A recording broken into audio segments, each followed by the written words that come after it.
In my previous life, you regarded me with disdain. Now, having been reborn, I find myself as your little uncle. On the day of the engagement banquet, my fiancée is nowhere to be found. Just after my rebirth, Zhuang Yan realizes that at this moment, Xia Wan is accompanying her beloved light of the moon, exchanging tender pleasantries. Recalling the tragic end of his previous life, where he succumbed to late-stage stomach cancer and was abandoned by all, Zhuang Yan resolutely declares the annulment of their engagement, severing ties with Xia Wan. Initially believing that Zhuang Yan was merely feigning strength, it comes as a surprise when, 3 days later, he appears on a dating show. The aloof movie queen frequently shows interest, and the daughter of a wealthy family is desperately infatuated with him. Most astonishingly, his former fiancée's aunt enters his room in the dead of night. Chapter 1. Rebirth and Annulment. Dad, with Uncle Gu taking care of Mom, you can rest easy and depart. It is said that the last sense to fade before death is hearing, and this assertion holds true. Zhuang Yan passed away at the age of 55, his adopted son having personally removed his oxygen tube. Dying at 55, one cannot be deemed young, yet neither can one be considered old. Those who speak of him can only utter a lament, for had he endured a few more years, he could have retired to enjoy life. Now, he has wasted his pension contributions. In a moment of disorientation, Zhuang Yan feels his soul detach from his corporeal form, hovering in the air as he gazes upon his emaciated body lying on the hospital bed. A cancer-stricken visage is already unappealing, and coupled with the disfigurement from an accident, even he finds himself repugnant. After removing his oxygen tube, his adopted son displayed no sorrow.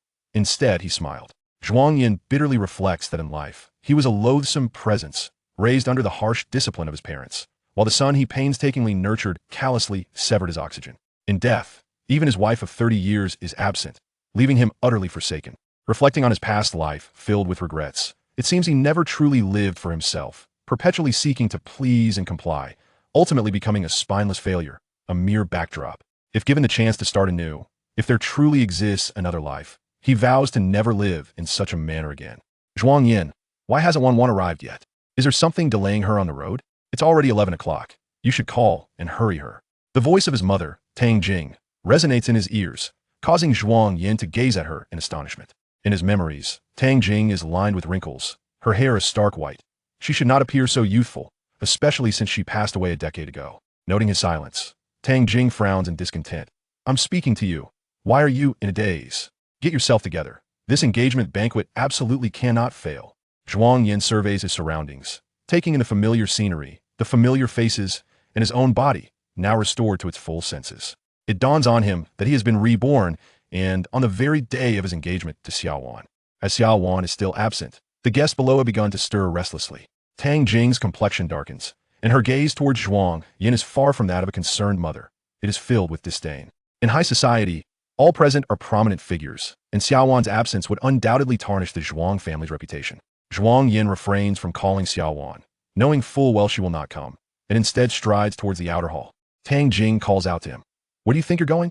Did you not hear me tell you to call Xia Wan? Zhuang Yan replies flatly, she won't come. Tang Jing's expression darkens. How do you know she won't come? Has something happened to her? He knows all too well, for in his previous life, he waited from day to night, only to discover on social media that she was in the hospital celebrating Gu Qian's birthday. Gu Qian is Xia Wan's beloved light of the moon, the very Uncle Gu spoken of by his adopted son. On this very day in his past life, in order to preserve face for both families, he stepped forward to apologize, offering excuses on Xia Wan's behalf. It was only later that he learned she had eloped to be with Gu Qian. Their intimate photos quickly made the headlines, and the entire internet knew of Xia Wan's elopement, condemning him as the interloper. Upon seeing the trending topics, Zhuang Yan felt as though he had been struck hard. Friends within the industry rushed to console him, advising him to have the courage to face the rumors. This incident haunted him for years, even into his 50s, as a source of ridicule. Now, at this pivotal moment of his rebirth, everything can be rectified. She is currently 300 kilometers away, celebrating Gu Qian's birthday, so naturally, she won't return in time. Tang Jing is taken aback, then erupts in anger. You can't even keep a woman in line. What good are you? You're utterly useless. With so many people here, you've brought shame upon us. If you don't want to be humiliated, then annul the engagement. Tang Jing appears incredulous at his words. What did you just say? Zhuang Yan repeats. I said, I will annul the engagement. I shall not marry. Tang Jing, filled with rage, retorts, if you dare to annul the engagement, I will disown you as my son. In his previous life, Tang Jing frequently resorted to such threats. Zhuang Yan smiles gently. Very well. Auntie, may I now proceed to annul the engagement? Zhuang Yan stands tall at 187 centimeters, requiring Tang Jing to look up at him. Before she can react to his use of auntie, he gently pushes her aside. Staggering back, Tang Jing gazes at Zhuang Yan entering the elevator, feeling an overwhelming sense of unfamiliarity.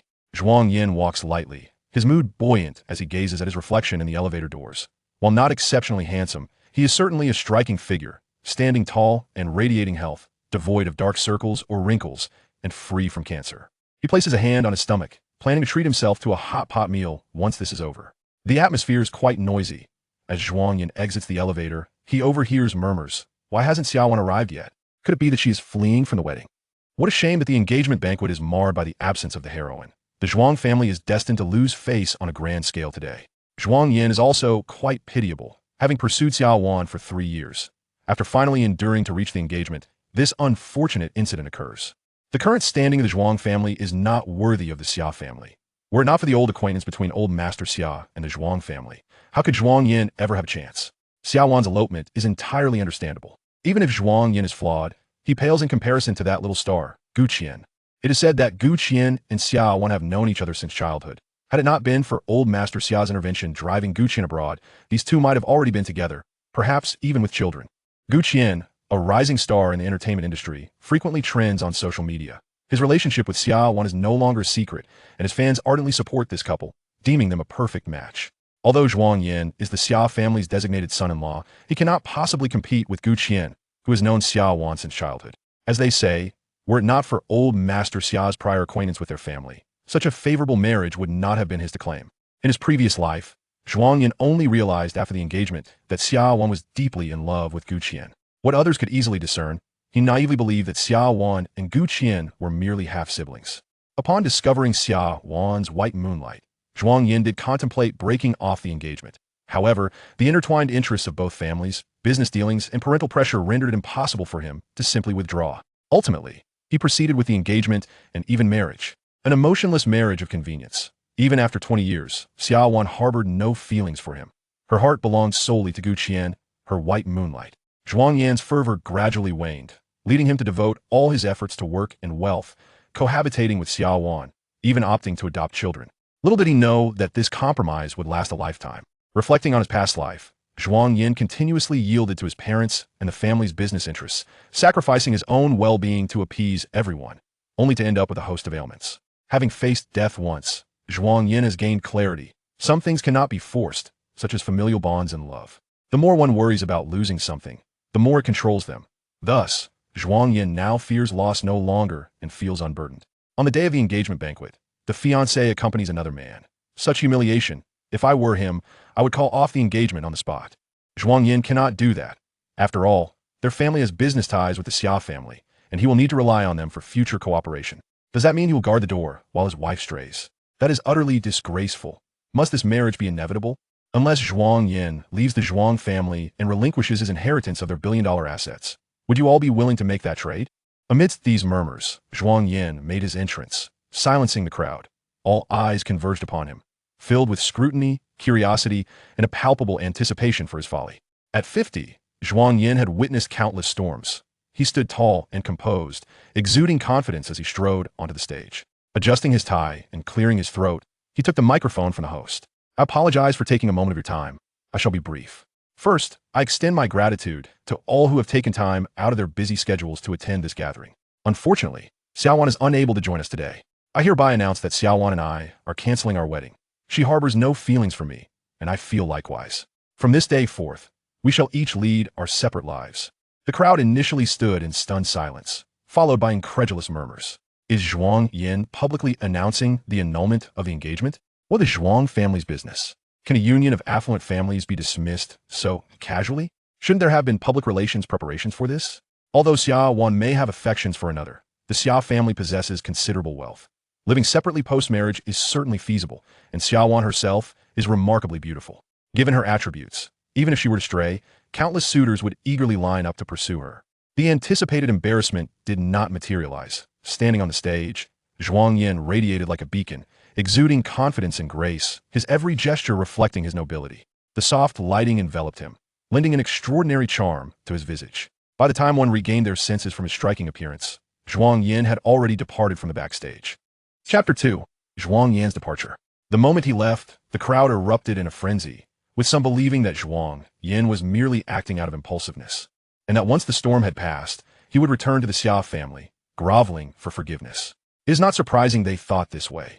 After all, Zhuang Yan's unwavering pursuit of Xia Wan over the past 3 years had been evident to all in their circle. He was ever at her beck and call, obedient as a loyal dog. So how could he possibly sever their engagement? Furthermore, the cooperative relationship between the Zhuang and Xia families would not allow for such a dissolution. The Xia family was indifferent, but the Zhuang family was entirely reliant on their partnership with the Xias. If the Xia family were to sever ties and displeasure, the Zhuang family would face significant losses. The shareholders would certainly stir up trouble, and Zhuang Yan's position as heir would be jeopardized. As a second-generation rich heir, without the support of his family, he would amount to nothing. Could Zhuang Yan truly bring himself to relinquish such a vast empire? The more resolute he appeared now, the more devastating the eventual acknowledgement of wrongdoing would be. The matter with the Xia family would not be easily resolved. Zhuang Yan drove away from the parking lot, and as soon as he settled into his car, his father, Zhuang Zhongming, called. Zhuang Yan, you must return immediately and apologize to everyone. Zhuang Yan replied calmly.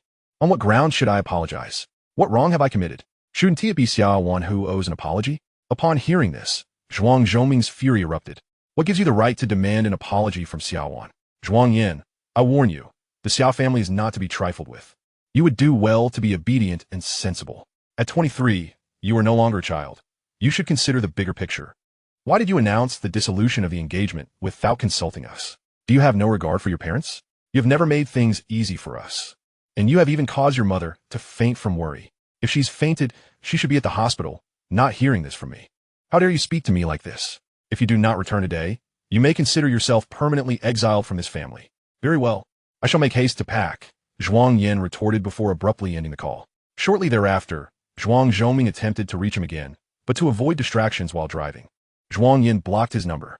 Upon arriving at his apartment, a modest 3-bedroom unit shared with Xia Wan, he reflected on their relationship. Although it was a union between affluent families, he had indeed pursued Xia Wan for 3 years, and her attitude had gradually shifted from indifference to one akin to friendship. While not overly affectionate, they had cohabited without conflict, a harmony maintained largely through Zhuang Yan's tolerance and compliance. Throughout their year of living together, he had taken on the responsibilities of maintaining their home, cooking, and attending to her preferences. Xia Wan, who preferred not to eat takeout, had inspired him to learn to cook. She harbored a touch of obsessive cleanliness, prompting Zhuang Yan to keep their home immaculate. Many of her dislikes were taken care of by him, from her laundry, washed meticulously by hand, devoid of wrinkles and infused with fragrance after drying, to her discerning palate, which he catered to with diligence despite his exhausting work schedule. Though marriage is said to require the effort of both partners, Zhuang Yan found himself shouldering the entirety of their relationship. He recalled a previous life where he had received a health report revealing a dire prognosis, stomach cancer, heart failure, his entire body afflicted. He had devoted himself to caring for Xia Wan, nurturing their family and children, and ensuring his aging parents passed away peacefully. Yet he had neglected his own well-being. Zhuang Yan's possessions were few. As he packed, he found everything paired, ever surrounded by Xia Wan's presence. He took only his clothing and a few valuables, discarding items like their couple mugs and slippers. The things he removed were far fewer than those he disposed of. He contacted a woman from the property management group to collect the discarded items, which had originally cost him several thousand but were now worth barely 200. As he prepared to leave, his fingers brushed against the engagement ring on his hand. He opened the box for a fleeting glance at the ring that should have adorned Xia Wan's finger, now discarded into the trash. With the ring cast away, the weight that had burdened his shoulders dissipated, and Zhuang Yan smiled genuinely for the first time. Farewell, Xia Wan. With that, he averted his gaze and dragged his suitcase away. At the hospital, Xia Wan suddenly felt a pang in her heart. Reflexively, she reached for her phone, but after a prolonged search, she realized it was out of reach. Lying in the hospital bed, Gu Qian inquired, "Are you looking for your phone?" It was then that Xia Wan remembered she had given her phone to Gu Qian to ensure her undivided attention, activating the Do Not Disturb mode. "If you want the phone, I can give it to you. If you want to leave, I won't stop you." Xia Wan shook her head. "I just want to check the time." Gu Qian pulled out his phone and glanced at it. It's almost noon. Had she not come to the hospital today, she would have been toasting Zhuang Yan across the table at their engagement banquet. Xia Wan's decision to visit was impulsive. She had not intended to stand him up. At 8 that morning, she received a call from Gu Qian's agent, informing her of an accident during a stunt that had left him injured. Upon hearing this, she hurried to the hospital. Luckily, Gu Qian's injuries were not severe, merely a sprain that required a few days of rest. Xia Wan had initially planned to visit briefly, but given the 300-kilometer distance, it would take 3 hours to drive back, making her return late. Additionally, it was Gu Qian's birthday, so without hesitation, she chose to stay. An engagement banquet was not the same as a wedding. Her absence could be absorbed by the Xia family and Zhuang Yan. Once she returned that evening, she would explain things to him. She was confident he would understand. On the day of the wedding, she would make amends. Xia Wan's thoughts were simple. In her perception, Zhuang Yan was easygoing and good-natured, always accommodating her, and no matter what mistake she made, he would never blame her. Those around her often remarked on Zhuang Yan's deep affection for her. She would never demean him with the term simp, for she willingly entered this union because of his overwhelming kindness. During the year they cohabited, she had lived comfortably, hence she did not mind extending their time together. At noon, it was time for lunch. The meal arranged by her assistant arrived, but the remote location lacked 5-star hotels, so the assistant had ordered takeout from a highly rated restaurant. The single room in the hospital was reasonably spacious and well-equipped. Since Gu Qian had injured his leg and was unable to move easily, the assistant moved the table beside the bed and set out the food. The dishes were all to Xia Wan's liking. She glanced at them and noted their appealing appearance. However, after a few bites, she set her chopsticks down. Gu Qian paused and observed her. "Is the food not to your taste?" "I'm just not very hungry right now," she replied, deceiving him. Her eating habits were typically regular. She would feel hungry at mealtime, but now, her lack of appetite stemmed solely from the realization that these dishes paled in comparison to Zhuang Yan's cooking. She had not been this picky before. Since being with Zhuang Yan, she had become increasingly discerning, a habit she knew was not favorable. Chapter 3. The Fiancée's Flight from Engagement. "I want to take a look at my phone." Gu Qian pretended not to hear her, silently continuing to eat his meal. Typically impatient, Xia Wan channeled all her tenderness towards Gu Qian, coaxing him. "I just want to see who has messaged me. Rest assured, no matter what has been sent, I will not reply. I promise to celebrate your birthday with you, and I always keep my word." Gu Qian was easy to appease. After watching her for a moment, he eventually handed over the phone, reasoning that it was already past noon, and even if Xia Wan truly intended to return by the time she arrived at the venue, the hotel would have cleared out. Xia Wan glanced at her phone, inundated with missed calls and messages, some from friends, parents, and distant relatives. Yet, conspicuously absent was any communication from Zhuang Yan. She had unexpectedly skipped the wedding today without a word to him, naively anticipating a flurry of calls and messages from him, only to find none. Her parents were worried, fearing something might have happened to her. But did Zhuang Yan not share their concern? Logically, given his trivial status in her life, whether he texted or not should bear no consequence. Yet, inexplicably, a sense of emptiness gnawed at her, and the meal she had just swallowed suddenly turned sour in her stomach. Xia Wan did not dwell on these feelings. After all, her marriage to Zhuang Yan was a foregone conclusion, and he was undeniably fond of her. Surely, he would not hold a trivial matter against her. To put it bluntly, even if he did, what difference would it make? Despite this rationalization, a slight unease lingered within her. What exactly was she anxious about? She could not articulate it. After dining with Gu Qian, Xia Wan peeled a piece of fruit for him and brewed a cup of floral tea.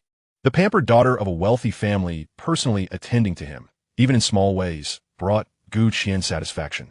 He was resolute in his desire for her not to marry another man. While Gu Qian napped, Xia Wan seized the opportunity to step outside. She summoned her assistant and driver, quietly inquiring if anyone had called to ask about her well-being. The driver retrieved his phone, displaying the call log of the day. But still, there was no sign of Zhuang Yan. She hesitated to contact her parents and opted instead to call a friend, seeking updates on the situation at the hotel. When Zhuang Yan's name was mentioned, she felt a twinge of guilt. Upon connecting, her friend's hurried voice burst forth. "Wan. Something major has happened. Zhuang Yan has called off the engagement." Xia Wan was taken aback, struggling to process the information. "What do you mean called off the engagement?" Her friend continued. "He announced it publicly at the wedding, declaring that you had no interest in him and he felt the same way, henceforth severing ties." What was Zhuang Yan's family stance? Did they not try to stop him? Xia Wan was all too aware of the Zhuang family's dynamics. They would never permit such a rupture. After Zhuang Yan made his declaration, he left, while his parents remained to apologize profusely, indicating their unwillingness to dissolve the engagement. Zhuang Yan, after all, would hardly dare to defy them. Without the Zhuang family, he was nothing. Yet, even if he truly did call off the engagement, it was hardly catastrophic. The Zhuang family needed the Xia family more than vice versa, and besides, she had never harbored feelings for him. Goodbye. And the next suitor would surely be more compliant. However, Xia Wan knew well that finding someone more obedient than Zhuang Yan was an impossible task. In the circle of affluent youths, accustomed to being pampered, she had encountered many arrogant men, yet few compared to Zhuang Yan. There were obedient ones who lacked his charm, dashing ones who lacked his wealth, and wealthy ones who could not match his attentiveness and loyalty.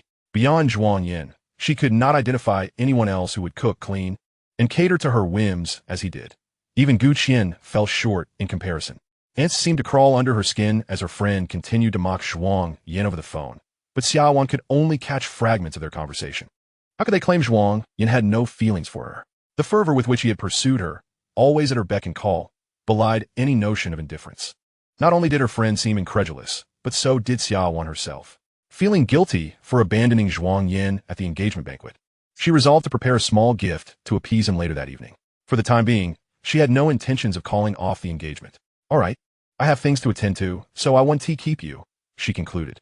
Her friend, curious, inquired, "Are you with Gu Qian right now?" To which Xia Wan replied affirmatively. "It's such a pity. Setting aside Gu Qian's family background, you two are a perfect match. If I were to place the blame, it would lie with your grandfather for being so rigid. It's a new era, and yet he clings to outdated notions of social status. Beyond mere wealth, Zhuang Yan pales in comparison to Gu Qian in every regard." A flicker of annoyance stirred within Xia Wan at such disparagement of Zhuang Yan. Yet, she refrained from defending him, torn between her desire to glean more information about Zhuang Yan and the fear of being perceived as overly concerned. Battling her internal conflict, she coolly stated, "I have things to attend to. I must hang up." After ending the call, Xia Wan leaned against the wall, repeatedly picking up and putting down her phone. Zhuang Yan's number glowed on the screen, and after much hesitation, she ultimately refrained from dialing. His sudden decision to call off the engagement was merely a tantrum. Once he calmed down and reflected, clarity would return. Marriages among the elite entangled too many interests. They were not like ordinary relationships where disagreements led to breakups, especially since they had already reached the engagement stage. How could one simply walk away? Xia Wan could not help but berate Zhuang Yan for his impulsiveness, for his thoughtlessness, for failing to consider her. What advantage could possibly arise from the situation now? Gu Qian awakened from a brief nap, and they both chose to ignore the topic of her engagement. Although Xia Wan was distracted, she managed to resist the urge to check her phone in front of him. At 6 in the evening, her assistant returned with a birthday cake. Though it was Gu Qian's birthday, he had purchased a cake in her favorite flavor to accommodate her. The cake was adorned with 2 candles, a 2 and a 4, marking Gu Qian's 24th birthday. Xia Wan lit the candles and encouraged him to make a wish. Gu Qian closed his eyes and wished, "I hope Xia Wan is happy every day. I hope she is by my side every birthday." As they sang "Happy Birthday," the song faded, and Xia Wan met Gu Qian's hopeful gaze. She remarked, "If you say your wish out loud, it won't come true. Will it really not come true? I refuse to believe that." This wish was not unattainable. It hinged on Xia Wan's attitude towards him. Simply celebrating his birthday together should not warrant any objections, or it would be far too disheartening. Gu Qian sliced a piece of cake on her plate, saying, "You hardly ate at lunch. You must be hungry now." "Not really," she replied. Preoccupied with her troubles, she had not even recognized her hunger, and at that moment, she had no desire for cake. Xia Wan picked off the cherry atop the cake. Its dark crimson flesh burst with juice in her mouth, sweet nectar flooding her palate. The ingredients were fresh, yet she found the taste bland, her mind consumed with thoughts of how to confront Zhuang Yan upon her return. Gu Qian noticed her distraction, but masked his own gloom. Maintaining a neutral expression, "Gu Qian, you were photographed by passers-by when you were taken to the hospital. It's trending online now." Halfway through the cake, her manager, Zhuang Yan, entered with a phone in hand. "This is trending?" Gu Qian extended his hand to see. Zhuang Yan, with a hint of intention, cast a glance at the seemingly disinterested Xia Wan as he handed the phone to Gu Qian. "It's not just you trending, it also implicates Miss Xia. Some have linked her absence from the engagement to your situation. Just look at the comments. There's photographic evidence." At this point, emergency public relations would be too late. Xia Wan's countenance shifted at the mention of her name. She swiftly pulled out her own phone and confirmed her presence on the trending list, occupying the top spot. The headline read, "Rising star injured on set. Rumored girlfriend cares for him during birthday." In the accompanying photograph, Xia Wan stood outside the hospital, adorned in a white gown that cascaded to her ankles, a delicate crown atop her head, resembling a runaway bride. It was a candid shot, imbued with a narrative quality. After returning to his homeland, Gu Qian swiftly entered the entertainment industry, where his striking visage quickly secured him a prominent position. Subsequently, his role as the second male lead in a fantasy drama catapulted him to fame, amassing millions of fans and establishing him as a rising star. As his career flourished, The necessity for fan support became apparent. Thus, even unfounded romantic rumors had some degree of impact on him. Nevertheless, amidst the swirling comments, he garnered substantial support from his admirers. Today marks Gu Qian's 24th birthday. He is now of an age to engage in romance. Brother Qian, I fancy this sister-in-law. A superstar paired with a wealthy heiress. Isn't that the perfect storyline? Is Gu Qian seriously injured? It pains me to see him like this. Fortunately, he has his girlfriend by his side. This girlfriend's beauty rivals that of female celebrities. Not only is she stunning, but she's also exceedingly affluent. I shall steadfastly guard this space, daring anyone to speak ill of her. I heard they were childhood sweethearts, passionately in love during their school days. But due to familial pressures, they parted ways. Now, one has become a major star while the other is a female CEO. Their reunion surely signifies a rekindling of love. I checked the girlfriend's background. Her family lineage is formidable, truly a wealthy heiress. Rumors suggest she has become engaged to a well-matched second-generation rich heir. What? The couple we just started shipping is already facing a breakup? It's not merely gossip. It's a fact. Evidence exists. Today, Xia Wan's absence from the engagement ceremony was indeed to care for her ex-boyfriend, Gu Qian. The plot of a novel is unfolding in reality. Love can conquer all obstacles. I sincerely wish this pair of lovers a lifetime of happiness together. In this day and age, how can arranged marriages still be a thing? As a hotel staff member, I can confirm that the male party has indeed called off the engagement. Zhuang Yan called off the engagement. He seems to possess some self-awareness, recognizing he cannot compare to Gu Qian and is unworthy of Xia Wan. Where there are blessings, there are also slanders. Yet, the one being defamed is Zhuang Yan, criticized for being unworthy of Xia Wan and accused of relying solely on his privileged background to be with her, even being labeled a homewrecker for disrupting others' relationships. Xia Wan felt her eyelids twitch. It seemed that just as one wave settled, another arose. She never anticipated that Zhuang Yan's cancellation of the engagement would also be exposed. How could the hotel allow such a breach of privacy? Gu Qian set his phone down and grasped Xia Wan's hand, stating, "People online are quick to believe rumors. It doesn't bother me. But what about your engagement with Zhuang Yan? Should I clarify things online?" "Clarify what?" She retorted. "The fact that I left Zhuang Yan alone at the engagement ceremony is undeniable." The thought that Zhuang Yan would also see such trending topics weighed heavily on her heart, like a stone pressing down on her chest. Gu Qian sighed. "It's because of me that Zhuang Yan called off the engagement. I told Brother Zhang not to mention it to you. It wasn't a significant wound to begin with." Xia Wan replied gravely, "This is not your fault. I brought this upon myself. You should rest. I'll handle matters online." Gu Qian's entertainment agency is under the Xia family's umbrella, and it was Xia Wan who personally drafted his contract when he joined the company. His rapid rise to fame is largely due to her care. His manager, Zhuang Yan, aware of their relationship, frequently updates Xia Wan on Gu Qian's situation, fostering a closer bond and even letting the paparazzi release bits of news to test the waters. The ambiguous nature of Xia Wan and Gu Qian's relationship is no secret within their circle. They're merely one step away from making it official. Zhang Yan eagerly anticipated their confirmation of a relationship. If Gu Qian could firmly attach himself to the Xia family, his career would undoubtedly reach new heights.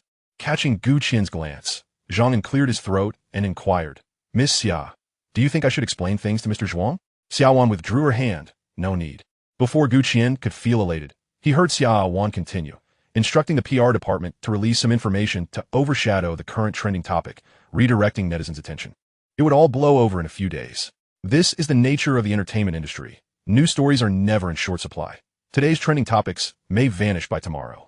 The pace of life is so swift that few can remember the happenings online. As for Zhuang Yan, Xia Wan paused and said softly, "I will explain things to him. He will understand." Gu Qian's expression stiffened abruptly. The fact that Xia Wan was willing to personally clarify matters indicated that Zhuang Yan held a significant place in her heart. Xia Wan herself felt uncertain. What started as a minor issue had now escalated into a public spectacle. The more she thought about it, the more vexed she became. After a couple of bites of cake, she set aside. Gu Qian glanced at the cake on the table. "Aren't you going to eat any more?" "I'm not hungry. Too much cake will make me gain weight. I need to exercise some control." "But you're not overweight," Gu Qian remarked, observing Xia Wan's figure. She had always maintained an excellent physique, and the gown she wore today was custom-fitted, accentuating her slender waist, with long, straight, and fair legs beneath the hem. Xia Wan chose not to respond to him and instead changed the subject. "I'm going out to make a phone call." Seeing her troubled expression, Gu Qian refrained from pressing her further and watched as she exited, his hand clenched into a fist atop the blanket. Zhang Yan whispered, "Miss Xia isn't developing feelings for Zhuang Yan, is she?" Gu Qian's countenance darkened. 5 years abroad had been far too long. allowing Xia Wan the opportunity to find affection elsewhere. He should have anticipated this. A woman like Xia Wan naturally attracted admirers. Although Gu Qian was in the hospital, he was well aware of the engagement ceremony's events. The bride fled, and the groom called off the engagement. Initially, the Xia family had looked down upon him, orchestrating this engagement for Xia Wan. Now that it had turned into such a spectacle, they were ridiculed online, a self-inflicted humiliation. Gu Qian scoffed. What does it matter if she cares? Isn't the engagement still called off? Even if it doesn't happen, I won't let them off easily. Chapter 5. The fiancé flees the engagement. After Xia Wan stepped outside, she called the PR manager, instructing them to suppress the current trending topic. They understood without further elaboration. Once the call ended, she checked Weibo again. The online buzz had surged, and her account was now exposed. Fortunately, as she seldom posted, there were no scandals to unearth. Just when she thought things might calm down, her account was inundated with private messages and comments, skyrocketing to 99. It was impossible to manage this quietly. To deter those recklessly addressing her as sister-in-law, Xia Wan posted a clarifying Weibo message stating, "Just friends." As soon as the Weibo post was made, Gu Qian in the hospital caught sight of it. His already grim expression darkened further, his lips pressed tightly together. After posting, Xia Wan called her father. Upon answering, Xia Wan's father berated her. "What were you thinking? On the day of your engagement, you flee to the hospital to accompany Gu Qian and get caught on camera. Do you realize the trouble you've caused for the company?" Xia Qingshan, who usually doted on his daughter, was now so flustered that he raised his voice, making it evident how upset he was. Xia Wan remained silent, waiting for the heavy breathing on the other end before replying, "Dad, I know I was wrong. I'll return tonight to apologize. Regarding the Zhuang family. The Zhuang family won't dare to say anything against you. But what about Zhuang Yan? I heard he intends to call off the engagement. Your sources are quite reliable." Judging by her father's tone, he seemed unaware that news of Zhuang Yan's cancellation had already spread online. Neither of your parents would dare to cancel the engagement. How could a young lad like him have the audacity? Xia Qingshan spoke with a tone of disdain, asserting that Zhuang Yan possessed no remarkable qualities. Yet his devotion to her was commendable. He treated her well and showed filial piety towards his parents. The recent uproar regarding the dissolution of their engagement was merely a fleeting impulse, and once he regained his composure, all would be well. It was, after all, a situation partly of her own making. A gentle coaxing from her might soften his resolve, preventing the matter from escalating into an undignified spectacle. The Xia family was not entirely dependent on him. Xia Qingshan subtly manipulated the situation, convinced that Zhuang Yan could not bear to part with her. This sentiment seemed to permeate the thoughts of everyone around her, her friends, and even her father, instilling a newfound confidence in Xia Wan. "I understand. I will speak to him earnestly," she replied. Xia Qingshan cautioned her to return home early and to maintain a distance from Gu Qian, lest she become the subject of ridicule within their social circle. Though the Zhuang family could not rival the Xia family, they were still a prominent enterprise in Rongqing. Zhuang Yan, a product of affluence, had been accustomed to a life of luxury since birth, far surpassing the status of Gu Qian, the son of a mere chauffeur. Furthermore, Zhuang Yan's amiable and obedient nature meant that Xia Wan need not fear any mistreatment in their union. In selecting a son-in-law, Xia Qingshan was meticulous. As the only daughter, Xia Wan would inherit the vast family fortune, and it was imperative to choose someone capable and responsible. Xia Wan had heard such sentiments countless times, yet she had never taken them to heart. To appease her father, she could only respond with a non-committal hum. After concluding her phone call with her father, Xia Wan felt considerably lighter. She then attempted to reach Zhuang Yan, but her call went unanswered. She reasoned that he might simply be preoccupied. Upon returning to the hospital room, she immediately inquired about Gu Qian's leg. "Is your leg still hurting? The anesthetic has worn off, and the pain must have begun." "No need for a doctor. I can endure this slight discomfort." Gu Qian feigned indifference. He had known Xia Wan for over a decade. Raised in a single-parent household by his father, who worked as a driver for the Xia family, Gu Qian's life took a tragic turn when, at the age of 6, his father perished in a car accident while escorting Mrs. Xia on a business trip. Since then, Xia Qingshan had harbored resentment towards him, attributing his wife's death to Gu Qian's father. Yet, Gu Qian mused, had Mrs. Xia not insisted on traveling that day, his father might have lived. Who then was truly at fault? Fortunately, Xia Wan had not inherited this animosity and treated him with unwavering kindness, regarding him as a kindred spirit. For both had suffered the loss of their closest loved ones. In the throes of youthful infatuation, a bond blossomed between them, transcending mere friendship to a closeness akin to family. 6 years prior, Xia Wan would never have shown such favoritism toward Zhuang Yan at Gu Qian's expense. Xia Wan was strikingly beautiful and intelligent, a singular presence among her peers. Being the sole heiress of the Xia family, she had enjoyed the finest privileges since her birth. The advantages afforded by wealth were unattainable for Gu Qian, despite his relentless pursuit. When Xia Qingshan sent him abroad, Gu Qian had envisioned a future where he could return to her side, sufficiently matured and accomplished, thereby silencing any naysayers. However, he underestimated the passage of time and the chasm created by distance. Upon learning of Xia Wan's impending engagement to Zhuang Yan, he was engulfed by a profound sense of self-loathing. Rushing back home, he found that although Xia Wan continued to express her concern for him, he had to acknowledge that their relationship had dulled over time. Has the public relations team been arranged? Yes. Did Zhuang Yan call you? I've heard rumors that he intends to call off the engagement. Isn't it rather disrespectful for him to make such a significant decision without consulting you? After all, I was the one who broke my promise first. It is only natural for him to be angry. Zhuang Yan had never raised his voice at her, which made Xia Wan find his sudden outburst peculiar. She was not magnanimous. Rather, she simply did not regard Zhuang Yan's attitude as significant. Gu Qian continued. Zhuang Yan is intentionally being petty. A grown man should not be so calculative. Invoking the idea of breaking off the engagement over a minor issue shows a complete disregard for the Xia family and your dignity. If he dares to confront you in front of friends and family today, he may very well resort to more aggressive behavior later on. It would be wise to give him the cold shoulder for a couple of days, allowing him to come to you with an apology. Friends and Gu Qian echoed similar sentiments. Initially, Xia Wan harbored some doubts, but she began to see the merit in their arguments. You are the daughter of the Xia family. Even his parents should afford you some respect. What right does Zhuang Yan have to treat you with contempt? Announcing a breakup publicly without fear of backlash is audacious. Gu Qian understood Xia Wan's pride. The more she was elevated, the less likely she would be to bow her head. Gradually, she would come to believe that she was in the right. Gu Qian was determined that he would not allow their separation to come to fruition. Is this truly the best course of action? Gu Qian chuckled as a man. I understand his nature.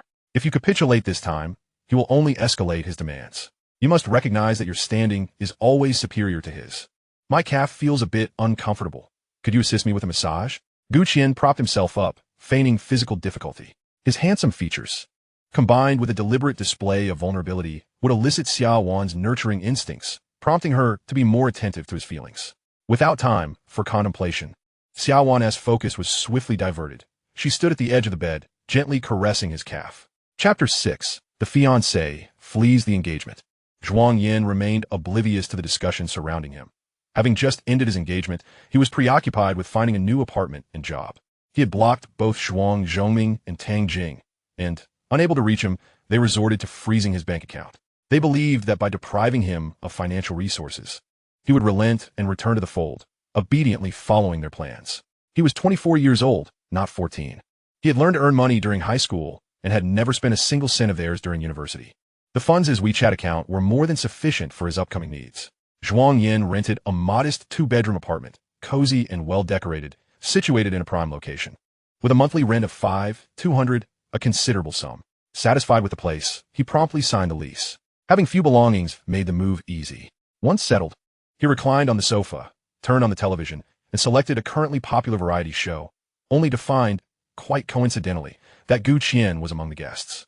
It is often said that the big screen can distort appearances, making even the most attractive celebrities seem less appealing in reality. Yet Gu Qian appeared even more handsome on television. After watching for a while, Zhuang Yan felt hunger pangs. Instead of ordering takeout, he ventured to the supermarket downstairs to buy some ingredients and prepared a simple bowl of noodles. By 9 o'clock, Zhuang Zhongming, anxiously awaiting news from Zhuang Yan, had begun to fret. Using someone else's phone, he sent a succinct text, informing Zhuang Yan that if he chose to break off the engagement, he was effectively renouncing his parents, and therefore, he should return all the financial support he had received over the years. Zhuang Yan opened the attachment and was amused to find that the total amount they demanded he repay was a staggering 300 million. 300 million. One might mistakenly think he had been involved in illicit activities. Since his earliest memories, he had sensed his parents' disdain for him. It is often said that no parent can truly dislike their own child. If they do, there must be a reason. Zhuang Yan once had a younger sister, and everyone blamed him for her tragic fall from the balcony at the age of 2, resulting in her death. They claimed that children had no memories prior to the age of 5, yet Zhuang Yan vividly recalled the pool of blood that stained the ground. From that day forth, his mother had succumbed to madness, cursing and beating him at the mere sight of him. branding him as a demon, imbued with a superhuman gene, a natural-born terrorist. Every day, Zhuang Yan is consumed by self-loathing and self-destruction, as if a grim axe is perpetually suspended above him, and he awaits its descent to sever his fleeting existence. Would his demise alleviate his parents' resentment? Would he ascend from the depths of hell to the heavens? Would he find solace in reuniting with his sister and uttering apologies? At the tender age of 6, his elderly grandmother took him, battered and bruised, to the countryside to raise him. This guardianship spanned a decade, during which his parents remained indifferent and neglectful. Zhuang Zhongming claimed that Tang Jing was ill and that seeing him would exacerbate her condition, urging him not to disturb them. Indeed, every encounter with Tang Jing erupted in her frenzied accusations, labeling him a murderer unworthy of life. He sought the counsel of a psychologist and underwent medical examinations, only to be informed that he bore no superhuman genes. He was a normal individual, not the natural demon his mother had described. In his previous life, Zhuang Yan lived with trepidation, burdened by regret and guilt, striving to be filial in hopes of earning their forgiveness. He dared not resist the arrangements made for him, fearing that any show of defiance would lead them to invoke the moral high ground of his sister's death to condemn and bind him. Had Zhuang Yan not been reborn, he might have continued to live a life of silent suffering, only to uncover the truth after Zhuang Zhongming's passing. How could a 5-year-old child have hurled his 3-year-old sister from a 12-meter-high balcony? Tang Jing was indeed unwell, but Zhuang Zhongming was not. To pacify his wife, or perhaps due to his inclination towards oppressive education, he chose to conceal this secret, allowing a 5-year-old child to bear the weight of a life for 50 years. Under such an upbringing, Zhuang Yan dutifully fulfilled their expectations, resembling a compliant puppet, erasing his own identity. How could he not harbor resentment towards them, who brought him into this world, yet chose not to nurture him? His grandmother raised him. So what justification did they have to demand a sum of 300 million for his upbringing and to exploit him? He would not fall into the same trap twice. Since they believed he could not survive outside the Zhuang family, he would sever ties completely. After finishing his meal, Zhuang Yan contacted a lawyer, recounting the circumstances and providing a detailed account of his expenses over the years. The lawyer objectively informed him that legally severing ties with his parents was impossible, but he could assist him in extricating himself from the Zhuang family, only being responsible for alimony after the age of 60. Detaching from the Zhuang family would not be an easy endeavor. In his early 20s and lacking money and status in Rongqing, while he could earn money, his lack of status made him wary of potential sabotage from the Zhuang family. Zhuang Yan resolved to confront them with the truth, tearing the facade apart. Zhuang Zhongming was a born egotist, overly concerned with appearances. It would be more palatable to attribute the tragedy of their daughter's death to a 5-year-old child than to acknowledge his wife's insanity. Shifting the blame onto a 5-year-old child would ensure that in discussions surrounding the matter, the consensus would be that the child was too young to understand, and that even if a child were to commit murder, they would face no legal repercussions. Should Zhuang Yan choose to expose the truth, the dynamics of oppression could shift unexpectedly. His endeavors consumed him until the early hours of the morning, and, as he stretched his limbs, he noticed several missed calls from Xia Wan.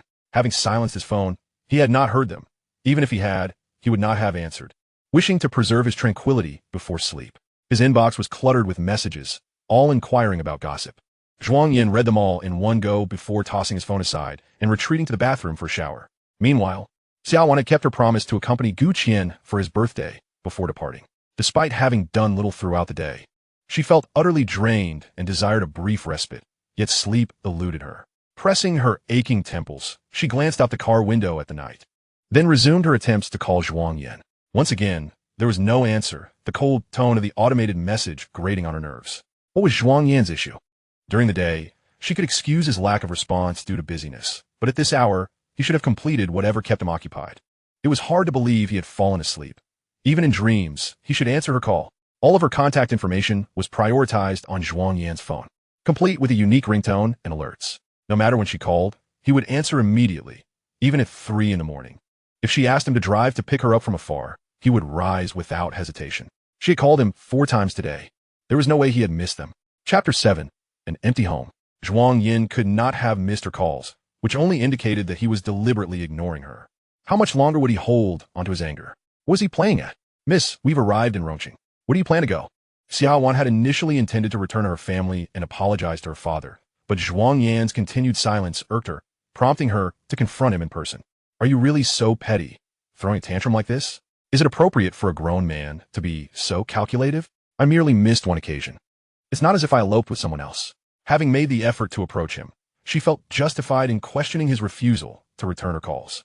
With a heart full of indignation, Xia Wan disclosed the location of the apartment, their shared home. The corridor was eerily quiet, devoid of any passers-by at this hour.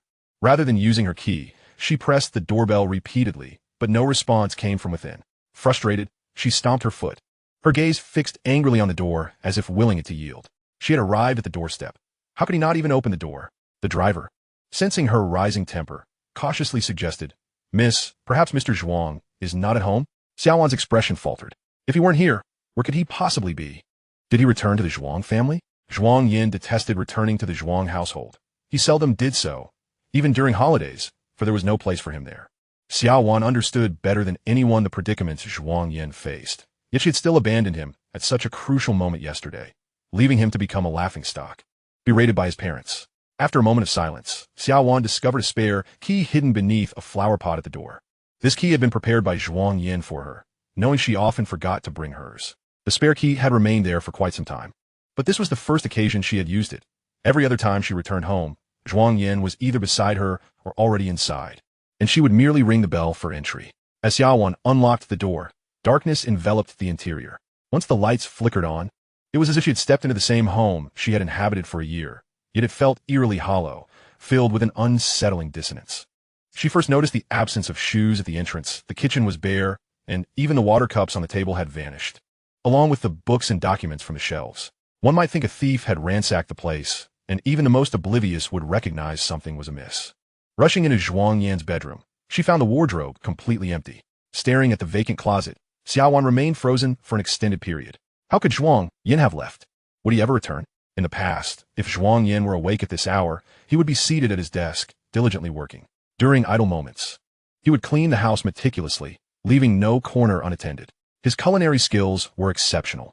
If she awoke hungry in the middle of the night, he would prepare a healthy meal, mindful of her desire to maintain her figure. It is often said that diet meals are unpalatable, yet Zhuang Yan's culinary creations are exceptional, and she manages to finish every serving. The toiletries in the washroom have also vanished. The cups, slippers, and towels they used were all provisions Zhuang Yan had prepared in advance, entirely couple-themed. Xia Wan found them aesthetically pleasing and had not replaced them, leaving only her own belongings now. On the television cabinet, a decorative piece that they had shaped together during their first date at the ceramic studio remained in place for a year. These items, which she typically overlooked, suddenly felt significant in their absence. As Xia Wan surveyed the room, she eventually spotted a ring box in the trash can. She picked it up and opened it. Inside lay the engagement ring that Zhuang Yan had prepared long ago, now discarded. Xia Wan clenched the ring tightly in silence. The driver, noticing her reddened eyes, appeared concerned, unsure whether her distress stemmed from anger or sorrow. Initially, she believed Zhuang Yan's announcement of their broken engagement at the banquet was a mere impulsive act, something he would rectify with time. However, she was taken aback to discover he had moved out without a word. It seemed he was resolute in his decision to end their engagement. She had never imagined this usually reserved individual could act so ruthlessly. Even a cornered rabbit will bite. After all, how much more so a person? "Miss, where will you be staying tonight?" The weight of fatigue settled upon Xia Wan as she took a seat, and with an inexplicable impulse, she slipped the ring on her middle finger and dialed Zhuang Yan once more. She called twice, and the system's response of no answer indicated that he had not yet blocked her. After failing to reach him by phone, she attempted a video call. Just as she prepared to dial for the 7th time, Zhuang Yan finally answered. "What is it?" His voice was hoarse, laced with fatigue. Xia Wan had initially intended to berate him, but upon hearing his tone, the words caught in her throat. "Where are you now?" It was nearly 3 in the morning. Did he expect her to seek him out? "Aren't you the one who came to find me?" Zhuang Yan, noting her silence, continued, "I've already gone to bed. Let us discuss this tomorrow. Goodbye." Xia Wan stared in disbelief at her now black-screened phone. He simply hung up. After the call ended, she realized how cold Zhuang Yan's demeanor had been. It was as though he had transformed into a different person. Frustrated, she attempted to call him again, but this time he had turned off his phone. Turning to the driver, she said, "I'll stay here tonight. You may go home." Once the driver departed, she sent Zhuang Yan a text, requesting he come see her the following morning. That night, Xia Wan slept poorly, tossing and turning in bed. Just as she began to feel drowsy, dawn broke. Enduring a headache, she rose and checked her phone, discovering it was only 7 o'clock. Throughout her morning routine, she incessantly checked for any replies from Zhuang Yan, but none came, no matter how many times she looked. By 8 o'clock, She could no longer contain herself and called Zhuang Yan. This time, he answered promptly. Her patience had worn thin, and her tone was sharp. When are you coming over? I'm having breakfast. If you wish to see me, go to that cafe on Zhong'er Street. It's not far from you. Didn't I ask you to come find me? Zhuang Yan replied. You want to talk to me. If you don't feel like discussing it, then let it go. I'm busy today. Fearing he would hang up like before, Xia Wan suppressed her anger and gritted her teeth. Fine, then let us meet at 9. After ending the call, Xia Wan applied her makeup and chose a flamboyant red dress to brighten her appearance. Noticing it was already 8:50, she took her time in donning high heels and hailed a cab to the cafe. Upon arriving, she found Zhuang Yan already there, a cup of steaming coffee before him. He added 2 packets of sugar and stirred it with a spoon. Though a simple gesture, there was an inexplicable gracefulness in his actions this day, making him appear more captivating than usual. As Xia Wan approached, she noticed his hairstyle was different, revealing his forehead and accentuating his features. He looked well-rested, exhibiting none of the turmoil that had affected her. Chapter 8. The Definitive Break. Zhuang Yan noticed her presence. Had it been before, he would have risen to pull out a chair for her, but now he remained seated, merely gesturing for her to join him. Seeing Xia Wan as she was in her youth stirred sentiments within him. Had it truly been so long since he had seen her this way? Time had been kind to her. Even in her 50s in a past life, she had appeared no older than 30, exuding vitality, with a slender figure devoid of wrinkles or gray hair. She was in better shape than many younger individuals, unlike him, who had died before retirement. Lost in thought, Zhuang Yan reflected on how, in his previous life, he had passed away, and Xia Wan must have soon married Gu Qian, living a long and happy life together. Zhuang Yan, a voice from across the table, pulled him back from his reverie. Composing himself, he smiled and said, Please sit down. Feel free to scan the menu for your drink. He was amicable towards Xia Wan, despite the numerous grievances in their past marriage.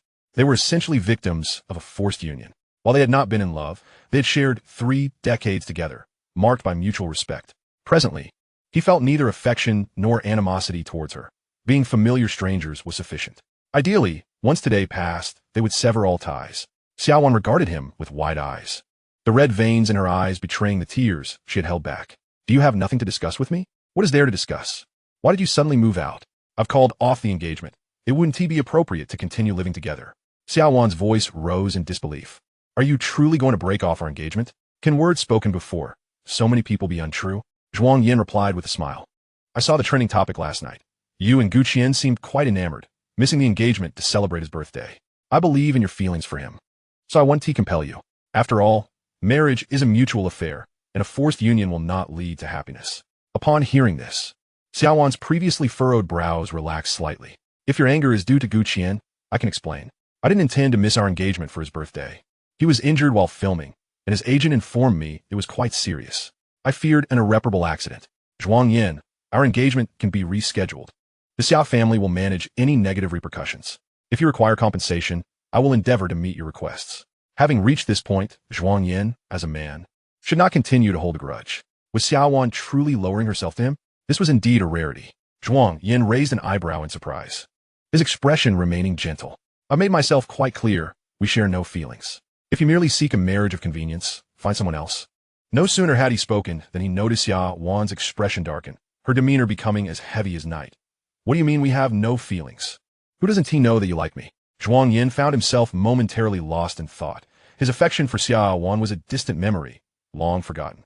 The sudden shift in his demeanor likely left Xia Wan feeling unsettled. He deemed it necessary to clarify his feelings to prevent any potential misunderstandings. His heart no longer held love for her, and he was willing to leave the arrangements for the annulment of their engagement entirely to her, hoping for an amicable separation. As he listened to Xia Wan's icy, disdainful, and mocking laughter, he felt her gaze upon him, as though he were a petulant child throwing a tantrum.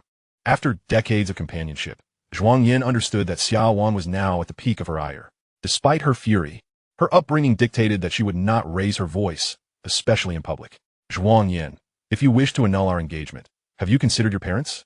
Have you thought about the Zhuang family's businesses? Marriage is not a trivial matter. For families like ours, emotions are rather cheap. I may not love you, but let us not forget that it was your family that sought a union with the Xia family. Do not forget who once groveled before me like a dog, whom I cannot shake off. The contract is signed, the wedding dress fitted, the funds exchanged, and the venue secured. Invitations have already been sent out. Do you think I, the Xia family, can be trifled with? Believe me, I could have my father withdraw all investment from your family today. leaving you unable to remain in Rongqing. Zhuang Yan had intended to speak calmly, but it was clear Xia Wan had no interest in preserving any semblance of decorum. He recognized that she had never regarded him as a boyfriend, let alone as a fiancé. Instead, she treated him as a mere convenience, a tool to amuse her at her beck and call. The facade had been torn away, and if Zhuang Yan were merely the 20-year-old version of himself, her words might have struck a nerve. I have severed ties with the Zhuang family. If you wish to claim your funds, seek them from whomever you have given your money to. Xia Wan, I have made my position abundantly clear. Let us preserve our dignity. If you insist on pursuing a union with the Zhuang family, I have a suggestion. Have them adopt Guqian. This way, you can be together without any pretense, discussing both love and mutual benefit. Do not think to threaten me. I have little to lose. The Xia family is mighty, and while you may have the power to make my life difficult, I can simply relocate to another city or even abroad. The world is vast, and I refuse to believe the Xia family wields such overwhelming influence. Zhuang Yan's smile faded as he regarded Xia Wan's rigid, pale face. You call me a sycophant, but what do dogs enjoy licking? Do not insult yourself in the process. Over the past 3 years, I have treated you with sincerity, considering my genuine intentions. Do not force me into a corner. If you push me to my limits, we could both find ourselves in dire straits. I dare to annul this engagement, which proves I harbor no ulterior motives. Should I still have feelings, may I meet a fate worse than death. Be swift and decisive, as the esteemed Miss Xia. You have no shortage of admirers. You need not think that I owe you anything that requires me to grovel for eternity. Chapter 9. Severing Ties. With those words, Zhuang Yan took a sip of the coffee before him, rose from his seat, settled the bill, and departed. Xia Wan stood on the brink of emotional collapse, trembling, as the world around her darkened. Each breath felt sharp, causing her chest immense pain. Anger surged within her, nearly severing her nerves, and she felt her body weaken, almost collapsing from her chair. She had thought she understood Zhuang Yan well, yet his cold cruelty was a side of him she had never anticipated. He seemed like a different person, devoid of the tenderness he once held for her. How could this be? Was Zhuang Yan deliberately playing games? Was he employing reverse psychology to garner her attention? She could not fathom that he truly wished to sever their connection. Xia Wan attempted to rise and pursue him, but her legs felt like jelly at that moment, watching Zhuang Yan retreat further away. Zhuang Yan, do you think I cannot live without you? Without me, you are nothing. You will regret this. One day, you will see the truth. But who was truly blind to reality? Was he truly so contemptible? With words spoken, there could be no turning back. Zhuang Yan did not pause for her, nor did he look back. He simply walked away. The patrons in the cafe cast curious glances in her direction as Xia Wan lowered her head, fixated on the ring adorning her right hand. It had been merely 10 minutes since she had sat down, yet Zhuang Yan had failed to notice the unmistakable ring.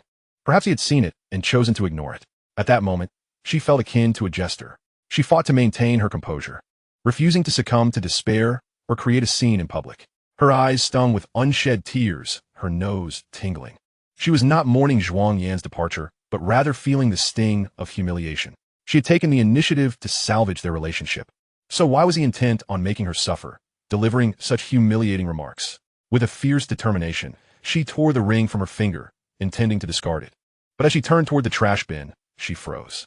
Biting her lip, she gazed at the ring, feeling as if her blood was laced with needles that pricked her insides, painful, yet discomforting. Surrounding her were whispers branding Zhuang Yan as her sycophant, that he could not survive without her. Gradually, she too began to perceive him as such, aligning her thoughts with those of others. It was only after cohabiting with Zhuang Yan that she had truly accepted him as her fiancé, regarding him as her possession. Thus, she had never considered that he might one day leave her. Much like the toys she had collected as a child, she was the one to discard them when she grew bored. Surely, they would not abandon her.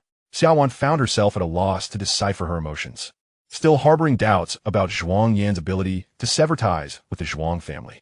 While it was understandable that he no longer loved her, he could never disregard his parents. This time, clarity washed over her. She resolved to ignore Zhuang Yan for several days.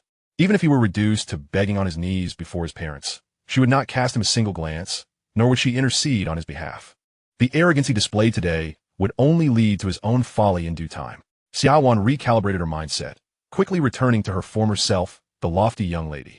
Meanwhile, Zhuang Yan, having enjoyed a cup of coffee, felt invigorated. His day was bustling. Aside from his encounter with Xia Wan, he had a meeting scheduled with a lawyer. The lawyer, a friend from university named Song Lu, had also attended the engagement banquet the previous day. Zhuang Yan had reserved a private room at a Sichuan restaurant for their meeting. As they dined and discussed matters, Song Lu, still skeptical after witnessing Zhuang Yan's public announcement of the annulment, inquired, "Are you truly intent on annulling your engagement with Xia Wan? This does not seem like a decision made in a fit of pique. I have made my intentions clear to Xia Wan." "There is no quicker way to demonstrate one's resolve than through action," Zhuang Yan replied. Song Lu, somewhat astonished, remarked, "I had the impression that you were quite fond of Xia Wan. To call off the engagement so soon after it was announced seems rather abrupt." "It's difficult for me to fathom." Zhuang Yan had known Xia Wan since their university days, always adhering to the rules and his responsibilities. The first time he ever skipped class or returned late to the dormitory was because of her. After 3 years of pursuit, how could he simply walk away from an engagement he had so eagerly anticipated? Matters of the heart may be set aside. Yet the question of how to divide the interests entwined between the two families remains. Zhuang Yan genuinely harbors affection for Xia Wan. If it were merely for the sake of an alliance, he would not have reached such depths. However, even the deepest affections may one day wane. For it is crucial to understand that a cup of hot water does not cool suddenly. Zhuang Yan's visage reveals no trace of disappointment.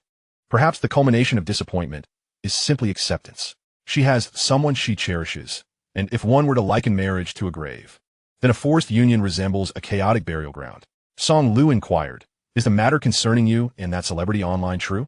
Zhuang Yan refrained from elaborating, merely responding with a non-committal sound. While it is said that one should not take everything on the internet at face value, Zhuang Yan's own admission alters the substance of the situation, and it is no wonder he was so enraged yesterday that he contemplated breaking off the engagement. To be already betrothed, yet flee to accompany another man. What kind of lady is he planning to bring home to add vibrancy to his life? Song Lu opened his mouth, wishing to offer words of comfort, yet found himself at a loss for words, whether it be a withdrawal from the engagement or not. Such a woman is not worth the trouble. But do your parents consent to this? This leads to my next request of you. I intend to sever ties with the Zhuang family, and I need your assistance in drafting an agreement. Last night, Zhuang Yan consulted other lawyers online, and it was made clear that legally severing ties with one's biological parents is not permissible. However, one can cut off contact. At worst, he might provide a meager allowance when they reach 60, a few hundred yuan that they may not even care for. The real challenge lies in acquiring funds. Unlike a divorce where property can be divided, there is no wealth to be shared between father and son or mother and child. If they are willing to give, they will, and if not, one must prepare for the inheritance in advance. Should the situation deteriorate, they could cast you out of the house, leaving you with nothing. In a family like the Zhuang's, even if they have seen better days, their liquid assets are still in the hundreds of millions.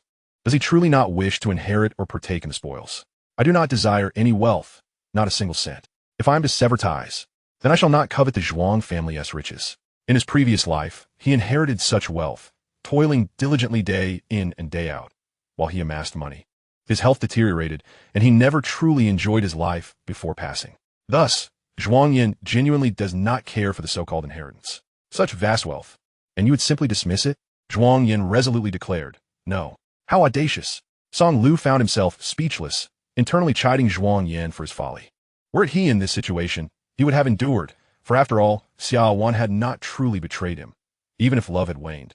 Who could say that feelings would not rekindle with time after marriage? With both money and a wife, such thoughts would bring joy. This is Zhuang Yan's own affair, and Song Lu felt it inappropriate to counsel him, as everyone holds differing perspectives. Song Lu retrieved his laptop and swiftly drafted the agreement. "What do you think? Is there anything you wish to add?" "Let this suffice."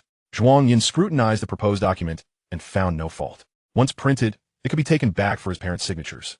He could still have a change of heart now, but once they sign, reconsideration would be far more challenging. The face-saving aspect alone would prove difficult. Song Lu worried that he might be speaking insincerely, yet Zhuang Yan was resolute in his decision to sever ties with these individuals, and the sooner, the better. He could hardly contain his eagerness. Once free from the Zhuang family, he would live for himself, at least until retirement. I will not have a change of heart. All the pros and cons were laid bare, and whether Zhuang Yan chose to heed them was his own decision. After all, Song Lu would merely earn a fee for his services. After their meal, Zhuang Yan accompanied Song Lu to the office and signed the power of attorney. He was unwilling to pause even for a moment. Before the agreement had been printed, he retrieved his phone and unblocked Zhuang Zhoming, calling him directly. Upon receiving the call, Zhuang Zhoming mistakenly believed that Zhuang Yan had come to his senses and was reaching out to apologize. However, upon connection, Zhuang Yan simply asked, "Are you at home? I need to discuss something with you." After a night had passed, had he realized his errors? Zhuang Zhoming let out a cold laugh, Continuing. Your mother and I have already discussed this. You should prepare a few gifts and accompany us to the Xia family. Just don't go inside. Kneel at the entrance and apologize, claiming your impulsive decision to withdraw from the engagement stemmed from a moment of confusion. Gain your uncle Xia's forgiveness first. Then you can properly appease Xia Wan, recognize your position, and express your feelings. Zhuang Yan, growing impatient, interrupted Mr. Zhuang. It seems you have misunderstood. I am here to sever ties with you, not to continue being subservient. The speakerphone fell silent for a few seconds, as if experiencing a glitch before resuming. What did you say? Didn't you say yesterday that if I wanted to withdraw from the engagement, I first had to sever ties with you? The agreement has been prepared by my lawyer, and I'm coming to have you sign it. Zhuang Yan, do you realize what you are saying? Chapter 10, To Hell with Parental Affection. I speak in plain language. Of course, I know what I'm saying. Or is it that you cannot comprehend? The voice of Zhuang Zhoming on the phone seethed with anger. Fine, Zhuang Yan, you've grown some backbone. Daring to speak to me in this manner. Whether his backbone was indeed hardened remained uncertain, but his life certainly was. After all, he had died once. I spoke to you in the same manner yesterday. If you don't like it, once we sever ties, you have to hear it again. Zhuang Zhoming erupted in rage, cursing vehemently over the phone. Merely through his tone, Zhuang Yan could envision the spittle flying. At 50, Zhuang Zhoming had already lived over half his life. In his previous life, he reached the age of 70, while not particularly long-lived among ordinary people. It was an improvement nonetheless. After taking over the Zhuang family's businesses, he had retreated to the position of chairman, no longer involved in daily affairs, yet still wielding considerable power. After turning 60, he traveled extensively, indulging in fishing and gardening, living a leisurely life, even having the time to bring his mistress into the fold. Tang Jing had ultimately succumbed to the mistress's ire, dying at a relatively young age. Reflecting on it, Zhuang Zhoming's infidelity had only emerged in recent years. Once, Zhuang Yan believed the Zhuang family to be selfish, but he later realized that Zhuang Zhoming and Tang Jing had at least shared love. Ultimately, he discovered that he had been mistaken. Selfish individuals can love only themselves. And how could they possibly love others? I will bring my lawyer to the Zhuang family at 2 this afternoon. With that, Zhuang Yan decisively ended the call. Song Lu, who had been privy to the entire conversation, finally understood the confusion surrounding Zhuang Yan's urgency to sever ties with the Zhuang family. What Zhuang Zhoming said was utterly disrespectful, lacking even the most basic regard for his child. He treated him like a dog. Fortunately, Zhuang Yan was unperturbed, responding with remarkable candor. In these past few days, Zhuang Yan had consistently shattered preconceived notions, leaving Song Lu nearly unrecognizable to himself. After hanging up, Zhuang Yan turned to see Song Lu staring at him in astonishment. After a moment's thought, he explained, I needed to provoke him. I fear he may not agree otherwise. Brother, you have succeeded. Are you not concerned that provoking him might lead to him targeting you in the future? Zhuang Yan leisurely poured himself a cup of hot water, responding, whether I provoke him or not, he will still target me. Indeed, simply demanding the child support from Zhuang Yan was absurd enough. 300 million yuan. Zhuang Yan could not possibly amass such a sum. If Zhuang Zhoming pursued this matter relentlessly, it would likely lead to a legal battle. As Song Lu organized the materials, they set out for the Zhuang family at 1 o'clock that afternoon. Both Zhuang Zhoming and Tang Jing were present, and upon seeing Zhuang Yan, Tang Jing immediately erupted into a frenzied tirade. Had I known you would become so disobedient, I should have drowned you at birth. At the tender age of 5, you took the life of your younger sister, and now you return to wreak havoc upon our family. I sacrificed half of my own existence to bring you into this world, nurturing you with unwavering dedication. And this is how you repay your parents? You, a murderer, have extinguished your own sister's life, and you shall spend your days in the Zhuang household atoning for your sins. The shrill, piercing voice cut through the air like nails scraping against a blackboard, sending shivers down one's spine. This was the first time Song Lu encountered such a situation. Instinctively taking a step back, his anxious gaze shifting towards Zhuang Yan, only to find him remarkably calm. As long as Zhuang Yan remained disobedient and attempted to resist, Tang Jing would descend into madness, unleashing the most venomous curses upon him, moralistically shackling him. Zhuang Yan dreaded returning to this home, terrified of confronting such a mother. Yet, he had no choice but to face it in his previous life. Zhuang Yan had brainwashed himself into believing that this family needed him. Whenever Tang Jing spiraled into insanity, lashing out at him with physical violence, hurling insults and cursing him, she would vent her frustrations on him, only to regain her composure afterwards, sparing herself from self-harm. He was far too disobedient. I must end his life. Very well. I shall assist you. I demand he kneel. He is nothing but a murderer. Indeed, you are right. He is a murderer. He is unworthy of being our son. We cannot love him. He must atone for our little coup. I have long ceased to love him. If he continues to disregard our wishes, will he not bring ruin upon our family? He has already done so once before. Zhuang Zhongming tenderly comforted her. It will not come to that. I am here, and I will safeguard our family. The words of a madwoman are devoid of logic, yet they stem from the depths of her heart. The mere thought of Zhuang Yan growing up in such an environment sent chills down Song Lu's spine. Previously, he had disapproved of Zhuang Yan leaving home. Now, he wished to grant him wings to escape. What kind of family is this? It is nothing short of an asylum, a slaughterhouse. How much had he endured to maintain his composure? Zhuang Yan had heard similar accusations far too often. In this household, he was nothing more than a criminal, unworthy of existence, relegated to the status of a dog, his sole purpose being to expose his chest during their moments of discontent, allowing them to stab his heart time and again. Tang Jing seized the ashtray from the coffee table, ready to hurl it at Zhuang Yan. Should it strike him on the head, it would surely cause a grievous injury. Zhuang Yan neither flinched nor intervened, fixing his gaze upon her. Ms. Tang, are you certain you wish to descend into madness before a lawyer? Should you dare to lay a hand on me today, I will not hesitate to call the authorities and have my lawyer file a case. Zhuang Zhongming embraced Tang Jing, asserting, it is your fault that your mother has fallen ill. Do you derive joy from seeing her completely unhinged? I have said it before, if she is unwell, she ought to seek medical attention, rather than wield her illness as a weapon. Tang Jing glared fiercely at Zhuang Yan. Are you calling me insane? Munchausen syndrome. You should be quite familiar with. This statement, while seemingly directed at Tang Jing, was intended for Zhuang Zhongming. Zhuang Zhongming visibly faltered, confusion flickering in his eyes as he regarded Zhuang Yan. Mr. Zhuang, I wish to discuss certain matters with you privately. Should he refuse, he would not shy away from exposing the scandal in public. Zhuang Zhongming had lost his previous air of calm confidence. He soothed his wife, whispering tender reassurances in her ear, a scene that, to outsiders, appeared quite idyllic. Even with a mentally ill wife, his love for her remained steadfast. Some illnesses, when feigned for too long, become genuine. Zhuang Zhongming led Tang Jing to their bedroom, instructing the servants to keep watch, and then summoned Zhuang Yan to the study. Zhuang Yan glanced at the somewhat reserved Song Lu, conveying through his eyes that all would be well. Earlier on their way, Zhuang Yan had reassured him that everything would proceed smoothly. Whether this confidence stemmed from genuine assurance or mere arrogance, Song Lu chose to place his trust in him.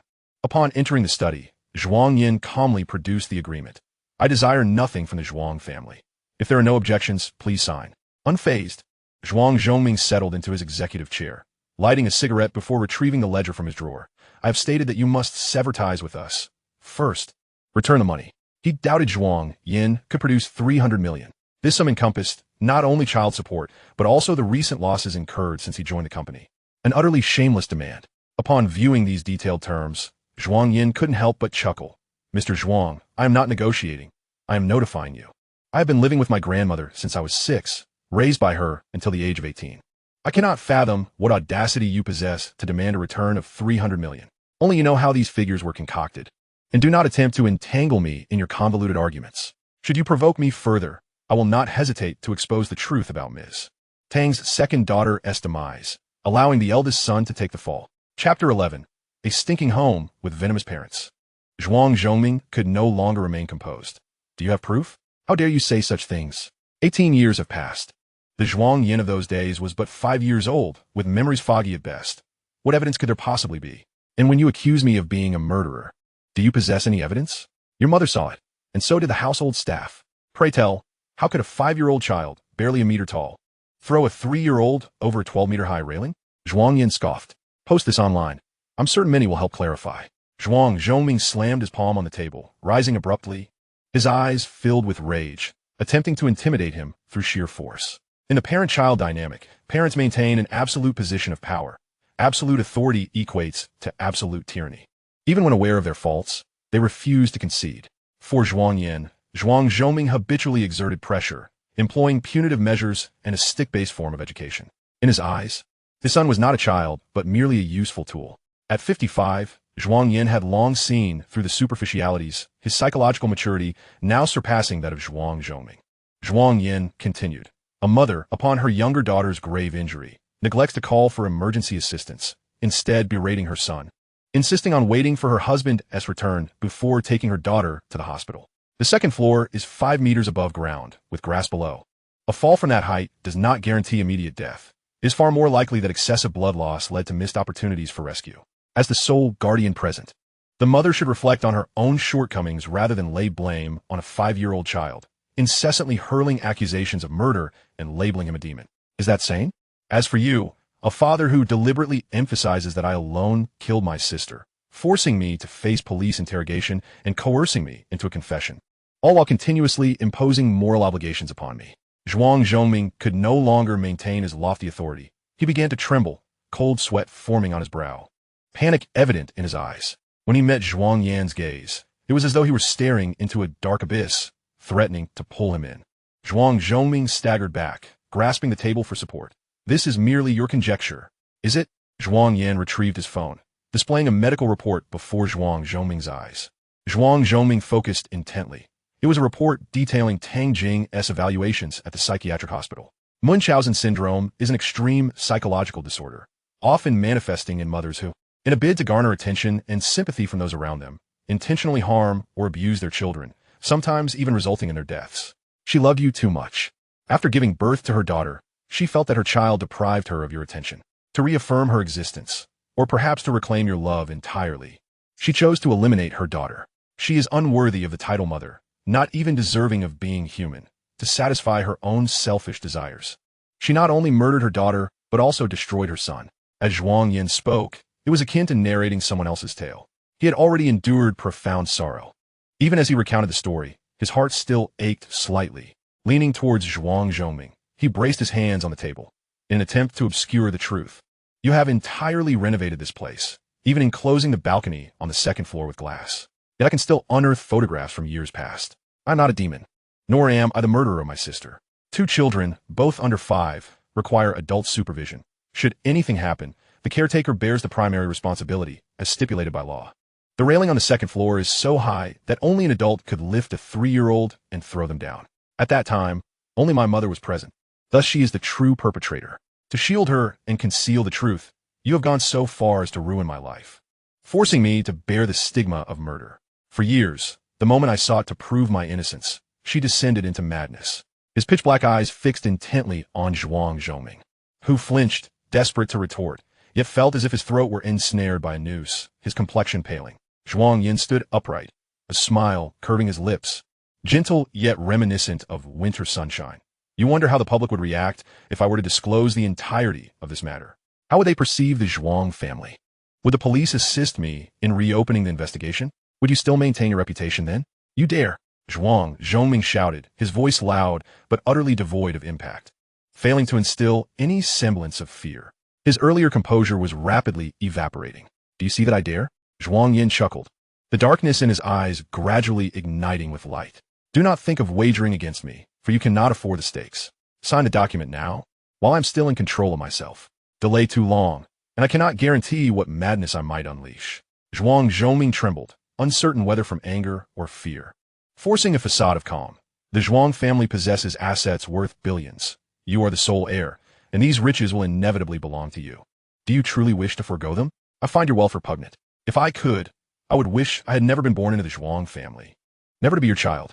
Very well, very well. Zhuang Zhongming repeated thrice, his rage so palpable that his hand shook. He grasped a pen and scrawled his name with force. Zhuang Yan, do not regret this. As Zhuang Zhongming finally affixed his signature, Zhuang Yan collected the agreement, organizing it as he spoke. Why would I regret choosing to be a person rather than your pet? Instead of worrying about me, perhaps you should concern yourself with your own fate, accomplice to murder. The truly culpable are they. With the paternity termination document in hand, Zhuang Yan has finally emerged from his prison. Had it not been for my grandmother's nurturing, I would have perished long ago. You are unworthy to be a father, and even less so to be a son. In pursuit of superficial respectability, you have betrayed her. Zhuang Yan articulated each word deliberately. At the mention of their grandmother, a rare flicker of guilt and regret crossed Zhuang Zhongming's eyes. Zhuang Yan turned and resolutely exited, while Song Lu, having observed him emerge unscathed, breathed a sigh of relief and quietly inquired, "Did you sign it? Did he trouble you?" "I did." Zhuang Yan handed over the agreement. Song Lu examined it meticulously and, satisfied that all was in order, carefully stored away. From this day forth, upon stepping through this door and leaving this house, Zhuang Yan would officially sever ties with Zhuang Zhongming and relinquish his claim to the Zhuang family inheritance. Tang Jing seemed to sense Zhuang Yan's impending departure and dashed from the bedroom, disregarding the servant's attempts to restrain her as she shrieked, "Zhuang Yan, you cannot leave. You are my son. I bore you, and you must take responsibility for me and atone for your sister's death. You shall not exit this place. For if you were to step outside, the one burdened with guilt would be her, a weight she could not bear." Zhuang Yan remained unmoved, allowing Tang Jing's venomous words to wash over him, years of hearing such taunts rendering them mere notes in a symphony. He was no longer the easily manipulated Zhuang Yan of old. He had awakened, no longer a mere instrument for others. Tang Jing, in her frenzy, had stripped away the veneer of her usual elegance, and no one felt pity for her, for she was the true aggressor. The expressions of everyone in the villa were numb, as though such occurrences had long since ceased to astonish them. Tang Jing would not allow her son to escape her grasp. She resorted to her old tactics, crying out the name of her deceased daughter. "Xiaoku, mother knows you are still here. Your brother has caused your death, and now he wishes to abandon us, caring not for father or mother. He is a beast." Everyone in the household was aware that as long as Tang Jing called out Xiaoku's name, Zhuang Yan would inevitably capitulate, kneeling in apology. Burdened with guilt, Zhuang Yan had often complied with Tang Jing's demands, but today, regardless of her weeping, wailing, or shouting, he gazed on impassively, observing Tang Jing's increasingly frantic demeanor. Zhuang Yan smirked, pointing behind her. "Do not call for your sister. She is right there on your shoulder, smiling at you." In an instant, Tang Jing fell silent, her face blanching visibly, terror flickering in her eyes. It appeared she, too, could feel fear. Having exhausted her arsenal of tactics, Tang Jing realized that Zhuang Yan was no longer under her control. She began to scream. This time, she had truly lost her mind. The one who feigned madness would inevitably succumb to true insanity. This was Tang Jing, her piercing shrieks echoing through the living room as she collapsed to the floor. Clutching her hair in anguish, Song Lu grasped Zhuang Yan and retreated to a safe distance before halting. Chapter 12. Just called off an engagement and now heading to a blind date? Song Lu had initially worried Zhuang Yan would be disheartened, but upon glancing over, he found him squinting, seemingly amused as he observed the unfolding farce, finding Tang Jing's madness entertaining. Zhuang Zhongming was compelled to emerge from his study, witnessing his deranged wife and his indifferent son, prompting him to reflect on whether he had erred over the years. Having seen enough of the spectacle, Zhuang Yan called to Song Lu, "Let us depart." Tang Jing ceased her howling, her agitation palpable as she implored, "You cannot leave. If you go, what will happen with the Xia family? Who will marry Xia Wan? Husband, bind him, confine him in the basement, and prevent him from leaving." Seeing Zhuang Zhongming remain unmoved, Tang Jing charged at him, striking him. "Did you not hear? I command you to have someone restrain him. If he leaves, what becomes of our business arrangement?" Such remarks hardly seemed the product of a madwoman. "Zhuang Yan, return. If you dare to leave, I will die before your eyes." Zhuang Yan derisively retorted. "Then go ahead and die.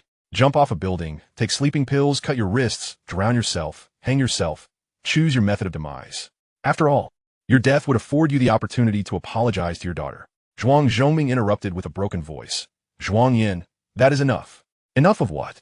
Her cries for death are merely threats against me, are they not? This same tired routine has been employed countless times over the years. She is not bored with it." "I certainly am." Zhuang Zhongming trembled visibly, not out of concern for Tang Jing's potential breakdown, but from fear that the family's disgrace would become public knowledge. A precariously unstable Tang Jing nestled against Zhuang Zhongming, as if seeking refuge.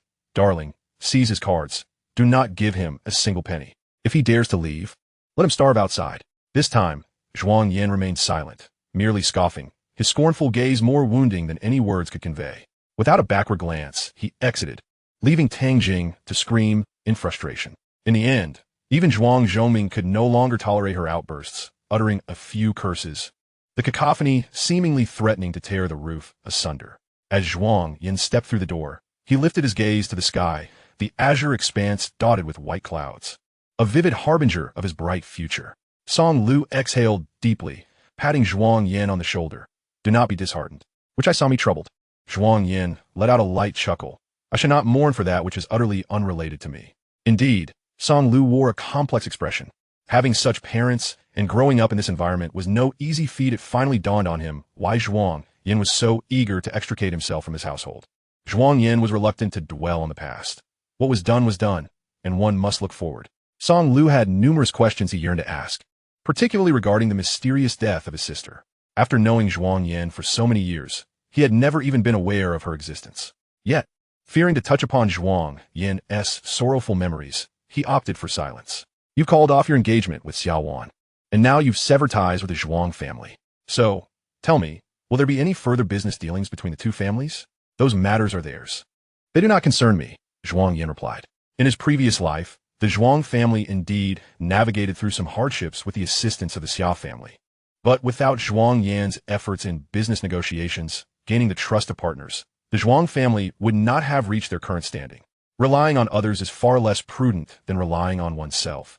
Dependence on external assistance will inevitably lead to stagnation. Song Lu's thoughts diverged from Zhuang Yan's. He pondered how Zhuang Yan would carry on with his life, whether the Zhuang and Xia families would conspire against him, making it impossible for him to remain in Rongqing. Did Zhuang Yan still possess any funds? Who would inherit the vast wealth of the Zhuang family? Would they fabricate an heir or perhaps resort to adoption? In such a family, to be adopted is a double-edged sword. Zhuang Yan, we are brothers, you're my good friend. If you encounter any difficulties, do not hesitate to let me know.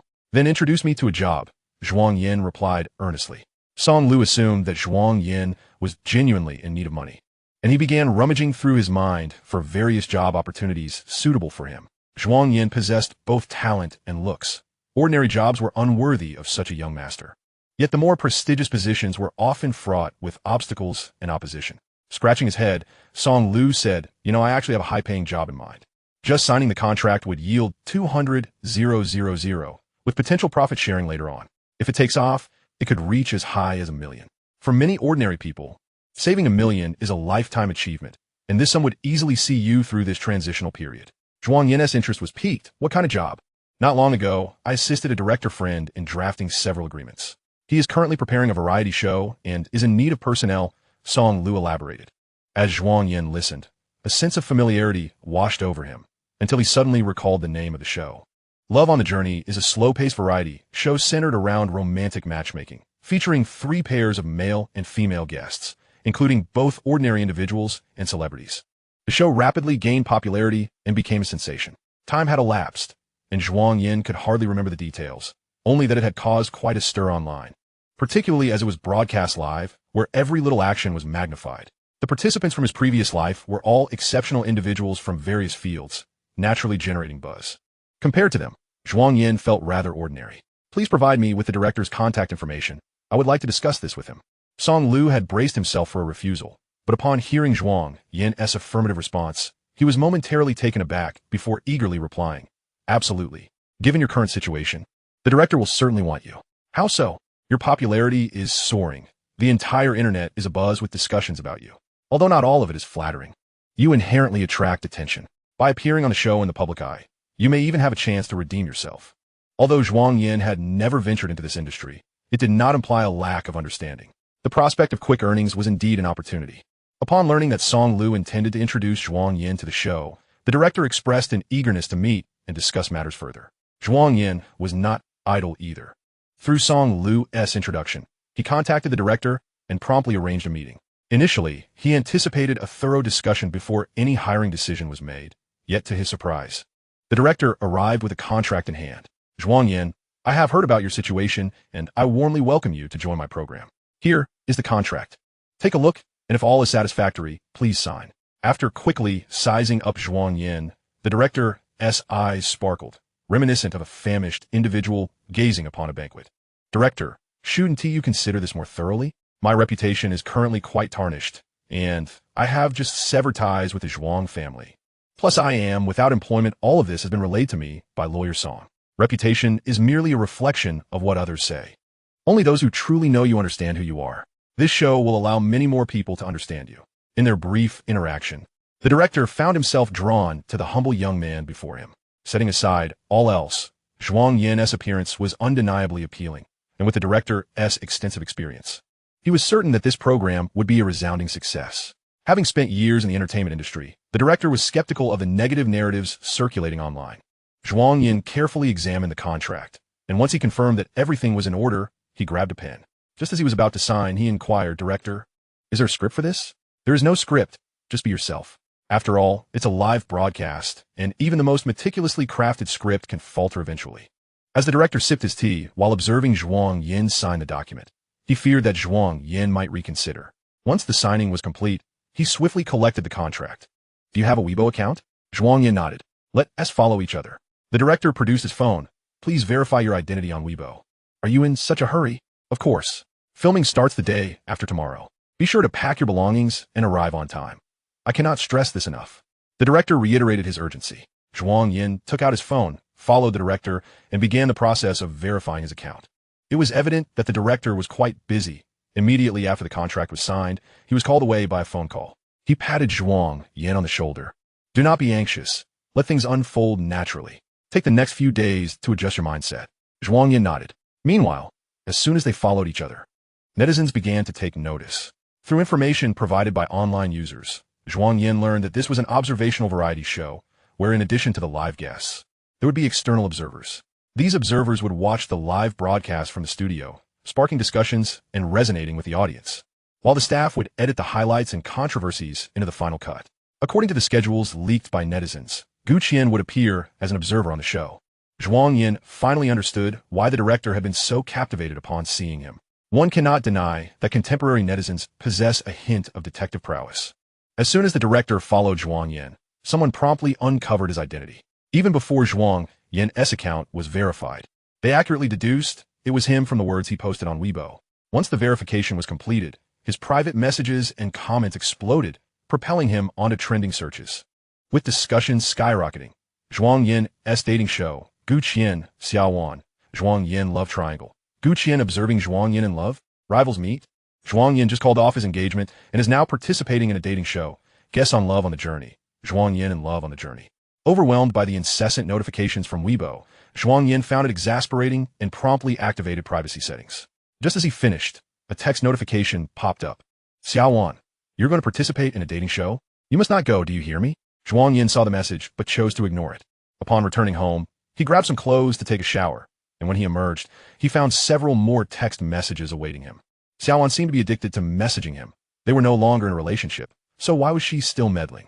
She never seemed to be this controlling when Gu Qian was filming intimate scenes with other actresses. Zhuang Yan, respond to my messages. Can you please stop joking around? It's not funny. Just after breaking off the engagement, you're going to participate in this kind of show? What do you think of me? How many more people do you wish to witness my humiliation? Zhuang Yan suddenly comprehended that her participation in the variety show had caused her to feel embarrassed due to the repercussions it had on him. If she felt ashamed now, why did she not experience that shame yesterday when she fled from the wedding? Indeed, one only feels the sting of a slap when it strikes their own face. The wedding has been called off, and the ties of kinship severed cleanly. There is no longer any necessity for future communication. With that thought, Zhuang Yan decisively blocked and deleted Xia Wan from her contacts. Chapter 13. The forced cancellation of the engagement. You are forbidden from participating in such a variety show. You are not an artist and will only make a fool of yourself. Message sent, but declined by the recipient. The other party has enabled friend verification. You are still their friend. Xia Wan could hardly believe that Zhuang Yan had actually blocked and deleted her. In disbelief, she called Zhuang Yan again only to be met with the system notification that the other party was currently on another call. Even the phone had been blocked. All the confidence she had built up crumbled in an instant. At that moment, people kept inquiring whether it was true that she had broken off her engagement with Zhuang Yan, and if he was indeed going to participate in a matchmaking show as rumored online.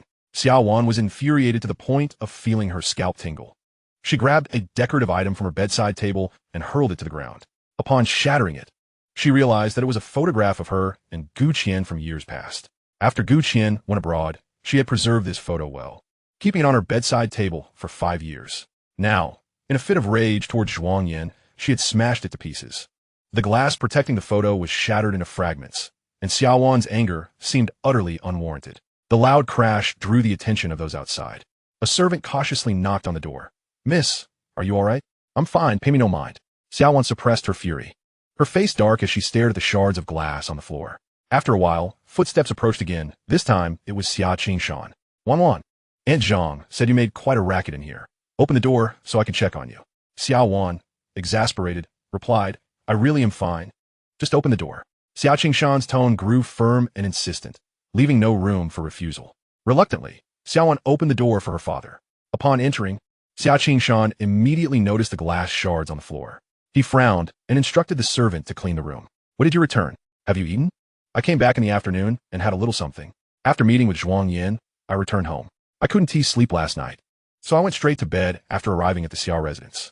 I woke up at 8 and had a bowl of porridge, but I had no appetite and lacked the energy to do much. She had intended to return to her room for more sleep, but at that moment, a friend called to inquire about the situation regarding her engagement cancellation, asking if she had managed to handle it.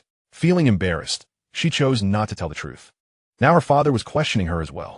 Have you met with Zhuang Yan? Her father was not so easily deceived. Xia Wan lowered her head and replied, yes. I have. What was his demeanor like? Just as it was. Have you reconciled? Xia Qingshan thought simply. If Xia Wan could placate Zhuang Yan with a few words, everything would be fine.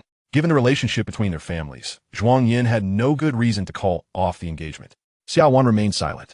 Seeing this, Xia Qingshan frowned and probed. You haven't reconciled yet? What did you discuss when you met? I've already said what needed to be said. I know I was in the wrong, and I apologized. I even offered to make it up to him, but he is petty and selfish, deliberately escalating matters to make me uncomfortable, wanting to break off the engagement and sever ties. Now he has even blocked me. Regarding Zhuang Yan's rumored participation in a matchmaking show, she was too ashamed to even utter the words. Xia Qingshan's face darkened upon hearing this. Does he think he could decide this marriage alone? He can't just walk away. You need not concern yourself with him. Let him stew for a few days. Once he thinks it over, he will relent. His tone was distinctly dismissive. Is it truly so? Yet she felt that this time, Zhuang Yan would not yield.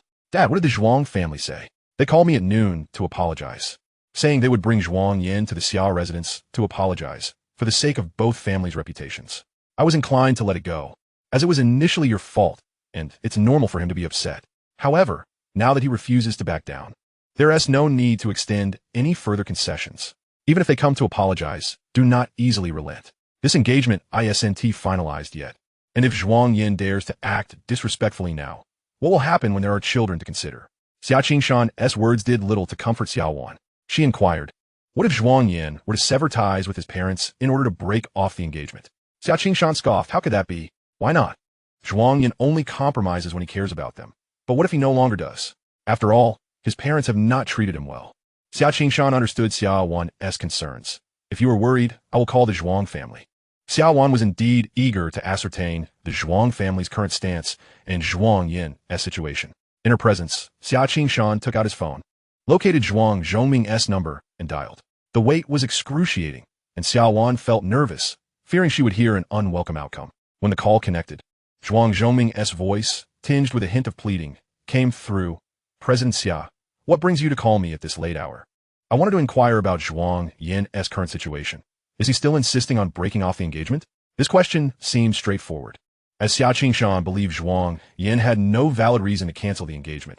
It would be foolish to act impulsively and end up with nothing. However, the response was silence.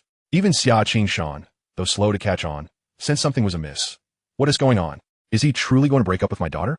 President Xia, you know that matters of the heart are beyond parental control. They must be resolved by the children themselves. Zhuang Yan has matured and is quite stubborn. I have spoken to him, admonished him, but Xia Qingshan snorted derisively. So your current stance is that he intends to cancel the engagement? Zhuang Zhongming was at a loss for words.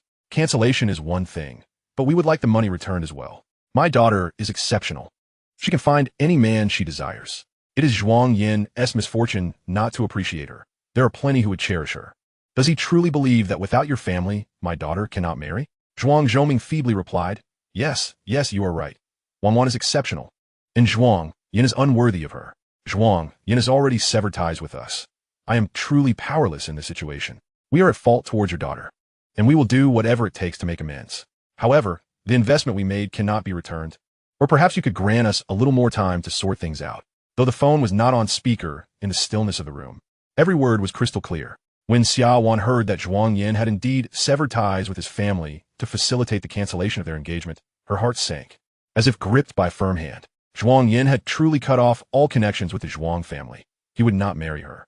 Strict internally, yet submissive towards the Xia family, Zhuang Zhongming bowed in apology. President Xia, let us arrange a time to discuss the project properly. Though the children may lack destiny, our families still have mutual interests. This business deal will not result in a loss. Xia Qingshan, fuming, retorted, I have no desire to conduct business with someone so untrustworthy. With that, he abruptly hung up the phone, glancing at Xia Wan, who appeared utterly despondent, unsure how to console her. just 10 minutes prior. He had been adamant that Zhuang Yan lacked the capability to break off the engagement, yet now he had been thoroughly proven wrong. What sort of situation was this? Xia Qingshan pondered for a long time, unable to fathom Zhuang Yan's mindset. Did he not love his daughter? How could he simply abandon her? Especially when they were on the cusp of marriage. Wan, do you truly care for Zhuang Yan? If you like him, I can have someone bring him here. Xia Wan regained her composure and lifted her weary eyelids, replying, I do not like him. What is he even worth? There are countless people who admire me, and I am not relying on him.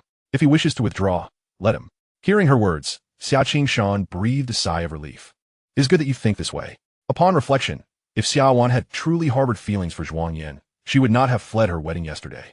Xia Wan gritted her teeth and declared, but if this marriage is to be annulled, it must be us who initiate it. I cannot let this go unchallenged. Do whatever you wish. Your father supports you. Chapter 14. Just friends. Xia Wan was overly confident, believing that no matter what transpired, Zhuang Yan would never abandon her. He was akin to the jewelry in her box, remaining static and unyielding. Even if it gathered dust, aged, or became damaged, it would not simply vanish. Thus, when Zhuang Yan abruptly called off the engagement, she found it impossible to accept. Although Xia Qingshan had been quite upset about Xia Wan's visit to Gu Qian yesterday, he could not bring himself to scold her upon seeing her fatigued visage. Rest well. If you cannot find a way to vent your frustration, I shall do it for you. Anyone who dares treat my daughter so callously will find it difficult to remain in Rong City. Xia Wan recalled Zhuang Yan's words from earlier in the day, and ironically, she had felt she could easily manipulate him. Dad, I can't handle Zhuang Yan. You need not interfere. For some unknown reason, she did not want Zhuang Yan to leave Rong City, to distance himself from her. Perhaps this stemmed from her reluctance to accept defeat.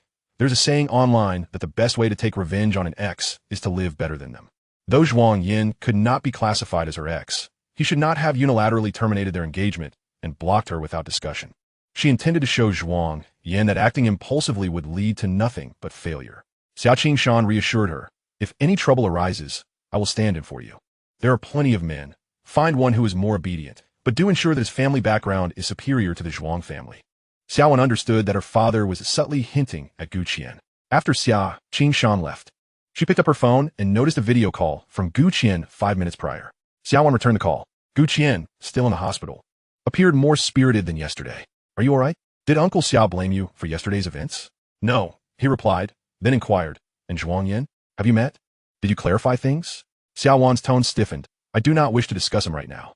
Gu Qian observed her pallid expression and hesitantly remarked, Zhang just informed me that Zhuang Yan is set to participate in a variety show, which essentially revolves around dating and creating on-screen couples. Zhuang Yan is still your fiancé. How can he partake in such a program? This shows he has no regard for you. Xia Wan's expression remained unchanged, but her grip on the phone tightened. The news of Zhuang Yan's participation in a dating show had spread online, and Xia Wan had seen reports. If the hype was not curtailed now, it would inevitably trend. In this age of rampant online attention, those involved in such matters inherently attract scrutiny, and achieving trending status is all too easy. Conversely, suppressing it poses a greater challenge. Zhang Ge had already confirmed with the director that Zhuang Yan would join the program in 2 days. Once the rumors were validated, the Xia family would undoubtedly be affected. Alas, Zhuang Yan is utterly lacking as a man. He shows no consideration for you or Uncle Xia's dignity in this union. Gu Qian lamented about Zhuang Yan in Xia Wan's presence. You're quite familiar with this variety show? Zhang Ge secured this opportunity for me. Gu Qian quickly clarified. I am not there to date. I am an observer in the inner circle. The contract was signed long ago, and I have a good relationship with the director. If you do not want Zhuang Yan to record the show, I can speak to the director. However, they have already signed contracts, and withdrawing would incur a penalty. The director would not easily let him go. Xia Wan listened intently, her brow furrowed, and decided to be honest with him. I have already called off the engagement with Zhuang Yan. His affairs are no longer my concern. Gu Qian fell silent for a long moment before finally managing a stiff smile. How is that possible? He would never agree to this. He not only agreed to end our engagement, but he also severed ties with the Zhuang family. This revelation took Gu Qian by surprise, though he recognized it as a positive development. Before he could fully digest the news, Xia Wan interjected, Can I participate in that variety show? You likely can bring someone along, but why would you want to go? To see Zhuang Yan? Wouldn't that be unpleasant? The thought of Zhuang Yan flirting with other women on the show filled her with frustration. While it might be uncomfortable to see him, not knowing would only lead to more distress. If you wish to participate, I can inform the director. You can join me on stage the day after tomorrow. I just fear that netizens will speculate wildly about our relationship. That is fine, let them speculate. I need to handle matters concerning Zhuang Yan. Without waiting for Gu Qian's response, she abruptly ended the call. In her endeavors, she has always acted according to her own will. Once she has made a decision, she executes it with unwavering resolve. Xia Wan logged into her Weibo account, revisiting the post she had made yesterday, just friends. It had drawn various interpretations from netizens, as it did not explicitly name anyone. Some believe she was clarifying her relationship with Gu Qian, while others thought it concerned Zhuang Yan. Their relationship still lingered at yesterday's status. No one knew they had called off the engagement, as neither family had made an official announcement. Xia Wan composed a message to share. I have officially called off my engagement with Mr. Zhuang Yan. From this day forth, we shall have no further ties. Over the years, I attempted to cultivate a relationship with him, yet I have consistently found that we cannot connect on a deeper level. Since we cannot be lovers, we can only remain friends. Chapter 15. The former fiancée is her aunt. This time, Xia Wan did not try to control public opinion. She even purchased marketing to intentionally guide netizens, portraying herself as a victim of the union, as if her relationship with Zhuang Yan had been entirely coerced. Now, she had awakened to the truth, charging forth for love, and choosing to sever ties with Zhuang Yan completely. A video surfaced on trending topics, juxtaposing Zhuang Yan, isolated on stage, against Xia Wan, celebrating Gu Qian's birthday in the hospital. The comments were rife with mockery and schadenfreude. Our couple, once torn apart, is truly back together. That just friend's remark was aimed at Zhuang Yan, telling him not to get any delusions. This is the consequence of disrupting another's relationship. Zhuang Yan knew Xia Wan had someone she liked, yet still clung to her for a union. How desperate is he to marry? Gu Qian and Xia Wan are a perfect match. Childhood sweethearts, rekindled romance. How could someone like Zhuang Yan, who appeared later in the game, compare? Spare your sympathy for Zhuang Yan. He is merely pretending, and his relationship with Xia Wan was for financial gain. Now that she no longer wants him, he turns to a dating show. Is he hoping to lure a rich woman? Zhuang Yan isn't that desperate, right? He is still a second-generation rich kid. Reliable sources indicate that Zhuang Yan has been cast out by the Zhuang family, meaning he is now financially struggling. He has no means, so he should not seek a wealthy woman to support him. I hope the sisters on his journey remain vigilant and steer clear of broke men. The developments unfolded as Xia Wan had anticipated, overwhelmingly in her favor. To align with her narrative, the Zhuang group also issued a statement, declaring that the Xia and Zhuang families had annulled the engagement, granting both parties the freedom to pursue love. As for Zhuang Yan, it was not the right moment to claim he had severed ties with his family. For now, he could be ignored. The internet has always been devoid of rational discourse. What netizens observe is often excessively one-sided. A discerning individual can easily discern right from wrong, and with just a spark of incitement, the scales of justice can be effortlessly tipped, culminating in online harassment. Gu Qian has been vigilantly monitoring the online landscape, and upon witnessing Xia Wan's choice between him and Zhuang Yan, he was satisfied with a knowing smile. However, this was merely the beginning. He covertly orchestrated provocations, ensuring Zhuang Yan was irrevocably branded as the third party disrupting others' relationships. On the day of Zhuang Yan's program recording, the uproar on Weibo persisted unabated. Yet Zhuang Yan remained unfazed, indulging in sleep and meals as usual. After a brief tidying of his belongings, he purchased a plane ticket and departed from Rongqing, heading to the variety show's recording venue. The program's confidentiality was commendable. Despite being on the verge of recording, the guest list had yet to be revealed, relying solely on netizens' conjectures. Upon encountering Zhuang Yan, the director inquired, "Have you seen the trending topics on Weibo?" "What trending topics?" Zhuang Yan replied, puzzled. The director cast him a significant glance before patting his shoulder with a sigh. "Perhaps it's better that you remain unaware. We will collect your phones now and provide you with new communication devices. Before we commence recording, reach out to anyone you wish to contact promptly." Zhuang Yan shook his head. "I have no one to contact." The director, respecting his wishes, refrained from further comment or urging Zhuang Yan to check the trending topics online, knowing that such distractions would only dampen one's spirits. After officially verifying his Weibo account, Zhuang Yan had said to do not disturb to avoid interruptions during his rest. Although he had not checked it in recent days, it did not mean he was oblivious. It was merely a replay of the all-encompassing negativity he had experienced in his previous life. Gu Qian's diehard fans were fervently engaged in stoking romantic rivalries and disparaging others. Even after Zhuang Yan had married Xia Wan in his past life, those fervent fans had stirred trouble outside his studio, incessantly questioning him about his marriage until he was 50. This life, as they wished, he was not wed to Xia Wan. Surely, this was an improvement over the relentless online vitriol he had previously endured. Whether he was vilified or not mattered little, for it did not impede his life. In fact, the negativity could even generate a modicum of publicity. After all, any publicity is good publicity. Zhuang Yan was not particularly well-versed in variety shows. He knew of this program's popularity, but had never bothered to watch it. He assumed Love on the Journey would involve travel, which suited him perfectly as it offered the opportunity to explore without expense and savor local delicacies. However, he was unaware of the first destination. Zhuang Yan subtly probed the staff for information, but they remained tight-lipped, regarding him with a mix of sympathy and schadenfreude, which instilled a foreboding feeling in him. As the vehicle ventured further away, urban landscapes gave way to rugged hills and dirt roads.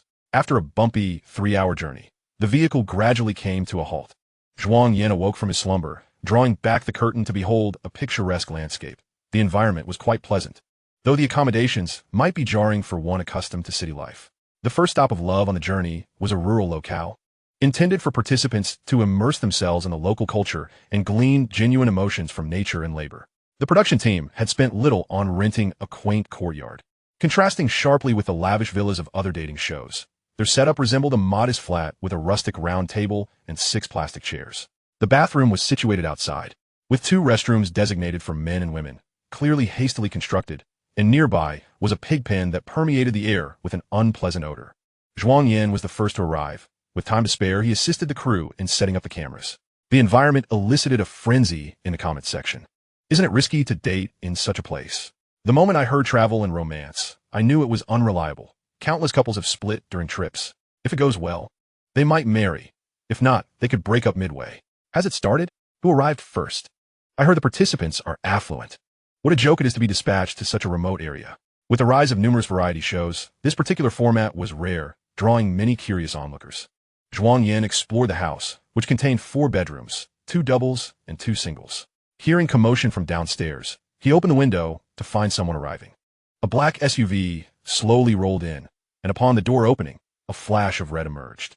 The woman had porcelain skin, and her red dress accentuated her alluring figure. As she alighted from the vehicle, even the sunlight seemed to dim. Her long hair cascaded to her waist, her curves enticing, and she wore oversized sunglasses that concealed much of her face. Sensing she was being watched, she slightly lifted her gaze, locking eyes with Zhuang Yan. Who is she? Why does she seem familiar? The woman playfully beckoned Zhuang Yan with a finger, inviting him closer. Bewildered, he approached, feeling an intensifying sense of familiarity until she spoke and removed her sunglasses. Do you not recognize me? Her eyes sparkled like spring water, with a captivating allure that could render anyone weak at the knees. The crew member filming her nearly dropped the camera in shock. Viewers watching the live stream fell silent for a few seconds before erupting with frenzied comments. Is this a fairy? The first female guest? Is this stunning? How will the others measure up? Will the subsequent guests be even more beautiful? With looks like hers, she would undoubtedly become a sensation in the entertainment industry. I need to know this beauty's information at once. Who is this man? He seems ordinary next to her.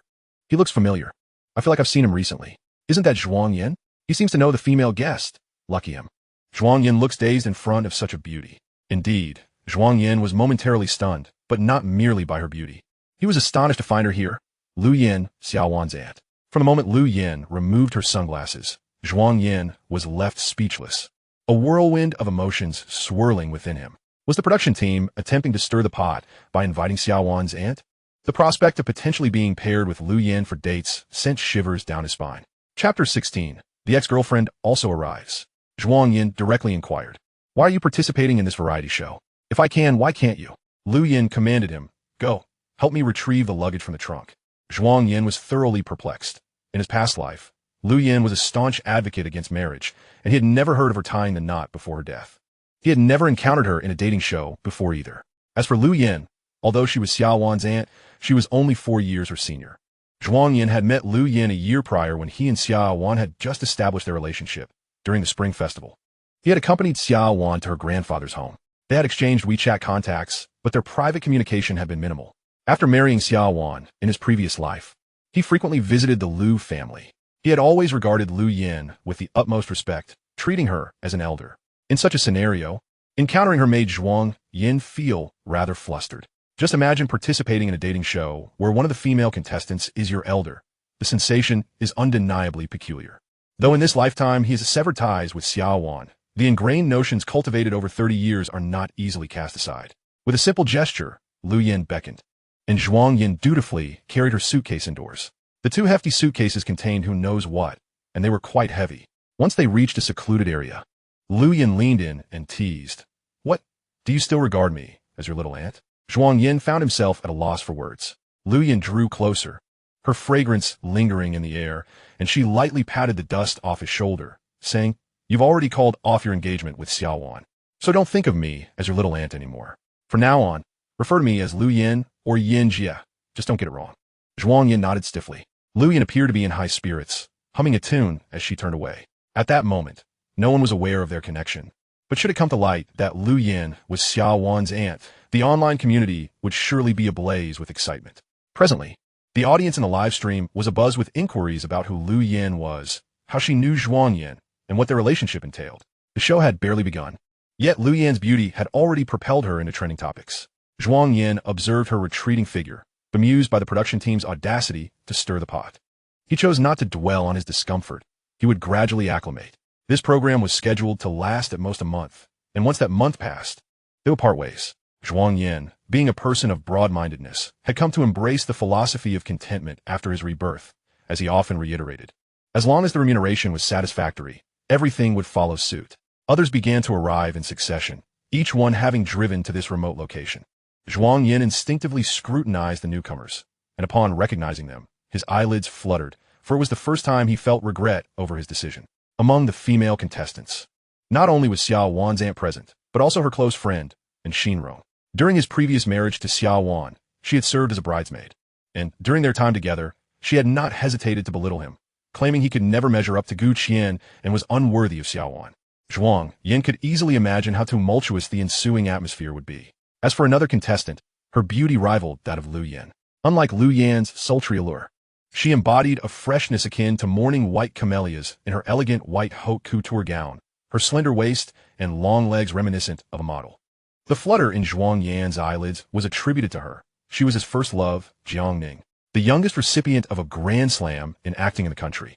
Her name was known far and wide in the entertainment industry. With her stunning looks and exceptional talent, even during her hiatus, she boasted millions of fans. Gu Qian paled in comparison. Should her admirers discover that their beloved actress had once been involved with him, he would likely be drowned in a torrent of disdain. Zhuang Yan had underestimated the production team's capabilities in managing to invite Jiangning. Their confidentiality measures were remarkably stringent, leaving him to wonder just how fervently the live audience might react. Jiangning had always maintained a laid-back demeanor in the industry, and few would have anticipated her participation in a show of this nature, which seemed unbefitting of her stature. Moreover, she was still young, and her career was on the rise. Having previously enjoyed a scandal-free reputation, she was now thrusting herself into the limelight of gossip, prompting numerous fans to bemoan her apparent fall from grace. The program's popularity soared to unprecedented heights, with the viewership exceeding 100 million, effortlessly shattering historical records. The larger the audience grew, the more vitriol Zhuang Yan faced. He felt as though his financial resources were dwindling, uncertain if the compensation he received would be sufficient to cover his impending emotional damages. Despite such thoughts, the contract had been signed, and Zhuang Yan was a man of his word, unwilling to renege on his commitments. Among the male contestants, Zhuang Yan was unfamiliar with any of them. Yet to match the caliber of the female contestants, they were likely to be no slouches themselves. Each one possessed their own charm. One exuded the aura of a domineering CEO, while the other was a youthful heartthrob. Standing among them, Zhuang Yan appeared rather ordinary. As a 55-year-old man, he had no inclination to groom himself, having merely washed his hair and donned a simple dark t-shirt plucked from his wardrobe. The sun blazed down, causing him to squint and appear somewhat listless. The first to speak was Xinrong, who upon spotting Zhuang Yan, rolled her eyes dramatically and sarcastically remarked, "What bad luck. What kind of people is the production team inviting? And this place, what a dump. Their isn't even a shopping mall. How can anyone live here?" The moment I walked in, a foul stench hit me. "Director, couldn't you find a better location? We're participating in a show about love on the road, not a death march. This is hilarious. Missing should definitely keep talking. Is that really Jiangning? How could she possibly be participating in such a show? This is supposed to be an ordinary variety show, not a dating competition. This production team must be spending lavishly to have invited an actress of her caliber. I'm a fan of Jiangning, and it seems odd for her to abandon her film career for this. Feels like a scandal brewing. The female contestants are all stunning. If I had to choose, I wouldn't even know whom to select, but my favorite has to be the first one. Lu Yan. She is the only one among the contestants who is an ordinary person. Compared to the female contestants, the male contestants seem rather underwhelming, especially Zhuang Yan. Is he merely here to serve as a backdrop? I truly don't understand what the production team was thinking in inviting him. Could it be to accentuate the others? With the appearances of Xinrong and Jiang Ning, the online audience grew exponentially. To be able to befriend Xia Wan, and Xinrong's family background was undoubtedly affluent. She was indeed a true heiress. For the past few years, she had been navigating the entertainment industry, yet after 4 or 5 years, she had not managed to make a name for herself. Initially debuting in a girl group, she was an idol. But her lack of solid foundational skills led to her being criticized for slacking off. In frustration, she left the group and ventured into acting. Often rumored to be difficult to work with her acting skills being deemed subpar. Overall, her reputation was quite poor, and now she sought to transition into a variety show personality, only to find herself recording her first show alongside Zhuang Yan.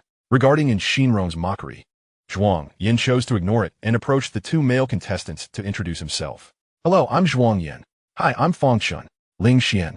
The young heartthrob introduced himself as Ling Xian, while the youthful CEO was Fang Chun. During the first gathering of the production team, everyone was in a state of exploring their new environment and familiarizing themselves with one another. Apart from Xinrong, everyone else was quite amiable. After all, they were live streaming, and it was essential to maintain a cordial atmosphere, at least on the surface. Zhuang Yan stood in an inconspicuous corner, maintaining a smile and refraining from speaking. Fully aware of his role as the designated scapegoat, Jiang Ning maneuvered through the crowd and suddenly stood before Zhuang Yan.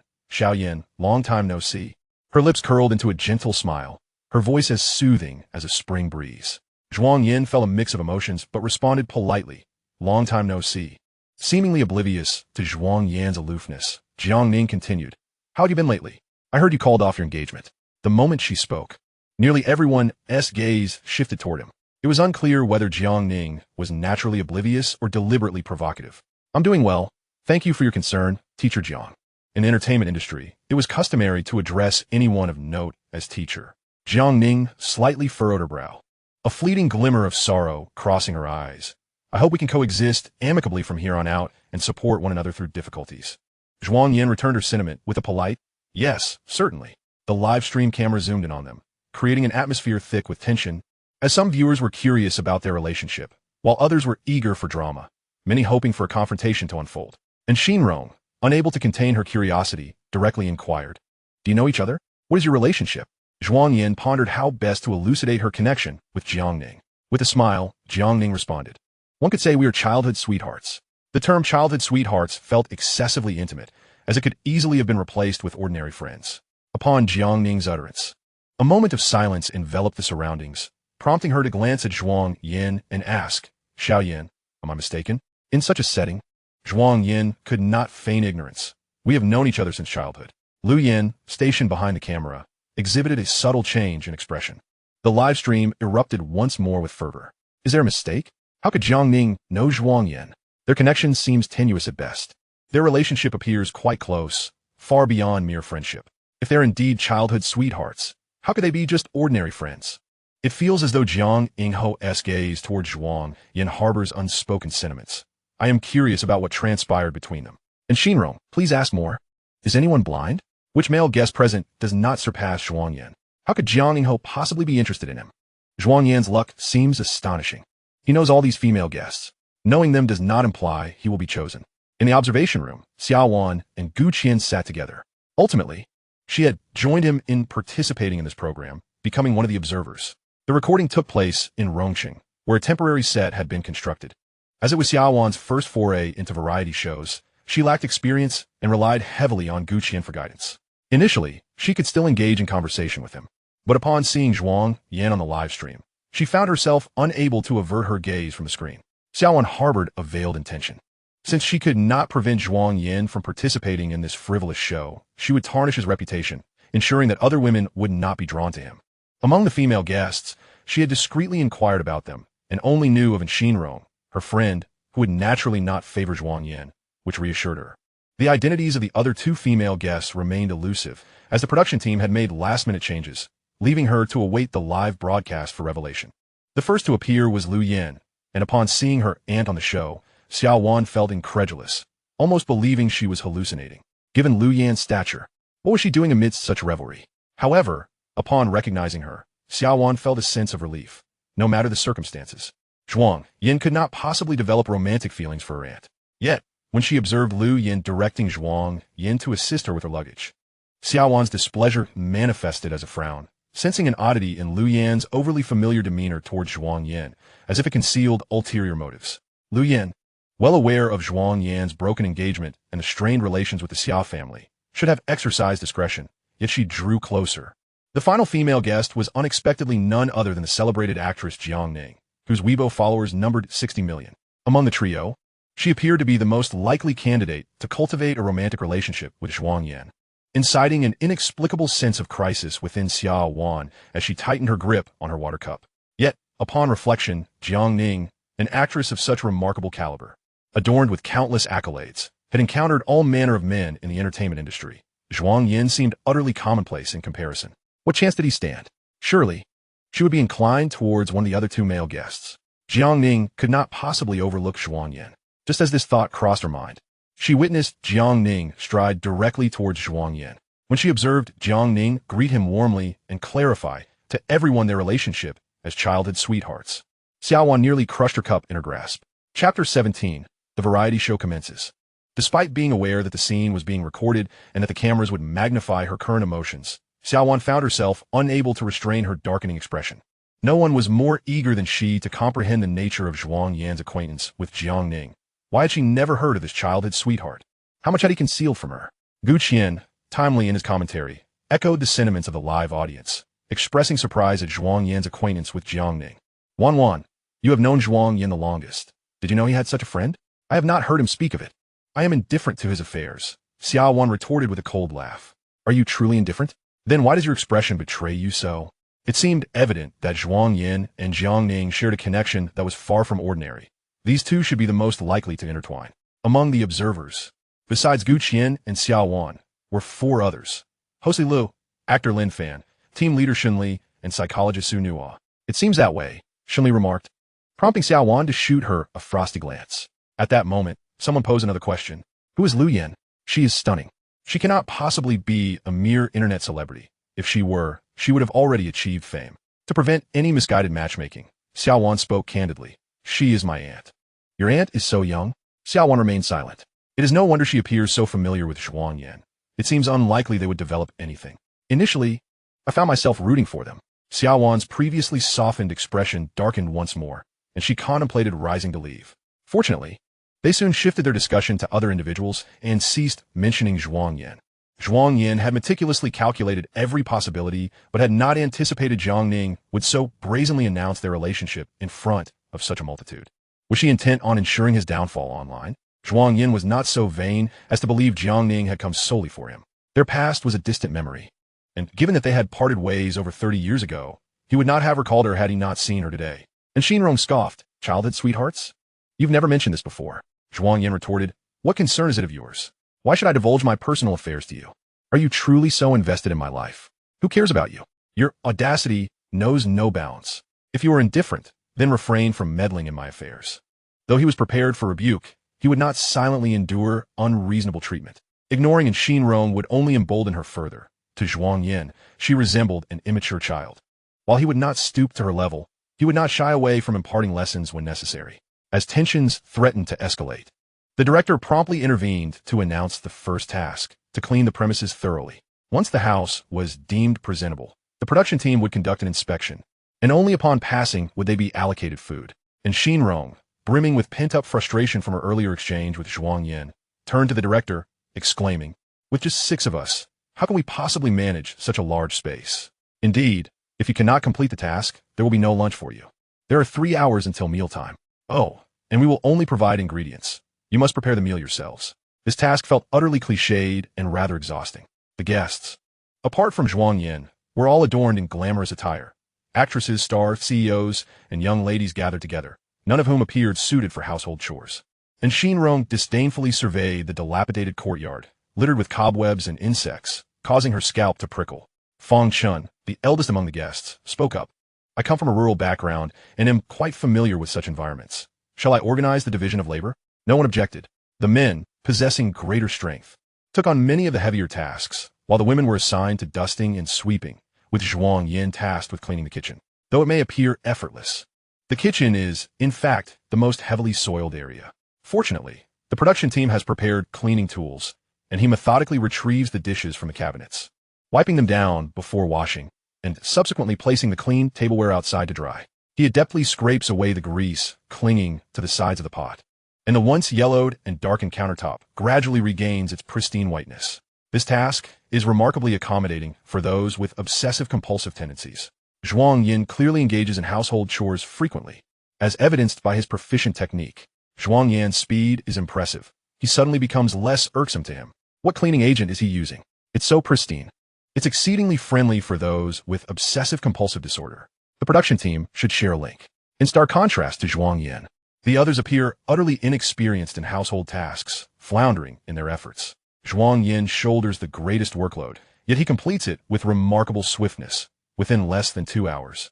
The previously chaotic kitchen is transformed into a clean and orderly space.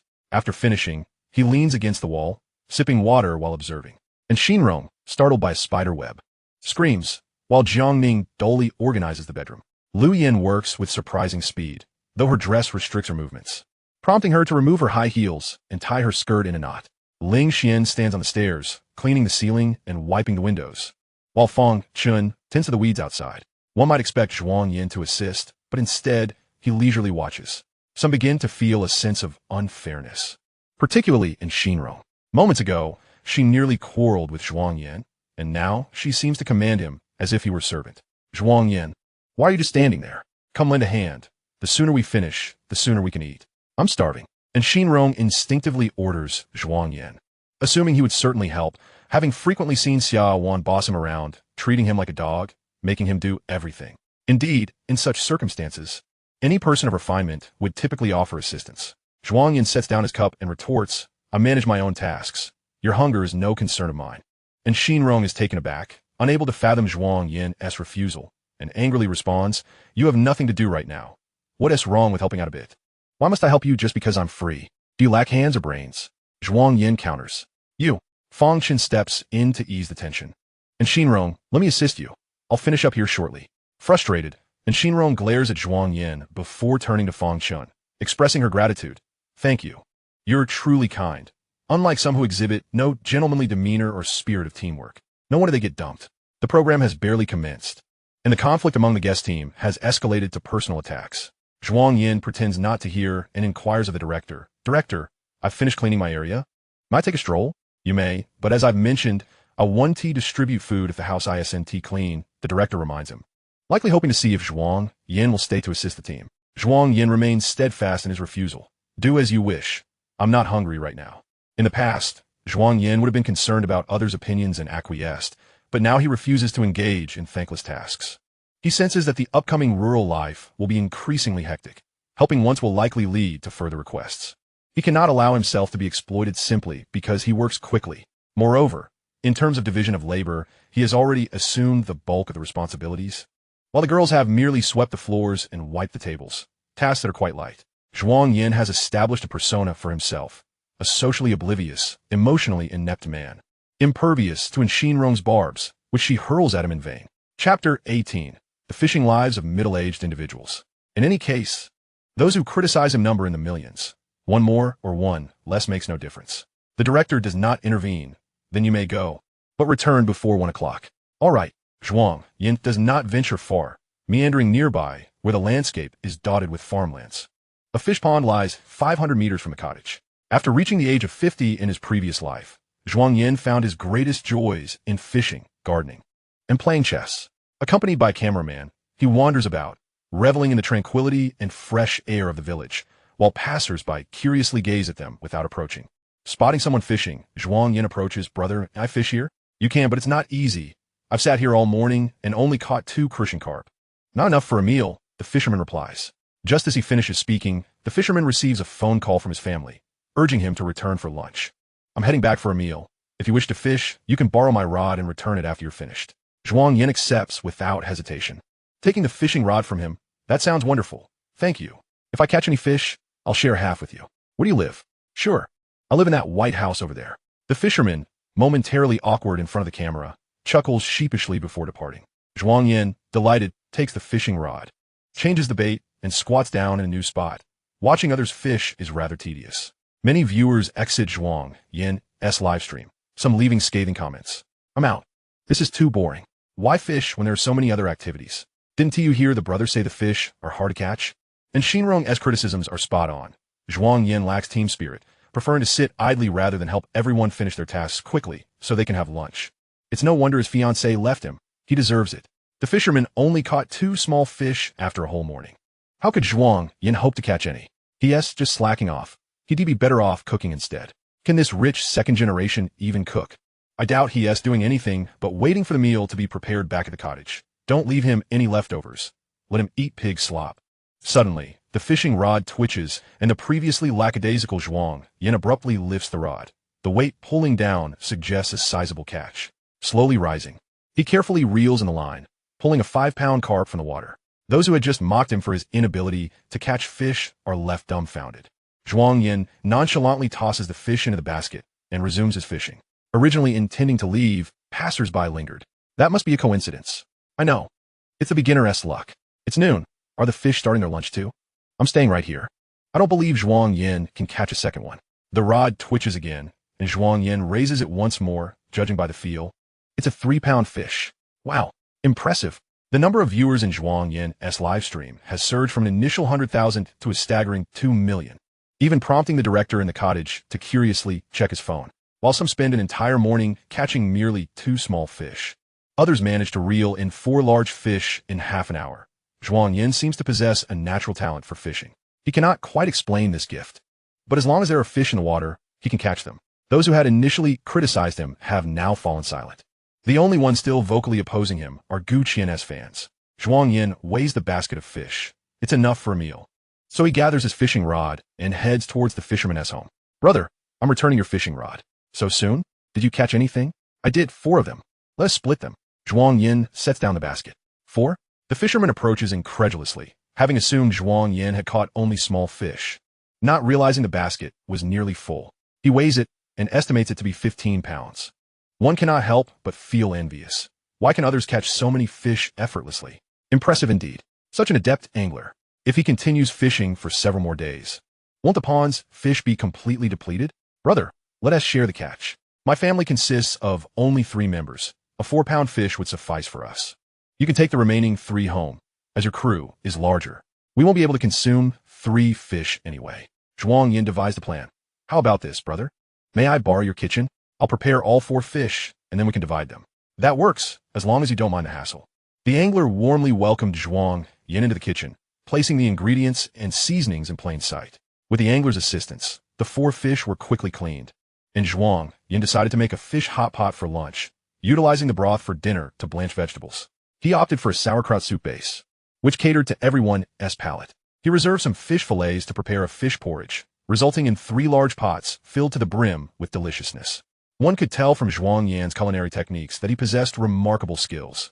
Even through the screen, the aroma wafted invitingly, the broth gleaming golden, causing the photographer nearby to swallow hard. "That smells divine. Have you trained as a chef?" the angler inquired. "I studied Sichuan cuisine specifically," Zhuang Yan replied. The delicate fish slices were to be added last. As they cooked, he drizzled hot oil over them, topped with chili, scallions, ginger, garlic, and Sichuan peppercorns. With a sizzling sound, the Maillard reaction took place, eliciting a collective gulp from the onlookers. The crew zoomed in for a close-up of the sauerkraut fish dish. Can Zhuang Yan really cook this well? Just look at the color. He could open a restaurant.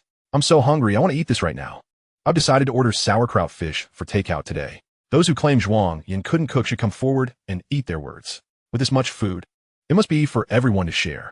Zhuang Yan is quite generous. He single-handedly prepared lunch while in the small kitchen. It would have exploded with all that cooking.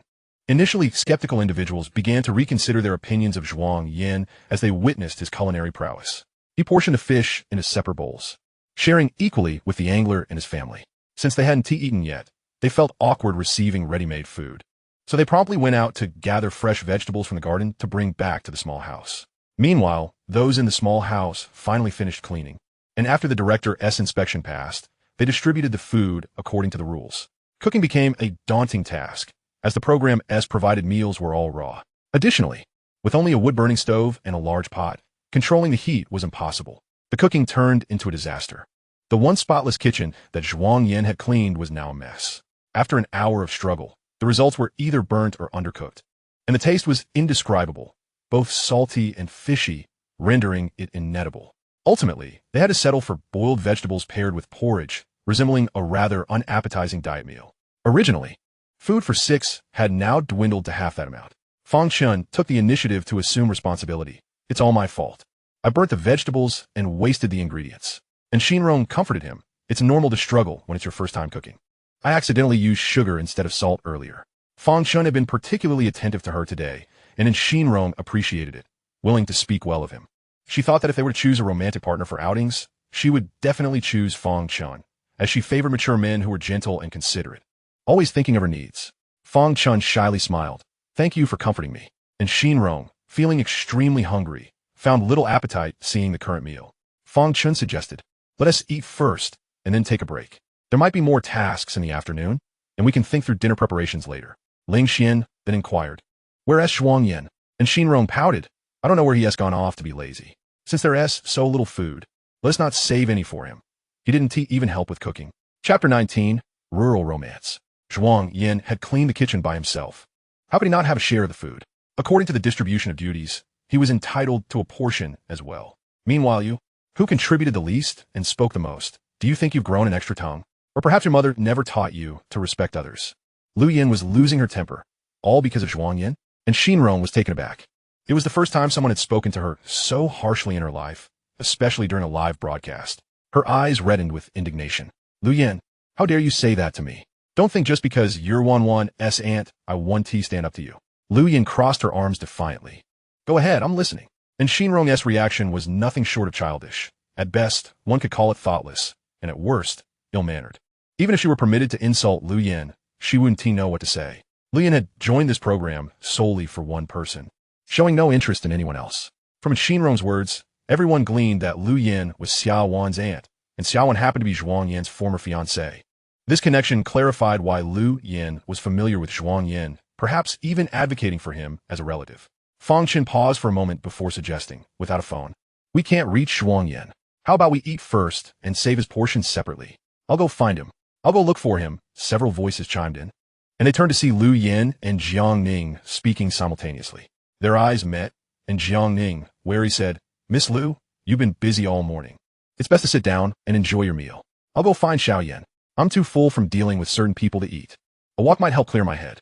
Also, Miss Jiang, I wanted to remind you for a while, being overly familiar with Zhuang Yan might not reflect well."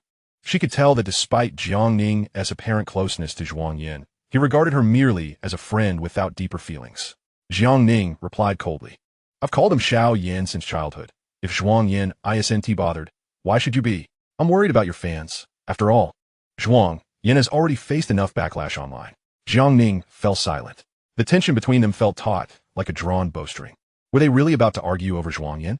The director, usually silent, suddenly interjected, "No need to look for him. Zhuang Yan has returned." Zhuang Yan arrived just in time, accompanied by the angler, both carrying stainless steel bowls and fresh vegetables hanging from their wrists. As Zhuang Yan entered, he immediately sensed the charged atmosphere. He placed the sauerkraut fish on the table and took the fish porridge from the angler, saying, "Thank you for bringing me back. It's no trouble. I'll be on my way now." Ordinary people often struggle to face so many cameras, and after setting down the dishes, the angler hurriedly left. Zhuang Yan appeared unfazed, surveying the table filled with boiled vegetables and scorched rice. "Let us eat," he declared. Ling Xian approached him, asking, "Where did this fish soup come from?" "I made it, borrowing my neighbor's kitchen." "And the fish?" "I caught it myself." "What about the vegetables?" "I traded the fish for them." 5 pairs of eyes fixed on him as Zhuang Yan, already famished, noticed there were no bowls or chopsticks set for him. He calmly retrieved his own, first sipping the fish soup before diving into the fish. Is Zhuang Yan not hungry? Why is he just standing there? Let us eat. In a dating show, seating arrangements are also a focal point, with Lu Yin positioning herself next to Zhuang Yan's right side, and Jiang Ning sitting close to him as well. The meal was awkward. Observing the food Zhuang Yan had brought made Xinrong's previous remarks seem laughable. "I feel embarrassed for Xinrong. Just moments ago, she said not to save anything for Zhuang Yan. Did he even eat their leftovers?" Compared to Zhuang Yan's sauerkraut fish, Fang Chun's cooking looks like slop. Isn't Fangchun from a rural background? How can he not even cook? Does being from a rural background automatically mean one knows how to cook? Observing them relish their meal, I too yearn for fish. I noticed that Xinrong has not taken a single bite, likely due to her reluctance to eat, especially considering her previous criticisms of Zhuang Yan, claiming he lacked team spirit and was merely slacking off, while he returned with an enormous pot of fish. Without Zhuang Yan, they would have surely gone hungry this afternoon. The livestream was filled with irate viewers, particularly after Lu Yin and Jiang Ning nearly quarreled over Zhuang Yan. Can't Jiang Ingho steer clear of Zhuang Yan? He is merely a second-hand man, just recently dumped. What is so special about him?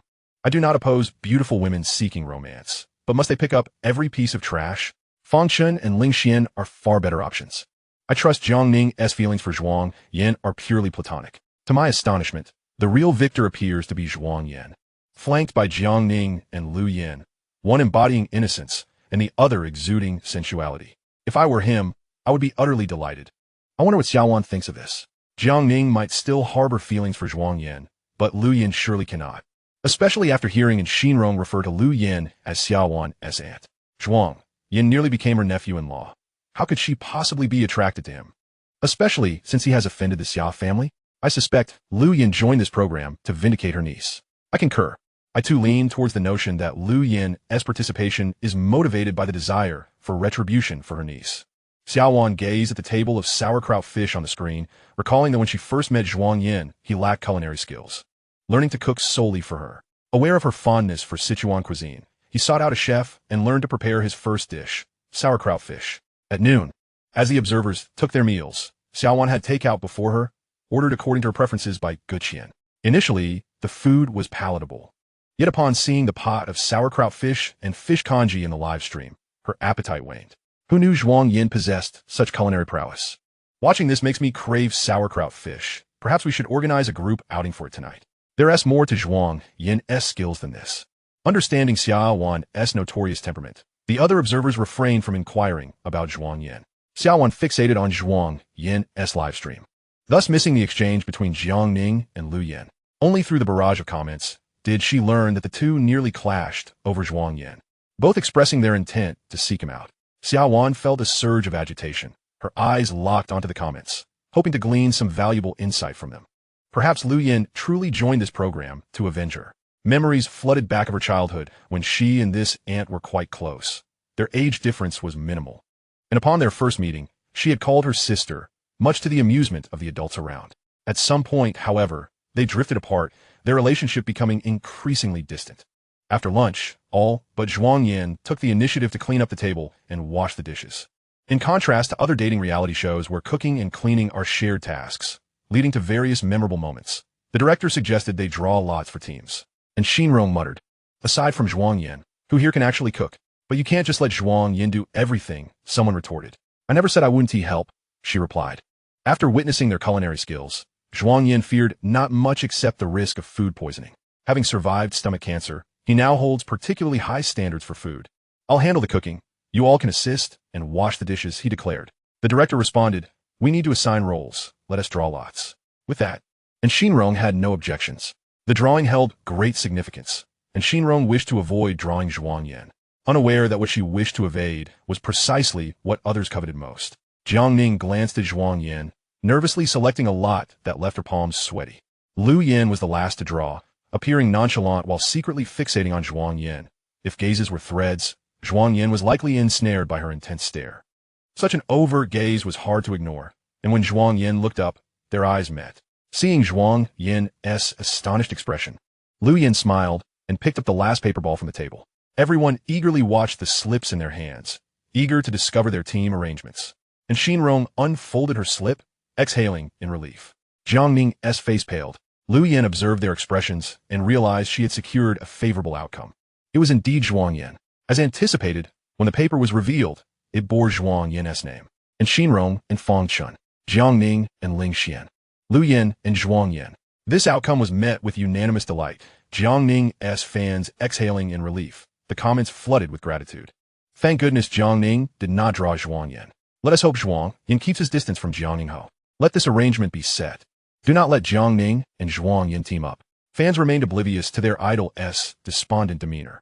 Upon witnessing this result, Xia Wan felt relieved. Yet when the camera focused on Lu Yin's expression, her heart leapt unexpectedly. She thought she detected a glimmer of possessiveness in Lu Yin's eyes. But was it merely an illusion? After washing the dishes, the next concern was sleeping arrangements, and Xinrong, throwing a tantrum, demanded a single room. The men resorted to rock, paper, scissors. And through fortunate luck, Zhuang Yan secured a single room. In the afternoon, the director did not assign any tasks, but instead provided each participant with a sum of money for leisure activities. In such a remote location, it was unclear how to spend the money. Ling Xian proposed, "Why don't we explore the town, see what food is available, and buy some for breakfast?" Zhuang Yan, intending to visit the town, nodded in agreement. Ling Xian called out to the group, "Zhuang Yan and I are heading to the town to buy groceries. Who wants to come?" This led to a classic scenario, as the grocery shopping segment, much like the cooking duties, was filled with potential for sparks to fly.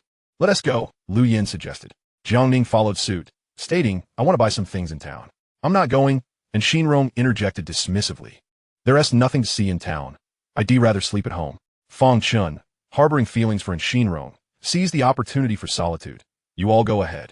I'll stay with Xinrong." Chapter 20. No turning back. Although many had begun to change their perceptions of Zhuang Yan, they still did not wish to witness him in a romantic pairing.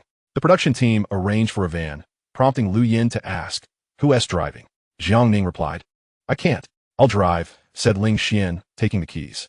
Without hesitation, Zhuang Yan took the passenger seat, prompting Ling Xian to glance at him. Having initially assumed Zhuang Yan would sit in the back next to a female contestant, Zhuang Yan dared not. Both Lu Yin and Jiangning were formidable, and he preferred to keep his distance. Buckling his seatbelt, Zhuang Yan remarked, "Does our program include a segment for guessing occupations?" "I haven't heard the director mention it." "They're probably ISNT, he replied. Among the female contestants, 2 were public figures, and Zhuang Yan frequently found himself trending online. "What do you do, Ling Xian?" Zhuang Yan inquired. "I'm involved in esports. I suppose I'm somewhat of an internet celebrity." "How about you?" Zhuang Yan responded, "I'm currently unemployed, a vagrant." "I see. You're living off your family's wealth." The reputation of the Zhuang family is well known across the internet. They are immensely wealthy, with a fortune in the billions. Zhuang Yan is the sole heir, so who else would they bestow their riches upon? Zhuang Yan participated in the program merely for amusement, or perhaps, as netizens suggest, to gauge Xia Wan's intentions. "What do you understand?" Zhuang Yan could discern from his expression that he was overthinking. "I have no family fortune to inherit." Ling Xian seemed oblivious to this, glancing behind him and inquiring of Lu Yin. "Lu Yin, what is your occupation?" Like Zhuang Yan, she was an idle wanderer. From Lu Yan's demeanor, it was evident that she was no ordinary individual. And in Xinrong had already provided a significant clue. She was Xia Wan's aunt, a genuine heiress, likely poised to inherit shares akin to Zhuang Yan. Ling Xian probed, "Are you and Zhuang Yan well acquainted?" Lu Yin fixated on Zhuang Yan's alabaster neck and replied, "We shall become even more familiar." Jiangning, seated beside Lu Yin, observed keenly. Lu Yan's expression was subtle, her lips curled in a smile, and her gaze toward Zhuang Yan was unabashedly direct, disregarding the presence of others. This scene did not escape the audience's notice. Lu Yan's gaze is positively predatory. "Mom, I've encountered a siren." For some reason, Zhuang Yan resembles Tang Sung at this moment. "Dear lady, please comport yourself." The drive from the village entrance to the town took 20 minutes, and the afternoon in the rural town was sparsely populated. Upon reaching the market, Zhuang Yan first procured a plethora of vegetables, taking special care to observe the surroundings. Ling Xian asked, "Is there anything else you wish to buy?" The town was duller than he had anticipated. Aside from vegetables, there was little to purchase. It was now 3 in the afternoon. The sun blazed overhead, the temperature reaching 35 degrees Celsius, stifling and oppressive. He merely wished to complete his errands and return home swiftly. Zhuang Yan gestured towards the interior. "I wish to explore inside. You all may head back first in this sweltering heat." "And how will you return?" Zhuang Yan replied. "I will find a ride back myself shortly." The vehicles in the town predominantly consisted of motorcycles. He had observed many at the intersection earlier. "What about you two?" Ling Xian inquired of Lu Yin and Jiangning. "I want to browse a bit more. It's not every day we get out." "Me too." Both female guests chose to stay, leaving Ling Xian reluctant to depart alone. "I'll wait for you in the car. Just have the staff call if anything comes up." He was not foolish. It was evident that both women were seeking an opportunity to be alone with Zhuang Yan. It would be disingenuous to claim he felt no envy. Yet feelings of affection are uncontrollable. If they are absent, they simply are. He cast a significant glance at Zhuang Yan, silently conveying, "Brother, you are indeed fortunate." Zhuang Yan, receiving Ling Xian's gaze, was utterly perplexed. He did not wish to wander alone. He preferred solitude, as both Lu Yin and Jiang Ning were beyond his reach. Thus, without further ado, Zhuang Yan dashed away. Zhuang Yan's purpose in the town was to purchase a few garments, for his wardrobe was limited. Considering the rural setting and the program's nature, he anticipated being assigned agricultural tasks, so acquiring several inexpensive outfits seemed prudent. He purchased a sun hat, insect repellent, and arm sleeves. As for clothing, he picked up an unattractive old man's shirt, unappealing yet comfortable, and he felt no regret should it become soiled or damaged. The blue one suits you. Zhuang Yan turned to find Jiang Ning had approached without him noticing, her gaze fixed on the blue sleeveless top in his hands. I recall you used to favor this style of athletic or when playing basketball. Zhuang Yan set the blue top down, opting instead for a black and gray option. I no longer like it. Jiang Ning switched off her microphone and quietly asked, Zhuang Yan, are you still holding a grudge against me? Zhuang Yan shook his head. Matters of the heart cannot simply be categorized into blame or absolution. It is a matter of compatibility, and he and Jiang Ning were not compatible. They had indeed known one another since childhood, attending the same primary school, advancing to junior high together, and eventually enrolling in the same high school, remaining inseparable until their senior year. Those memories felt distant now. Upon seeing Jiang Ning again, he was reminded of their youthful romance. They were both 18, and after their college entrance exams, they naturally found themselves together, pledging to apply to the same university and revel in the joys of campus life, aspiring from romance to matrimony. Yet, reality seldom mirrors our dreams. After the exams, Jiang Ning was unexpectedly approached by a production team, invited to participate in a roadshow. At that time, she was seeking summer employment, and the appealing conditions of the production led her to accept. Her remarkable talent caught the director's eye. During the roadshow, Jiang Ning developed a passion for acting, which prompted her to alter her university applications. Everyone has their ambitions and desires. Zhuang Yan wholeheartedly supported Jiang Ning's choices, but he could not fathom her deception and concealment. He only discovered her last-minute change of plans a week before the new student's orientation. However, they did not break up at that time. The two universities were over 2,000 kilometers apart, and they entered a long-distance relationship. Initially, Zhuang Yan was confident, believing that love could conquer all obstacles. Mere distance was insignificant. Yet he underestimated the vastness of 2,000 kilometers and overestimated Jiang Ning's feelings for him. In her freshman year, Jiang Ning signed with a talent agency, quickly amassing thousands of fans due to her striking appearance. She began to engage frequently with scripts, striving to perform excellently in every role. With the airing of her first drama, she gained fame, accompanied by the inevitable price of notoriety. As a fledgling actress, securing a stable fan base was essential. The agency required her to maintain a single persona, and her manager urged her to break up with Zhuang Yan. Faced with the choice between love and career, Jiang Ning chose the latter. During that period, Zhuang Yan frequently encountered online posts about Jiang Ning and another male actor as a couple. Their romantic relationship was fabricated, yet they publicly displayed affection, appearing more genuine than he, the real boyfriend. Everyone claimed they were a perfect match, and the internet was flooded with couple pictures and fanfiction. Zhuang Yan understood this was part of Jiang Ning's job, yet the thought of her exhibiting affection with various male co-stars at different events was unbearable. Consequently, when Jiang Ning proposed breaking up, his first feeling was one of liberation. He had made efforts and demonstrated understanding in their relationship, yet reality was what it was, and the issues between them were insurmountable. Zhuang Yan was gentle yet resolute. After their breakup, he meticulously erased every trace of Jiang Ning from his life, completely severing ties with her. He blocked her messages, filtered all online information regarding her, and began to focus on his studies, preparing for graduate school, intent on pursuing his own dreams.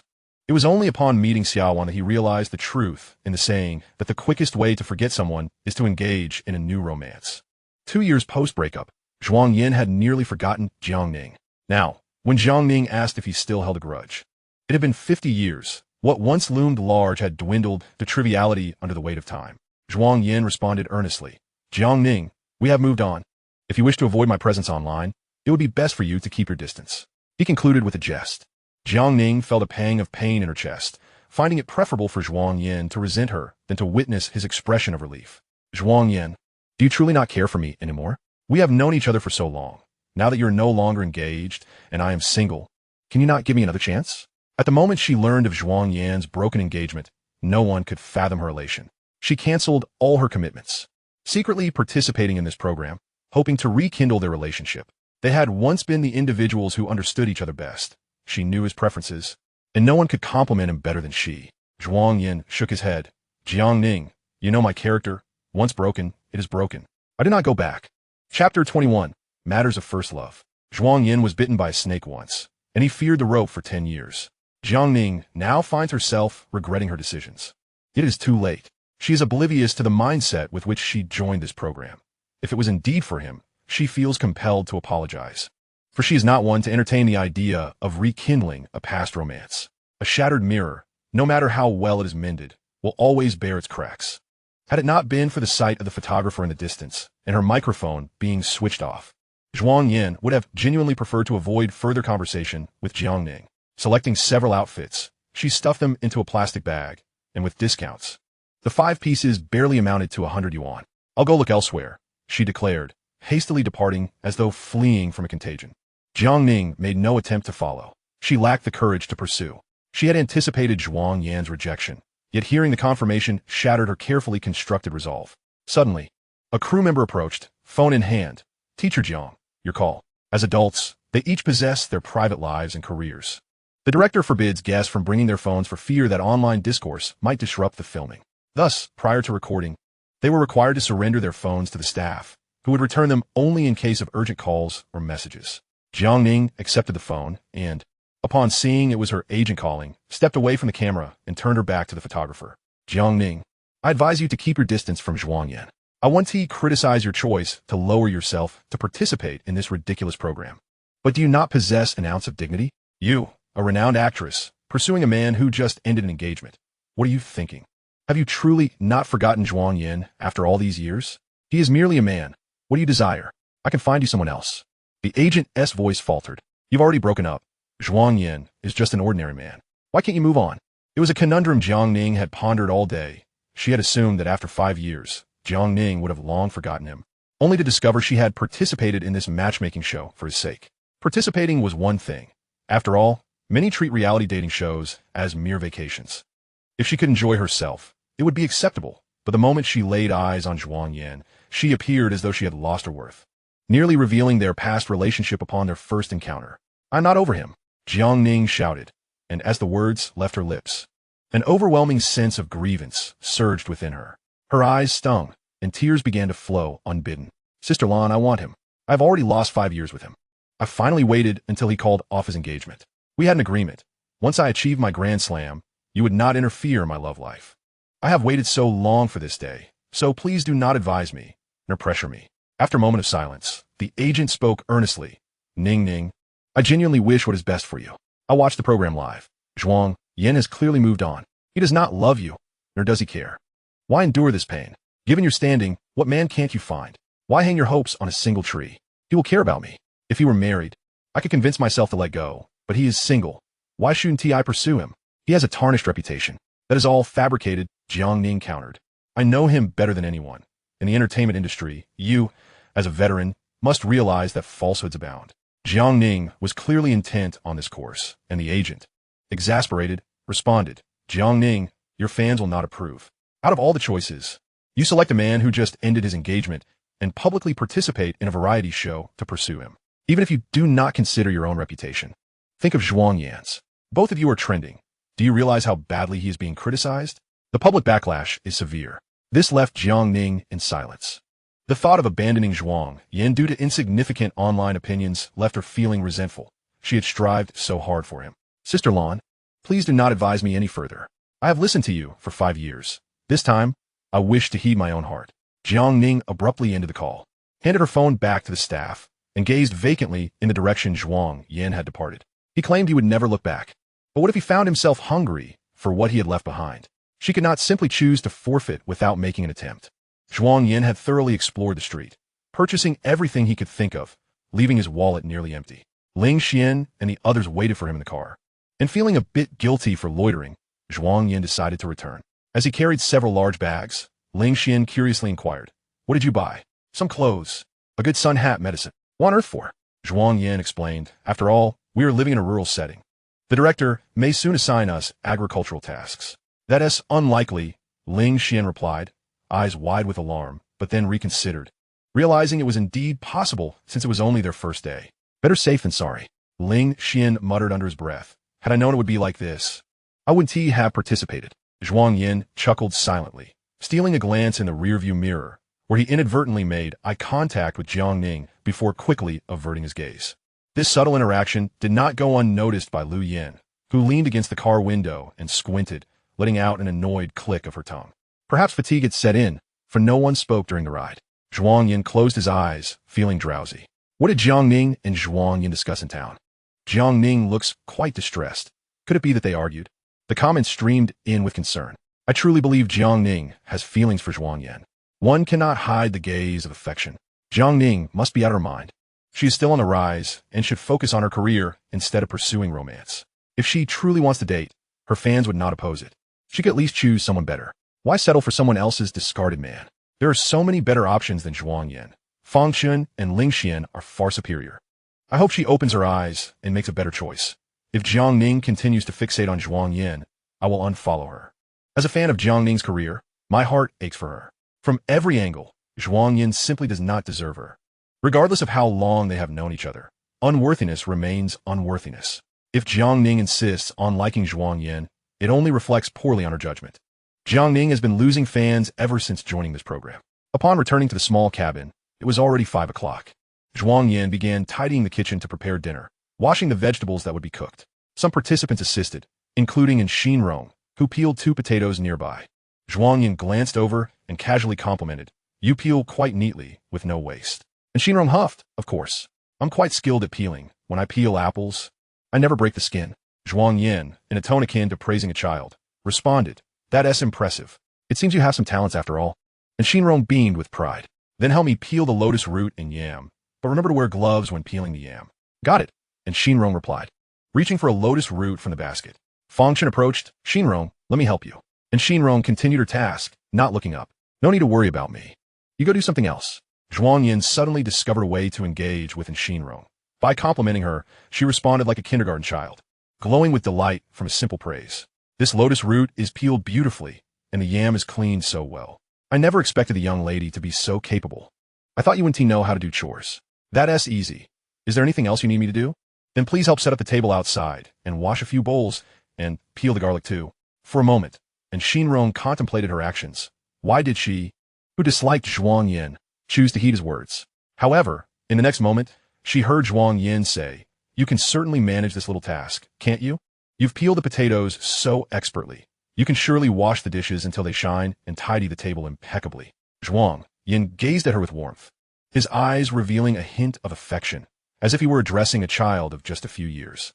By offering appropriate praise and affirmation, he fostered a sense of confidence within her. Zhuang Yan's adeptness in handling children stemmed from his previous life. He and Xia Wan had never had children, not due to any physical issues, but because Xia Wan was reluctant to bear any. Yet, with such a vast estate, an heir was necessary. Thus they adopted a child from an orphanage. After bringing the child home, Xia Wan paid little attention, leaving all educational guidance to Zhuang Yan. Initially, the adopted son was utterly inexperienced and lacked patience. Zhuang Yan was stern with him, dedicating most of his energy to nurturing and teaching him, hoping for his academic success. The son indeed lived up to his expectations, excelling in his studies and gaining admission to the finest university. However, Zhuang Yan could never have anticipated that the son he had painstakingly raised would eventually harbor feelings of animosity so intense that he would wish him dead.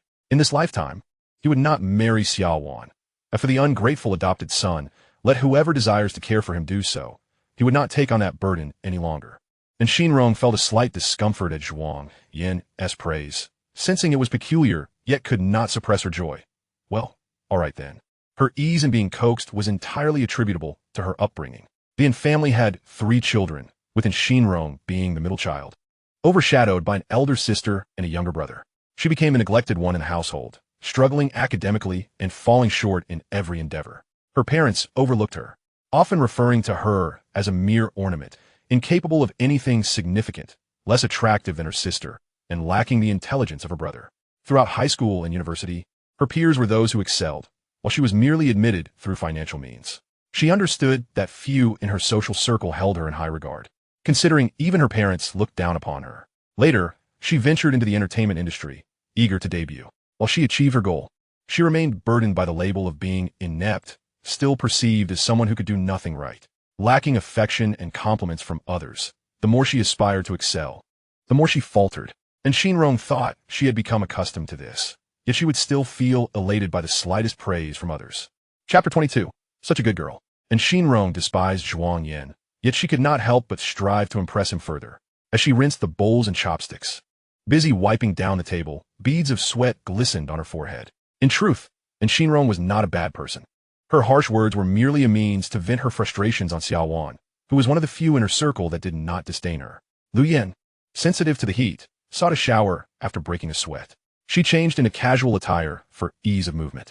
Emerging from the shower, her fair skin glowed with a rosy hue, and her dark, moist eyes contrasted sharply with the flamboyant red dress she had worn that morning. Now, exuding a sense of approachability, her makeup was barely distinguishable from her natural beauty. She remained strikingly attractive, most notably due to her long legs, which, beneath her denim shorts, appeared alabaster and elongated, reminiscent of fine jade. Even her toes were a delicate pink. Even Zhuang Yan could not help but cast a glance her way. Zhuang Yan quickly diverted his gaze. He was typically focused and serious while cooking, appearing slightly more solemn than usual. He surveyed the ingredients on the cutting board, besides the leftover pickled fish soup from lunch. He had also prepared spicy shredded potatoes and century egg tofu soup. Though the number of dishes seemed few, the portions were ample enough to satisfy 6 people. The photographer zoomed in, capturing Zhuang Yan as he skillfully sliced the potatoes at an impressive speed, the rhythmic sound of the knife resonating through the air. In mere moments, a plate of perfectly cut potato strips emerged, each piece distinct, fine, and uniform, demonstrating his exceptional knife skills even to those unfamiliar with cooking. And Xinrong, peeling garlic nearby, observed his technique. She had previously heard Xia Wan mention that Zhuang Yan was the one who cooked in their household. Initially, she had been dismissive, thinking that even if he could cook, it would be nothing extraordinary. However, that afternoon, the pot of pickled fish looked delectable, and others praised its taste. Yet she refrained from tasting it herself, secretly competing with him, the consequence of which left her hungry and anxious all afternoon. Now, witnessing Zhuang Yan's culinary prowess firsthand, it became clear that Xia Wan had not exaggerated. He truly excelled in the kitchen. Lu Yan approached, her post-shower fragrance surrounding her. "What are you making? Is there anything I can assist with?" "Not at the moment." Lu Yan produced an apron from somewhere. "Put this on." Zhuang Yan intended to refuse, but Lu Yan had already stepped forward. He reached out to take it, but she quickly retracted her hand. "Your hands have just touched food. Let me help you tie it." Ignoring his protest, Lu Yan raised her hand and lowered her head. With no way to retreat, Zhuang Yan complied, bending slightly. In those fleeting seconds, Lu Yan's hand brushed against his neck, her gentle breath warming his throat, the scent of her perfume enveloping him. Her lips hovered near his ear as she whispered, "Good boy," a sentiment only Zhuang Yan could hear. Zhuang Yan's body visibly stiffened. Lu Yan smiled softly, standing behind him, her delicate hands gliding down his slender waist to the apron strings, as if embracing him from behind. The director's eyes lit up, seizing the moment with a shout for a close-up. The photographer, responding to the director's command, swiftly adjusted the lens to capture Zhuang Yan's expression. His instinctive flinch was transformed into a portrayal of restrained composure, his earlobes flushed and his fingers abruptly rigid. Lu Yan secured the apron in place, tying it into a bow. The area she had touched felt as if ants were crawling over them, prompting Zhuang Yan to instinctively reach for his lower back. All done. His expression appeared somewhat unnatural. After tying the apron, he momentarily forgot how to proceed with the cooking, standing in a daze until the next step came to mind. And Xinrong observed the scene, questioning, is it merely tying an apron? Why does it feel so odd? Moreover, what was Lu Yan's intent? Why was she suddenly so close to Zhuang Yan? Surely, she had not forgotten that he was her niece's former fiancé, even if the engagement had been dissolved. A former fiancé remains a fiancé, not someone she, as an aunt, could take liberties with. I'm stunned. Is this only the first day? How is it so thrilling? Lu Yan is merely tying an apron for Zhuang Yan, yet the atmosphere has suddenly turned so intimate. The sexual tension between the two is palpable. Zhuang Yan is quite the cook. I look forward to dinner. And Xinrong, I shouldn't be here. I should be under the table. What is Lu Yan really up to? I truly sense that she regards Zhuang Yan differently. Lu Yan is undoubtedly toying with Zhuang Yan. She seems to be a master in the realm of romance, so adept, likely accustomed to fishing for affection. It appears Zhuang Yan is not as incapable as the internet suggests. Regardless, his emotions are remarkably stable. He manages household chores well, and he's an excellent cook. Xia Wan did not suffer in practical matters during their time together. What good is being a good cook? Xia Wan isn't in a relationship with a chef or a servant. Romance primarily involves emotional value. A person unloved only becomes increasingly irksome. Xia Wan is still best suited with Gu Qian. Finally, it was time for dinner, with the large round table retaining the same seating arrangement as lunch. Zhuang Yan flanked by Jiang Ning and Lu Yan. Zhuang Yan's culinary skills garnered unanimous praise, although Xinrong did not voice her thoughts. She was unable to stop eating once seated, consuming until her stomach was full. In the end, she could hardly swallow even a sip of water. Beneath the table, she gently caressed her stomach, reflecting inwardly. These past 2 years of summer romance had truly been a feast. Despite their long-standing friendship, it was disheartening that her companions had never once invited her to their homes for a meal. Such loyalty seemed lacking among sisters. In the observation room, the staff was nearing the end of their shift. Before concluding, Shunli inquired, "Summer Wan, I've heard that Xinrong is your friend. Have you ever invited her over for a meal?" Chapter 23. A competent ex should be as good as dead. Summer Wan replied, "No." Shunli, fixated on the live footage, remarked, "So this isn't Xinrong's first taste of the culinary delights crafted by Zhuang Yan?" It remained uncertain whether she was being intentional or merely coincidental. Throughout the recording, Shunli consistently steered the conversation towards Zhuang Yan. Everyone present was well aware of the history between Summer Wan and Zhuang Yan. By doing so, she was amplifying the complexity of their relationship and the ensuing conflicts, which were undoubtedly a focal point of the show. Isolating the character dynamics within the program made it evident that this variety show was destined for success.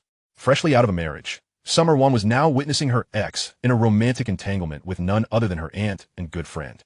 Spinning a pen in her hand, Shunli noted, "I see Xinrong enjoying Zhuang Yan's cooking. Perhaps sparks will fly between them." Summer Wan countered, and Xinrong could never harbor feelings for Zhuang Yan. "It was impossible before, but the future remains uncertain," she retorted. To maintain the atmosphere, host Li Lu shifted the topic.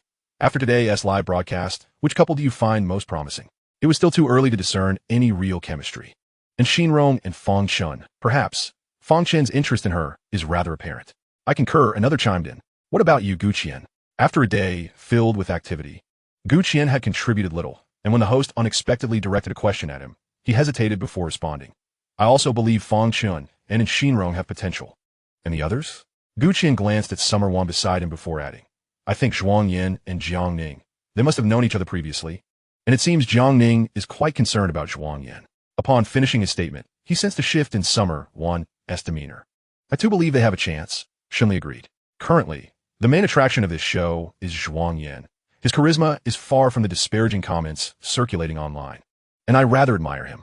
As a regular guest on the show, Shunli hoped for more drama to maintain the program's popularity. After a long day, the group dispersed post-dinner. Lu Yan returned to her bedroom, the first step being to switch off the camera and her microphone. Sharing a room with Jiang Ning, they stood facing each other in silence, each perceiving hostility in the other's gaze. A mere look was sufficient to reveal they were rivals. Lu Yan boldly asked, "When did you first meet Zhuang Yan?"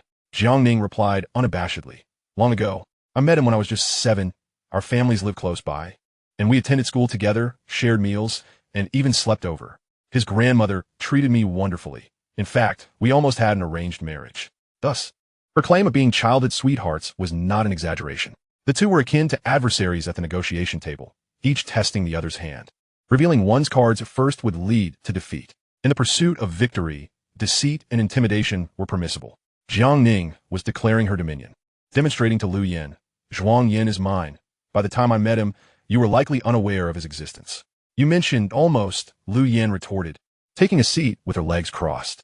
Though seated, her presence remained formidable as she gazed down at Jiang Ning with her customary air of superiority. It was merely a feigned threat, hardly intimidating. The word almost was profoundly disheartening. It encapsulated the pain of what could have been, an almost relationship, an almost marriage, an almost possession of him, often delivering a crushing blow when one is on the brink of hope. Almost also represented unspoken regrets. "I once dated Zhuang Yan."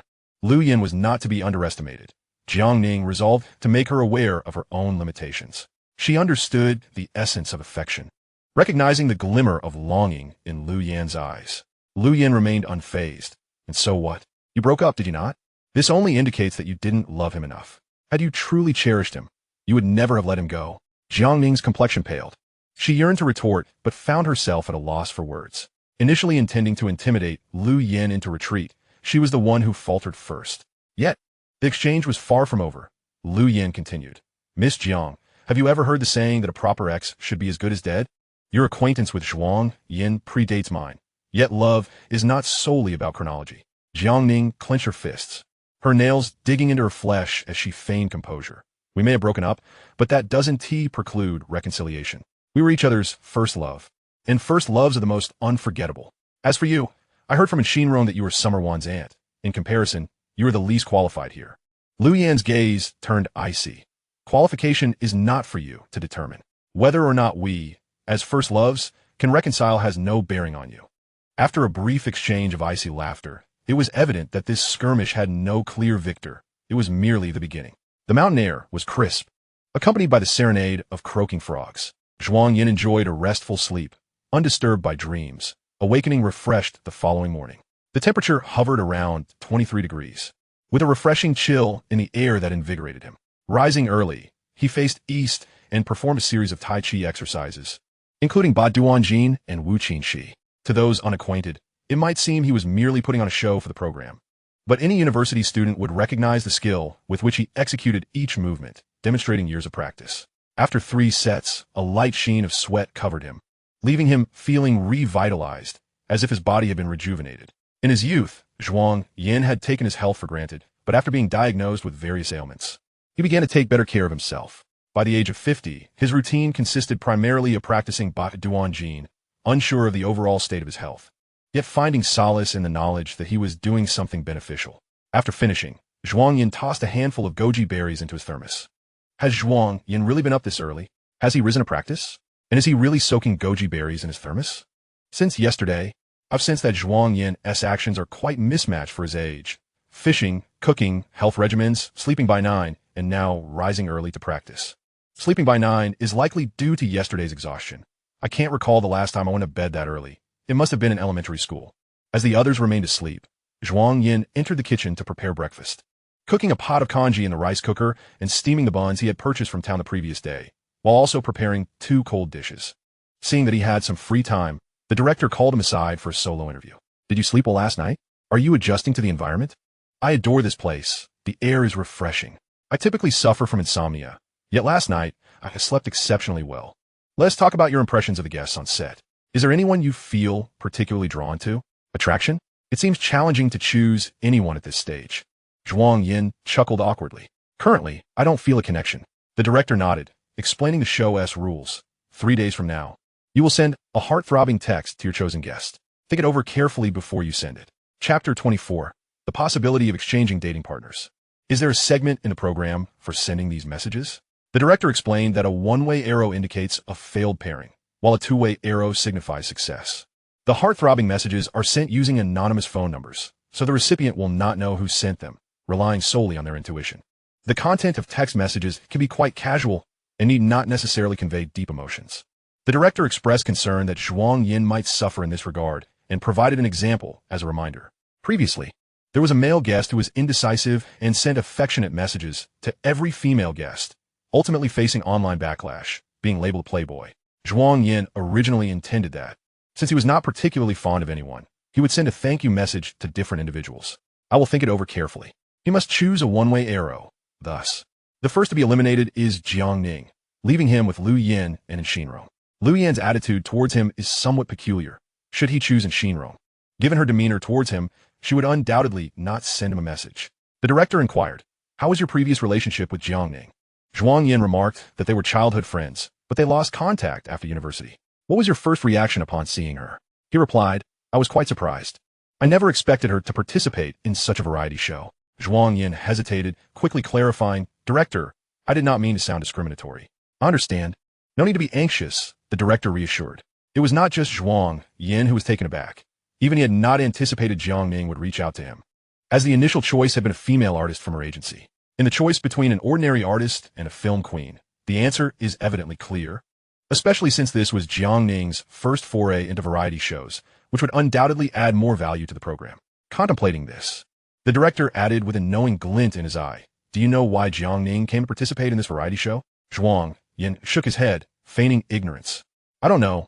Perhaps it was arranged by the company. The director chuckled and patted his shoulder. Zhuang Yan, I hold great expectations for you, and it's not just me. After the individual interviews, Zhuang Yan felt perplexed, sensing the director's words carried a deeper meaning. Subsequently, the director conducted individual interviews in the order of their rising, with Lu Yin being the second. The director posed the same question. Among these people, who do you feel an affinity for? Lu Yin replied, I'm not meeting Zhuang Yan for the first time. If you ask me whom I like, I choose to remain confidential. This question is not mandatory to answer. Is it? Very well.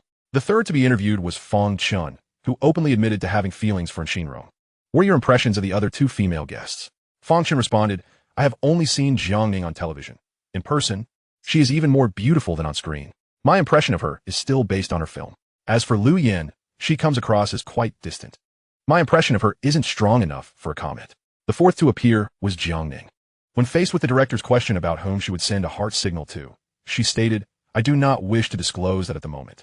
I can only hope my choice will receive support. Additionally, I hope everyone will take the time to genuinely understand a person rather than relying on hearsay. Think twice before spreading disparaging remarks. This brief statement conveyed a myriad of information. Jiang Ning is referring to Zhuang Yan. I noticed her feelings for him yesterday. She almost directly stated his name. Zhuang Yan was her friend from the past. It is normal for her to speak kindly of him. The fifth interviewee was Ling Xian. Who do you have feelings for? He replied, Jiang Ning, I am her fan. This answer was rather conventional. Lastly, and Xinrong, who remained asleep while the others had completed their interviews, had to be awakened by the staff. And Xinrong exhibited a bit of morning grumpiness, managing to suppress it before the camera. Yet she still demonstrated a lack of cooperation during her interview. How could I have any feelings after just one day of knowing someone? In any case, the person I dislike the most is Zhuang Yan. As for whom to send a heart signal to, it definitely won't be Zhuang Yan. I will choose randomly between Fong Chun and Ling Xian.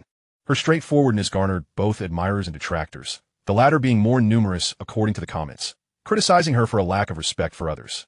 After the interviews concluded, the director announced the day's task during breakfast. The challenge was to assist the villagers in harvesting rice. Whoever completed the task first would receive an exchange card.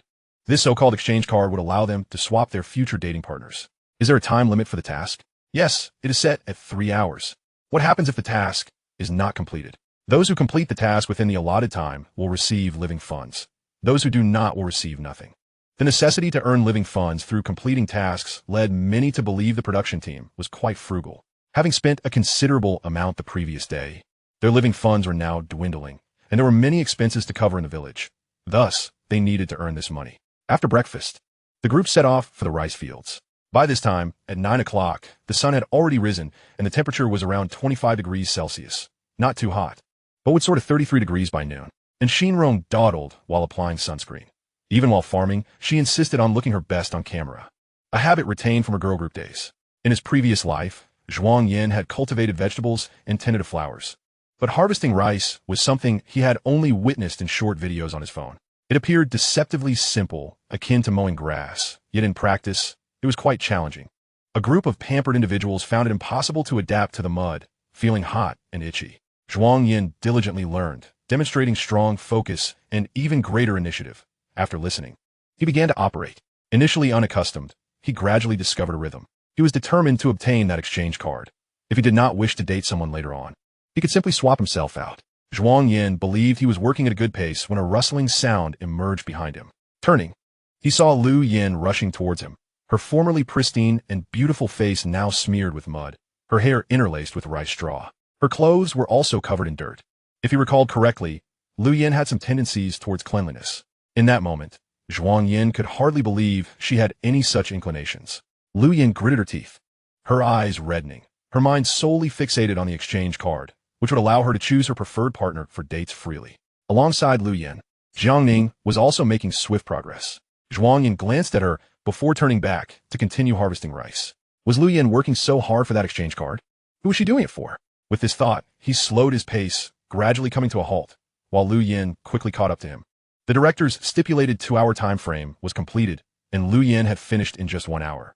Upon reaching the finish line, she raised her sickle triumphantly, exclaiming, Director, I'm done.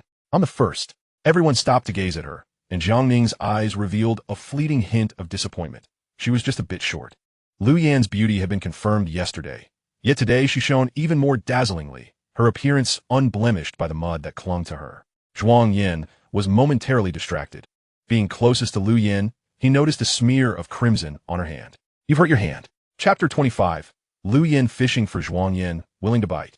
Lu Yin seemed to just realize this as she wiped the blood from her wrist. She had accidentally nicked her finger while harvesting rice. The wound wasn't deep, but it bled profusely. Upon hearing that Lu Yin was injured, the staff quickly surrounded her to tend to the wound. Are you all right? Let's wash off the dirt first and get some disinfectant. It will hurt a bit, bear with it. The disinfectant sprayed on the wound brought not just pain, but an intense sting. Lu Yin gasped, her hand twitching slightly, yet she gritted her teeth and said, I'm fine, just hurry up. A staff member asked, do you want to get tetanus shot? Lu Yin initially intended to decline, but at that moment, she met Zhuang Yan's concerned gaze. She smiled and said, now that Zhuang Yan has finished harvesting rice too, let him accompany me. This is a romantic variety show, and the production team naturally hopes that the male and female guests will spark unexpected chemistry. At this moment, Jiang Ning suddenly interjected, I'll accompany you. I'm almost finished too. The director had intended for Zhuang Yan to accompany Lu Yin for their vaccinations, but with Jiang Ning's input, he felt it best to leave the decision to them. Lu Yin smiled and said, you don't need to accompany me, Zhuang Yan. Today it's our turn to cook. So why don't you come with me for the vaccination and pick up some groceries on the way back? With such a statement, Zhuang Yan found it difficult to refuse. All right. As Zhuang Yan emerged from the field, his coat was caked in mud, which he promptly removed, revealing a simple shirt underneath. His physique was sturdier than one might expect, with a well-proportioned build that neither appeared overly muscular nor too lean. The thin fabric of his shirt clung to his abdomen, clearly outlining his abdominal muscles. Look at that, 8-pack abs. Impressive. I didn't expect Zhuang Yan to have such a great body. I thought he was just a pretty boy. His physique surpasses Gu Qian's by far. I wonder where Gu Qian's fans get the audacity to claim Zhuang Yan is inferior. It seems Xia Wan has been eating well during the day and at night too. That V-shaped waist, it looks strong. What is wrong with you all? Haven't you ever seen a man before? The comments are making me blush. Can the moderators do something about this? Oblivious to the barrage of comments, Zhuang Yan remained unaware of the attention his physique had garnered. I'm going to take a shower, he said. Lu Yin discreetly glanced at his abdomen. I need to change my clothes too. The two returned to the small house, and changing clothes and showering didn't take long. Lu Yin emerged from the bathroom with damp hair, finding Zhuang Yan waiting for her in the yard. Let's go. They took the cruise vehicle to the town, during which Zhuang Yan occasionally stole glances at her hands. The beauty known as a beauty has fingers that are more elongated than those of ordinary individuals, delicate and fair, yet marred by an obvious injury. Does your hand still hurt? Lu Yin raised her hand to his lips. It does. Why don't you blow on it? Zhuang Yan pursed his lips, remaining silent. Lu Yin chuckled as she withdrew her hand, exhaling softly near her lips. After a pause, Zhuang Yan remarked, You're quite tenacious. Lu Yin met his gaze. Aren't you as well? From a young age, she had learned that if one desired something, they must pursue it with full vigor, leaving no opportunity unseized. Once she had no chance, but now that she did, she was ready to seize it wholeheartedly, even if the opportunity was merely a narrow slit through which to slip. An exchange card signified her chance to date Zhuang Yan, a chance she was vying for. Just as Jiang Ning was, Zhuang Yan remained blissfully unaware of his desirability, and Lu Yin intended to keep it that way. Should Zhuang Yan discover her feelings, he might distance himself, which was not the outcome Lu Yin desired. In matters of the heart, proximity facilitates action. She would not afford Zhuang Yan the opportunity to evade her. Upon arriving at the hospital, there was no queue, and Lu Yin quickly received her vaccination. The two bought some groceries in town, during which Zhuang Yan was consistently attentive to her. This morning during the single selection, the director mentioned that 3 days later, we will send out our heart signals. Who are you planning to send yours to? With the accompanying crew members at a distance. Lu Yin switched off her microphone and quietly asked Zhuang Yan. He glanced at her turned-off mic and followed suit. I don't know. I'll decide when the time comes. However, he already had someone in mind. Isn't the director against us discussing this privately? What is there to fear? If we talk secretly, he won't know, Lu Yin replied with a glint of mischief in her eyes. Noticing the cameraman approaching, she swiftly took Zhuang Yan's hand. Come with me. Let us find a secluded spot to chat. Lu Yin led Zhuang Yan to a deserted corner of a farmer's market, successfully shaking off the crew. Breathing slightly heavier, she said, In 3 days, I plan to send you a text. Why would you send it to me? Zhuang Yan began, but Lu Yin interrupted. You don't think I like you, do you? I prefer older men. And besides, you called me Annie. I see you as a junior. How could I possibly like you? The reason I'm sending you a heart signal is that among the male guests present, I don't fancy any of them. Sending it to them would only lead to misunderstandings, and I certainly don't want to create trouble on this variety show. Zhuang Yan let out a sigh of relief. He had almost believed Lu Yin had feelings for him. He didn't wish to indulge in self-admiration. But Lu Yin's gaze over the past few days had been peculiar, stirring thoughts he couldn't help but entertain. The most unexpected aspect of participating in this show was encountering Lu Yan, while the most dreaded was the prospect of dating her in the future. Now that they had cleared the air, Zhuang Yan felt entirely relieved. Upon reflection, how could Lu Yan possibly like him? Not only had he once dated her niece, but he had also referred to her as auntie, and besides, Lu Yan was known to be averse to marriage. Recalling his previous life, he had married Xia Wan and adopted children. Although Lu Yan seldom contacted him, she made a point to visit during the spring festival each year, bringing gifts. Even at the age of over 50, Lu Yan treated him like a junior, offering him red envelopes during the new year. In their past encounters, she had even suggested that if he were struggling, he could reach out to her. Zhuang Yan had not fully grasped her intent at the time. Upon reflection, he realized she might have been trying to comfort him as one would child. Why did you choose to participate in this program? Surely you're not short on money. Zhuang Yan posed the question once more. This time, Lu Yan did not brush him off but answered earnestly. My family is pressuring me to go on blind dates, and considering my age, I thought I might try this show. Perhaps I might find true love. However, once I arrived, I found no one I liked. How could that be? Ling Xian and Fong Chun are both quite decent. You just haven't had enough time to get to know them. Oh please, if I'm not moved at first glance, I'll never be moved. To be honest, I find those two men less appealing than you. Zhuang Yan's heart, which had just settled, skipped a beat again. He was at a loss for words. Zhuang Yan, if you can't decide whom to send your heart signal to, why not send it to me? After all, we both have no one we like. We might as well choose each other. Chapter 26. Frankly speaking, Lu Yan proposed. Her reasoning was sound, but Zhuang Yan hesitated. After all, this show would be viewed by many, and there was a chance that some already knew Lu Yan was Xia Wan's aunt. If they exchanged heart signals now, it could lead to further complications that were unnecessary. Lu Yan continued. Once the show concludes, I'll clarify things online. I won't let anyone misunderstand our relationship. Lu Yan, to be honest, I initially thought you were participating in this show to support Xia Wan. How could I possibly support her? Although she calls me Annie, their relationship is quite ordinary. If Xia Wan hadn't suddenly started dating you, I wouldn't have been in touch with her for years. Zhuang Yan spoke candidly. Since I've already broken off my engagement with Xia Wan, I wish to sever all ties completely to avoid any future misunderstandings. I don't want to create confusion for the viewers.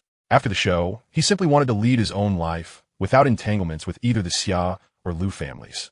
Clearly, convincing Zhuang Yan was no simple feat. Lu Yan's pupils constricted, her expression dimming as she anticipated this outcome. Yet she couldn't help but feel a wave of disappointment wash over her. I understand you. So, will you choose Jiangning in the future? Lu Yan inquired. Without a moment's hesitation, Zhuang Yan replied, no. The thought that not choosing Jiangning might afford her a chance lingered in her mind, yet her eyes betrayed her unease. Lu Yan continued. It seems Jiangning has misunderstood me. Last night, she told me she was your first love. I believe she joined this program for you, still clinging to the past, and even advised me to keep my distance from you. Zhuang Yan was taken aback by Jiangning's words to Lu Yan, his brow furrowing in sudden concern. Pursuing someone necessitates seizing every opportunity, leaving no room for rivals. Lu Yan probed further. Did you truly date Jiangning? Mentioning the past, Zhuang Yan's brows knitted tightly. That was long ago. It is impossible for us now. Sister Lu Yan, please do not speak of it. Lu Yan jested. I will keep it a secret, but Jiangning will likely find a way to arrange a date with you. If you are uncertain how to decline, you can lean on me. We can assist each other in fending off unwelcome advances. Zhuang Yan took her words lightly, offering no immediate refusal. I will consider it. Lu Yan's gaze was resolute. Compared to Jiangning, her opportunities appeared somewhat more promising. As long as Zhuang Yan did not outright reject her, she would keep him within her sight. The staff, unable to locate them, had begun to call out in distress on the street. Upon hearing their voices, Zhuang Yan suggested, let's return, it is getting late. All right. Upon their return, the staff wiped the sweat from their brows. Where have you two been? Why did you turn off your microphones? Lu Yan winked at the camera. We were discussing some private matters. I just saw it. Lu Yan suddenly grabbed Zhuang Yan's hand and ran off. What private matters could take so long? It can't possibly be about Xia Wan. Lu Yan is Xia Wan's aunt.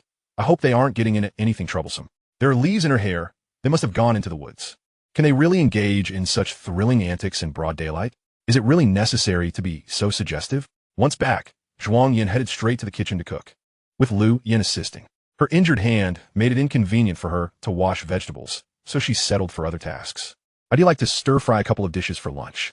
Zhuang Yan was surprised. You can cook? I know a few simple home recipes. You didn't let me wash the vegetables or chop them, so I can only stir-fry. Don't underestimate me. My cooking may not rival yours, but the flavors are not lacking. Lu Yan insisted on taking action, and Zhuang Yan, unable to object, watched as she deftly washed the pot and heated the oil. Could you help me tie the apron?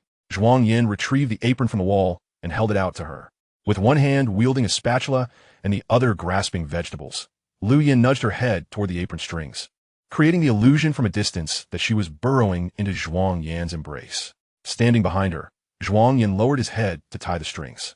After harvesting rice, Lu Yin had changed into a small tank top that revealed her smooth, fair back, her shoulder blades resembling fluttering butterflies.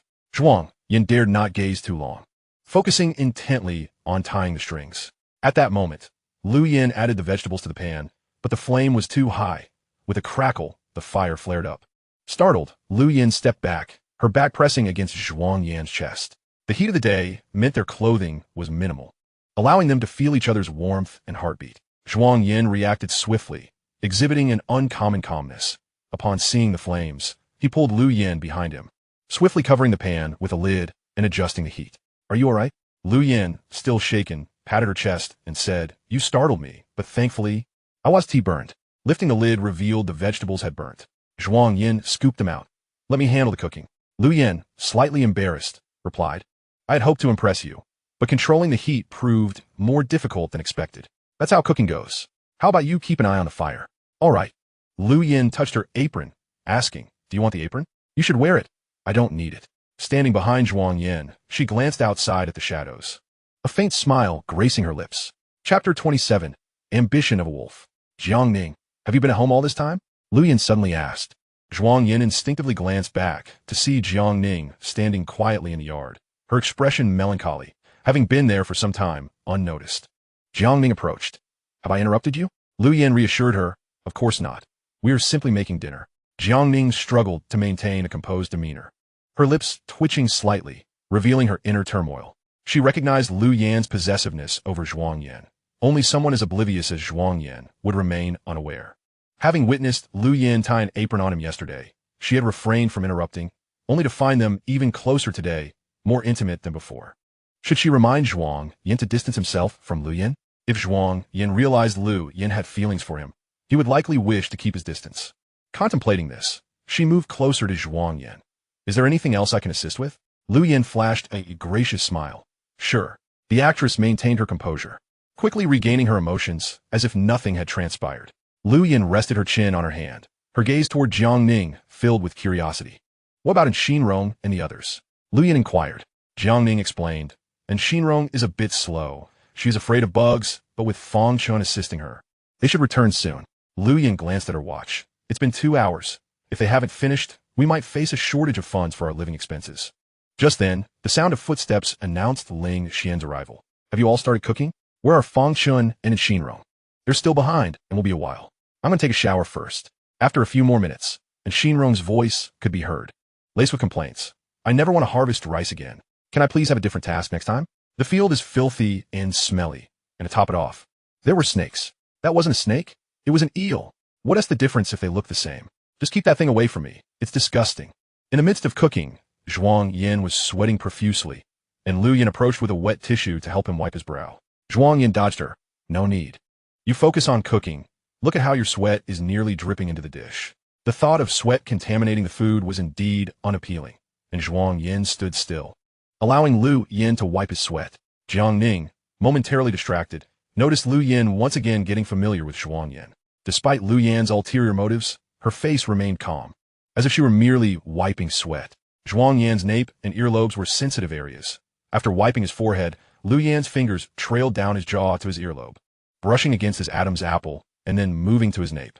Jiang Ning observed Zhuang Yan's stiff posture, her grip on the bowl tightening. Lu Yin met Jiang Ning's gaze, a hint of provocation in her smile. A show of dominance. Who couldn't do that? Zhuang Yin swallowed hard, his voice hoarse as he asked, Is that enough? Yes. Zhuang Yin quickly transferred the food from the pan to a plate, and Lu Yin took the plate from him. I'll take it out. Zhuang Yin noticed in Xinrong and Fang Chun entering the yard. You're back? What are you carrying? Fang Chun raised what he held. Eels and a few loaches. Can you cook with them? They can make a nice meat dish. Very well, no problem. And Xinrong expressed her disdain. This thing is so repulsive.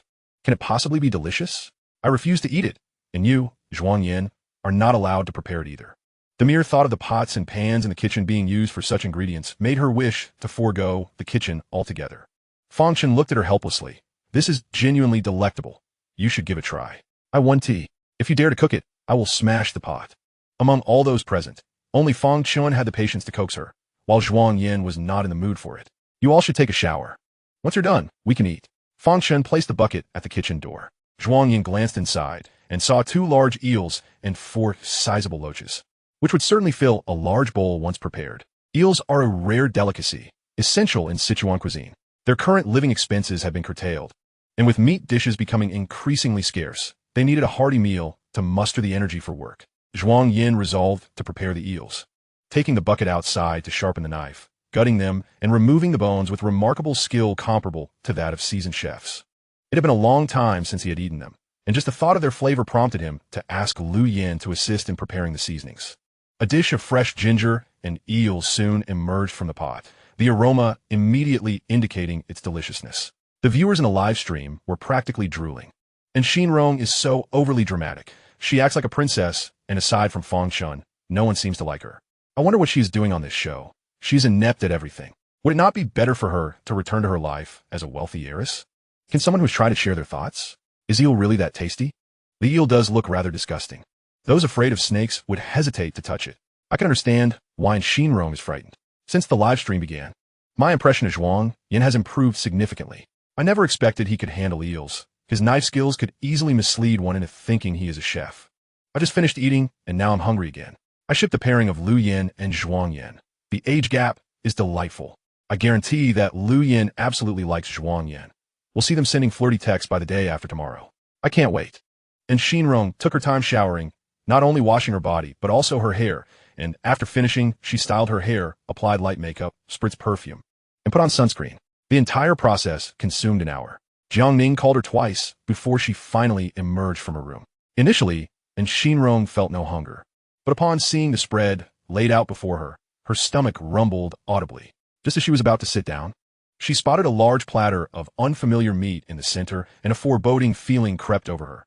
What is that? Is it fish? I've never seen such fish before. Fangchen subtly signaled Zhuang Yan to refrain from mentioning that it was eel, lest the young lady throw a fit, which could lead to unforeseen chaos. Zhuang Yan received the message but still chose to speak the truth. That eel, the 2 you brought back. I initially thought we'd be having a vegetarian meal today, but it seems we're indulging in meat. And Xinrong's expression shifted. What? Binti, I say not to prepare it? I want to eat it. Just because you want to eat doesn't mean others will abstain.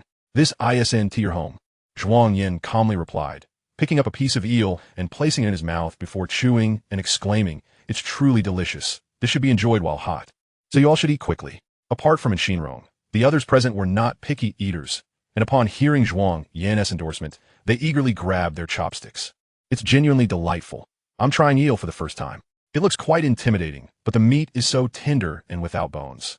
Zhuang Yan, your culinary skills are exceptional. Have you considered opening a restaurant? The table of diners ignored Xinrong, showering praises upon the dish. And Xinrong sat down, sulking. She could bluster but dare not act, as she was uncertain of the reprimand she would receive for actually smashing a pot. And Xinrong had always presented herself as genuine. Perhaps out of habit, speaking without censor. A classic case of her mouth running ahead of her brain, she would often regret her words, as they did not truly reflect her thoughts. Silently, she pushed her rice around her bowl while her peripheral vision lingered on the eel dish. She was tempted to see if it truly was as delectable as they claimed. And Xinrong enjoyed Sichuan cuisine with its bold flavors. But it was difficult to indulge in spicy dishes while trying to maintain her figure. However, after a morning spent harvesting rice, she was ravenous and longed for something more satisfying than the bland cabbage served with rice. Zhuang Yan, seated across from her, observed her internal struggle clearly. She desired to eat, but hesitated to serve herself. Just try it. It's not as terrifying as you imagine, he encouraged. Noticing her lack of response, Zhuang Yan shifted his approach, teasingly saying, "What? Are you afraid to eat? I had no idea Miss was so timid, even more so than the loach." "Who says I'm timid? It's just a mere eel." And Xinrong retorted, extending her chopsticks to grasp a piece of meat. The image of the eel alive still haunted her, causing a flicker of fear in her heart. Yet, having already taken it, she could not discard it. After a brief moment of contemplation, she declared, "I'm not really interested in eating. I'm merely curious about the flavor." Having said that, she opened her mouth and swallowed it whole, The texture was succulent and incredibly appetizing. So it's not that frightening after all. It truly is as delicious as Zhuang Yan described. Zhuang Yan smiled at her. Isn't it delightful? Not nearly as difficult to swallow as you expected? And Shinrong mumbled. It's just average. Yet, despite her words, she picked up another piece. Zhuang Yan regarded her with the affectionate gaze one might have for an innocent child. Seeing her obediently eating brought him a sense of satisfaction. Just moments ago, she had vehemently declared she would never eat, and now she was relishing the dish. The principle of deliciousness is timeless. The pot of eel was insufficient for 6 people, leaving them yearning for more. The men decided that if they had nothing to do in the afternoon, they would venture into the fields to catch more eels and loaches, thereby resolving their financial concerns. Chapter 28. Lu Yan likes you, don't be deceived. Has everyone finished eating? Zhuang Yan stood up, intending to tidy up and wash the dishes. Ling Xian spoke up. You've worked hard cooking. Let me handle the washing. Lu Yan also rose alongside Zhuang Yan. It's our turn to cook and wash dishes today. If you help us with the washing, then yesterday's draw would have been meaningless. But your hand is fine. I bought waterproof gloves. I can't just sit around doing nothing because I got a little hurt. Despite her words, everyone still joined in to clear the dishes into the kitchen. Lu Yan discarded the leftover soup and scraps into a bucket before donning her gloves to wash the dishes. There weren't many utensils, but they were greasy, and it would take some time to clean them thoroughly. Fortunately, she was not alone. Zhuang Yan worked quickly, with one washing and the other rinsing off the foam. As the dishes neared completion, Lu Yan urged Zhuang Yan to take a break. I'll handle the rest. I'll clean the kitchen afterward. You've been busy all afternoon. You need a rest. She gently pushed Zhuang Yan outside. Just as he stepped out, he encountered Jiang Ning, who had been waiting for him. Zhuang Yan, can we talk privately? Zhuang Yan glanced at the camera operator trailing him. It's so hot. You should rest to avoid heat stroke. Jiang Ning pointed towards the laundry room. Let us talk in there. There are no cameras. Zhuang Yan nodded. Once inside, Jiang Ning got straight to the point. Zhuang Yan, Lu Yan is Xia Wan's aunt. I know. Are you aware that she likes you? Lu Yan likes him? How is that possible? Zhuang Yan shook his head. It can't be true. Lu Yan could never harbor feelings for me. Not only is our relationship unsuitable, but she also doesn't favor those younger than her. Indeed, he was as oblivious as a typical straight man. How could he not perceive Lu Yan's obvious feelings? Jiang Ning was on the verge of exploding with frustration at his dull-wittedness. If she doesn't like you, would she wipe your sweat? If she doesn't like you, would she tie your apron and touch you? She merely regards me as a younger generation. Jiang Ning, exasperated, retorted, you call her a younger generation? She is merely 2 or 3 years older than you. Why doesn't she treat other men like that? She has ulterior motives concerning you. Don't be deceived by her. If Lu Yan hadn't been forthright with him beforehand, he might have actually believed Jiang Ning's words at this moment. Some matters cannot be resolved with a mere exchange of words, especially since his relationship with Jiang Ning was inconsequential to the situation. Even if she does like me, what does that have to do with you? Don't forget we are participants in a dating reality show, inherently meant for romance. If she harbors feelings for me, can you truly prevent that? Jiang Ning paused, murmuring, I just want you to keep your distance from her. Zhuang Yan replied coldly. It would be better if you kept your distance from me. No matter how skilled Jiang Ning was at acting, she could no longer maintain her composure at that moment. Her face turned pale, and her eyes reddened. Was Zhuang Yan truly so filled with animosity towards her after just one breakup? Zhuang Yan sighed, not wishing to be so harsh, but it seemed only weighty words could reach Jiang Ning. Jiang Ning, my matters with her do not require your concern.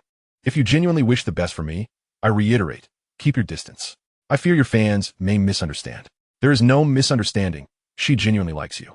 She wishes to change, to find someone else to like. Yet every time she closes her eyes, she cannot help but think of you. Seeing Zhuang Yan about to leave, Jiang Ning immediately grasped his sleeve. Zhuang Yan, if my fans support me, would you give me a chance? What does your fan support have to do with me? Moreover, do you truly believe all your millions of fans would back you? That is impossible. With millions of voices, one cannot silence them all. There will always be dissenters. Zhuang Yan cherished a tranquil life, reluctant to have it disturbed by the outside world, scrutinized, and subjected to unsolicited online commentary. He could not adapt to the life of a public figure. Likewise, Jiang Ning would never abandon her career for him. This was the chasm between them, under the spotlight. Some found it blinding and unbearable, while others reveled in the glow. Hence, why force together two incompatible individuals? Considering the guest fatigue from the morning, the director did not assign tasks for the afternoon, allowing them to rest. Zhuang Yan, unable to remain idle, prepared sour plum soup and mung bean soup. Concerned about the staff suffering from heat stroke, by 5 o'clock, he began preparing dinner, gathering everyone's opinions, ultimately deciding on a barbecue. Aren't we supposed to go catch loach and eel in the fields? Are we still going? Feng Chen inquired. Yes, Ling Xian replied. Zhuang Yan will go to the fields to catch eel. Will the female guests join him? And Xinrong had declared in the morning that she never wanted to go to the fields again. But seeing everyone else going, she realized it would be dull to stay home alone. So she donned a straw hat and some protective clothing and set out with them. Feng Chen and Ling Xian caught loach and eel in the fields, while Zhuang Yan fished with a rod. Today, luck was not as on his side as before. He only caught 2 fish, together weighing 5 to 6 pounds, which was sufficient for their meal. Feng Chen had also made a bountiful catch, netting 5 eels of varying sizes and a basin of loach. And Xinrong watched the eels writhing in the water like snakes, goosebumps rising on her skin. They were indeed delicious, but quite unappealing to look at. She could only wonder how Zhuang Yan had managed to clean them earlier, enduring her discomfort. And Xinrong stood beside Zhuang Yan, observing him as he prepared the eel and fish. He didn't even wear gloves, capturing them directly. Relying solely on imagination was far too simplistic. Watching Zhuang Yan swiftly handle the ingredients, and Xinrong asked, Zhuang Yan, is there nothing you fear? Of course I fear frogs. And Xinrong responded incredulously, you, who are unafraid of snakes, fear frogs? I don't believe you. I simply find frogs more terrifying than snakes. Besides, I'm not entirely unafraid of snakes. I just don't fear eels. The distinction between eels and snakes is significant. As in Xinrong observed Zhuang Yan clean the eel before moving on to the fish with deft movements, she couldn't help but be enchanted. They say a man dedicated to his work is quite handsome, and that sentiment rang true. She found herself mesmerized by Zhuang Yan's profile. Even as the camera was nearly thrust into her face, she remained oblivious. Zhuang Yan, I've discovered you are not as intolerable as I previously imagined. I am curious. Why did you think I was intolerable? Indeed, why? Because you did not consider Gu Qian, who is far more suitable for Wan Wan, while you were merely an obstacle. Zhuang Yan did not cease his task of scaling the fish, merely lowering his head to ask, between the Zhuang family and the Xia family, which do you believe is stronger? And Xinrong answered without hesitation, undoubtedly the Xia family. Zhuang Yan raised his gaze. The Xia family surpasses the Zhuang family in both wealth and status. Do you believe I possess the capability to force Xia Wan into an alliance with me? Or do you think Xia Wan is so inept that she cannot refuse? Indeed, an alliance with the Xia family does not necessitate the Zhuang family. Without the Zhuang family, there will still be better options. Xia Wan is decisive. She would never be unable to decline a marriage proposal. Chapter 29. Did Zhuang Yan ever love her? How could he say he could let go so easily? With the Xia family strength, they were not in dire need of an alliance. Thus, Xia Wan's choice to be with Zhuang Yan was a result of careful consideration. In the realm of high society, marriage alliances resembled mutually beneficial partnerships. Xia Wan's decision to elope on their engagement day was akin to a last-minute breach of contract. A breach of contract in business is deemed dishonest, and dishonesty is a cardinal sin in commerce. Therefore, the one at fault was Xia Wan. Yet why was it Zhuang Yan who faced the blame? It was as if he had coerced Xia Wan into marrying him. If he had truly forced her, then the criticism would be understandable. However, the crucial point was that he lacked the capacity to compel Xia Wan. And Xinrong, with her straightforward personality, stood by Xia Wan's side as a friend, empathetic to her perspective. Xia Wan's affections lay with Gu Qian, and it was the agony of unfulfilled love that had led her to reluctantly pair with Zhuang Yan, leaving Xinrong feeling that Xia Wan's marriage was unjust. Now, having been reminded by Zhuang Yan, and Xinrong found herself viewing the situation from a higher vantage point, seemingly grasping the entirety of the events. It was indeed unfortunate that Xia Wan could not be with the one she loved, but what of Zhuang Yan, who was innocently entangled in this drama? On the day of their engagement, his fiancée ran away to be with her first love. That in itself was a disgrace. After breaking off the engagement, he was pursued and berated by Gu Qian's fans, while also facing slander from his former fiancée's family. Throughout all, Zhuang Yan had been reduced to a mere pawn, and Xinrong was reluctant to acknowledge in the alliance between our families. Don't speak as if you Haven-T benefited from it at all. After all, Wan Wan loves Gu Qian, who is undoubtedly more suitable for her than you. Yes, you are correct. Hence, I have chosen to break off the engagement to facilitate their union. What more is there to discuss? Having cleaned the 2 fish, he began slicing them into fillets. Zhuang Yan's knife skills were impressive, each slice uniform in size, even removing the bones with precision. He remained absorbed in his task, seemingly oblivious to the world outside. As long as you do not disturb them, I shall refrain from targeting you in the future. Young lady, they're already together. I joined this program with the intention of finding a girlfriend. From the moment and she called off our engagement, we have had no connection whatsoever. I even wished to distance myself from her. So how could I possibly disturb her? You must understand that it was the Xia family who selected me for this union. I lack the autonomy to make my own decisions, let alone intrude upon theirs. One can only endure such humiliation once. Zhuang Yan is genuinely sincere. In order to divert Shinrong's attention, he handed her the sliced fish. Add a pinch of salt and wash it clean. I can't. If you can't, you can learn. You are so clever. Can't you master such a trivial task? After all, you managed to peel potatoes quite well. And Shinrong found his words somewhat peculiar, teetering between flattery and derision. She took the fish slices from him obediently. Show me how to wash them. Add some salt, grasp it with your hands, and then rinse it with water. Wash a couple more times. As Zhuang Yan guided her through the process of washing the fish, and Shinrong gradually fell silent. Why did she harbor such disdain for Zhuang Yan? Apart from being Xia Wan's friend, she was also a little fan of Gu Qian, having shared the screen with him and received his care while on set. Perhaps it was a preconceived notion that led her to believe Gu Qian surpassed Zhuang Yan in every aspect. Had Zhuang Yan not appeared, Xia Wan and Gu Qian would have already been together. This trivial matter prompted her disdain for Zhuang Yan, which was no different from the online trolls who attack others for money. One point Zhuang Yan made was indeed accurate. The matter of the union was chosen by the Xia family, not by him selecting Xia Wan. He had no right to make decisions for anyone, not even for himself. If Xia Wan and Gu Qian were meant to be, they would have been together 5 years ago. Whether or not Zhuang Yan was in the picture, their union was never destined to be. And Shinrong wished she could be a bit more naive. The more she comprehended the truth, the more it pained her. She washed the fish 4 or 5 times, only showing Zhuang Yan when the water had cleared. Is this all right? Look at you, how clever. Now help me wash some scallions, cilantro, and peel some ginger and garlic. Make sure to peel plenty. Though clever is a compliment, when uttered by Zhuang Yan, it felt laced with sarcasm. Are you mocking me?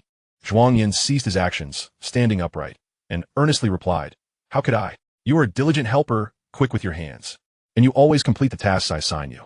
Though you may grumble about not wanting to do them, you persist until the end.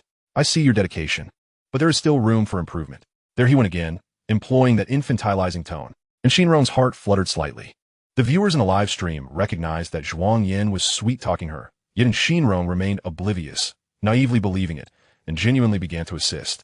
No one anticipated that the previously willful, sharp-tongued, temperamental Shinrong would exhibit such obedience. From Zhuang Yan's perspective, he was the true victim. His fiancée had abandoned their engagement to reunite with her first love. Such a situation would be distressing for anyone, and besides, he and Xia Wan had amicably called off their engagement. He couldn't fathom why people online continued to berate him. The ones hurling insults were likely fans of Gu Qian, many of whom rejected his romantic pursuits. Unable to lash out at Gu Qian or Xia Wan, they redirected their ire towards Zhuang Yan. Was Zhuang Yan attempting to clear his name? Had he ever been in the wrong?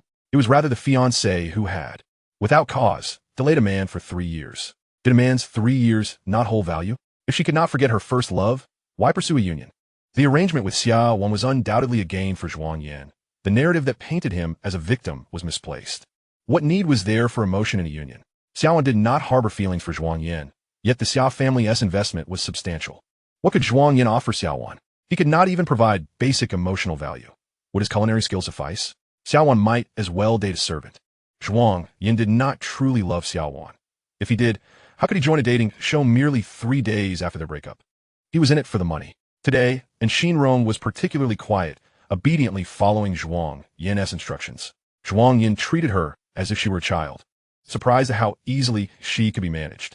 Once perceived as a princess with a myriad of flaws, Shinrong had surprisingly adhered to the tasks at hand during these 2 days in the program. Her behavior not as dreadful as anticipated.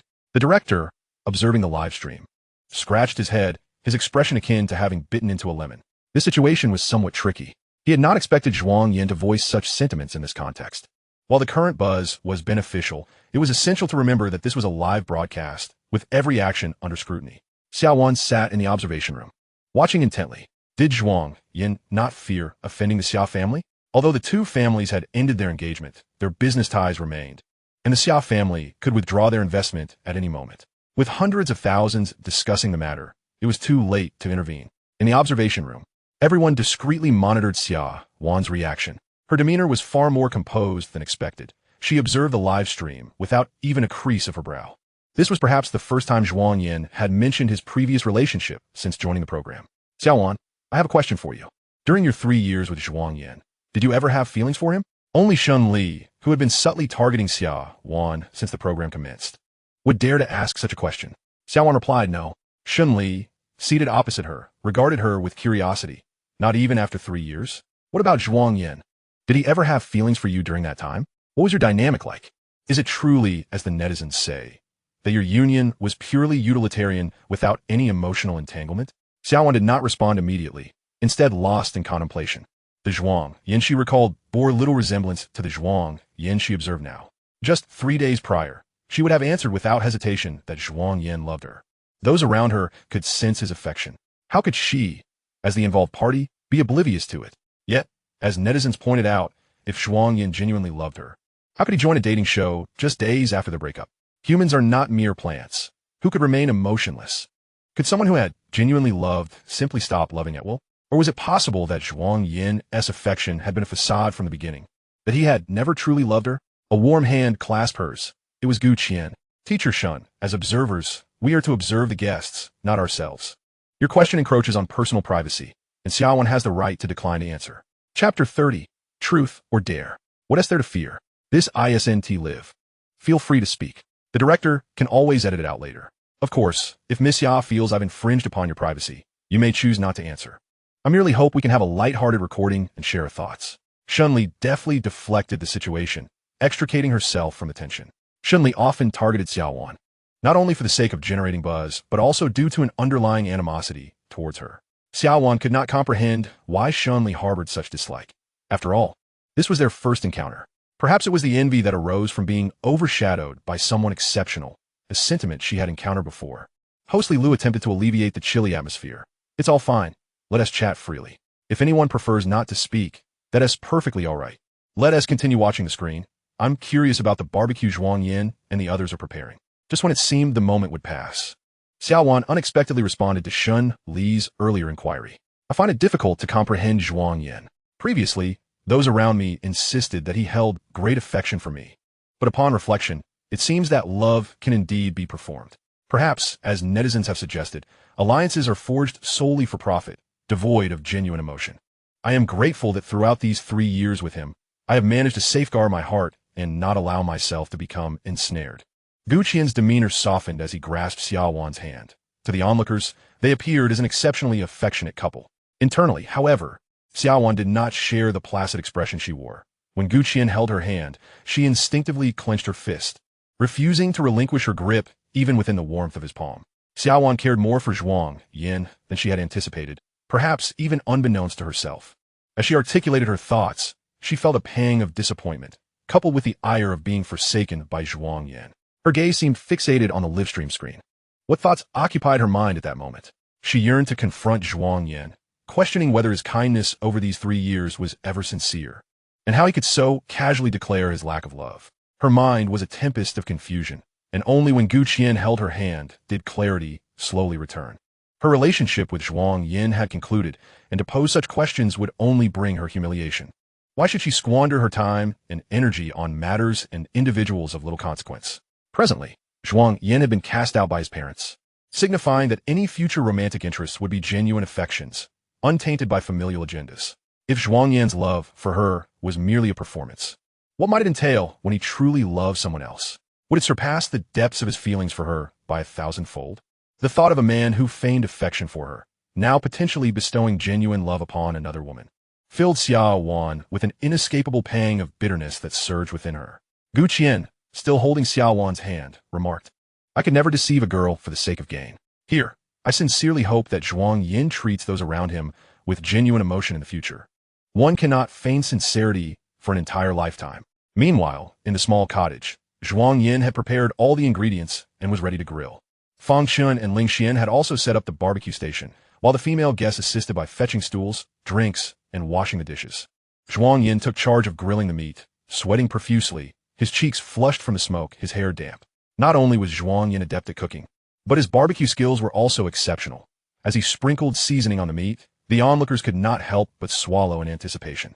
As evening fell, the temperature dropped, and the cool night breeze was particularly refreshing against the skin. The night sky was like a slanted Milky Way, the moon appearing even rounder and brighter than it did in the city. Alongside the moon, fireflies danced among the grass, a sight too rare for these city dwellers. Ling Xian, reclining on a deck chair, gazed at the night sky and remarked, eating skewers, sipping cold beer, feeling the gentle breeze while watching the stars and the moon. This life is simply delightful. I have no desire to return. Although the village lacked conveniences, escaping the clamor of the city and immersing oneself in nature gradually replaced restlessness with tranquility, allowing for an appreciation of the present moment's serenity. Once everyone had eaten and drunk their fill, the director proposed a game of truth or dare, which would foster greater understanding among the participants. Each guest harbored numerous secrets, particularly Zhuang Yan, and perhaps the game would unveil some truths while also escalating any underlying tensions. And Ex-Fiancée inquired, "Shall we play?" She was indifferent, as the night was still young, and with no phones issued by the production team, returning to their rooms would only lead to staring blankly at the ceiling. Zhuang Yan replied, "I'm amenable." Lu Yan chimed in, "Shall we play for a while?" "How do we play?" Zhuang Yan surveyed the group before picking up a bottle. "We'll ask questions based on where the bottle points." "Sounds good. I have no objections. Let us proceed." The first to spin the bottle was Zhuang Yan, which ultimately pointed to Fang Chun. Zhuang Yan asked, "Will you choose truth or dare?" Fang Chun opted for truth. "Tell us about your profession." "I founded a game company, which is quite new. We do a bit of everything." And Ex-Fiancée, intrigued, asked what kind of games. Fang Chun mentioned a game title that, to a gamer like Ling Xian, was instantly recognizable. "I've played that single-player game. It's quite interesting and was quite popular for a time. I didn't realize it was developed by you." It's surprising that Fang Chun is so impressive. At such a young age, he developed a hit game and started a company. He is undoubtedly the most accomplished among the guests, especially considering his rural background and lack of financial support, as opposed to those born into wealth. Some are born into privilege, while others toil for a lifetime. My impression of Fang Chun continues to improve. He is tall, mature, and embodies the charm of a charismatic leader. Jiang Ning, open your eyes and take a good look. He is surely a better match than Zhuang Yan. However, Fang Chun has feelings for an Ex-Fiancée, and she seems to reciprocate. The Chunin couple is gaining popularity. Next, it was Fang Chen's turn to spin the bottle, which landed on Ling Xian. Given that Ling Xian had already shared about his family and career during the day, Fang Chun decided to delve into matters of the heart. "Have you ever been in a relationship?" "Yes, I have." Fang Chen's curiosity was piqued as he continued with a series of questions. "How long did it last? What was your partner like? What type do you prefer now?" Ling Xian chuckled. "That is quite a few questions, but I can answer. I've had 2 relationships.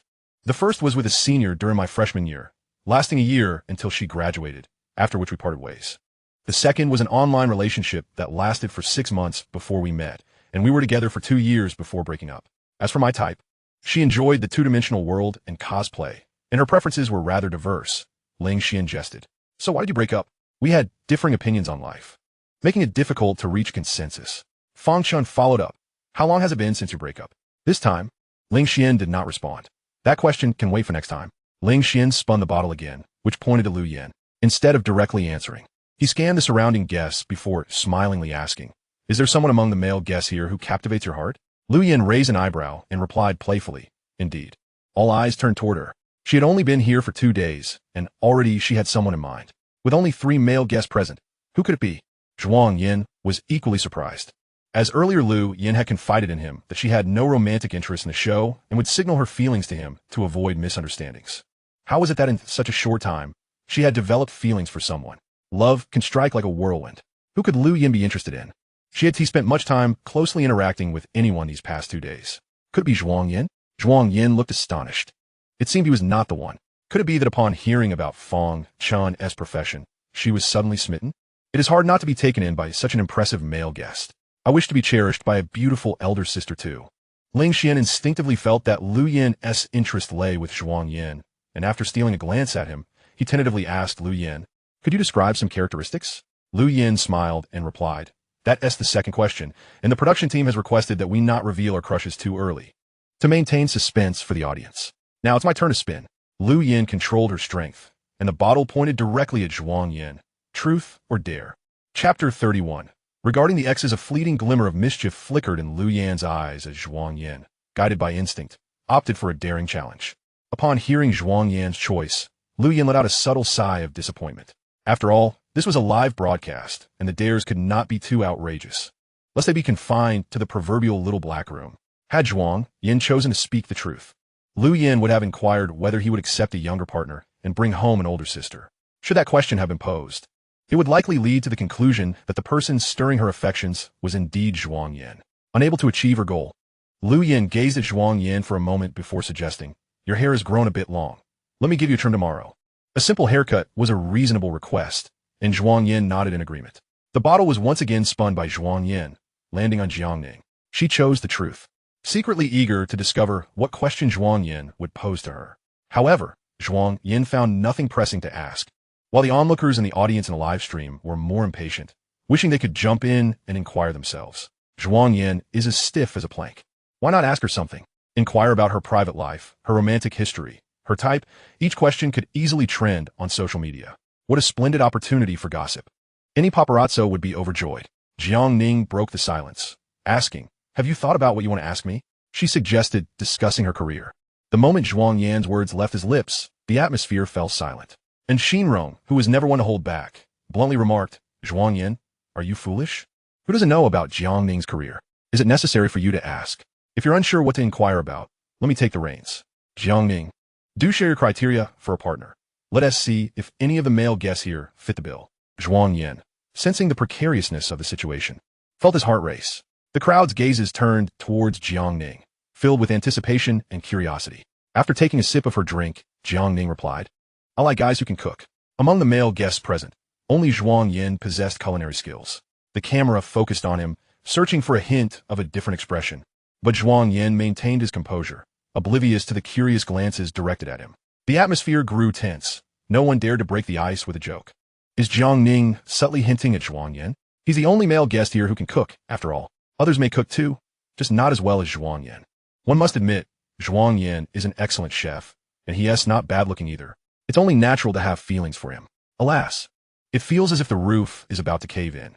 It appears Jiang Ning is already smitten. Is cooking really enough to win her over? Can't she afford a chef or order takeout?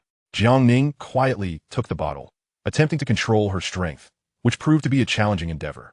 Ultimately, the bottle pointed to Xinrong. "In the past 2 days, have you felt any spark?" Without hesitation, and Xinrong replied, "I felt some fondness, but no sparks." She held a fondness for the other male guest, meeting her fantasies of a partner, yet for some inexplicable reason, after uttering the word spark, the image of Zhuang Yan flashed in her mind, and Xinrong's expression shifted. Noticing Zhuang Yan's gaze upon her, she averted her eyes, lowering her head, revealing a moment of regret that the camera could not capture. Why did her heart race uncontrollably at the thought of Zhuang Yan? Her unusual demeanor did not go unnoticed by those present, nor by the viewers. Everyone thought nothing of it, attributing it to her shyness. As Xinrong prepared to spin the bottle, a staff member approached. "Xinrong, you have a phone call. Do you want to take it?" "Let me see." And Xinrong stood up to take the phone, her expression changing upon seeing the contact name. The caller was none other than Xia Wan. Had she received Xia Wan's call before, she would have answered joyfully without hesitation. Yet now, she found herself contemplating hanging up. Perhaps it was due to Zhuang Yan's earlier comments. "I'll take this call. Please wait a moment." And Xinrong stepped into a secluded corner to answer. Less than 5 minutes later, she returned. "It's my turn to spin the bottle, right? Go ahead." Upon returning from the call, and Xinrong visibly tensed. It was merely a trivial game, yet she broke out in a cold sweat. The bottle, as if guided by fate, wobbled and finally rested before Zhuang Yan, prompting her to exhale in relief. Zhuang Yan raised an eyebrow, looking at her. "This time, I'll choose the truth.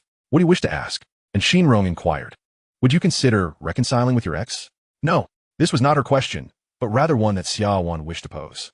Why Xia Wan would ask such a provocative question remained a mystery. She had clearly stated that she did not love Zhuang Yan. They had called off their engagement, and she had publicly declared her relationship with Gu Qian. From any angle, Zhuang Yan would not consider reconciling with his ex. Upon hearing Zhuang Yan's decisive refusal, Jiang Ning's complexion paled. The game continued, and each time the bottle landed on Xinrong, she intentionally controlled her strength to point it at Zhuang Yan. "Rate your ex." "Barely passing." "After the breakup, how would you regard your ex?" "Just a passerby." "In your view, can affection be feigned?" The moment and Xinrong began to inquire about exes, Zhuang Yan sensed that this might not be her question, but one intended for her caller. The person who called her must be Xia Wan. Hence, she was likely watching the live stream. Zhuang Yan suddenly turned to the camera and retorted, "Does someone sitting in front of a barbecue stall not feel the heat?" He believed that the sincerity he had offered was perceived as mere theatrics in the eyes of certain individuals, who would pretend to learn cooking, preparing diverse dishes each month, who would stay up for 2 days caring for an ill person, who could manage to attend to every little whim, remembering all her preferences, and tirelessly preparing surprises to make her smile, ensuring her life was well tended to. Once again, it was in Shinrong's turn, when you were with your ex. Did you ever consider marriage? Zhuang Yan laughed sarcastically. I did. Why doesn't Shinrong always ask Zhuang Yan about his ex? It seems Shinrong is targeting Zhuang Yan, which is understandable, given her friendship with Xia Wan. So, Zhuang Yan was genuinely fond of Xia Wan. Could this all be scripted as well? I don't trust Zhuang Yan. I feel sorry for a man destined for misfortune. After responding, Zhuang Yan spun the bottle again, and it pointed directly in Shinrong. He fixed his gaze on her, directly asking, "Is the person prompting you to ask these questions Xia Wan?" And Shinrong sprang to her feet, flustered and at a loss. After a moment, with her head bowed and voice trembling, she admitted, "Yes." Chapter 32. The fiancé struggles with his absence. The crowd noticed that while Zhuang Yan was answering in Shinrong's questions, his focus was not on her, but rather on the livestream camera beside her. His eyes, dark as onyx under the night sky, seemed to possess a magnetic quality. When the bottle pointed towards Shinrong, he unhesitatingly asked, "Is the person who prompted you to ask these questions Xia Wan?" Zhuang Yan's gaze appeared to penetrate through the layers of the situation. In the game of truth or dare, and Shinrong had chosen truth, yet she did not anticipate Zhuang Yan would pose such a question. All attention was drawn to her. With steely resolve, she replied, "Yes." Zhuang Yan cast a sardonic glance at the livestream camera before rising to upright the bottle. "It's getting late. Perhaps it's time to rest," he remarked, leaving much unsaid. The livestream chat erupted in chaos. "No way. Is it really related to Xia Wan? I was wondering why Shinrong was grilling Zhuang Yan about his ex. Turns out it was his ex who wanted to ask. Haven't they already broken off their engagement? What significance do Xia Wan's inquiries hold? What is Xia Wan thinking? She's with Gu Qian now. Why concern herself with her former fiancé? She's panicking. She's utterly panicking. From what I know, those who inquire about their exes after a breakup are often unable to let go. Gu Qian's head must be quite green.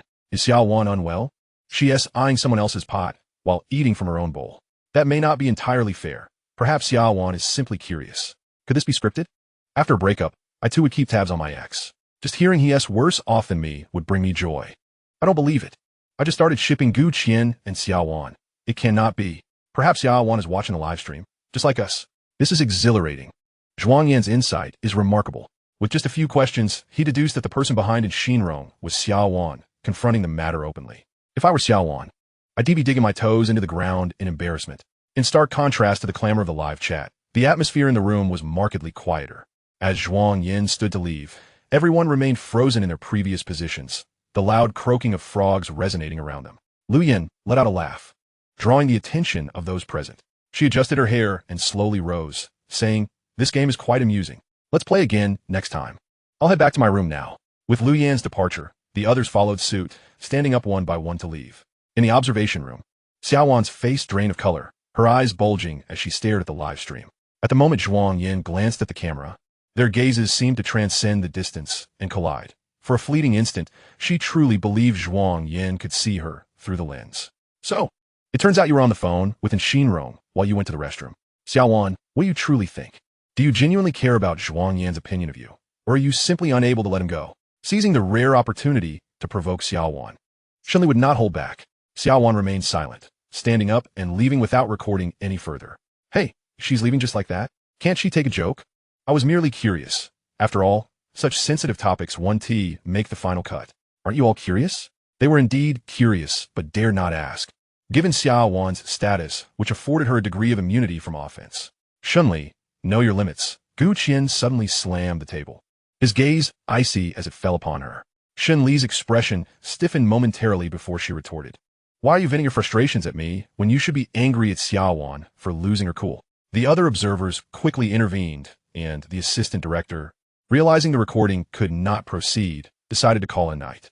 Gu Qian hastened to pursue Xia Wan. Xia Wan burst out of the studio, pulling out her phone to call Zhuang Yan, only to be met with the system message that the number was unreachable. It dawned on her that Zhuang Yan had blocked her. She tried to disregard him, yet his image persistently invaded her thoughts.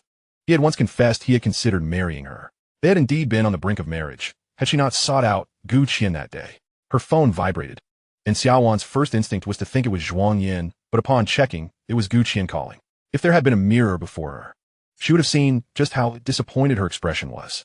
Xia Wan answered, and Gu Qian's anxious voice came through. "Wan, where are you?" "I'm preparing to head home. We 1T be recording today."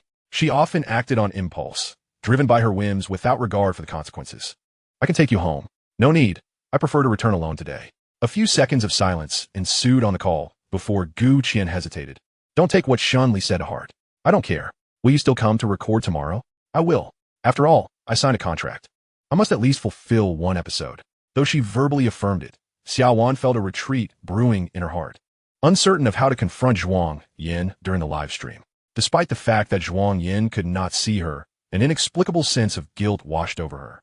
Gu Qian, after a moment's hesitation, finally posed the question that had been weighing on his mind. Wan, do you really not let go of Zhuang Yan? No. Xia Wan retorted, I'm merely a bit unaccustomed and frustrated. Gu Qian sighed in relief on the other end of the line. That's understandable. After all, you lived together for 3 years. Even a regular friend's sudden departure would be difficult to adjust to. Is that so? Yet she could sense that Zhuang Yan's presence in her life had transcended that of a mere friend. Xia Wan was not naive enough to divulge everything to Gu Qian, who was merely her boyfriend in name. Having decided to be with him, she resolved to distance herself from Zhuang Yan. It had only been a week. Gradually, she would learn not to react to Zhuang Yan anymore. That night, Xia Wan once again trended on social media. Xia Wan, Zhuang Yan, Xia Wan, love on a journey. Xia Wan SX, Zhuang Yan, Xia Wan, and Gu Qian. Rather than return home, she went to the number 1 apartment, a property purchased by Zhuang Yan but registered under the Zhuang family name.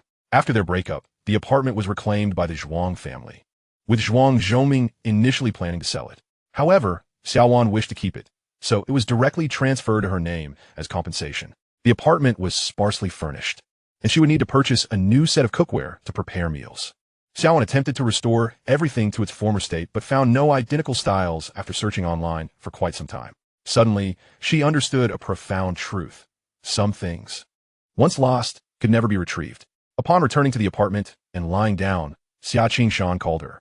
Though she was reluctant to answer, the incessant ringing became unbearable. Xia Wan finally picked up. Dad, pack your things and come home. You're going to work at the company tomorrow. I'll arrange a managerial position for you, so you can skip the variety show. Xia Qingshan's words were blunt and devoid of warmth. I want tea. Xia Wan, you're no longer a child. What nonsense are you up to? Have you disregarded what I told you a few days ago? I advised you against seeing Gu Qian, yet you chose to participate in the variety show. And now, you've caused a scandal. Tell me honestly, did you join the show because you like Gu Qian, or is it because you can't let go of Zhuang Yan? Chapter 33. Zhuang Yan was expelled by the Zhuang family? As he spoke, Xia Qingshan's frustration mounted. The situation was initially stable, but now, due to Xia Wan's phone call, public opinion had turned against her. Xia Wan remained silent. Xia Qingshan continued earnestly, Xia Wan, you are my only daughter, and you need to prepare to inherit the family business. You should return to the company and acclimatize yourself to the work environment. Participating in this variety show brings you no benefits. It's best you come home soon. The penalty for breaking the contract is something we can afford. Dad, Xia Wan finally interjected, I can handle the situation online. I joined this variety show to relax. Please don't overthink it. How can I not overthink it? Listening to the escalating argument, Xia Wan decisively hung up the call and silenced her phone. After freshening up, she took out her computer and browsed the internet. Noticing that her name and Zhuang Yan's were trending, filled with unflattering headlines, leading her to instinctively avoid clicking on them. Xia Wan contacted a detective. Have you managed to uncover the matter I previously entrusted to you? After a 10-minute wait, the detective replied, I have sent the information to your email. Previously, she had asked for an investigation into the relationship between Zhuang Yan and Jiang Ning. The detective provided several photographs. Succinctly captioned, they were once a couple. The accompanying text illustrated in meticulous detail the journey of their love, an uncomplicated yet indelible experience. The images depicted them in school uniforms, standing at the school gates, exchanging glances in the classroom, holding hands on the street, sharing ice pops beneath a tree, and cycling together. They had known each other since childhood. Jiang Ning had not been mistaken on the show. They were indeed childhood sweethearts who had once been in love. The text concluded with the reasons for their breakup. Xia Wan leaned against the headboard, her gaze fixed on the screen filled with words, recounting their shared past. The glow of the computer screen reflected in her eyes, suppressing her troubled expression. Regardless of the circumstances, their relationship was now a matter of the past. Undoubtedly, Jiang Ning's participation in this program was an endeavor to rekindle her romance with Zhuang Yan.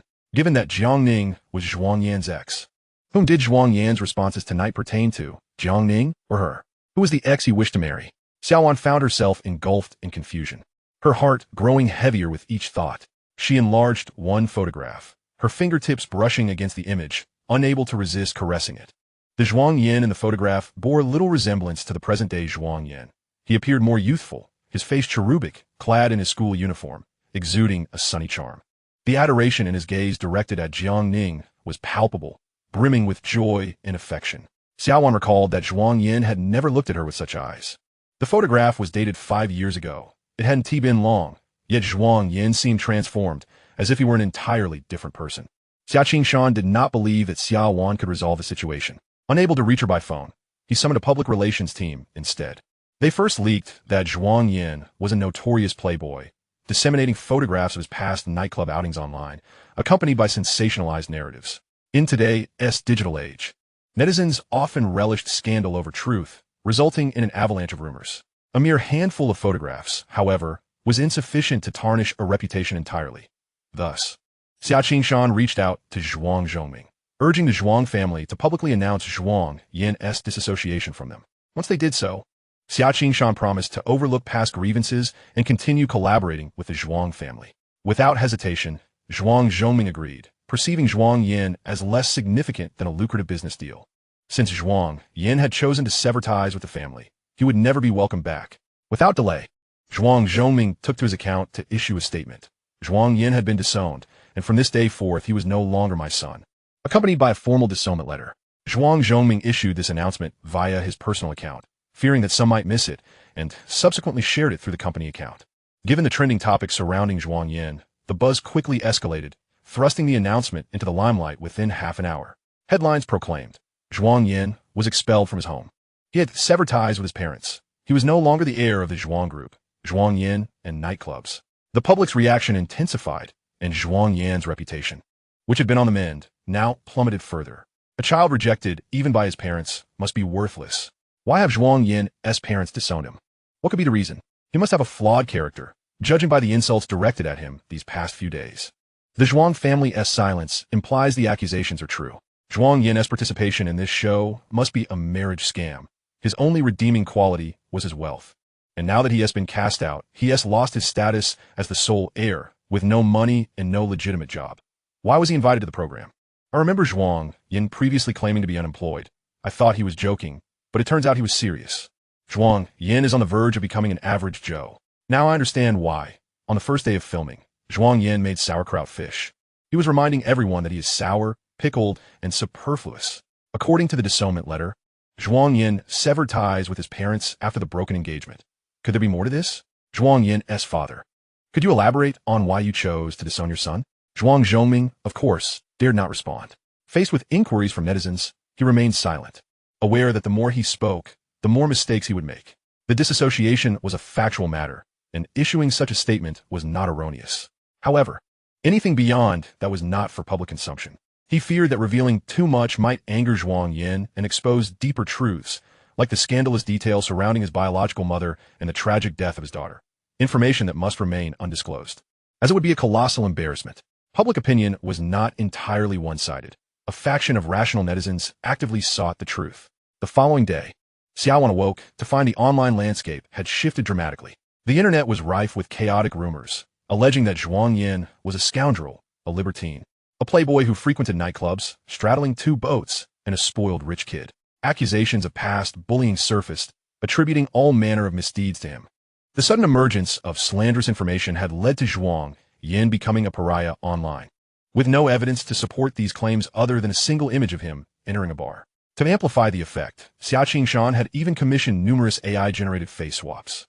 Upon seeing the posts, Xia Wan recognized her father's handiwork.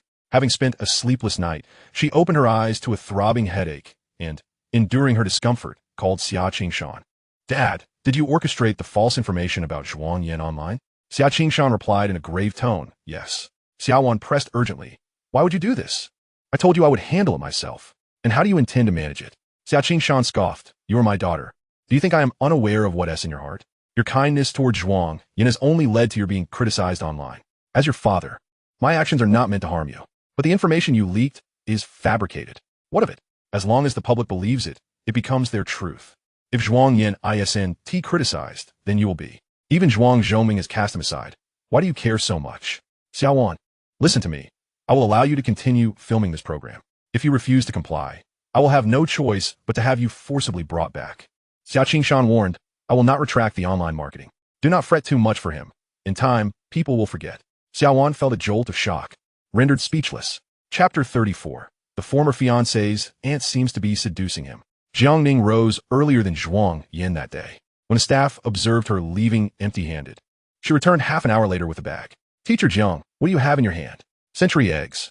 Jiang Ning had gone door to door, finally acquiring 6 century eggs after inquiring at 5 different homes. She planned to use them to make breakfast, preparing a pot of century egg and lean pork congee, Zhuang Yan's favorite from their school days.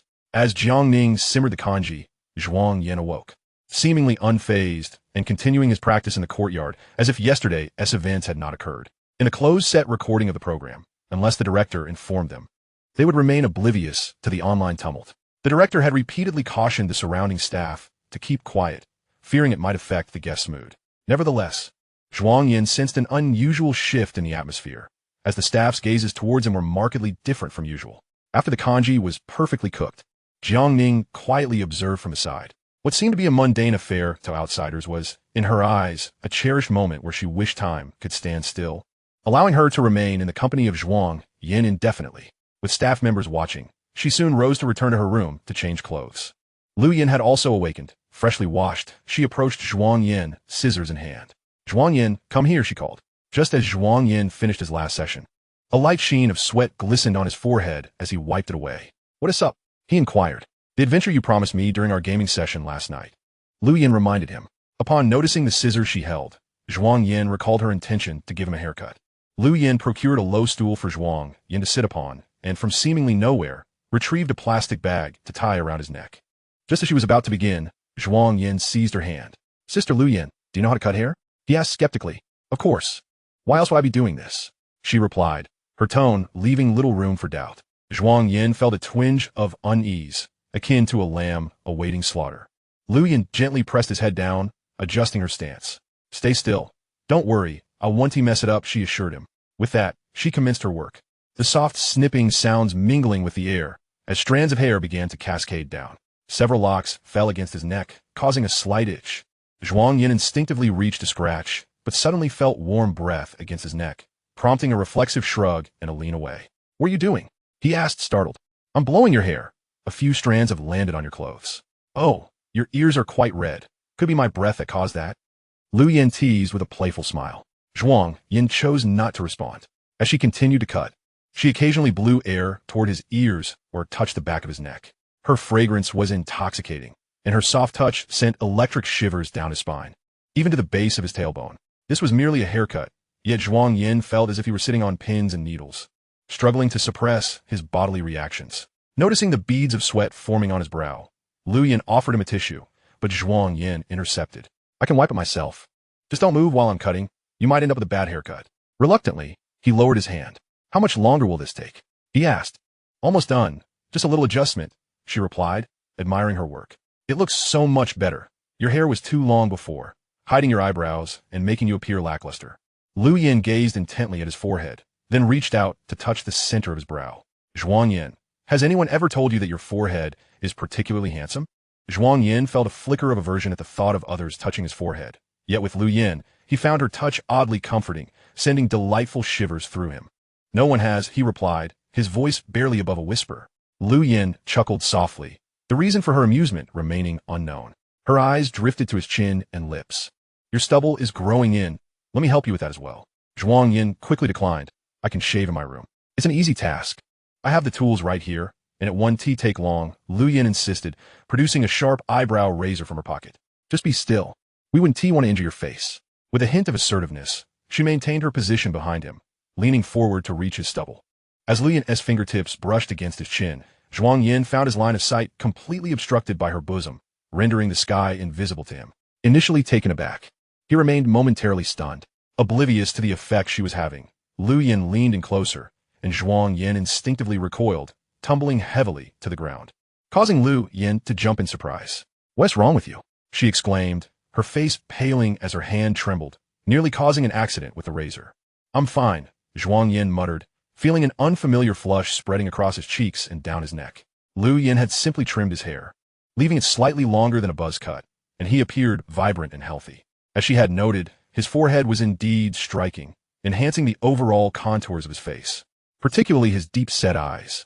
The haircut not only made him more attractive, but also refreshing. Confronted by Lu Yin's inquisitive gaze, Zhuang Yan felt compelled to evade her scrutiny. He couldn't very well explain. Your chest was almost in my face just now. He harbored no inappropriate thoughts about Lu Yin, viewing her as an elder. Yet he had experienced a moment of breathlessness, accompanied by an uninvited notion.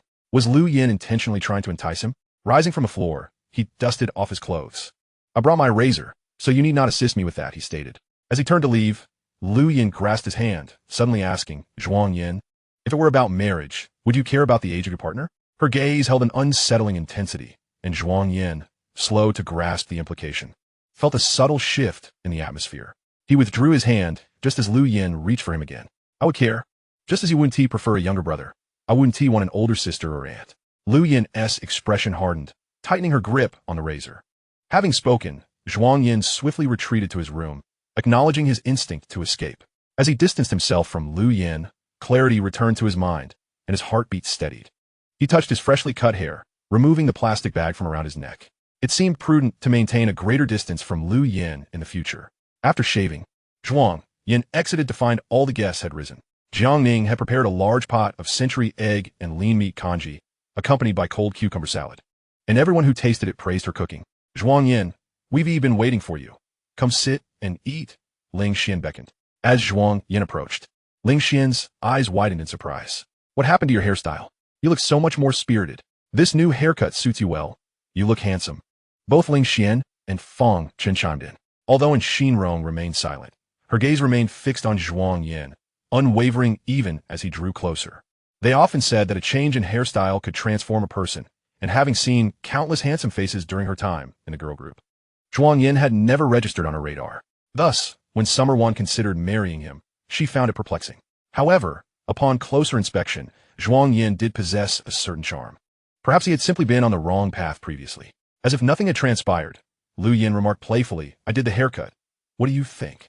Not bad, right? Ling Xian gave her a thumbs up. You could open a barber shop. Who knows how long we'll be here if my hair grows out? Can I come to you for a trim? I only know how to do buzz cuts. I can't do yours, Lu Yin replied, though in truth, she could. She simply didn't wish to touch anyone but Zhuang Yan. Feng Chun interjected, the director mentioned we might get to go home in a week. Your hair won't grow that fast.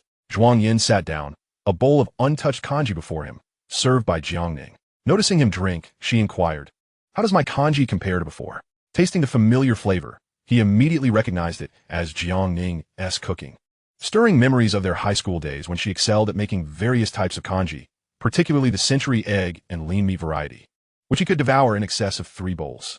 Over the years, the taste had remained unchanged, but what was the significance of that? Jiang Ning beamed as she held the bowl. Lu Yin, with a small spoon, scooped some congee, exclaiming, I didn't realize the movie queen possessed such culinary skills. Do teach me as well. I wish to learn. Jiang Ning's demeanor cooled in an instant. Perhaps another time. And Xinrong, having received some training in performance, observed her surroundings keenly, absorbing the expressions of those around her. From their demeanor, it was evident that Jiang Ning harbored feelings for Zhuang Yan. But what of Lu Yin? Her actions seemed to betray a hint of jealousy. As Xinrong sipped her porridge, her previously cheerful mood suddenly soured. She had not anticipated that so many would be drawn to Zhuang Yan. She wondered how Xia Wan would react upon discovering this. The director announced today's task, to assist the elderly residents of the village. Many of them lived alone, children having moved away and spouses having passed on, leaving them to guard their old homes in solitude, waiting for the daylight to fade into night. When Zhuang Yan received the assignment, the director unexpectedly patted him on the shoulder, saying, Zhuang Yan, focus on your work. Do not dwell on anything else, and disregard what others may say. Zhuang Yan appeared bewildered, unaware that this was the director's preemptive psychological support for him. The rumors circulating online could not be concealed for long. Eventually, Zhuang Yan would learn the truth. The director further reminded everyone, tonight, we will signal our feelings. Take some time to consider to whom you wish to send your signals. Don't let this opportunity slip by. The guests set off in different directions, and along the way, many greeted Zhuang Yan. In just 2 or 3 days, he had already formed connections with the villagers. With little entertainment available, the villagers enjoyed gathering together to chat or play cards. Whenever Zhuang Yan found himself with free time, he would join them, fostering familiarity, particularly among the elderly, who took a liking to this young man. Where are you headed? Xiao Zhuang Wang asked. I'm going to visit Grandpa Wang, he replied. Grandpa Wang lived atop a hill, and Zhuang Yan made his way up, knowing he was alone at home. All right. Thank you, Brother Liu. No problem. Once I finish my chores this afternoon, let us go fishing together. We'll talk then. At Grandpa Wang's home, things were a bit disorganized. After greeting him, Zhuang Yan helped tidy up the room, cleaning both inside and out. Knowing that Wang had stomach issues, he steamed a large batch of buns for him. Those that were left over were wrapped in cling film and placed in the freezer to be reheated later, as steaming and toasting them could alleviate his gastric discomfort. Besides his stomach troubles, Grandpa Wang also suffered from chronic leg pain, which intensified at night. Zhuang Yan would squat down and massage his legs. You seem quite skilled at caring for others, Grandpa Wang remarked. Initially, he held some reservations about Zhuang Yan, but the latter's meticulousness and patience gradually dispelled his prejudice. He even contemplated how wonderful it would be if Zhuang Yan were his own child.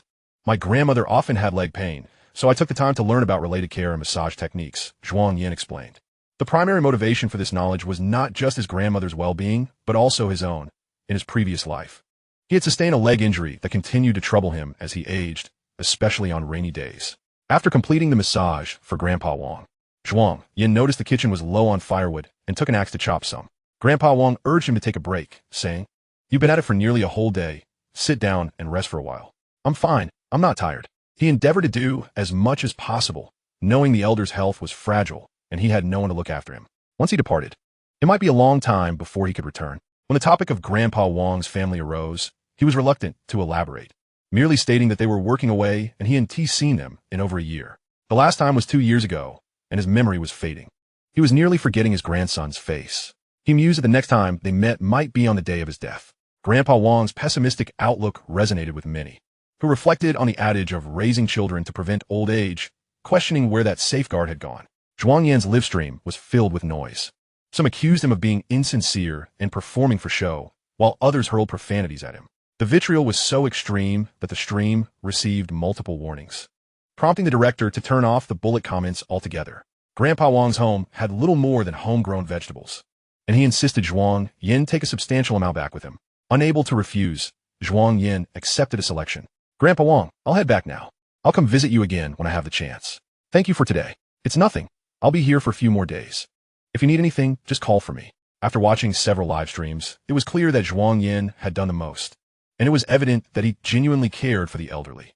Viewers who could not comment on the stream resorted to posting on Weibo with related hashtags or commenting in other guest streams. This show should just be called Zhuang Yan's Quest for a Bride. I don't understand why the production team invited someone like Zhuang Yan. He is so theatrical, and his treatment of the elderly feels insincere. He seems warm to outsiders, but how does he treat his parents? It's said that Zhuang Yan has always had poor character. His parents poured resources into him, yet he remains ungrateful and tarnishes the family name with his behavior, leading to his estrangement from them. What parent doesn't he love their child? If they've severed ties, it must be for a reason. Since taking over the Zhuang group, he has caused losses in the billions. One shudders to think how Xia Wan would suffer if she married him. Thankfully, Gu Qian returned to take her away. That couple was the real deal. How do we explain Xia Wan's private call to Xinrong asking about Zhuang Yan's ex? What else is there to explain? Xia Wan participated in this variety show as an observer, and her call to Xinrong was merely scripted by the production team. It seems Zhuang Yan genuinely cares for the elderly. His massage techniques are not something learned overnight, but rather the result of long-term dedication. Jiangning, could you please keep your distance from Zhuang Yan? From moral high ground, they condemned everything they disapproved of, speaking freely and without restraint. Particularly in Jiangning's live stream, it was nearly overrun by Zhuang Yan's detractors, who urged her to stay away from him lest she suffer the same backlash. Although the director remained tight-lipped, he could not escape the flood of external calls sharing news. Liu Yan, Jiangning, and Xinrong received phone calls nearly simultaneously, informing them of the trending negative news about Zhuang Yan. Liu Yan's expression darkened, her eyes resembling two pools of ink. Those who knew her well could discern her anger, and provoking Liu Yan was a perilous endeavor. What a despicable family Zhuang is, willing to sell out their own for a sliver of gain, disregarding their dignity. Jiangning received a call from her agent, and as soon as she answered, it was just as it had been 2 days prior. Jiangning, keep your distance from Zhuang Yan. Do you hear me? He'll bring you harm. Do not dismiss my words. This time is truly different. Zhuang Yan is facing backlash from all corners of the internet. Even his parents have abandoned him. Upon hearing this, Jiangning hastily logged onto Weibo And indeed, she found a plethora of negative trends surrounding Zhuang Yan. Accusations of him being a morally bankrupt scoundrel, a neglectful son, and a wasteful child flooded the platform. Jiang Ning merely skimmed through the comments, her breath quickening. These netizens had no understanding of Zhuang Yan, so how could they cast such shame upon him? Just because of a few fabricated AI-altered images? Anyone could see the discrepancies in those photographs. Trembling with rage, her eyes reddened. She yearned to storm in and tear those comments apart. Jiang Ning knew Zhuang Yan better than anyone. He was dutiful, kind, and endlessly patient with others. For those he held dear, he would exhaust every means to treat them well, and if anyone showed him kindness, he would repay it manifold. Those who accused him of being unfilial were mistaken. The truth was, his parents had cast him aside initially, only to return when they saw him as useful, now squeezing every last ounce of value from him. What gives such individuals the right to be called parents? They bring forth life, yet offer no nurture, merely draining the essence of others. If one were to sever ties, it would be Zhuang Yan who would cast him aside. Jiangning, do you hear me? You must not wade into this murky water. Keep your distance as far as possible. After years of striving, you have finally achieved your current status and acclaim. Do you truly wish to ruin all that you have built? No one desires to destroy years of hard work and career. 5 years ago, Jiang Ning sacrificed Zhuang Yan for her ambitions. Zhuang Yan is not like that. His parents have never favored him, abandoning him to his grandmother's care at a tender age. If he chooses to cut ties now, it is his decision, and they are to blame. If I step forward to vindicate him, you dare. The agent inhaled deeply. Jiang Ning, you must not act rashly. This matter is far more complex than it appears. Zhuang Yan has become the target of widespread online vitriol, clearly orchestrated by someone behind the scenes. The only family capable of such upheaval is the Xia family, and we cannot afford to offend them. Not only will you be unable to protect him, but you may also face career obliteration. The agent laid bare the harsh reality, hoping Jiang Ning would reconsider. They had worked together for many years. Li Lan had invested considerable time and energy into Jiang Ning's career. Over the years, despite the competition for resources, Jiang Ning had proven herself, swiftly rising to become a box office queen. Beyond being colleagues, they were friends, and Li Lan could not bear to see Jiang Ning sacrifice everything for a man. It was simply not worth it. Zhuang Yan's feelings for Jiang Ning seemed to have waned. From a live stream, it was evident that his affections had diminished, leaving Jiang Ning's unilateral devotion akin to ramming into a brick wall. Jiang Ning was headstrong.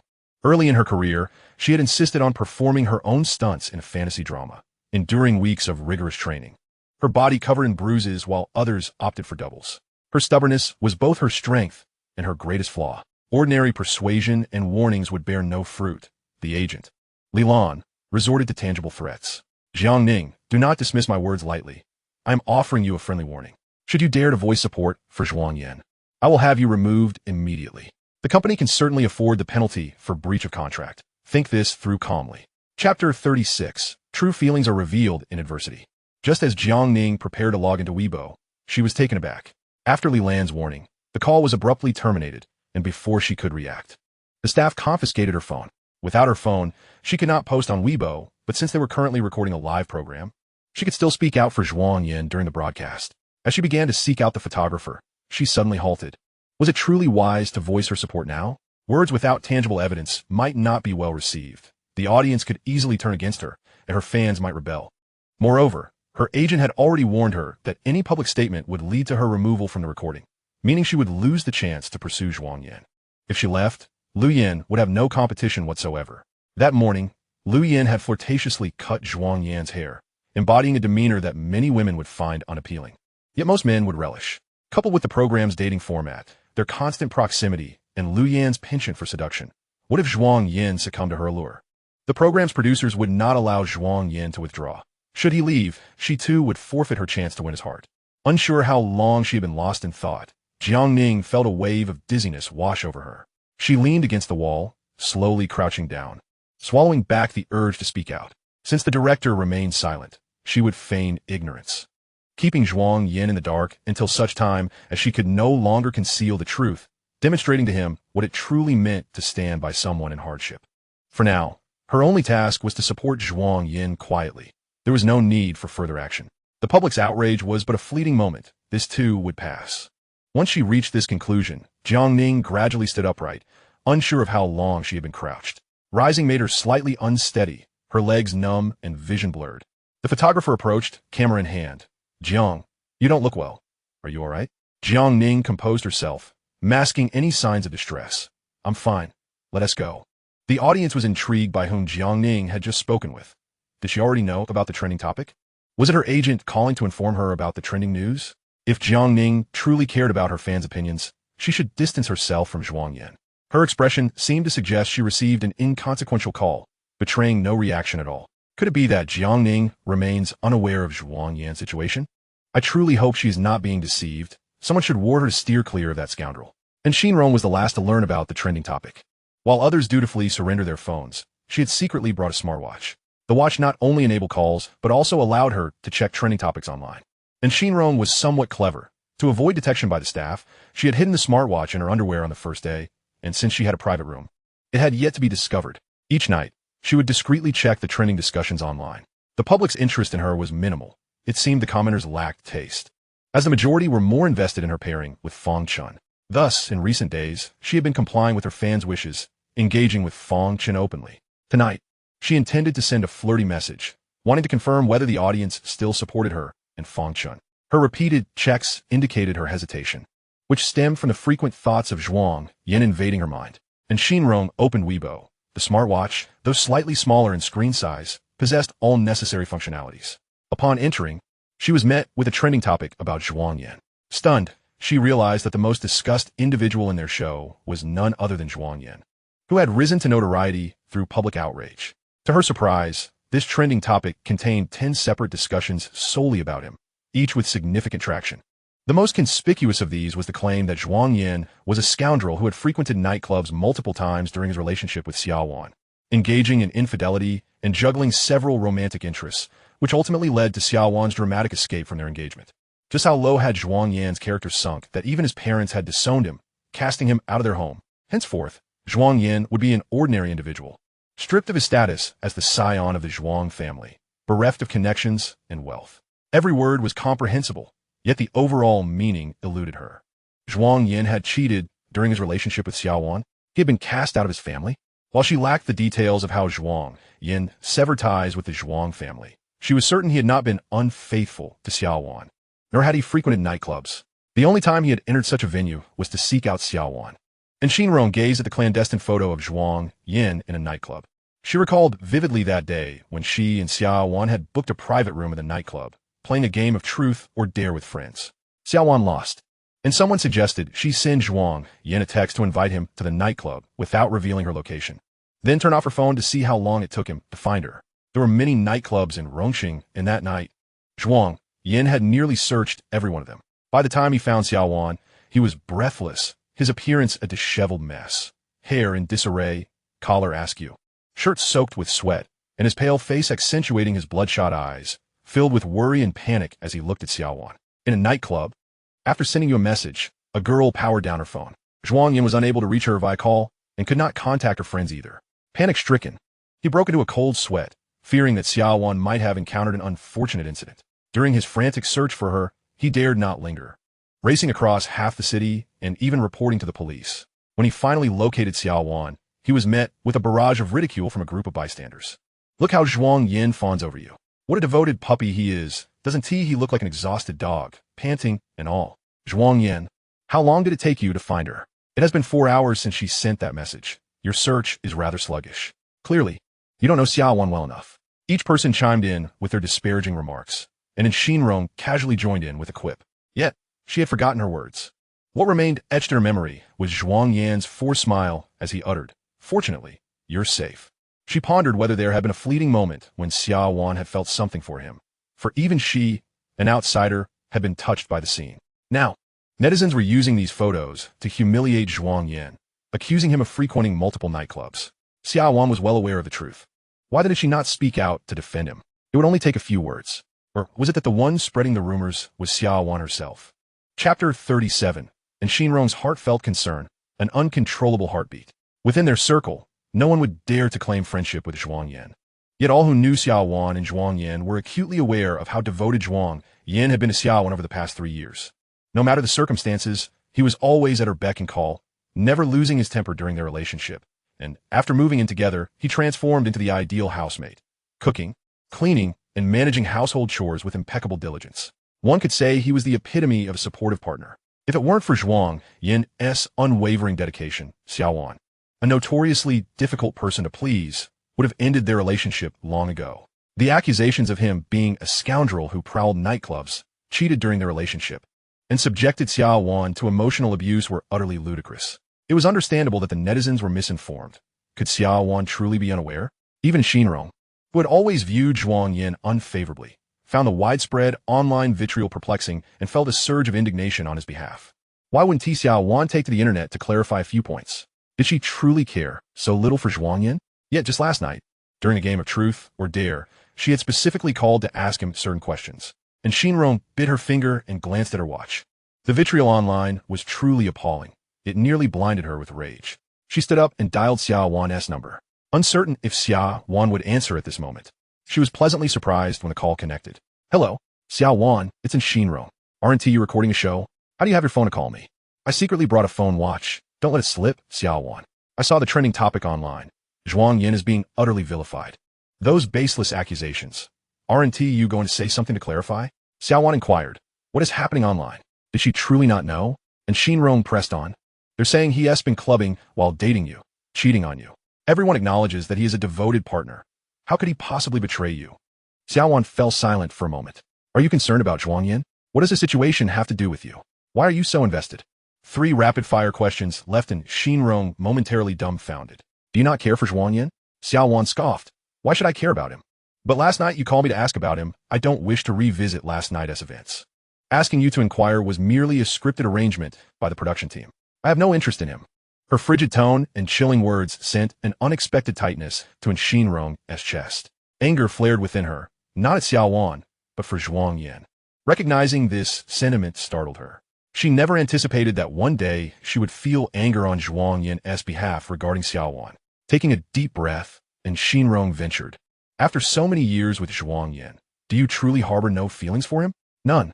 I don't care for him." "And Xinrong, if you still consider me your best friend, then stop concerning yourself with Zhuang Yan. Keep her distance from him during the show." And Xinrong tightened her grip on the phone watch, struggling to believe that Xia Wan could be so indifferent. Initially, she had suspected that the rumors maligning Zhuang Yan originated from Xia Wan herself, intending to deflect the unfavorable attention from last night onto him. But then she reconsidered. After 3 years together, one would become familiar with a dog, and Xia Wan should not be so heartless. Now, one phone call and several exchanges had confirmed her suspicions, leaving Xinrong profoundly disheartened. "It seems you truly despise Zhuang Yan." Xia Wan replied solemnly. "Indeed, I do despise him. Therefore, as a friend, you must share my disdain. Consider this a warning. If you continue to defend him in my presence, we may no longer need to maintain our friendship." Xia Wan's cold demeanor and the subtle threat in her words were palpable. To her, friends should stand united against a common adversary, what she detested. Her friends must also reject. Xia Wan's decisiveness stemmed from her belief that Xinrong would not wish to lose her friendship. After all, Xinrong was not well liked, and those in their circle could be quite superficial, often looking down upon her. Being the second child in the Yan family, with an elder sister and a younger brother, she was the overlooked one, signifying that she had little stake in any inheritance. A powerless heiress would not earn respect, especially since she had willingly descended into the realm of minor acting roles. Xia Wan was the first to extend an olive branch, celebrating her birthday, shopping, and sending greetings during the holidays, sharing late-night phone conversations, and venting about any grievances. And Xinrong was privy to the most about Xia Wan's relationships with Gu Qian and Zhuang Yan, as Xia Wan would openly confide in her. They shared an unbreakable bond. They were each other's best friends, and true friends do not betray one another for the sake of a man. Unconsciously biting her lip until it stung, and Xinrong finally relented. "Fine, I promise I will no longer pry into your affairs with Zhuang Yan. From now on, I will keep my distance from him. And Xinrong, many of my actions are out of necessity. Zhuang Yan's tarnished reputation is why I advise you to distance yourself from him. I fear it may drag you down." "I understand." And Xinrong suddenly lost the desire to continue the conversation, eager to end the call. "And Xinrong, I'm also recording here, and I'll be watching your live stream." Xia Wan's voice softened, indicating a shift in her emotional state. And Xinrong's body stiffened, a chill running down her spine as she felt a wave of unease wash over her. She glanced at the camera obscured by her clothing, feeling as though it possessed a pair of watchful eyes. Chapter 38. My beloved need only to find joy. Someone will guard her. Upon his descent from the mountain, Zhuang Yan encountered Lu Yan, who sat immobile on the ground, devoid of her photographer. Upon seeing her, a peculiar sensation surged within him, a desire to avoid her company. However, their paths had crossed, making it impossible to feign ignorance. Zhuang Yan halted his steps and inquired, "What are you doing here? Where is your photographer?" "He is having equipment issues and took it back for repairs. I can't leave right now. I twisted my ankle." Lu Yan extended her left leg, revealing a swollen ankle. It was evident that she had not merely twisted her ankle. There were scrapes from her knee to her calf, suggesting a fall. "Are you all right?" Lu Yan relaxed her brow, looking up at him with a smile that sparkled in the fading sunlight. "What is this? Are you concerned for me?" Even if they're not friends, they are colleagues, and it is perfectly normal for colleagues to express a modicum of concern for one another. Although Zhuang Yan remained silent, the softness of his gaze revealed the thoughts that lay within his heart. Lu Yan sighed and said, "If you do not wish to engage with me, just return and fetch someone. I can manage alone here, though the mosquitoes are rather bothersome. Initially, it was merely my hand that was injured, but now my foot is also affected." As she spoke, she swatted at the mosquitoes surrounding her. Lu Yan's fair skin was prone to reddening even with the gentlest touch, and each mosquito bite left a conspicuous welt on her leg. Zhuang Yan could not possibly abandon her. Even in the absence of a live broadcast, he would still take care of her. Yet, under the scrutiny of the cameras, he found himself at a loss as to how to offer assistance. He bent down and tentatively asked, "Can you stand?" "I can," she replied. With the support of Zhuang Yan's arm, Lu Yan managed to rise, though the injury to her leg rendered her gait a bit uneven. The flat terrain was manageable, but the winding mountain path was treacherous, especially after last night's rain had made it slippery. Time was of the essence, and Zhuang Yan wished to avoid any delays on the journey back, as he still had to prepare dinner. He cast a quick glance at the camera before handing the bag in his possession to Lu Yan. "Please hold this for me. I will carry you back." Once Lu Yan accepted the bag, he squatted before her. "Climb on," he instructed. With her body pressing against his back, Zhuang Yan felt the warmth of her proximity, which made him stiffen. The more he attempted to ignore it, the more pronounced the sensation became. This time, he was acutely aware of Lu Yan's softness. Whether intentional or not, her body was nestled closely against him, her hand gently draping around his neck. She emanated a subtle fragrance, soft and not overpowering. Unlike the scent of perfume, the back of his neck tingled as her hair brushed against it. "Am I heavy?" she asked. "Not at all," he replied. "Your weight is easily manageable for a princess carry." Lu Yan possessed the most enviable figure among the three female guests, her proportions forming a perfect golden triangle, a standard S-curve. As he bore her weight, Zhuang Yan maintained a clenched fist, striving to avoid any unnecessary contact. "What's in the bag?" Lu Yan inquired, resting her chin on his shoulder. "Vegetables gifted to me by an elderly gentleman. He grew them himself without pesticides." "What have you been busy with today?"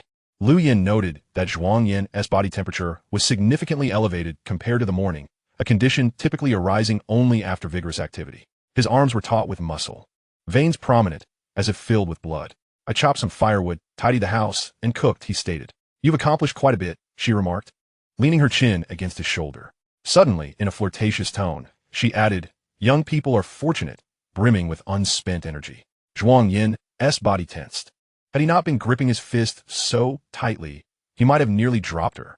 This was not the first time Lu Yan had seized an opportunity to tease him, leading others to mistakenly believe she harbored feelings for him. Zhuang Yan had always dismissed it as mere illusion, yet Lu Yan's actions repeatedly contradicted this belief, leaving him increasingly perplexed by her. Lowering her voice to avoid detection by the microphone, Lu Yan asked, "Tonight, when you send out your heart-throbbing signals, who will they be directed to?" Zhuang Yan remained silent, resembling a wooden figure. She sighed, fully aware of his reticence. After a long day of assisting others with childcare and tutoring, she had come across the trending topics online during her brief respite. The director had specifically instructed her not to inform Zhuang Yan, so as not to disrupt his recording mood. The production team was currently reluctant to speak on Zhuang Yan's behalf, believing that any attention, even negative, could serve a purpose. The director understood the principle of avoiding self-justification. Those who cast doubt must provide evidence, and the baseless AI-generated images circulating online would eventually be exposed. Their aim was to capture the most authentic version of Zhuang Yan, to unearth his merits and provide the audience with an immediate impression, thereby fostering a shift in perception. Portraying a saint cannot be sustained indefinitely. Who can maintain a facade without revealing their true self? Though the recording period was short, the production team considered Zhuang Yan a treasure worthy of exploration. He was courteous and polite, adept in the kitchen, and faced challenges head-on without complaint, radiating a positive demeanor. His respect and concern for the elderly were genuine, as demonstrated today when he not only chopped wood and prepared meals for Mr. Wang, but also assisted him with bathing and nail trimming. Others would struggle to provide such comprehensive care for the elderly. It was precisely due to his attentiveness that public opinion began to shift in his favor, with some questioning whether there were deliberate attempts to slander Zhuang Yan. This was a positive development, one the production team welcomed. Liu Yan held a differing opinion from the production team. Their reluctance to speak out stemmed from a desire to avoid conflict with the Xia family. However, she was unafraid. She could not simply stand by and allow others to malign Zhuang Yan without taking action. Consequently, Liu Yan privately contacted her staff to gather evidence and disseminate it online. Zhuang Yan's social circle was clean, and his background was easily verifiable. He need not concern himself with online matters, as she would resolve any complications. When the time was right, she would consult a lawyer and proceed with necessary legal action, ideally ensuring those who spread falsehoods, especially Xia Wan, face the consequences. Liu Yan gazed at the red mark on Zhuang Yan's neck, thinking, as long as my beloved is happy, there are those who will safeguard his peace, allowing him to enjoy a serene life. To prevent misunderstandings, Zhuang Yan set her down upon reaching the courtyard and assisted her inside. Fang Chun, with keen eyes, was the first to notice. Liu Yan, what happened to your leg? I had a little mishap on the road. It's nothing serious, just need some ointment, she replied. Ling Xian, hearing the commotion, approached as well. It looks rather severe. We have a first aid kit inside. Zhuang Yan guided Liu Yan to a seat, then fetched the kit. Upon seeing this, Jiang Ning promptly took over. I'll help her with the ointment. You should check the kitchen. It's in Xinrong and Fang Chun's turn to cook today, and they're not skilled in the kitchen. All right, he acquiesced, which aligned perfectly with his intentions. Jiang Ning cast a glance at Zhuang Yan, but this time she did not cling to him as usual. Instead, she quickly moved away. Liu Yan observed this interaction, noting Jiang Ning's slight unease in Zhuang Yan's presence. She chose not to let Jiang Ning apply the ointment. It's just a minor injury. I can handle it myself. Upon hearing this, Jiang Ning handed her the cotton swab. Instead of using iodine, Liu Yan opted for disinfectant, which was more abrasive on the wound. With Zhuang Yan absent, she had no inclination to feign vulnerability. She did not fear pain. At times, she even relished the stimulation it provided. Such wounds were trivial to her, as she had endured far worse in her childhood. Zhuang Yan entered the kitchen, wherein Xinrong was tending to the fire. Upon seeing him, she quickly averted her gaze, pressing her lips together in silence, blatantly ignoring him. She had not acted this way in the morning. Had he inadvertently offended her? Zhuang Yan refrained from initiating conversation, adhering to the philosophy that it was better to avoid unnecessary conflict. Fang Chun had already prepared the ingredients, awaiting his culinary expertise. Increase the heat. These vegetables need to be stir-fried to perfection. And Xinrong continued to disregard him, yet she diligently added firewood to the stove. Zhuang Yan cautioned her to stand back, as the oil might splatter and burn her. Obediently, she distanced herself, though her silence was markedly more compliant than usual, lacking the usual complaints. The sudden shift in her demeanor was quite disconcerting. If Zhu Yan truly displeased her, given Miss N's temperament, she would not have held back. She would have directly lashed out, rolled her eyes without regard for her image, and dismissed his words as mere background noise, refusing to heed his commands. Since the issue does not lie with him, what could have possibly transpired to cause Xinrong to behave in such a manner? Chapter 39. Heartfelt Connection. The day of the fiancé's vulnerability. On this particular day, everyone felt an overwhelming weariness, devoid of the mood to engage in conversation. The atmosphere was particularly peculiar, especially during mealtime. Typically loquacious and Xinrong had fallen silent, exhibiting a notable aloofness toward Zhu Yan. No matter what he said, she ignored him, as if deliberately evading his presence. Jiang Ning, too, appeared perplexed, her gaze flickering, caught in unspoken thoughts. By the time dinner concluded, it was already past 8 o'clock. One by one, they headed to the showers and to do laundry, with Zhu Yan being the last in line.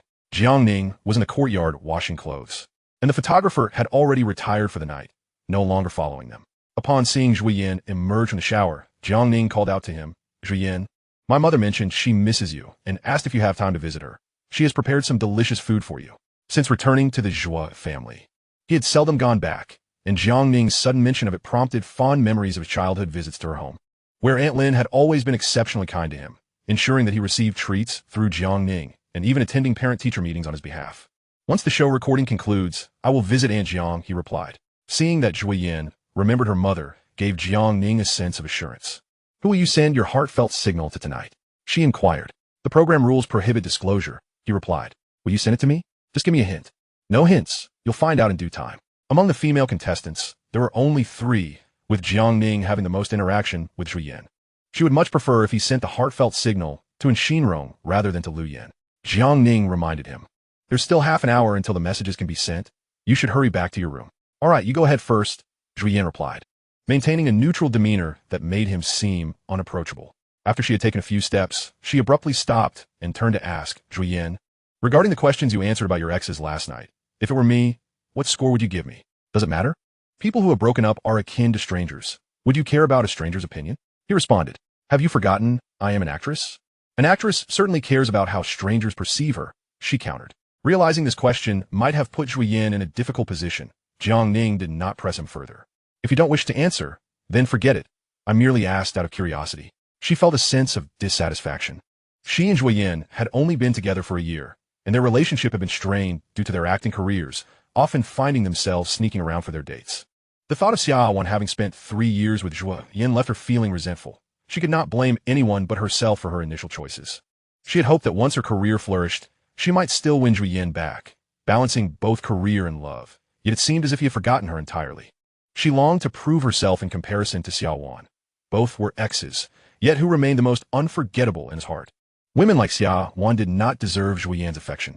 She had never cherished him during their 3 years together and had even kicked him when he was down after their breakup. At 10 o'clock, the director distributed phones, and the guests returned to their respective rooms, followed by the camera crew. After 10 minutes, they sent their messages and submitted their phones. Following their submissions, the observation room prepared for the connection. This time, the rules dictated that each observer would hold a panel for the connection, with a perfect match yielding a diamond.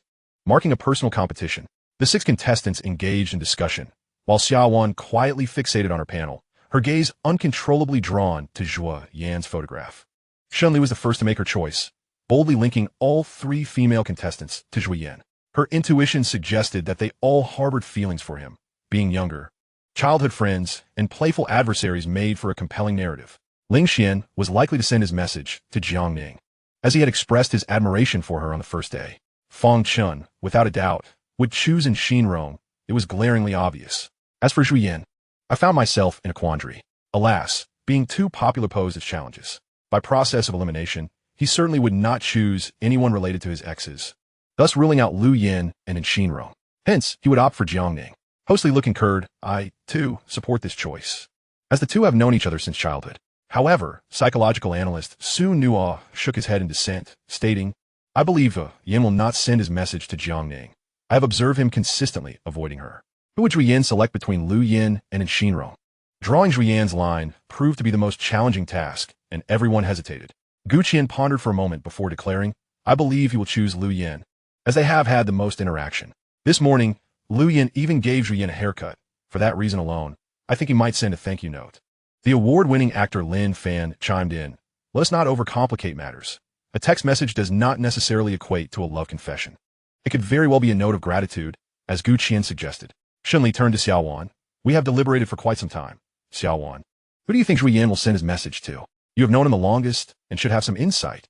Xia Wan maintained a stoic expression as she listened to Gu Qian's reasoning. "I would select Lu Yan," she replied. "Choosing Lu Yan is prudent, for there exists no possibility between her and Zhu Yan." Shunli then inquired about the female contestants, and once a thought formed, Xia Wan quickly made her connection, drawing everyone's attention to her panel. Jiang Ning and Ling Xian connected, while Lu Yan and Xinrong simultaneously sent messages to Feng Chun, who in turn messaged in Xinrong. Zhu Yan had no one to connect with? Xia Wan scoffed internally. With his tarnished reputation, who would choose him? As realization dawned upon everyone, they understood. Indeed, Zhu Yan now bore the title of a scoundrel, which would certainly have an impact. Curiously, Shunli asked, "Did Zhu Yan really cheat while he was with you?" No comment came in response. Shunli let out a derisive laugh. "What are you pretending for?" She was certain that Zhu Yan's current vilification online must have been orchestrated by Xia Wan. Shunli did not alter her stance. She set her panel down and remarked, "Lu Jia, please announce the results so we can finish the day." "Very well," Li Lu replied, having received the director's video feed. As the results were revealed, the expressions of the crowd shifted dramatically, for none had guessed correctly, and the one whose countenance soured the most was Xia Wan. Jiang Ning and Lu Yan connected with Zhu Yan, while Xinrong and Feng Chun linked up. As for Zhu Yan, he astonishingly connected with Xinrong. With a thud, Xia Wan dropped her pen, her eyes widening in disbelief as she processed the outcome. How could this be? Why would Lu Yin send Zhuang Yan a heartfelt message? Is she playing a trick on him? Or is she deliberately opposing me? As an actress, doesn't Jiang Ning fear losing fans? Having her career ruined and being sidelined by her agency? And Zhuang Yan, why would he send a message to Shinrong? Does he truly have a preference for that type? Or is it an act of revenge by choosing her best friend? Upon reflection, I realized the lines I had drawn matched the most. Shunli scanned everyone's panels before pausing at Xia Wan's, noticing her dismal expression. She altered her tone. Xia Wan, your expression looks rather grim. Are you all right? Are you dissatisfied with these results? Chapter 40. The fiancé's best friend. Indeed, considering your numerous miscalculations, it was an opportune moment for Shunli to mock her relentlessly. To align with Xia Wan, Gu Qian mirrored her selections, both choosing the connection between Shinrong and Feng Chun. Gu Qian set his panel down, his face flushing with embarrassment. Shunli drew a heart on her panel. From this signal, it seemed they were indifferent to Zhuang Yan's reputation. After listening for a while, Xia Wan coldly retorted, perhaps they remain unaware. Once they do, it may not be the same. Continuing further, the narrative takes an unexpected turn, drawing intrigue. However, Shunli paused, leisurely fixing her gaze upon her, and inquired, from your tone, it seems that Zhuang Yan truly is as wretched as the internet suggests. Those 3 years you spent with him must have been quite unfortunate. How did you endure it? The grievances churned in her throat, but ultimately were suppressed. Xia Wan forcefully slammed the panel onto the table and stood up, declaring, you needn't concern yourself. This time, no one intervened to ease the tension. Xia Wan, in a foul mood, was engulfed in a tempest of fury, a dark energy surging within her. She feared that remaining any longer would compel her to hurl objects and engage in a quarrel with Shunli. With a vigorous shove, she pushed her chair back and, in her high heels, departed the observation room, unwilling even to glance at the text messages, fearing that their content would be even more unbearable. Jiang Ning's nostalgic sentiments led her to send a heartwarming message to Zhuang Yan, which was understandable. But what was Lu Yan doing, joining the fray? She was 3 years older than Zhuang Yan and had even been addressed as aunt by him. As an elder, was she truly so indiscriminate? And Shinrong had spent the past few days either mocking or belittling Zhuang Yan, her demeanor towards him exceedingly frosty, yet he still sent her a message. Any text Zhuang Yan sent to anyone would irk her, akin to a toy in her grasp suddenly gaining sentience, escaping her control. Shunli called after her retreating figure. Xia Wan, aren't you going to check the message content? The only response was the sound of a door slamming shut. Before Shunli could react, Gu Qian, seated diagonally across, also stood, stating, I'll go check on her. Initially, she had held a favorable impression of Gu Qian, but after spending these days with Xia Wan, her feelings had soured. The production team truly dared to invite anyone. The recording hadn't even concluded, and yet people were leaving, showing no regard for their responsibilities. Could someone with Xia Wan's temperament truly have been involved with a scoundrel for 3 years? What a farce. I certainly don't believe it. Shunli had long harbored disdain for Xia Wan, viewing her as pretentious, embodying a concentrated essence of green tea. Lilu advised, you ought to say less. Shunli merely shrugged, her lips curling in discontent. Xia Wan's sporadic coldness and outbursts had become a familiar occurrence for them. They had previously attempted to ease the atmosphere, but tonight, everyone was fatigued, lacking the energy to placate her. The production team seemed unbothered. Perhaps this was the outcome the director desired. Let's first take a look at their messages. Lu Yin and Jiang Ning shared a dormitory. Upon receiving a message, there would be a notification sound. Jiang Ning's phone chimed twice, and she eagerly retrieved it. The porridge this morning was delightful, as it was anonymous. Jiang Ning had no way of knowing who had sent it, and she quietly wished it to be from Zhuang Yan. Stealing a glance at Lu Yan, who was practicing yoga on her bed, she noticed that Lu Yan appeared utterly indifferent to her phone. After waiting for 10 minutes without hearing Lu Yan's phone ring, Jiang Ning confirmed that no one had messaged her. This realization made her smile involuntarily, just as the production team entered to collect phones. Jiang Ning turned to Lu Yan and said, I just received a heartwarming message, and I believe it was from Zhuang Yan. Lu Yan chuckled, balancing a challenging yoga pose as she replied, is that so? But I asked him yesterday, and he said he wouldn't message you. The corners of Jiang Ning's mouth, which had been uplifted, fell into a tight line. Lu Yan had anticipated that Jiang Ning would not receive a message, which is why, after sending it, she had set her phone aside without a second glance. Although she had foreseen this outcome, disappointment was inevitable. It seemed that her pursuit of love would be a long and arduous journey. After completing her yoga session, Lu Yan wiped the sweat off her body and changed into her sleepwear. Unlike the revealing tank top she had worn during the day, her sleep attire was considerably modest. consisting of long pants and long sleeves even in this sweltering heat. In her quest to win over the object of her affection, she spared no effort. Her physique, skin, and beauty were all visible advantages, and for Zhuang Yan, she was willing to showcase them boldly, desiring not only to reveal herself, but also to have him touch her directly. Deep within her psyche lay a ravenous beast, yearning to keep Zhuang Yan close, to strip him bare and embrace him tightly, sharing warmth and scent in perfect, seamless harmony. This would undoubtedly startle Zhuang Yan. As Lu Yan closed her eyes, envisioning Zhuang Yan, heat surged through her body. She caressed her neck, fantasizing about one day biting down on his Adam's apple. And Xinrong, having received 2 messages, was momentarily stunned. She had a premonition that Fang Shan would send her a message, but who could the other one be? It certainly could not be Zhuang Yan, as she had consistently displayed a frosty demeanor towards him, and she was also Xia Wan's close friend. Thus, it must be Ling Xian. However, they had scarcely interacted over the past few days, leaving both parties unfamiliar with one another. What would he possibly say? And Xinrong opened each message one by one. 1. You seem a bit down today. I hope you can find joy. This message was clearly from Fang Shan. His concern was palpable through the words. 2. The fire today was well managed. Keep up the good work. The tone of this message instantly conjured an image of Zhuang Yan in her mind. Such a perfunctory compliment could only belong to him. Her previously tranquil emotions tightened with an inexplicable intensity, as though gripped by an unseen hand. Why would Zhuang Yan send her a message? Had he lost his mind? She was, after all, a friend of Xia Wan, and today, her attitude towards him had been rather poor. And Xinrong gnawed on her fingers, pondering for a long while without clarity. She felt a mix of anxiety and a strange elation, which gradually gave way to panic. She recalled Xia Wan mentioning that she would be watching her closely in the live broadcast, and Xinrong glanced at the camera in the room, wondering if Xia Wan had seen the message Zhuang Yan sent her, and whether she would overthink it. In a separate room, Zhuang Yan also received 2 messages, unexpected but manageable within his control. Jiangning, thank you for your hard work today. Looking forward to going home. Lu Yan, youth is invigorating. One is full of boundless energy. It wasn't he that he was prone to overthinking, but Lu Yan's words were laced with too much ambiguity. Zhuang Yan chose to send a message to Xinrong, confident that she would ignore him. This way, he could safely navigate to the end of the ordeal. And Xinrong had been particularly cold to him today, which pleased him. He hoped she would maintain her disdainful attitude towards him. In another room, Fang Shan received a reply wishing him a pleasant cooking experience and a fruitful collaboration.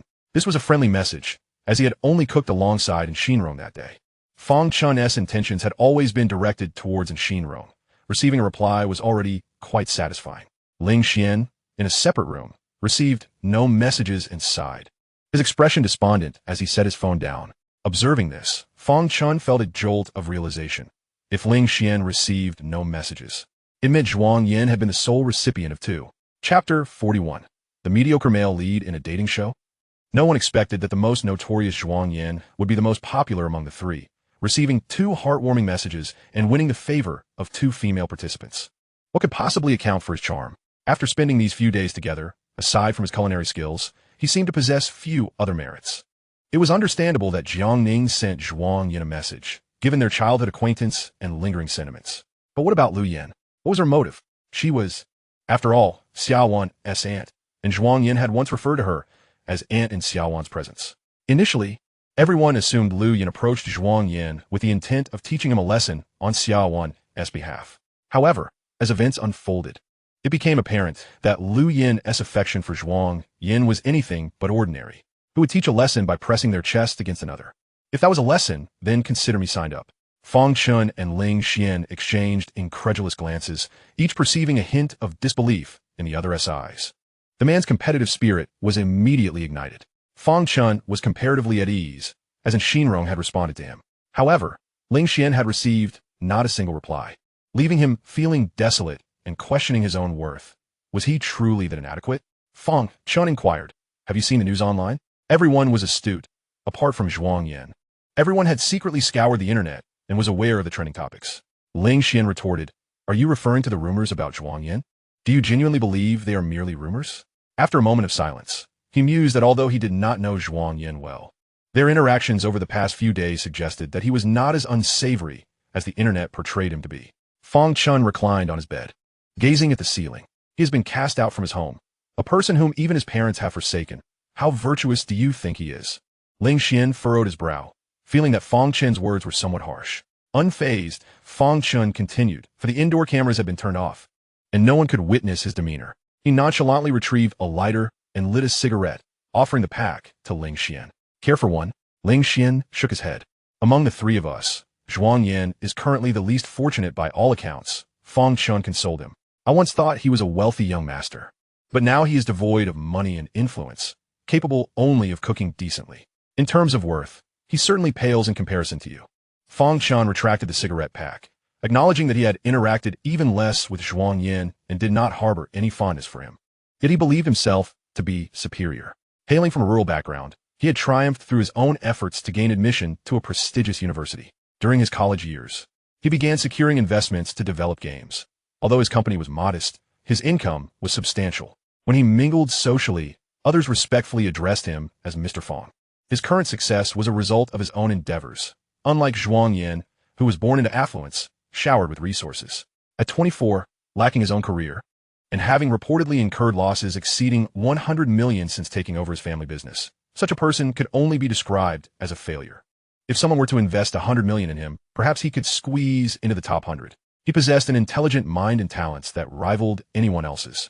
He had looks and potential, and throughout his life, he had never lacked female admirers, only an opportunity. He aspired to ascend to greater heights and accumulate more wealth. Participating in this show was an unparalleled opportunity for him.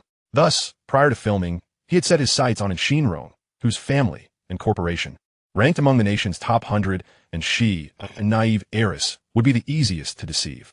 After spending a couple of days together, he felt positively inclined, as many online were shipping him with Xinrong, who trusted him enough to send him flirty messages, making his marketing efforts worthwhile. Fang Chen initially planned that if the route with Xinrong proved unfeasible, he would pursue Lu Yan. As for Jiang Ning, though she was an acclaimed actress, she could be bluntly categorized as merely an entertainer, wealthy yet lacking status, whereas Lu Yan was different. The Lu family was even wealthier and more influential than the Yan family.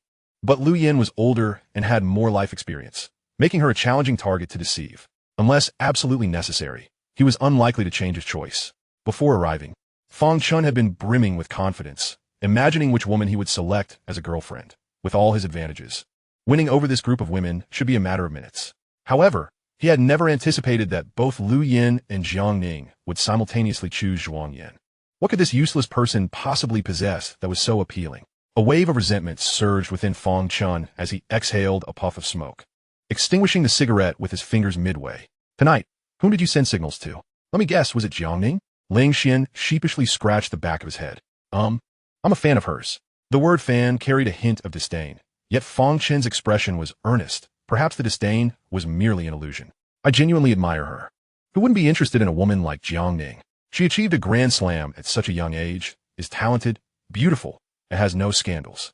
Among the three female guests, his first impression was indeed of Jiang Ning, and Xinrong had a temper that was hard to cater to.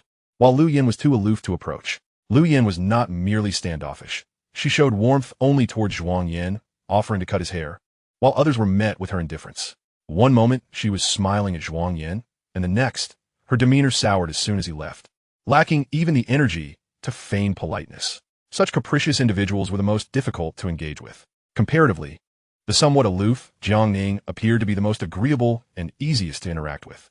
Fang Chen assumed the role of the older brother, advising Ling Xian. Pursuing Jiang Ning won't be easy. She is a top actress with a legion of ardent fans. The ones who harshly criticize Zhuang Yan online are among her fans. Being with her would entail immense pressure.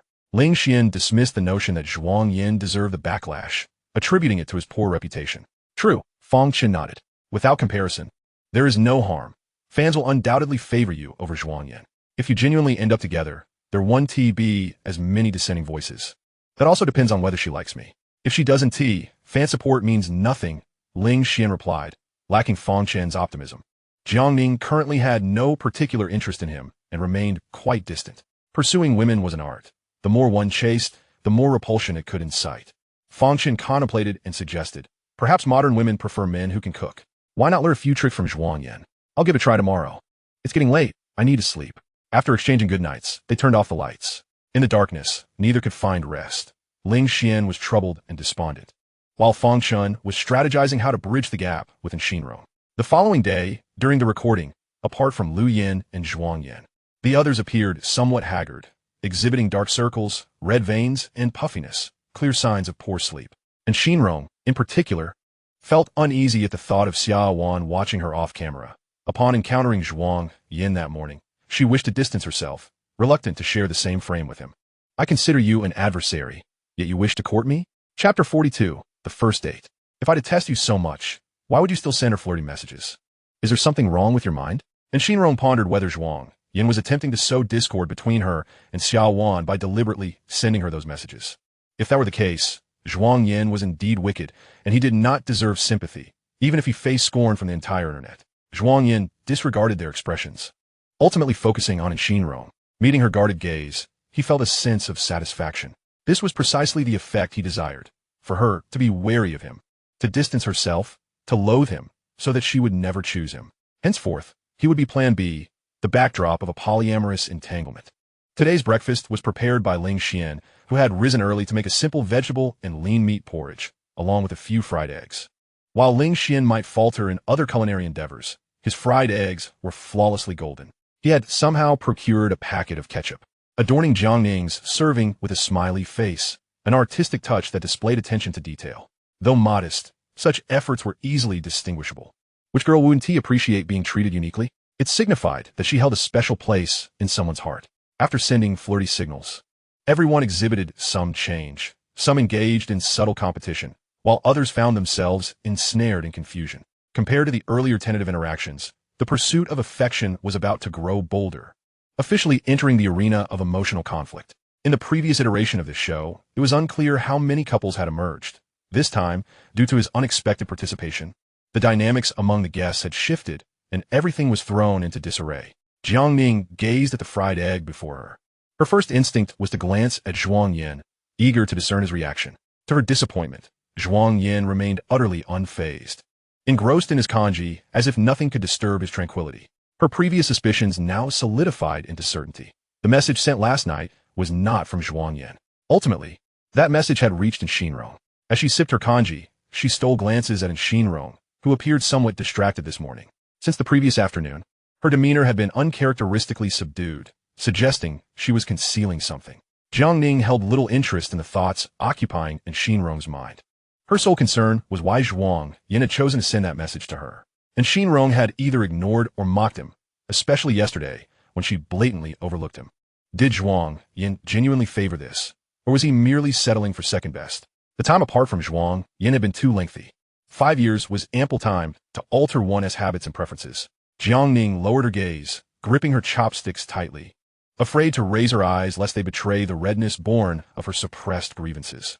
She felt envious of Xinrong, who effortlessly received what she yearned for, and equally envious of Lu Yan's unrestrained boldness.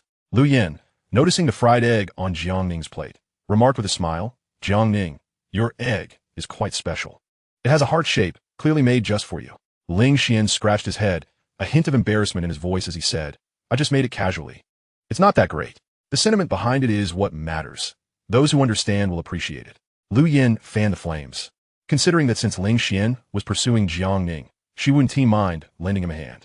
The more they aligned, the greater her opportunities would be. Jiang Ning was well aware of Lu Yan's cunning intentions. She wiped off the ketchup from the fried egg with her chopsticks and replied coldly, "I dislike ketchup." Ling Xian paused, a look of awkwardness crossing his face. "Then I want to add ketchup next time." The air was thick with the scent of impending conflict. The director had announced a dating task, and they had been in the village for 4 days now. During these days, they had harvested rice, done household chores, bought groceries, cooked, fed pigs, and cut grass. Despite being a dating show, their daily activities bore no resemblance to romance. It felt like a guise for agricultural labor. Aside from Zhuang Yan, who enjoyed this lifestyle, no one else did. Today, the female guests secretly prepared gifts, which they would hand over to the staff, while the male guests were tasked with selecting a date location. At last, the dating segment arrived, and according to the program's routine, the male guests would draw gifts. Whoever they drew would be their date. This was the inaugural date, and every date in a dating show is of paramount importance. The first date could significantly influence the trajectory of their romantic entanglements, and if sparks flew during this initial encounter, it could seal their fates. Everyone was eager to see who would pair up for this first date. The audience in the live stream buzzed with excitement. Finally, the dating segment. I've been anticipating this whole time. The atmosphere this morning feels a bit strange, especially in Xinrong, who seems rather sneaky. Ling Xian has finally stepped up today, making breakfast for Jiangning, even going so far as to arrange it with ketchup. Not to mention, his fried egg turned out quite well. How did he manage to create a heart shape without any tools? Jiangning, you really lack appreciation. Come on, Ling Xian surpasses Zhuang Yan by far. Last night, as heart signal connection. Who knows who chose whom? It won't be revealed until next week's episode. No one picked Zhuang Yan, surely. Who would fancy a scoundrel? I bet Zhuang Yan gets 0 votes. I hope he has the self-awareness to step back and save himself from embarrassment on the show. I wish to see beautiful faces. Waking up to Zhuang Yan is truly bothersome. Can someone just blur his face out? I hope the Chunin couple gets to date. The tasks Zhuang Yan and the others were assigned were straightforward, helping neighbors dry rice and picking beans. Zhuang Yan was adept at these tasks, and even while taking it easy, he secured first place. The director asked him to choose a date location from 3 options: an aquarium, an escape room, and an arcade. For Zhuang Yan, any choice would suffice. He reached for the arcade, but at that moment, Fang Chun cleared his throat and said, Zhuang Yan, could you let me have the arcade? Is that even allowed? What's the point of doing the tasks then? Zhuang Yan glanced at Fang Chun's pleading expression before turning to Ling Xian. What about you? Which place do you prefer? The escape room. Zhuang Yan then took the aquarium in the middle. Then I shall go here. Ling Xian looked at Zhuang Yan in surprise. He was rather generous in relinquishing the date location. Did he not realize the significance of the first date? Or had he become so fearless after garnering the affections of 2 female guests that he could afford to be casual? Jealousy stirred within him. Thank you, Ling Xian said, taking the escape room ticket. Upon returning, the female guests had their gifts ready, and the male guests received a notification to head to the small house to choose their gifts. The men and women sat on opposite sides, with the gifts displayed on the coffee table in the middle. Zhuang Yan inquired if they were starting to select now. I suppose so. Fang Chun stared at the cartoon drawing, woven flower crown, and red string bracelet on the table. He couldn't discern who these gifts were meant for. 43. The partners would be swapped. While the male guests were selecting their gifts, the female guests could not offer any hints. Zhuang Yan scanned the gifts before him and began to guess who they corresponded to. And Xinrong had been drawing since childhood and had shared her artwork on Weibo. It was evident that the cartoon drawing was prepared by her. The flower crown was made by Jiangning, and upon seeing the wildflower crown, Zhuang Yan was transported back in time, reminiscing how Jiangning, since childhood, adored acting, often dragging him into her performances as a supporting character to please her. To amuse her, he had learned to weave flower crowns, placing a crown adorned with wildflowers atop her head. The technique used to weave this crown was one Zhuang Yan had taught Jiangning, and as he contemplated the crown, he noticed Jiangning cautiously observing him in return. Did he still remember? If he deduced that the crown was made by her, would he choose her? Zhuang Yan then turned his gaze to the bracelet, which was unsurprisingly crafted by Lu Yan, woven from colorful strings. The 3 men stared at the gifts before them, deep in thought, none of them making a move. And Xinrong's gaze inevitably drifted towards Zhuang Yan, fearful of being discovered sneaking glances at him, so she occasionally shifted her eyes elsewhere, engaging in brief conversations with Jiangning. As for Jiangning, while she appeared to converse with Xinrong, she was attentively monitoring Zhuang Yan's every move. Only Lu Yan sat languidly in a rattan chair, a fan in hand, a plate of grapes before her, leisurely eating grapes while fanning herself, occasionally glancing at the gifts on the table, unperturbed by whom her gift would be chosen by. After what felt like an eternity with no action from the men across from her, she asked, Is it difficult to choose? Zhuang Yan promptly picked up the drawing. I choose this one. And Xinrong's pupils constricted. Fang Chun, noticing the shift in Xinrong's expression, immediately reached out. I also want this drawing. He assumed Zhuang Yan would graciously concede, but Zhuang Yan's hand remained on the drawing without budging. The two exchanged a tense glance, the atmosphere thick with tension. Lu Yan raised an eyebrow, her expression intriguing. Is this turning into a competition, starting off with such excitement? Who painted this drawing? It must have been painted by Xinrong. I remember seeing her showcase her artwork on Weibo. She has a passion for painting. Chun and CP. Let Zhuang Yan step back a little. What is Zhuang Yan trying to compete for? Does he even have the right to? This is a mutual pursuit. That can't be said either. Zhuang Yan was the first to be selected because he ranked first in the task, having already let others choose the date venue once before. Neither was willing to relent, so Ling Xian suggested, why not settle this with rock, paper, scissors? Zhuang Yan agreed, choosing this painting solely to avoid Jiangning and Lu Yan, and losing didn't concern him much. It was a single round to decide the victor. They both extended their hands. Scissors met rock, and Zhuang Yan, with his rock, emerged victorious, claiming the painting. Fang Chen's expression darkened. Next, Under the choices of a bracelet and a flower crown, Fang Chun opted for the bracelet, which appeared more mature and resembled something Lu Yan would create. Unlike the flower crown, Ling Xian chose the flower crown. The director announced the results. The cartoon was painted by Xinrong, the flower crown was crafted by Jiang Ning, and the bracelet was made by Lu Yan. Upon hearing the results, even though he had mentally prepared himself, Fang Chun still felt displeased, though he had grown accustomed to concealing his emotions. And Xinrong and he had mutually chosen each other. What was Zhuang Yan's intrusion about? And Xinrong remained silent, her head lowered, leaving everyone to speculate whether she was upset. Her feelings were difficult to articulate, partly happy, somewhat flustered, and a little expectant. Was she being foolish? Zhuang Yan was the former fiancé of Xia Wan. What did it mean for him to be dating now? If Xia Wan were to see this, she might call the staff immediately. Staring at the camera before her, and Xinrong bit her lip, contemplating whether to express her frustration and request a change of date partner. Swapping Zhuang Yan for Fang Chun. But would that be too much of a hassle for the production team? Would the audience resent her? And Xinrong's mind was in turmoil, growing increasingly anxious. She had not anticipated Zhuang Yan would choose her painting, nor was she sure if he had chosen randomly or guessed it was hers. The memory of his heartfelt message from the previous night sent her heartbeat into disarray once more. And Xinrong raised her gaze to meet Zhuang Yan's eyes, and their gazes locked, causing her heart to skip a beat. What if she truly had to go on a date with Zhuang Yan tomorrow? Where would they go? What should she wear? What time would she need to get up? What makeup should she apply? If Zhuang Yan spoke to her, would she respond? Just as she was caught in her indecision, Lu Yan spoke up. Director, I would like to use a swap card. And Xinrong was stunned into silence, turning her head to see Lu Yan handing a card to the director. It was a reward one from harvesting rice, usable for exchanging date partners. If Lu Yan used it today, who would she choose to swap with? And Xinrong's throat tightened, an inexplicable gloom washing over her. She instinctively felt that Lu Yan would choose Zhuang Yan. I almost forgot about the swap card. Is Lu Yan really using it so soon? Who will she swap with? Her date partner is Fang Chun. Isn't that quite good? Why would she want to swap? Among the three men, Fang Chun has the best attributes. Is it possible that Lu Yan intends to swap for Zhuang Yan? Please no. The director, with a smile, asked, who will you swap with?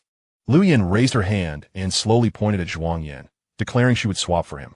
Some people might need to start calling him uncle-in-law. Lu Yan's gaze darkened, her eyes trained on Zhuang Yan like a predator fixating on its prey.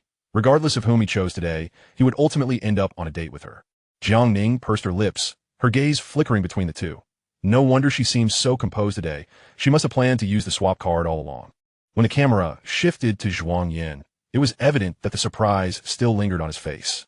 He had not anticipated Lu Yan would use such a precious swap card today. As for Xinrong, who had been lost in thought just moments before, she now felt as though a bucket of cold water had been poured over her. With Lu Yan wanting to swap date partners, she would now be paired with Fang Chun, and Zhuang Yan would belong to Lu Yan. It was the best decision and the most favorable outcome. Yet why did her heart feel so empty and stifled? She gazed at Zhuang Yan, her fingers instinctively lifting towards him, compelled to take some action. She opened her mouth, but the image of Xia Wan flashed in her mind, silencing her instantly. Because Lu Yan had used a swap card, Zhuang Yan was compelled to relinquish the painting and take up the bracelet. Turning his back to the camera, he sighed softly. Sometimes, the more one tries to evade something, the more it draws near. Among the three, Jiang Ning was undoubtedly the least qualified to object. Zhuang Yan had recognized the flower crown as hers, clearly indicating he did not wish to select her. She bitterly thought, never did she imagine she would become someone he would shy away from. Zhuang Yan, do you truly despise me so much? Watching me go on a date with another man without even a glance, treating me with indifference. A dull ache throbbed in her heart, as if a knife were being twisted within. Each breath brought a sharp pang. Jiang Ning, suppressing her pain, asked in Xinrong, are you content with this outcome? And Xinrong scoffed, of course I'm satisfied. I never want to date Zhuang Yan in the first place. Even if Lu Yan hadn't used a swap card, I would have exchanged with her. She is the only one who values it. Despite saying this, her hands were clenched tightly. She forced herself to look away. Among the group, the happiest were undoubtedly Fang Chun and Ling Xian. Ling Xian's original target had been Jiang Ning, and fortunately, the flower crown he chose matched perfectly with her. As for Fang Chun, he had initially thought his date with Xinrong would end in failure, but luck had unexpectedly turned in his favor, with Lu Yan's swap card. He was now paired with Xinrong. Fang Chun picked up the painting and walked toward Xinrong, exclaiming, this painting is truly magnificent. Would you mind gifting it to me? It was a piece the director had asked them to prepare for her. Why hadn't Xinrong become so distant? Fang Chun paused, then added, I didn't expect we would end up together. I'm looking forward to tomorrow. And Xinrong found it hard to feel any anticipation as Fangchen approached. She only wished to distance herself. Why must they go on a date? Shaking off these thoughts, she remembered there were still viewers in the live stream. She had to muster her spirits to engage with Fangchen to avoid revealing any signs of distress. The Chun and CP is indeed a match made in heaven. We eagerly await their date tomorrow, sensing they might be the quickest couple to succeed. The other two pairs seem quite satisfied. But Lu Yin and Zhuang Yan are a different story. What compelled Lu Yan to use the swap card? Does she have feelings for Zhuang Yan? I can't believe Lu Yan would actually like Zhuang Yan. Her choice must stem from Xinrong, sacrificing herself for the sake of another. I'm genuinely heartbroken. And Xinrong is a friend of Xia Wan. It would be quite awkward if she were to date Zhuang Yan. Moreover, given her recent behavior, it seems she has feelings for Fangchen. I hope that after leaving this cursed show, the beautiful Lu Yin finds a good man. After the show concludes, she must cleanse her bad luck with pomelo peel. As the guest first dates were made public, the production team officially announced the observers list. Although it had been speculated and even trended before, the official announcement had been delayed. Now that the list was released, both old and new topics surged to the trending list. At the forefront was the love triangle involving Xia Wan, Zhuang Yan, and Gu Qian. Viewers remarked that the show's configuration was exceptional. Even if the final product turned out to be a disaster, they would still give a taste. Regarding Xia Wan's role as an observer, it could be likened to witnessing one's ex engage in a romantic liaison with one's aunt, as well as watching the same ex date a close friend. Regardless of the perspective, it feels utterly grotesque. She has indeed succumbed to this absurdity. Yet the audience revels in such twisted dating shows. Following the program's official announcement of cosmetic enhancements, there was a considerable backlash, but equally, many were drawn to the spectacle, with netizens finding amusement in the drama, solidifying the public's intrigue. Inside the observation room, upon witnessing the dating pairings, Shunli was the first to applaud, exclaiming, "Brilliant, truly brilliant." To ensure the smooth continuation of the recording, Xia Wan was strictly prohibited from inquiring about personal matters. Given the restriction on questions about Xia Wan, Shunli redirected her inquiry towards Gu Qian, reasoning that the two were akin. Gu Qian, among these three pairs, is there a couple you favor? Gu Qian replied, I have high hopes for Xinrong and Fangchen. What about Zhuang Yan and Lu Yan? What do you think of their chances of success? Do you believe Zhuang Yan would be attracted to someone like Lu Yan? What are your thoughts on Lu Yan's decision to use the exchange card this time? Xia Wan interrupted coldly. Are you a reporter? Why the barrage of questions? Shunli grinned. Then consider me a reporter. Let me interview Gu Qian for a moment. Aware that evasion was futile, Gu Qian pondered before responding. You have too many questions. I hardly know where to begin. Shunli insisted. Let us tackle them one by one. Gu Qian commented, I can't assert the chances of success. It depends on future developments. I don't know Zhuang Yan well enough to discern his type. And as for Lu Yan's use of the exchange card, my views align with the majority of netizens. Shunli clucked her tongue. You're just being cautious. I actually believe there is potential for Lu Yan and Zhuang Yan.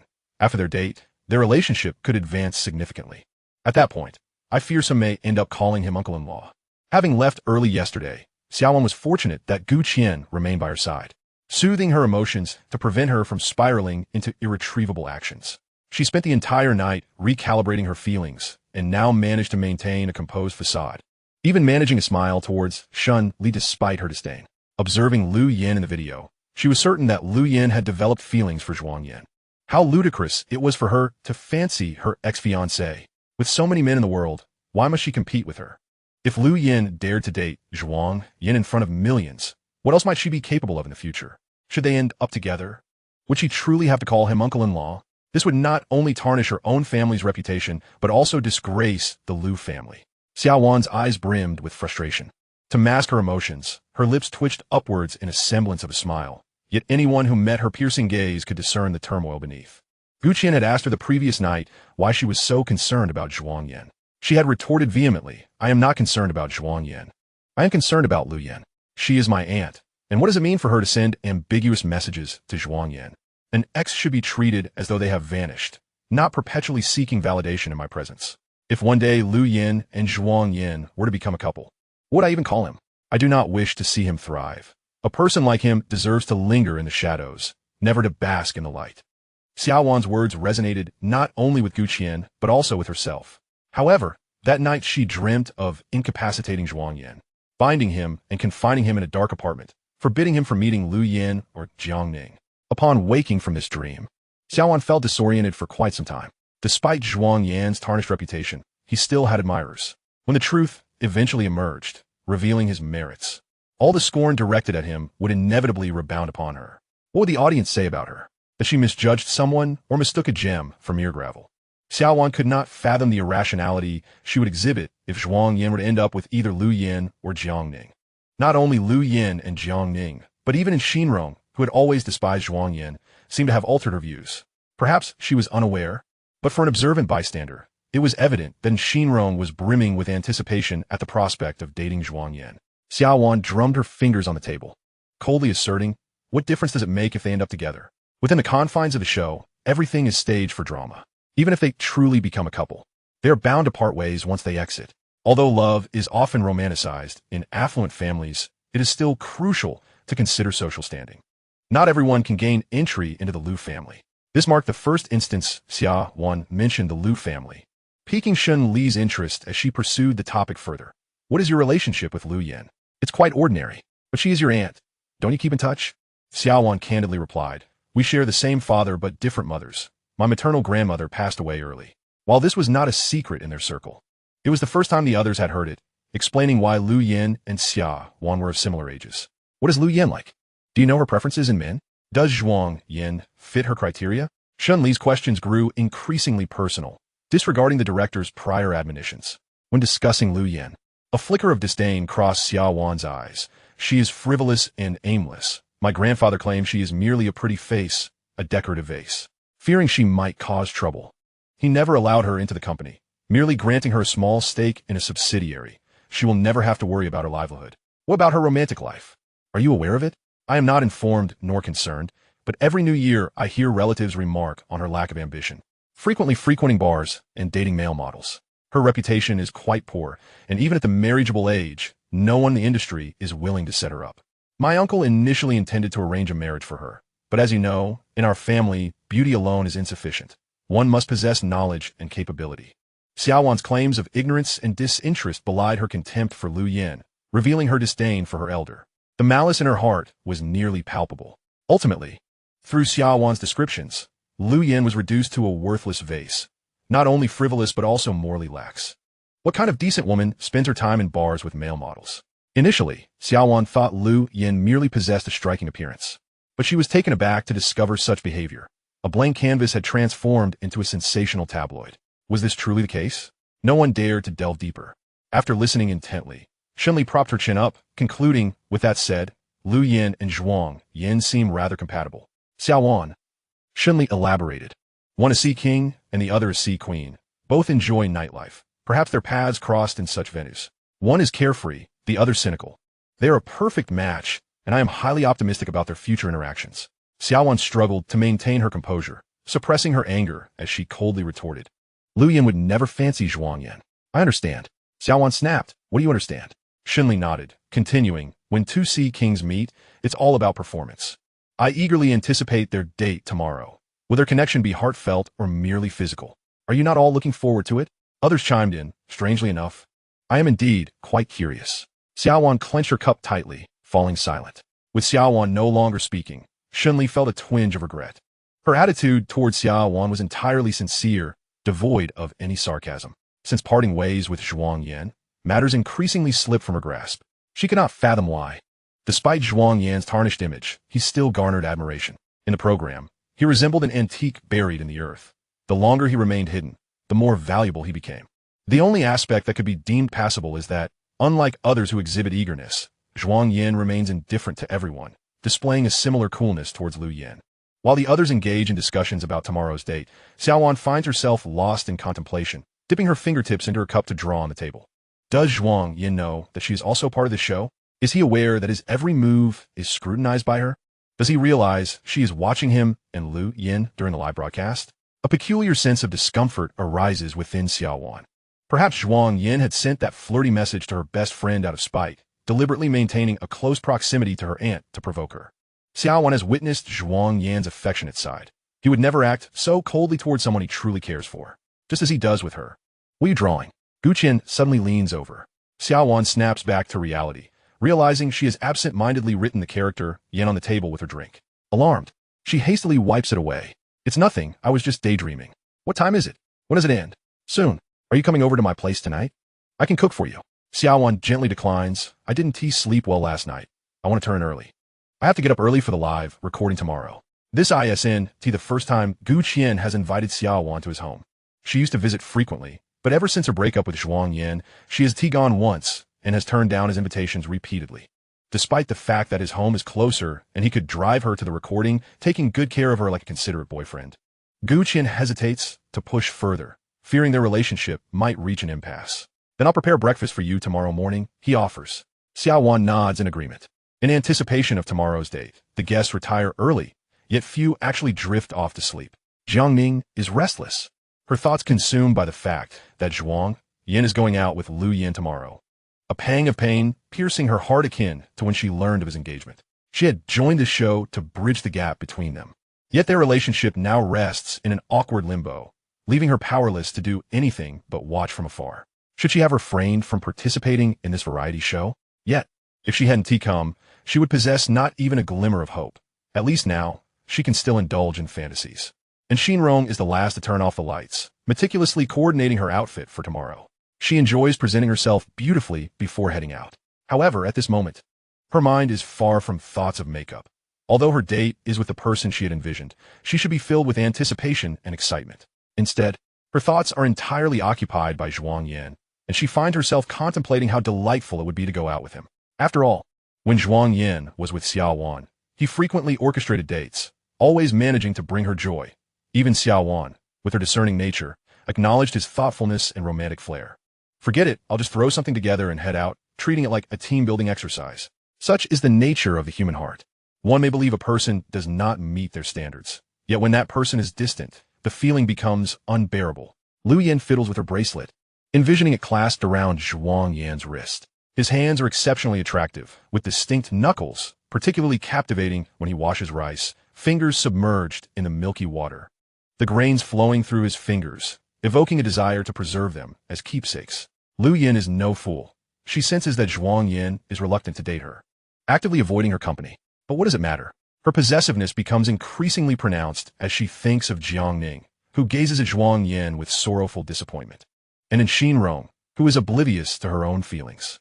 Lu Yan deftly slips the bracelet on her wrist, tightening it until it pinches, and her previously serene eyes reveal a hint of obsessive gloom. Zhuang Yan, too, finds sleep elusive. The anticipated date with Lu Yan fills him with anxiety. The uncertainties loom large, and he cannot afford to dwell on them, lest he forfeits sleep entirely. Fortunately, fatigue eventually prevails, and he closes his eyes, quickly succumbing to slumber. Chapter 46. A date with the ex-fiancée's aunt. The first date's location is in the city, requiring a 2-hour drive from the town, and the director insists everyone rise early to capture more footage. Consequently, Lu Yan is up before 6, hurrying to the kitchen to prepare 2 sandwiches. After applying light makeup and donning comfortable attire, she slathers on sunscreen and sprays mosquito repellent. Glancing at the clock, she realizes half an hour has passed, and Zhuang Yan still hasn't risen. Approaching his door, she is about to knock when she hears movement inside. Zhuang Yan, already dressed, opens the door. Both are momentarily taken aback, locking eyes for 2 seconds. Lu Yan unabashedly scrutinizes his attire from head to toe. "You're going to wear that for our date?" "What else would I wear?" Zhuang Yan sees nothing wrong. As long as the clothes are comfortable, that suffices. He's in a t-shirt and sweatpants. Lu Yan strides inside. "Where are your other clothes?" Zhuang Yan points to the wardrobe. Lu Yan opens the closet to find a few garments, selecting a cotton shirt and a different pair of pants for him. "Wear this. It's important for our first date." Lu Yan peers at him intently, and Zhuang Yan, feeling helpless, takes the clothes from her. "Step outside for a moment. I'll change quickly." In under 10 minutes, he is changed, and Lu Yan's choice is the best among the limited options he brought. Once dressed, he appears much more refined. Upon reopening the door, Lu Yan beams with satisfaction. Surveying him, resting her chin on her hand, it still feels like something's missing. "Wait here." She returns to her room and retrieves a hat, placing on his head, to protect against the sun. The hat adds an element of style, enhancing Zhuang Yan's cool, handsome demeanor. "And wear that bracelet from yesterday." "Must I?" "Yes, it's essential." Her commanding tone leaves no room for refusal. Zhuang Yan retrieves the blue braided bracelet he had set aside, noticing that Lu Yan wears a matching red one. Clearly a couple's design. Not only do the bracelets resemble each other, but their outfits do as well. He finally understands Lu Yan's insistence on changing his clothes. How can he believe she harbors no ulterior motives? Zhuang Yan, often oblivious to matters of the heart, finds himself questioning due to a lack of affection in his previous life. However, he is not entirely naive. He senses Lu Yan's concern and excessive attention towards him. As the saying goes, how can those standing beside the campfire fail to feel its warmth? Let us go. We should head out. Aren't we having breakfast? I've already prepared it. You can eat now if you want, or save it for the road. I'm not hungry now. Let us eat on the way. They step outside, only to encounter Zhuang Yan and Shinrong. It is the earliest Shinrong has ever risen. She stands in the yard brushing her teeth and nearly chokes on toothpaste foam upon seeing Lu Yan emerge from Zhuang Yan's room. Rushing to rinse her mouth, she asks, "Did you two sleep together last night?" Lu Yan chuckles at her bluntness, opting not to clarify. Eventually, Zhuang Yan, perceiving her innocence, interjects no, and Shinrong breathes a sigh of relief. "Then why did she come out of your room?" "She helped me choose my clothes." This prompts Shinrong to notice their matching outfits, causing her heart to clench with a sharp pang of jealousy. And Shinrong appeared to have suffered from inadequate rest, her complexion significantly duller than usual, accompanied by dark circles beneath her eyes. Having spent the past few days in the village, she longed to venture out. Yet when the opportunity finally presented itself, she inexplicably felt a wave of melancholy and agitation, lacking the motivation to move. Lu Yan had secured the car keys from the director. Jiang Ning inquired, "Are you leaving now?" "Yes, the rendezvous is rather distant. An early departure allows for more enjoyment." Lu Yan replied. Jiang Ning contemplated whether she could find a reason to join them in the same vehicle, thinking that her presence would deter Lu Yan from taking any action against Zhuang Yan. With a mere glance, Lu Yan discerned Jiang Ning's thoughts and coldly remarked, "We are heading in opposite directions. It's not the same route." Jiang Ning pursed her lips and muttered, "I was just asking." The livestream audience, numbering in the tens of thousands, bore witness to her actions, nearly unveiling her concealed emotions. After taking the car keys, Lu Yan settled into the driver's seat. Zhuang Yan opened the passenger door, asking, "You're driving?" "Yes, hop in," Lu Yan replied. As she activated the car's music system, Zhuang Yan was astonished to find that the selected songs were all instrumental pieces he frequently listened to. Lu Yan drove with remarkable speed and stability. Yet with the presence of a cameraman, they refrained from delving into profound discussions, opting instead for casual conversation.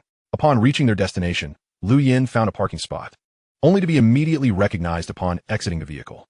The program had been live for 5 days, consistently trending on social media, with Zhuang Yan being the most discussed topic. Lu Yan stepped out first, her striking beauty attracting the attention of photographers, followed by Zhuang Yan. Although the dating venue had been selected by the production team, Zhuang Yan orchestrated the date's itinerary, leading Lu Yan directly to purchase tickets for the aquarium. Lu Yan, armed with a Polaroid camera, captured a moment of Zhuang Yan gazing up at a dolphin, her excitement palpable. "Are you taking pictures of me?" Zhuang Yan turned, intrigued. "It's to document beautiful moments," Lu Yan exclaimed with enthusiasm. After exploring the aquarium, the two indulged in local snacks. Zhuang Yan graciously bought whatever Lu Yan desired, while she reveled in choosing trinkets such as keychains, hairbands, fans, and earrings. Spotting a pottery studio, Lu Yan eagerly grasped Zhuang Yan's hand, insisting, "You must craft one for me. I want something you've made with your own hands." Zhuang Yan, long since having forgotten the tactile experience, replied, "My craftsmanship is lacking."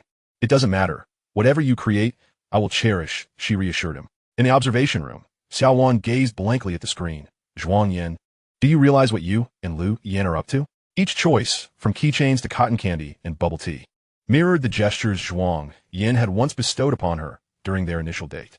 Zhuang Yan's attentiveness was evident. Whenever she cast her gaze upon something, he would promptly understand her affection and procure it for her. Initially, Xia Wan observed with indifference as Zhuang Yan presented Lu Yan with various trinkets, items of little value and sentiment, often forgotten after being casually tossed aside. However, her demeanor shifted dramatically upon witnessing Zhuang Yan escort Lu Yan into the pottery studio. Xia Wan's expression changed as she fixated on them, recalling the significance of a ceramic doll placed beside her television, a token Zhuang Yan had meticulously crafted, inscribed with their names, symbolizing their bond. After Zhuang Yan's departure, it seemed he had forgotten about the doll, which now lay neglected, accumulating dust, a trivial object that had been overlooked until its solitary presence became glaringly apparent post his exit.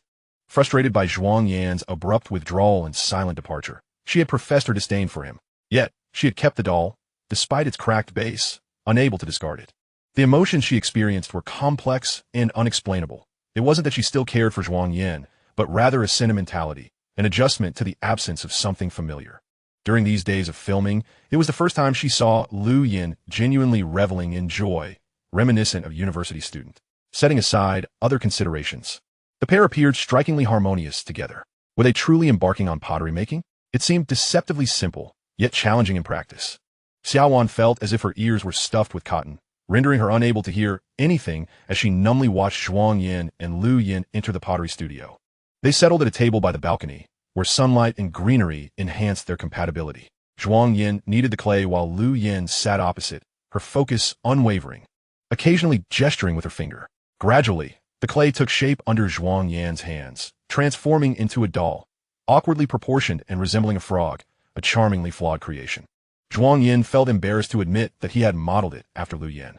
It resembles the one you crafted before. I really like it, Lu Yan remarked, her approval evident.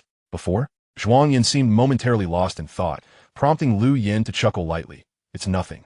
The freshly molded doll needed to be dried and painted, and as Zhuang Yan absent-mindedly scratched his leg, he noticed multiple mosquito bites. Sitting across from him, Lu Yan suddenly lifted her foot, playfully rubbing it against his calf.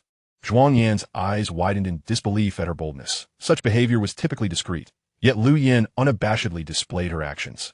He quickly recoiled, asking, "What are you doing?" With an innocent blink, Lu Yan replied, "Aren't you being bitten by mosquitoes? I sprayed repellent on my leg. If I rub it on yours, the mosquitoes won't bother you." Her intentions were far from altruistic. This was a calculated move. Zhuang Yan, caught off guard, felt his cheeks flush for the first time in years. What a cunning woman she was. Zhuang Yan pressed his legs together, wary of further contact. Lu Yan ordered 2 drinks and, as she turned to collect them, stifled a laugh. Handing Zhuang Yan his drink, he inquired, "Why did you choose to use the swap card yesterday? After working hard to obtain it, it must be used at the right moment. Otherwise, one may regret it for a lifetime." "Do you like me?" Zhuang Yan posed a rhetorical question. "Do you believe I do?" Lu Yan countered.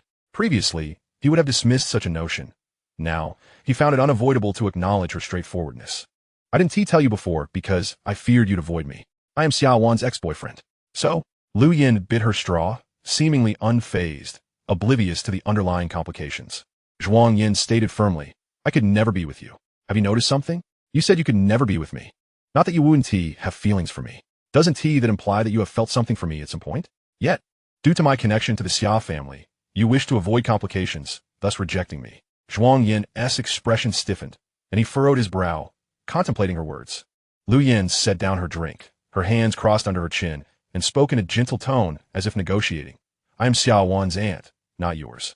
What are you afraid of? Do you think that if I fall in love with someone, my niece will have a say in it? I like you, and I openly admit it. I pursue you earnestly. You have every right to reject me, but on this dating show, you have no authority to stop me."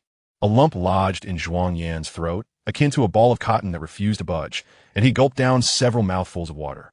Perplexed as to why Lu Yan had feelings for him and when exactly they had blossomed, Lu Yan's demeanor was so composed, discussing such matters as if she were stating the indisputable fact that the earth is round. He ought to counter her. If he did not now, she would face reproach and vitriol later on. "Is being with me such a terrifying prospect, Zhuang Yan? Have you considered how others might perceive you if they discovered you liked me? What whispers would circulate behind your back? People can say what they wish. I care not for their opinions. I only know that life is fleeting and one must seize joy when they can. If you desire something, pursue it fiercely, for no one will deliver it to your hands." Lu Yan's eyes sparkled with desire and longing as she fixed her gaze on Zhuang Yan, articulating each word with conviction. "I do not believe that seeking what one loves is shameful. True disgrace lies in recognizing what you truly want yet telling yourself you do not, only to envy the success of others." Lu Yan radiated confidence, unabashedly revealing her heart's desires to Zhuang Yan. If jealousy were to be spoken of, she had once envied Xia Wan the most, envious of her possession of the finest Zhuang Yan. But now, that opportunity had slipped away. They muted their microphones, conversing in hushed tones. While the cameras captured their image, the words exchanged were lost to the silence, creating an illusion of harmony and beauty for outsiders. "Zhuang Yan, did you not wish to keep this from me?" Why then the candor? If she hadn't clarified, he might have continued to deceive himself, treating the matter lightly. "You sense my feelings. How could I hide them from you? Have you not heard the adage that sincerity is the ultimate weapon? Whether I speak or remain silent, you would still evade me. It is better to be forthright, leaving you nowhere to retreat." The Lu Yan he had known in a past life seemed a stranger to the present one. Had she not been an opponent of marriage? Why had she now fixated on him? The two sat in silence until the staff brought over the freshly made ceramic dolls. Gazing at the peculiar trinket, Lu Yan couldn't help but chuckle, breaking the tension. Zhuang Yan sighed in resignation, searching for paint and brushes. Laugh all you want. I've already said my handiwork is lacking. And I've said, whatever you create, I shall adore. Lu Yan took a stick of watercolor chalk and leaned in to add color, their heads nearly touching. The photographer seized the moment, capturing a close-up that would later be embellished with pink bubbles in post-production. Once the ceramic doll was fully painted, Lu Yan inscribed their names on its base. This image magnified on the livestream screen. Xia Wan, watching from the sidelines, felt an urge to rush in and separate them, yet she was powerless. Her face a mask of resentment. The ceramic doll, intended to symbolize memories between her and Zhuang Yan, had now become Lu Yan's. Zhuang Yan, look. The moon is so beautiful. Watching their heads draw closer, Xia Wan's frustration threatened to spill over. In a corner where no one could see, her hand dug into her thigh, her nails piercing the flesh, drawing blood, yet she did not relent. Knowing Zhuang Yan and Lu Yan were on a date today, she had mentally prepared herself, striving to maintain her composure. Yet in this moment, all negativity surged forth with the completed ceramic doll. What she believed was solely hers had been stolen away. Never before had Lu Yan appeared so irksome to her. Xia Wan was lost in her thoughts, oblivious to her surroundings. Zhuang Yan accepted the milk tea that Lu Yan had barely sipped. Lu Yan, holding an array of snacks and with a camera slung around her neck, ambled along, snapping photos. Whenever thirst struck, she would sidle up to Zhuang Yan to sip from his milk tea. Lu Yan adored capturing scenic photographs, and Zhuang Yan featured prominently in her collection. With over 100 photos, something was still missing, so Lu Yan enlisted a passerby to take a picture of her and Zhuang Yan together. At the moment the shutter clicked, Lu Yan grasped Zhuang Yan's hand, beaming with joy. To Xia Wan, the smile on Lu Yan's face was blinding. She thought mockingly, merely claiming what she had discarded. Shinli clasped her heart with both hands, exclaiming, I'm truly smitten. Please, disregard the eyes of others and marry right here. Today, she had witnessed a different side of Zhuang Yan and a notably altered Lu Yan. They must have grown close. The adept fisherman Zhuang Yan and the skilled enchantress Lu Yan made for an impeccable pair. When discussing others, she deliberately cast a glance in Xia Wan's direction. Marriage? Their relationship was fraught. The notion of marriage was far-fetched. As long as she was present, Lu Yan could forget about marrying Zhuang Yan. After observing their date all day, Xia Wan felt, whether it was her imagination or not, that Lu Yan was gradually erasing her existence in Zhuang Yan's heart, just like the ceramic doll inscribed with names. When Zhuang Yan reminisced about creating it, would he first think of Lu Yan or Xia Wan? Though she and Zhuang Yan were a relic of the past, and possibilities had evaporated, the thought of another woman occupying her place sent her into a frenzy. Holding the ceramic doll, Lu Yan cherished it, taking countless photos. And when she retrieved her phone from a staff member, she decisively posted on social media, setting the privacy to public for all to see. A 9-square grid of photos accompanied by the word like. With a hint of malice, Lu Yan mused how she wished to tag Xia Wan, though she feared she might miss it. By the time they exited the pottery studio, it was already 5 in the afternoon. With a 2-hour drive home, they would arrive by 7, just in time for dinner. As they approached the car, Lu Yan noticed an ice cream shop across the street and whimsically decided she wanted ice cream. I'll go buy it. Lu Yan stood still, watching Zhuang Yan queue. The heat of the day causing many to line up for ice cream. After 10 minutes, Zhuang Yan finally reached the front. He glanced back at Lu Yan, only to see a man standing beside her, seemingly out of nowhere. From afar, he could not discern their conversation, only that Lu Yan gestured in his direction. The man turned to look at him, hesitated momentarily, and then walked away. After Zhuang Yan received his ice cream, he immediately crossed the street to Lu Yan's side. Who was that person just now? A fly. Not worth considering. Lu Yan's face lit up with surprise upon seeing the luxurious ice cream in his hands. You even got me the deluxe version. How many flavors are there? Zhuang Yan offered it to her. I had the staff scoop a bit of each flavor. I didn't count, but there should be 8. I always wanted to eat ice cream like this when I was a child. So you've never had it before? Lu Yan took a satisfying bite. I have. Just the remnants of what others left behind. In her peripheral vision, she noticed Zhuang Yan watching her intently, prompting her to turn her gaze. Their eyes met, and Zhuang Yan froze, feeling inexplicably caught, his discomfort leading him to avert his eyes. Lu Yan, holding the ice cream, smiled brightly and asked, Do you want some? Zhuang Yan stepped back, distancing himself. No, if I wanted it, I would have bought some for myself. Can we go back now? All right, let us go. Lu Yan took the passenger seat first, initially believing the outside air was already sweltering, only to discover that the interior of the car was even hotter. Had she known, she would have turned on the air conditioning beforehand. according to their original agreement. It was Zhuang Yan's turn to drive on the way back, and he settled into the driver's seat, fastening his seatbelt. Could you help me with mine? Lu Yan asked. Zhuang Yan's hand faltered momentarily as he fastened his seatbelt. The ice cream is melting in my hand.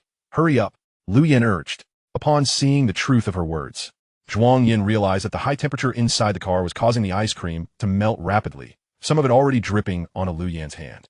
He handed her a wet tissue, then leaned over her to pull the seatbelt across her. Despite his efforts to avoid her, their bodies inevitably brushed against one another. This feels uncomfortable. Move it a bit to the right. Yes, just like that, Lu Yan directed, lifting her hand to guide Zhuang Yan in fastening her seatbelt. Ultimately, Zhuang Yan maneuvered the seatbelt across her chest, accentuating her already prominent figure. A fleeting glance revealed this to him, leaving no doubt that Lu Yan was fully aware of her effect. After their frank exchange, Zhuang Yan had expected Lu Yan to temper her boldness, but instead, she grew increasingly audacious. It was always like this. Initially oblivious to her motives, he would only realize them after witnessing the playful glimmer in her eyes post-encounter. Lu Yan nonchalantly enjoyed her ice cream, licking the melting drips from her hand like a little kitten. The live stream audience erupted with excitement. Lu Yan is truly skilled. So pure, yet so seductive. Zhuang Yan, you are indeed fortunate to be dating such a stunning beauty. How does Lu Yan manage this? Does she often flirt with younger boys, playing it loose behind the scenes? Lu Yan treats Zhuang Yan differently. Just moments ago, she was cold as ice to a stranger's advances, but she instantly transformed in front of him. Watching the other two pairs was rather dull. This couple is far more intriguing. A captivating beauty and a master fisherman. It's becoming increasingly delightful. Zhuang Yan's detractors were left utterly bewildered. As the journey progressed, the moon rose high in the sky. Lu Yan rolled down the window, the night breeze tousling her long hair. She leaned out, shouting joyfully towards the mountains, exhilarated by the day's date, which had proven both tiring and thrilling. Zhuang Yan, look at the moon. It's so beautiful, she exclaimed. Following her pointed finger, Zhuang Yan indeed saw the moon's splendor. The production team was highly pleased with the duo's performance today. They appeared both as friends and as a couple. Lu Yan's demeanor was particularly eye-opening. As viewers noted, she seemed to transform into a more authentic version of herself when with Zhuang Yan. The director, observing the live broadcast, couldn't help but lament how wonderful it would be if the other two pairs could emulate their synergy. Thoughts of the other two pairs brought the director a headache. Who says pursuing men is easy? The phrase was not merely that the moon was beautiful, but rather that the moonlight was enchanting, subtly conveying the sentiment of I love you. The wind had blurred Zhuang Yan's vision, and he squinted, replying, could you close the window a bit? The wind is too strong. Lu Yan turned to look at Zhuang Yan, who was focused intently on driving. The wind had whipped her hair across her face, and she brushed it aside with a sigh. You're such a blockhead, with little to film on the road. The cameraman turned off the equipment and dozed in the back seat. Since the inception of their show, it had consistently trended online, with millions of viewers tuning into the live stream. Feeling bored, Lu Yan initiated a conversation with Zhuang Yan.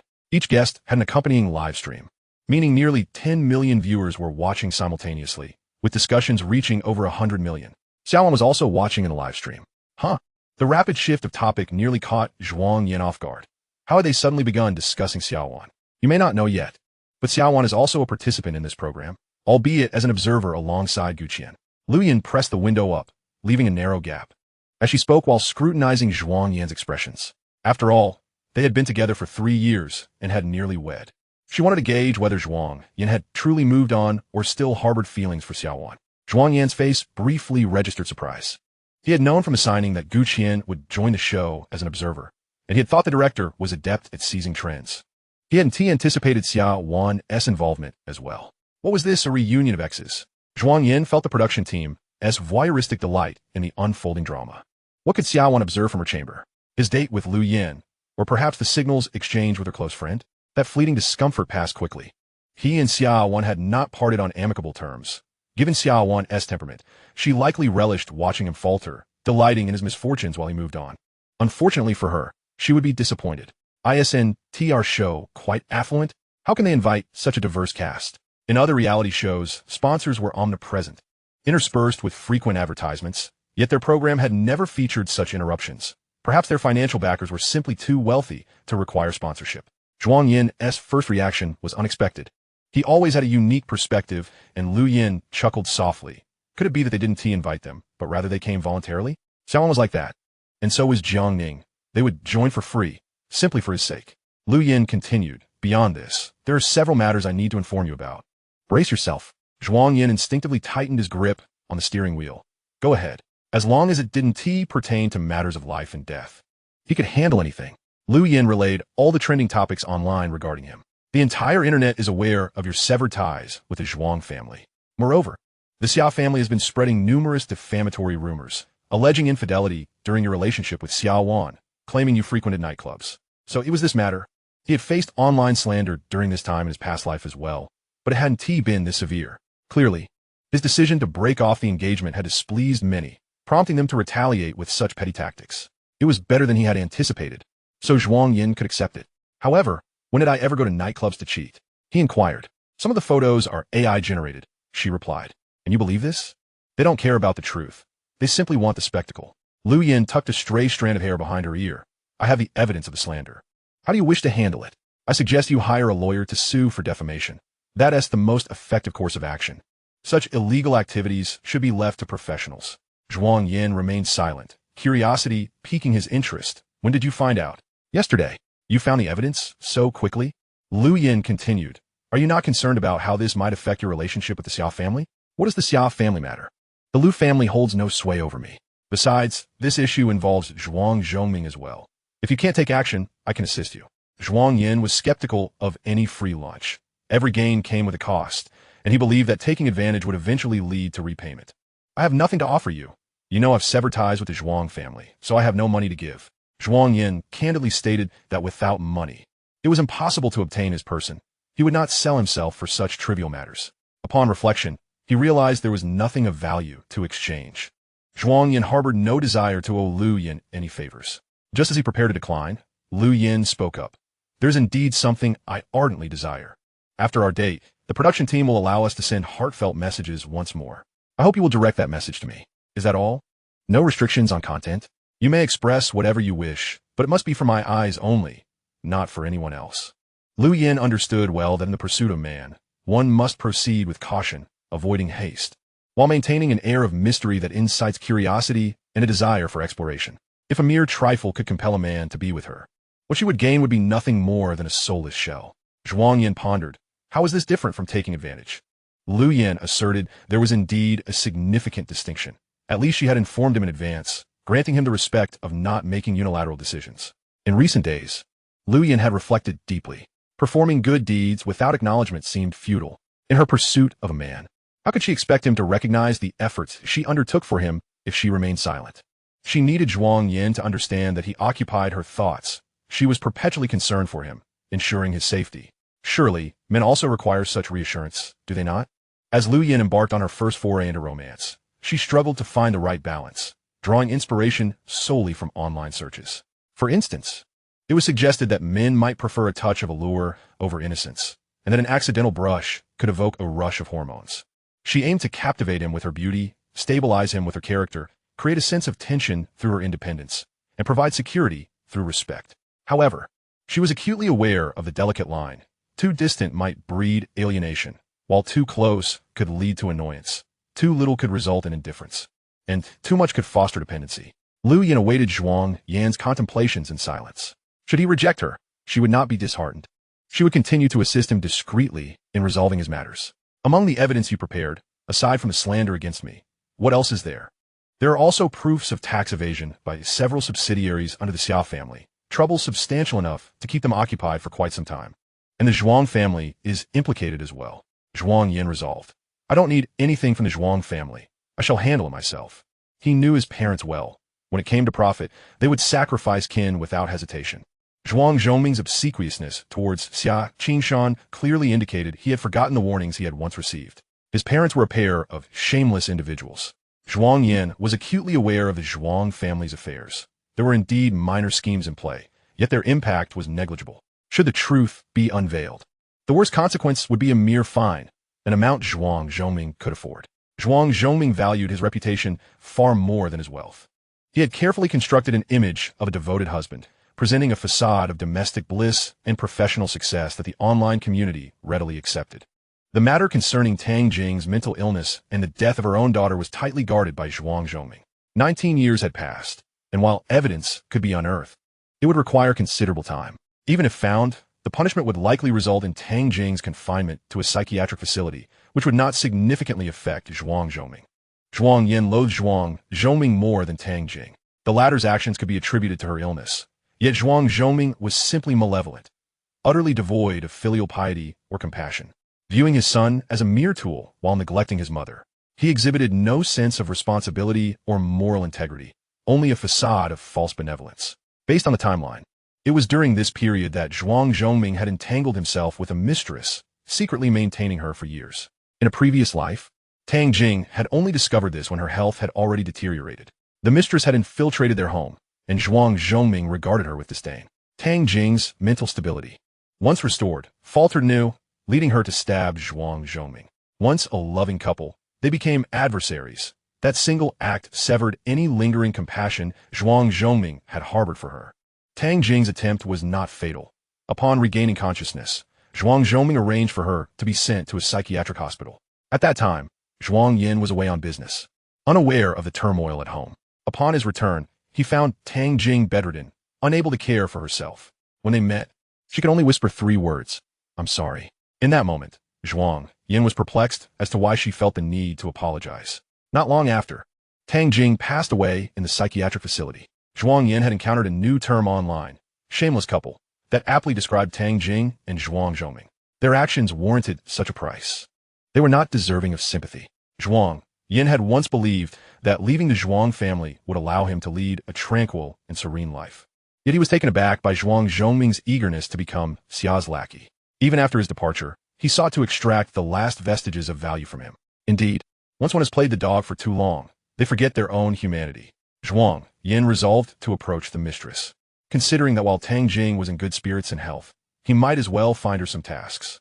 After all, she relished feigning madness. Let her indulge in it to her heart's content. Zhuang Yan eagerly anticipated her performance, recalling how in a previous life, she had managed to wound Zhuang Zhongming despite her failing health. Meanwhile, Lu Yan observed Zhuang Yan as he drove, his gaze fixed ahead. From the side, his long eyelashes framed eyes that were perfectly shaped, yet the brightness they usually possessed was suddenly dimmed in the light of day. "Let me assist you. You currently lack both a phone and a computer, not to mention a network. Who says I have no connections? I can arrange for a lawyer myself, but I would appreciate your help in contacting them." The first name that sprang to Zhuang Yan's mind was Song Lu, who was well-versed in his situation and would be an excellent choice. Zhuang Yan was reluctant to take advantage of Lu Yan. "Name your price. Once the recording is complete, I will transfer the funds to you." "There's no need for that," Lu Yan replied. "As I've mentioned, all I require is a single message. Please do not feel pressured. Xia Wan is my niece. She has made mistakes, and, as her aunt, it is my duty to rectify them. Even if you are unaware of these matters, I will still disclose the truth and advocate for you." Zhuang Yan mused.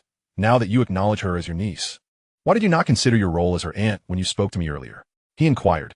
The trending topic online these past few days must have reached the director. Did he refrain from informing me to avoid impacting the program's viewership? Lu Yan responded. He was concerned about affecting your mood. "What could you accomplish in this situation?" Zhuang Yan reflexively asked. "If I am powerless, then why are you sharing all this with me?" Lu Yan suddenly leaned closer. "If I don't speak, how will you know that you occupy my thoughts?" Finally, they arrived at the small house. The photographer, jolted awake by the bumpy ride, rubbed his eyes and asked, "Have we arrived?" "Indeed," Zhuang Yan replied as he parked the car. "Chengge, you may disembark first." The photographer, still slightly dazed, groggily retrieved his equipment as he exited the vehicle. Seizing the opportunity while the photographer was away, Zhuang Yan adopted a serious expression and said, "Lu Yan, I sincerely thank you for sharing so much, but there are some matters I wish to clarify. I do not wish to owe you any favors. You are correct within the confines of the program. I have no authority to interfere with your romantic pursuits. You are free to like whomever you wish and pursue them as you see fit. That is the nature of the show's rules. However, outside of the program, for both our sakes, I believe it best to limit our contact. I have already severed my engagement with Xia Wan and wish to extricate myself completely. Do you comprehend what completely severing ties entails?" These were words Zhuang Yan had meticulously organized throughout the journey. They were somewhat harsh, but he understood that without a firm approach, his message would fail to resonate. He was uncertain how long Lu Yan had harbored feelings for him or the depth of her emotions. During their interactions over the past few days, he recognized Lu Yan as a remarkable woman, confident, beautiful, and articulate, perpetually captivating his attention. In fleeting moments, he even entertained the thought, if only Lu Yan were not Xia Wan's aunt. Zhuang Yan had his own reservations. He would not allow the shadow of Xia Wan to instill fear regarding marriage. He would seek a girlfriend, fall in love, marry, and have his own children in the future. Yet, that person would not be Lu Yan. Lu Yan remained silent in the dimly lit compartment. Her gaze cast downward as her eyelashes trembled uncontrollably, akin to a fishbone lodged in her throat. Typically, Lu Yan approached tasks with ease, and even in the face of failure, she would muster the courage to try again. Yet, it was in her encounters with Zhuang Yan that she truly tasted the bitterness of defeat. It dawned on her that harboring affection for someone was not merely sweet, but rather imbued with a sense of bitterness and confusion. Is it merely because I am Xia Wan's aunt that you refuse to grant me even a chance? Lu Yan lamented. Zhuang Yan, you are excessively heartless, but I shall not relinquish my pursuit. I will demonstrate to you that your concerns are unwarranted. With that declaration, she exited the vehicle. Their group was the last to return home. Jiang Ning and her companions had arrived at the cottage earlier that afternoon and were currently engaged in culinary preparations in the kitchen. Upon hearing commotion from the courtyard, Jiang Ning was the first to venture outside, and Xinrong followed closely behind, her excitement palpable as she exclaimed, "You have finally returned." Zhuang Yan entered, inquiring, "Are you all cooking?" Jiang Ning responded affirmatively. "We were just waiting for you to start the meal." Zhuang Yan glanced at the four individuals inside and casually asked, "When did you all come back? How was your date? Did you enjoy yourselves?" It was evident that Zhuang Yan was completely unconcerned about her outing with another man. Jiang Ning's mood soured as she replied, "We returned shortly after lunch. There was nothing entertaining." And Xinrong, unable to disguise her discontent, pouted and complained, "It was boring. I do not enjoy escape rooms." As soon as the two voiced their sentiments, the expressions of Ling Xian and Fong Chun shifted dramatically. "Someone is in for a rough time." Fong Chun chuckled foolishly. "It seems my planning was inadequate. Next time, I shall make proper arrangements to ensure your satisfaction." For this date, Fong Chun had meticulously prepared since receiving the task card, arranging every conceivable detail. He had specifically chosen the escape room, believing that the tense atmosphere would create an opportunity to draw closer to Xinrong. It is a psychological phenomenon known as the suspension bridge effect, wherein an individual may mistakenly interpret physiological arousal from suspense or excitement as romantic attraction towards another person. When Xinrong felt fear, he could comfort her with an embrace, hold her hand in the darkness while completing tasks, and protect her in the face of danger, all within an environment that would allow him to showcase his tenderness, intelligence, and mature charm, leaving her captivated by him. Compared to the mundane experience of visiting the ocean pavilion, this date location evidently offered greater potential for intimacy. Moreover, contemporary audiences tend to favor escape rooms, where even a mere touch can accelerate one's heartbeat and provoke fanciful thoughts. However, Fong Chen never anticipated that, despite his extensive preparations, and Xinrong would find no joy in the experience, even openly expressing her disdain. And Xinrong, lacking the skill to feign enthusiasm, wore her thoughts on her sleeve. Her disappointment regarding the date apparent. And Xinrong, oblivious to Fong Chen's unease, reassured him, "It is not that your arrangements were lacking. It is simply that the production team made poor choices. Why choose an escape room? It was utterly dull and awkward." Fong Chun felt embarrassed to admit that he had insisted on the escape room. Had he known, he would have preferred the ocean pavilion. Curious about Lu Yan and Zhuang Yan's date venue, and Xinrong inquired, "What about you two? Where did you go?" Lu Yan replied, "The ocean pavilion. It is a bit far, nearly a 2-hour drive." "Was it enjoyable?" "Quite pleasant. There's a large pedestrian street with plenty of snacks."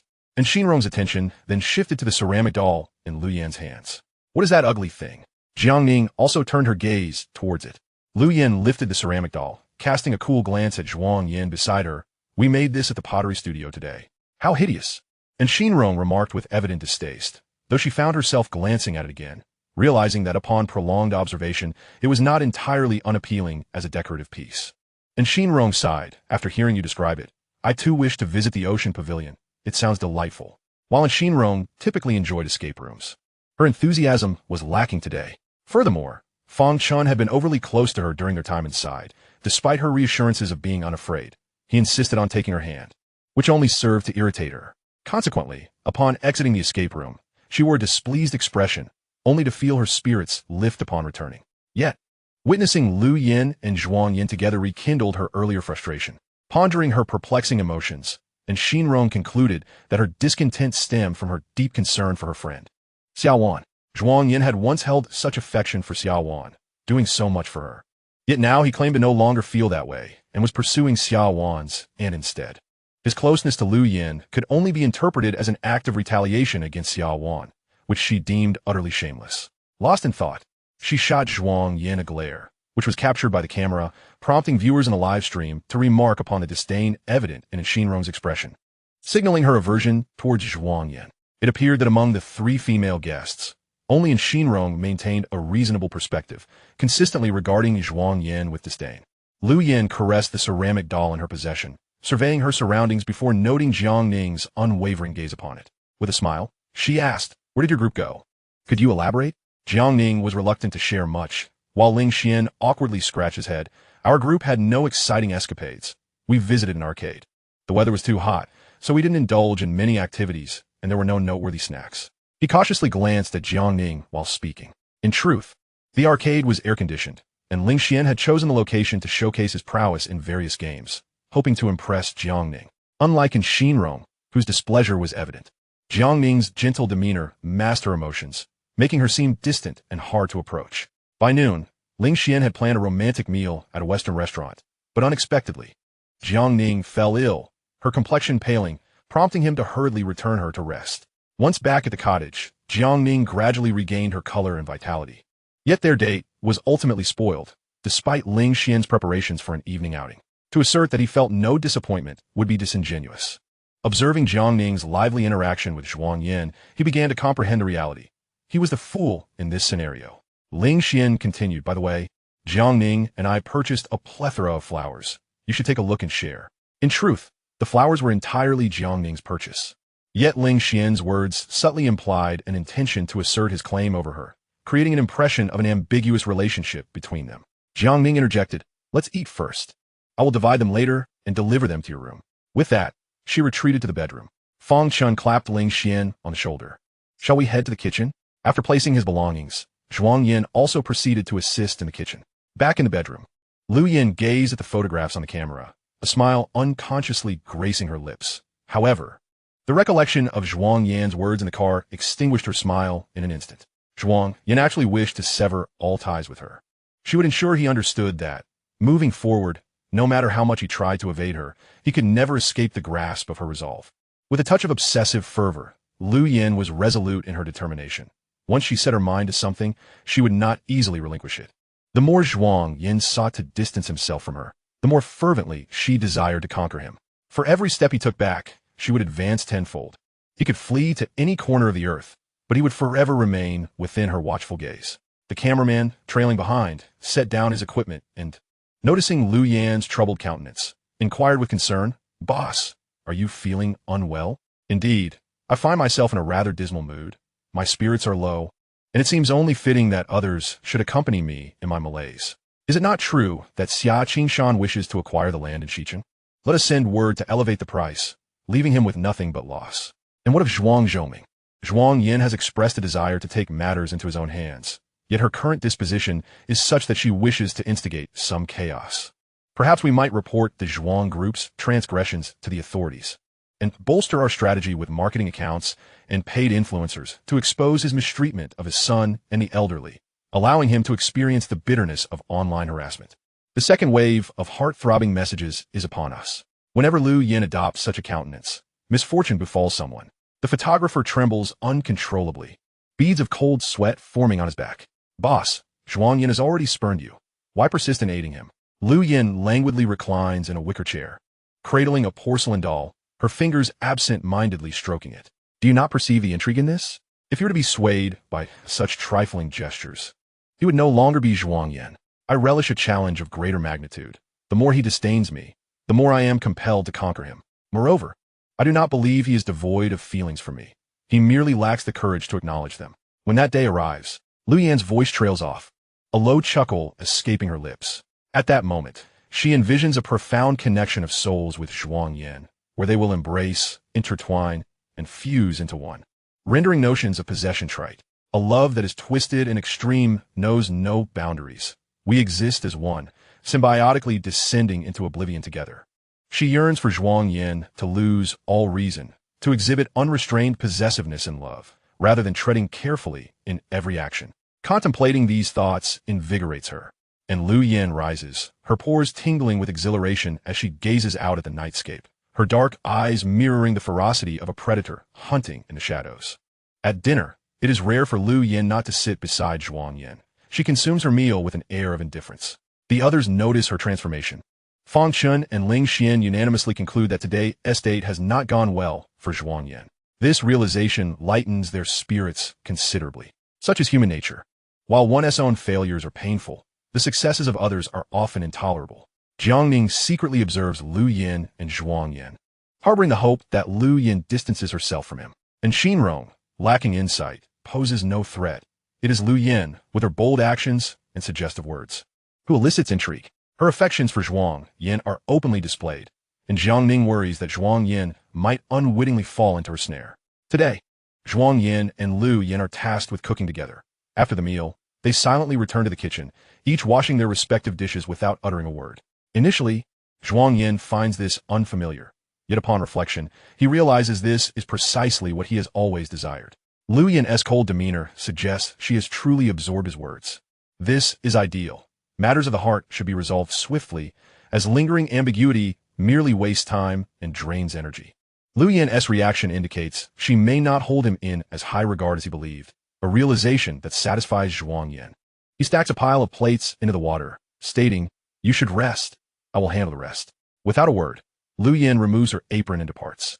Zhuang Yan unconsciously gazes at her retreating figure, feeling an inexplicable sense of loneliness emanating from her silhouette, now mingled with the night. Why does it feel as though something peculiar has transpired between Lu Yin and Zhuang Yan? They seem fine during the day. Yet now there is a palpable chill between them, a silence where there once was warmth, and Lu Yin, unusually, has not teased Zhuang Yan. I find myself somewhat unsettled by this change. How delightful it is to see that Lu Yan's mental fog has finally cleared, leading her to lose interest in Zhuang Yan. Quietly, I must admit, I have a fondness for this pairing. Compared to the other two groups, Zhuang Yan and Lu Yan's performance today was exceptional, and Xinrong's complaints in the confined space were tiresome, her princess-like demeanor grating.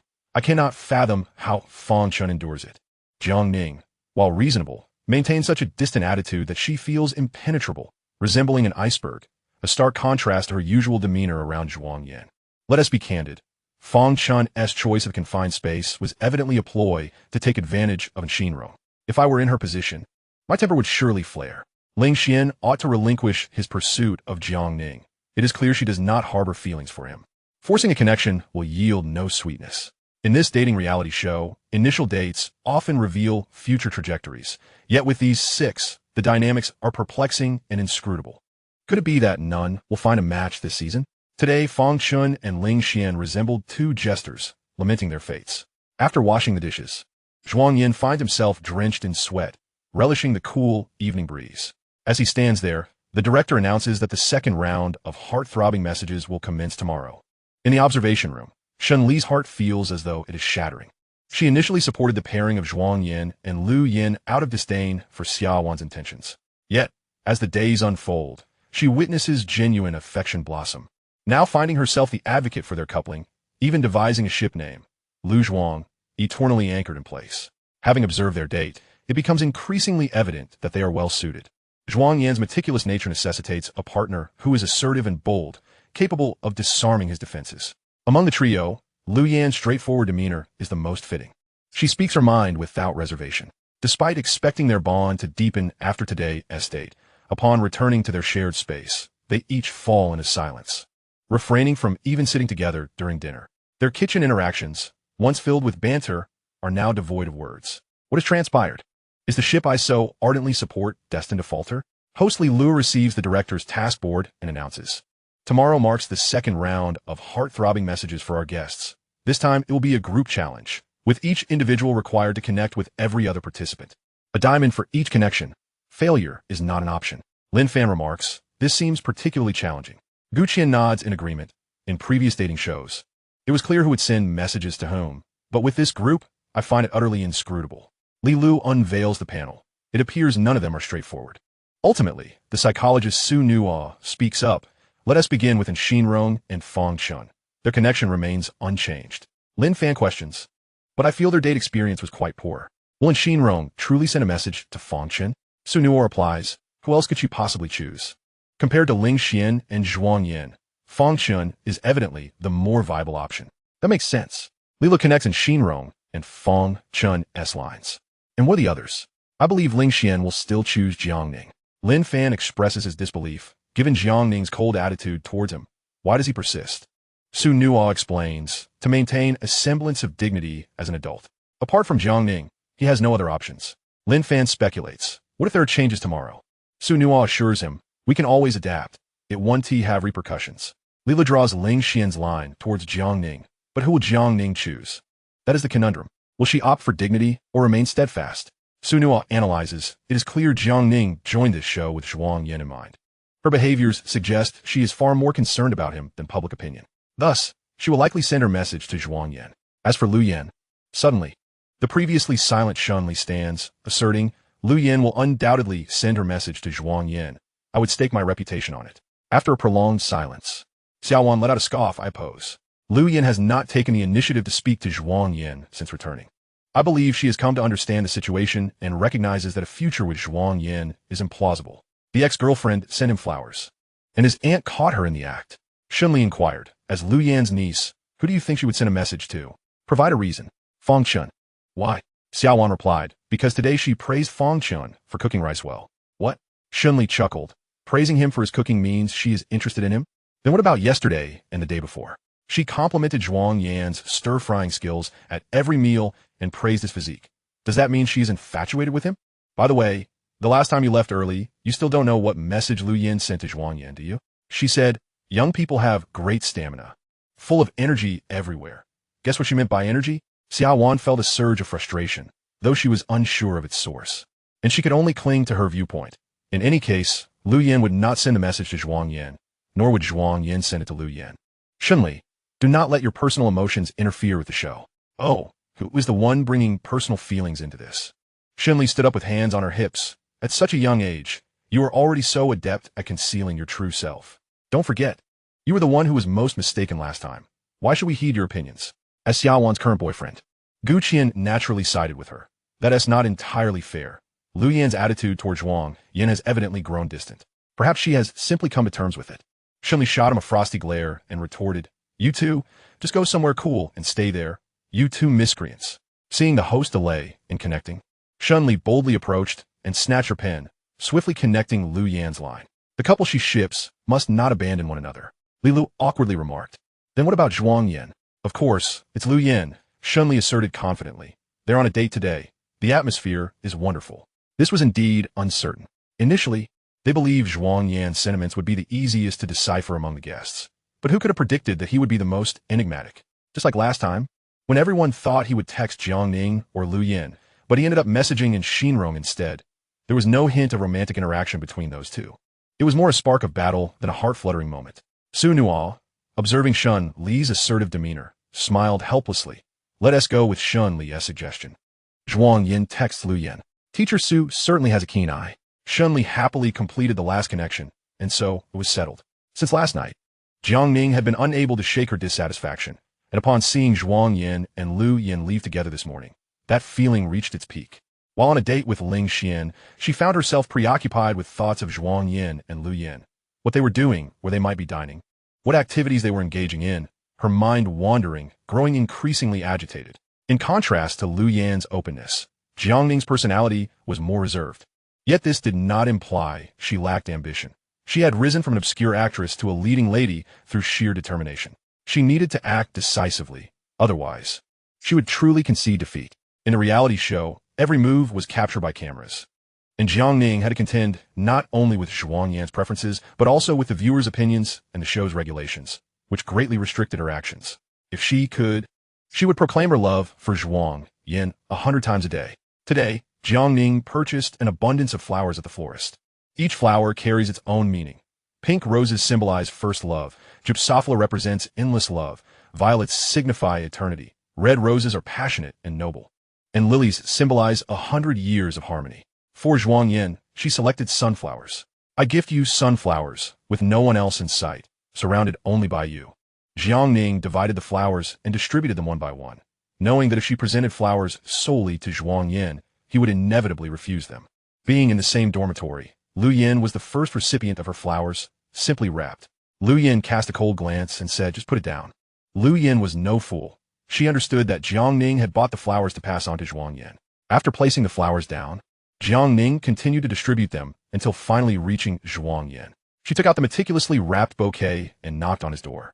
After a moment, Zhuang Yan opened the door, and upon seeing her, raised an eyebrow in surprise. "What is up?"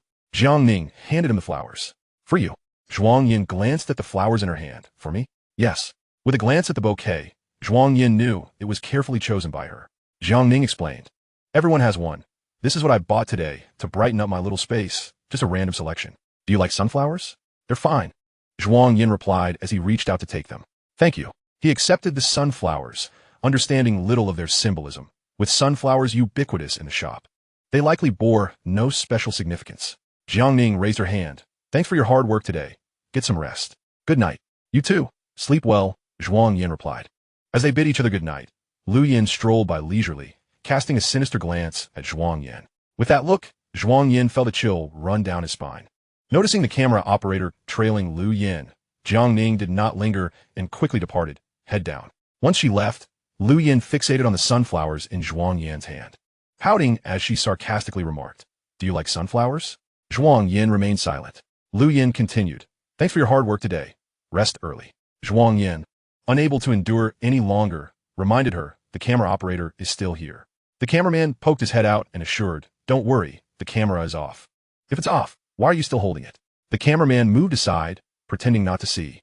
Lu Yin crossed her arms, chin slightly raised, her face exuding an air of pride and defiance, akin to a striking red rose. Although she was shorter than Zhuang Yan, her presence loomed larger than life, her elevated gaze resembling that of a condescending overseer. In her eyes, Zhuang Yan seemed merely a toy in her grasp. "Hand it over." "Huh?" Though Zhuang Yan was confused, he obediently extended his hand. Lu Yin placed a phone in his palm. "You handle your own connections. I won't assist you. Remember to return the phone when you're done. And don't forget your promise for tomorrow." Zhuang Yan tightened his grip on the phone, staring blankly at Lu Yin. He opened his mouth, expecting to say much, but only managed a simple thank you. The show's rules prohibited guests from carrying phones, and it was evident that Lu Yin had hidden this one away. Judging by its case, it was clearly one she frequently used. "I've hidden it well. This is the only phone I have left. If discovered and confiscated, it will be gone. What about you?" "A couple of days without it is no problem." Lu Yan's words were deliberate. In truth, being without a phone mattered little to her, for all the staff around her were her employees. What information could she possibly miss? After a moment of silence, Zhuang Yan tentatively asked, "Is there anything else?" "No." Lu Yin shot him a fierce glare before turning to leave. After taking a few steps, she paused. "Zhuang Yan, did you forget to say something to me?" "What?" Lu Yin once again employed her sarcastic tone. "Sleep early, good night." Lu Yin was quite particular about such trivial matters. She had lingered only to hear him say good night. The 26-year-old Lu Yin possessed a childlike side, a stark contrast that, if seen by the live audience, would undoubtedly attract considerable attention. Zhuang Yan quietly replied, "Good night." In a quest for vengeance against Xia Wan, one might as well become her uncle by marriage. After bidding farewell to Lu Yin, Zhuang Yan turned back, closed the door, and promptly dialed Song Lu. He succinctly explained the situation, and fearing his message lacked clarity, he composed a text and sent several documents. In essence, there were two matters at hand. The first involved filing a lawsuit against those who spread rumors about him online, and the second entailed notifying the tax authorities regarding the Zhuang family's tax evasion. Upon swiftly reviewing the materials, Song Lu expressed his astonishment. To my surprise, the culprits behind your defamation are actually from the Xia family. How ludicrous. Even after calling off the engagement, they refuse to let you be.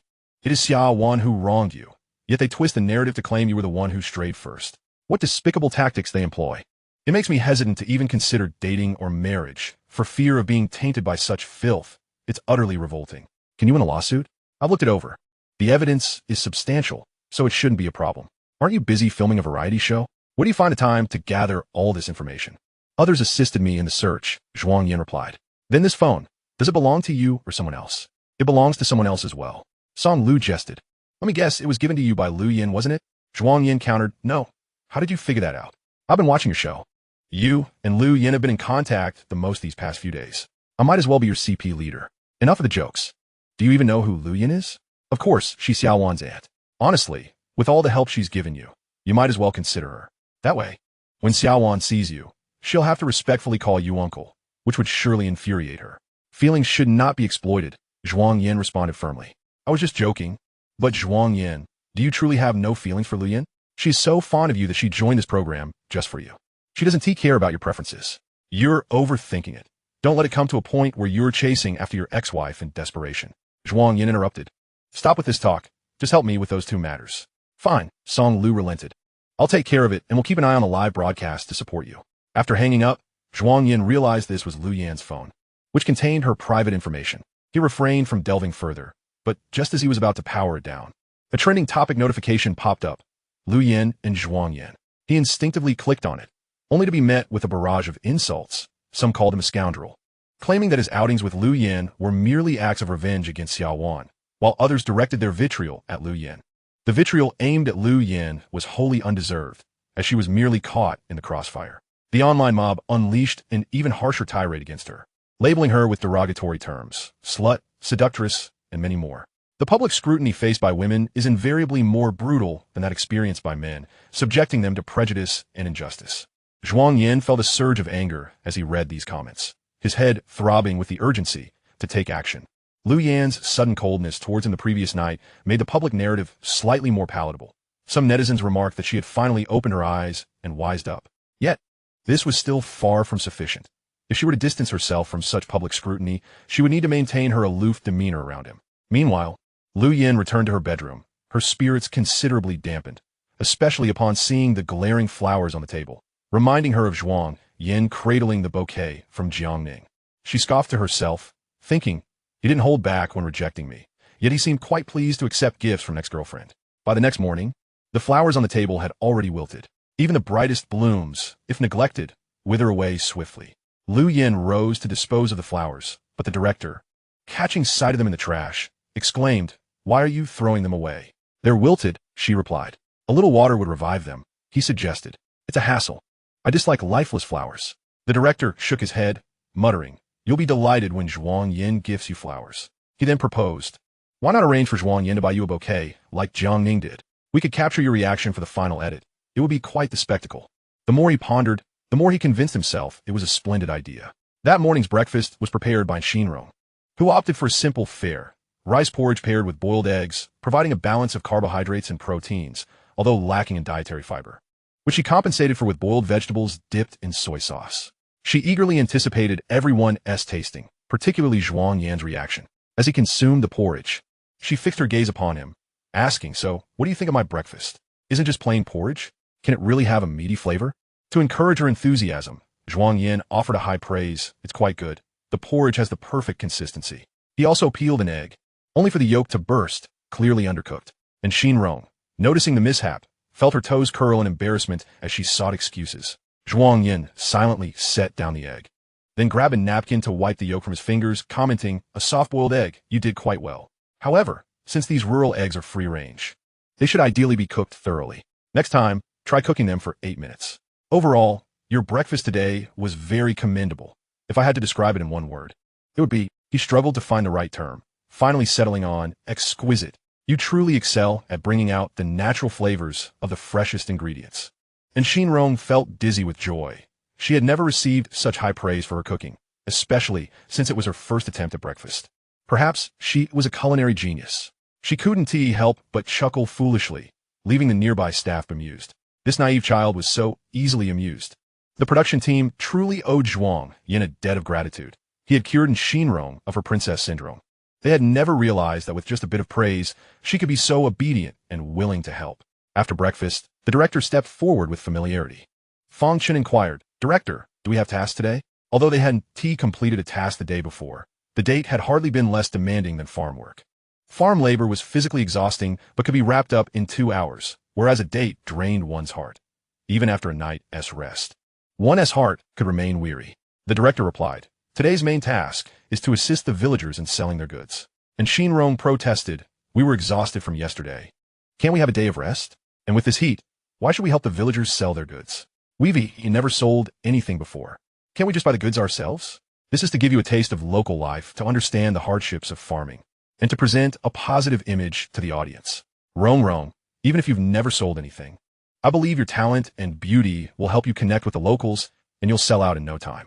The director, having learned from Zhuang Yan, quickly adopted his essence. Indeed, as soon as he finished speaking, and Xinrong was the first to step up, All right, let us go sell some goods right now. The director watched her with satisfaction. Not so fast. Before selling, return to your room to send a heartfelt message to your crush. Once you're done, I'll arrange a draw for team assignments. 1 male and 1 female in each group. Some individuals might need to promptly change their address to uncle by marriage. The director was ruthless, having the guests send their love messages before immediately dividing them into work groups, leaving no time for a breather. The 6 participants returned to their rooms with the phones provided by the director, who had only allotted them 10 minutes to send texts, offering no time for contemplation. Observers eagerly tuned into the live broadcast early in the morning to witness the results. As they watched each participant return to their respective rooms, Li Lu inquired, "Should we deliberate further on this? Is a change in order?" Shunli resolutely replied, "No changes, it remains as is." Surprised by the early intensity, she remarked, "I thought the excitement would commence in the evening. Who knew the director had such flair?" Within 10 minutes, the first individual emerged from the room, Zhuang Yan, followed closely by Lu Yan, then Fang Chun, Ling Xian, and Jiang Ning, with Xinrong being the last to saunter out after a leisurely 10 minutes. Joy and dismay were palpable among them, with Xinrong's countenance betraying the most distress. From their expressions, it was nearly impossible to deduce who had chosen whom. Li Lu suggested, "Which one shall we view first?" Su Nuo proposed, "Let us save the thrilling moments for later. Let us begin with Fang Chun." The outcomes between Fang Chun and Ling Xian were predictably straightforward. One chosen Xinrong and the other Jiang Ning. Fang Chun expressed regret, stating, "I apologize for not arranging our date properly yesterday. I assure you, next time will be to your satisfaction." Ling Xian added, "I cherish the flowers you sent." And Xinrong mirrored her previous sentiments, sending a message to Fang Chun, "I am quite happy." Jiang Ning, unwavering in her feelings, remained steadfastly devoted to Zhuang Yan. Irrespective of his dismissive demeanor, her heartfelt message read, "In my eyes, there is none other than you." Lu Yan's choice was also predictable, maintaining her usual steadiness. "Do you have a fondness for flowers?" The most challenging moment arrived as Shunli anxiously observed Zhuang Yan's phone screen. The message was simple. Just 2 words, "Thank you," addressed to Lu Yan. Shunli leapt up in joy, exclaiming, "I told you he harbored feelings for her. Last night must have been a lover's quarrel." She cast a smug glance towards Xia Wan, relishing in the moment. "If you heed certain advice, we shall end up with nothing." She teased, "At this rate, it might be prudent for you to start calling him uncle to adapt ahead of time. It would be no detriment, lest you find yourself at a loss for words when you meet him." Xia Wan would never concede to the notion of Zhuang Yan and Lu Yan, well aware that Shunli was intentionally stoking the flames to humiliate her. Having grown up in privilege, she had never faced such indignities. She was always lauded as the young Miss Xia, the sole daughter of the Xia family, the cherished jewel of her elders. Her friends all fawned over her, and her word was law. No one dared to counter her, nor would anyone dare to challenge her, as Shunli did. Encountering the compliant Zhuang Yan further shielded her from conflict, as no one would dare argue with her. Thus, she often found herself at a loss for words against Shun Li's provocations. Not being confrontational did not imply a lack of resilience. With the Xia family stature, dealing with a mere girl group member was effortlessly manageable. The greatest fear for an artist was being sidelined, devoid of engagements and income, thus rendering years of toil futile. Xia Wan gazed at Shun Li with icy disdain. "Speak plainly. Who could outtalk you? Let us see how long you can keep this up." Shun Li, seasoned in the entertainment industry, was unfazed by Xia Wan's thoughts. She welcomed the challenge with defiance, unafraid of offending her. Her agency was in direct competition with the Xia family, and Xia Wan had no authority over her. If she dared to retaliate with a ban, Shunli could simply retire early and escalate the matter online, seeking justice from the netizens. During a break, Xia Wan exited the observation room, summoning Gu Qian to join her in the lounge. She proceeded to call Xia Qingshan in his presence. "Dad, Lu Yan is openly pursuing Zhuang Yan on the variety show. She knows full well that Zhuang Yan is my former fiancé. I only just called off the engagement, and she acts this way. It's as if she has no regard for me, and both the Lu and Xia families are losing face over this." Xia Wan lamented, "Could you please speak to uncle and have him rein Lu Yan in? Her actions in front of millions are utterly disgraceful. She is deliberately trying to humiliate us." Xia Qingshan had undoubtedly noticed the uproar surrounding Lu Yan. He would not have failed to contact the Lu family. However, they were unable to intervene, as Lu Yan had long since severed ties with their control. "I will find a way to handle this matter. Do not trouble yourself," he replied. "You should lay low for a while. I have advised you repeatedly. You are to inherit the family business, so do not squander your time and energy on trivialities."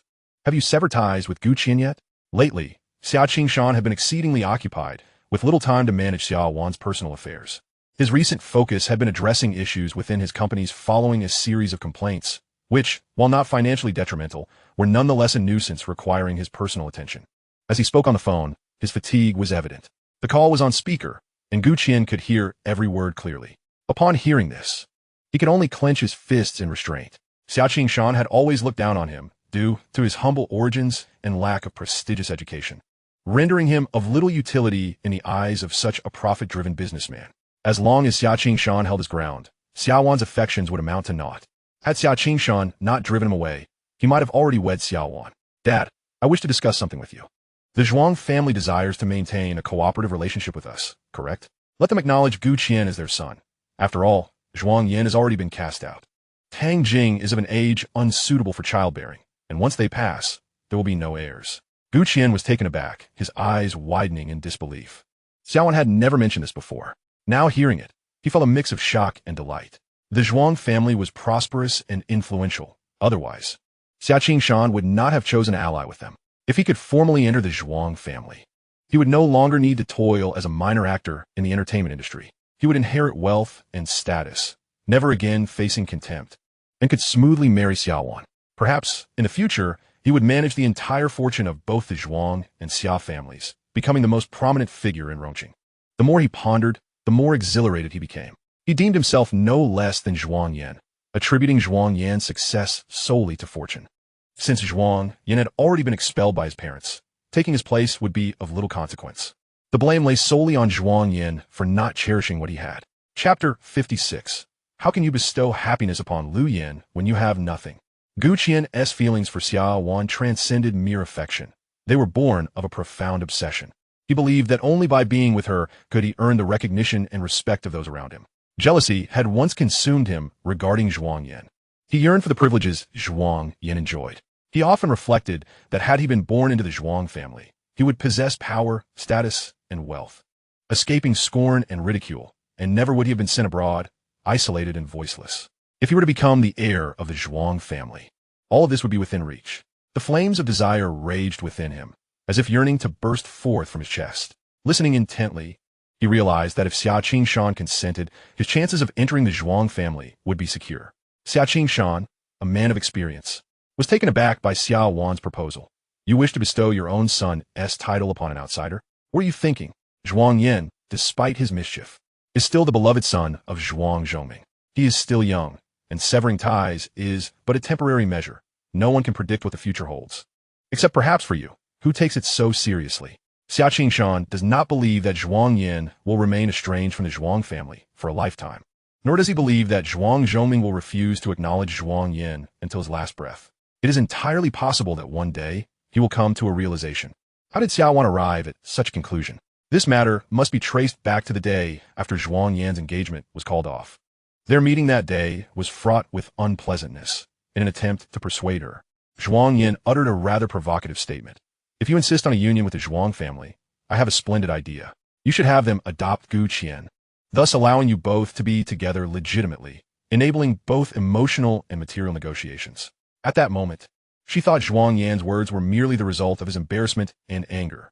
Like most people, she pondered why he would choose to forsake his affluent lineage to become an ordinary person, relinquishing the numerous advantages that come with wealth.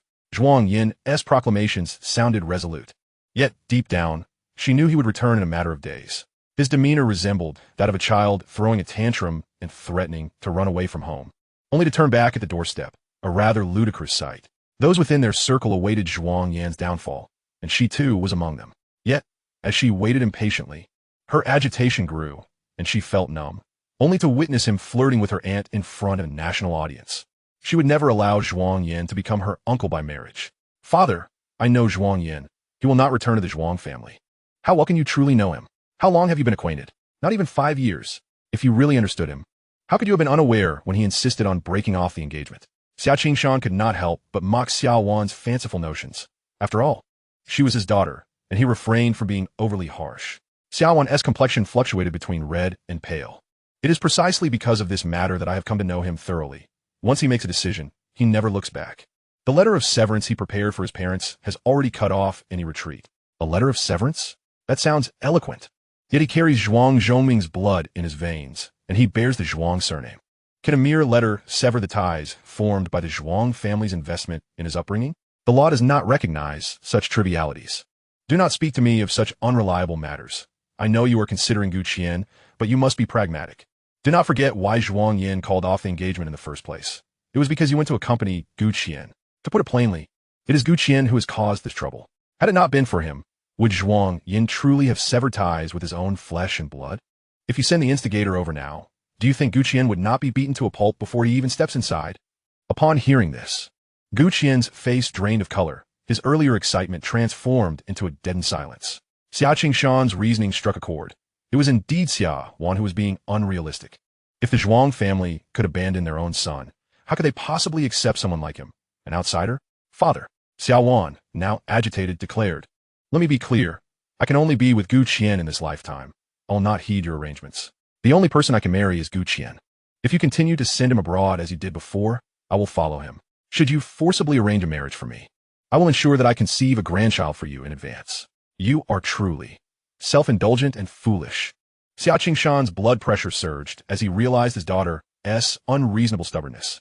The daughter he had painstakingly raised was now being willful. The sound of his heavy breathing filled the phone line. Xia Wan gritted her teeth, resolved. "Father, let's take a step back. Devise a means for Gu Qian to enter the Zhuang family and establish a rapport with Zhuang Yan's parents. He need only hold a nominal position, without interfering in their assets. I believe the Zhuang family would be amenable. Unlike our family, they have many relatives and they are quite detached. In the years I have been with Zhuang Yan, I have hardly encountered any of them." A sound of water being sipped came through the phone, but Xia Qingshan remained silent. Xia Wan understood that such matters could not be rushed. She needed to afford him time to digest it. After a prolonged silence, Xia Qingshan finally sighed in resignation. He had indulged Xia Wan for over 20 years, and it had become a habit.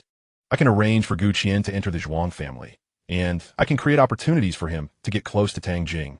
But whether he can seize that chance depends on him. Once he is in the Zhuang family, I will not interfere or offer assistance. I cannot possibly hold a knife to Zhuang Zhongming's throat and demand he acknowledge this son of his, nor can I offer him money. There is no such absurdity in this world. My word alone does not suffice. You must also consult Gu Qian to see if he is willing to bear the consequences. His identity will render his entry into the Zhuang family quite awkward, and if he is beaten, I cannot save him. Xia Qingshan's willingness to compromise was an unexpected delight for Xia Wan. She turned to Gu Qian, who remained silent, only to exchange a glance that conveyed her inquiry. Gu Qian promptly replied, "Uncle Xia, I am willing. As long as I am given this opportunity, I will seize it with both hands. As the saying goes, one cannot catch tiger cubs without entering the tiger's den. Who can say what the future holds? What if Gu Qian were to inherit the Zhuang family's fortune? The Xia family could then assimilate the Zhuang family. All in all, Gu Qian's entry into the Zhuang family would not be without its advantages. With a solid identity and status, should he manage to secure a share of the Zhuang family assets, it would not be unfeasible for him to become a son-in-law of the Xia family. Thank you, father. Xia Wan, refrain from engaging in matters that are inappropriate. You are old enough to be sensible and obedient. A grandchild can only be conceived after an engagement. Is that understood? Xia Wan quickly affirmed she understood. And thus a rather unpleasant conversation came to an end. After hanging up, Xia Wan wore an apologetic expression. I'm sorry for not discussing this with you beforehand. You're only looking out for my best interests. Gu Qian's success in the entertainment industry is largely attributed to his pleasing appearance. While Zhuang Zhongming may be difficult to read, Zhuang Yan's mother, Tang Jing, should be easily manageable. Zhuang Yan, is it not your fervent wish to sever ties with the Zhuang family? Then I shall assist you in doing so, ensuring you become a thoroughly ordinary person, devoid of all possessions, without the halo of a wealthy heir. How could you ever hope to be with Lu Yan? I want you to witness your identity and status being usurped, as all that you once possessed is taken from you. Chapter 57, Task Assignment. This time, the only change in the signal of attraction was Zhuang Yan. Previously, he had sent the signal to Xinrong, but this time it was directed to Lu Yan. Ling Xian once again did not receive a signal, which severely undermined his confidence. He had awoken this morning in high spirits, but now his mood had soured, and he was to undertake a task selling goods later. In such a state, how could he possibly sell anything? Fang Chun received a heartfelt message from Xinrong, greatly relieving him. He had feared he had ruined their date the previous day. Jiang Ning received a signal from Ling Xian, and with a glance, she knew it was not from Zhuang Yan. She tightened her grip on her phone, continuing to wait until she heard the notification sound from Lu Yan's phone. In that instant, all color drained from her face. Zhuang Yan had sent a signal of attraction to Lu Yan. Lu Yan chuckled softly, a smile gracing her lips. After quietly observing for a moment, she rose and exited. Behind her, Jiang Ning called out, "Was that message from Zhuang Yan?" Lu Yan, amused, replied, "Who else could it be? What did he say to you? Why should I tell you?" Jiang Ning, genuinely anxious, dared to confront her so brazenly before the camera. Realizing her mistake, she recognized that her eagerness might leave a poor impression on the audience and cause trouble for Zhuang Yan. With this thought, her face paled, and she bowed her head, silently restraining her emotions. As Lu Yan stepped outside, Zhuang Yan was already standing in the yard, where the director instructed him to draw lots. Inside the box were 3 balls. He randomly opened one and found a slip of paper that read watermelon. His task for the day was to assist the villagers in selling watermelons. Lu Yan desired to be in the same group as him, but in order to achieve that, she had to draw the watermelon. Unfortunately, she had always been inept at drawing lots, her luck consistently dismal. Upon revealing her draw, she discovered it to be a vegetable, thereby failing to team up with Zhuang Yan, which left her in a foul mood. The person assigned to her group was Ling Xian, who, for reasons unknown, felt a twinge of trepidation in Lu Yan's presence. He awkwardly approached her, managing a forced smile as he expressed his hopes for a pleasant collaboration.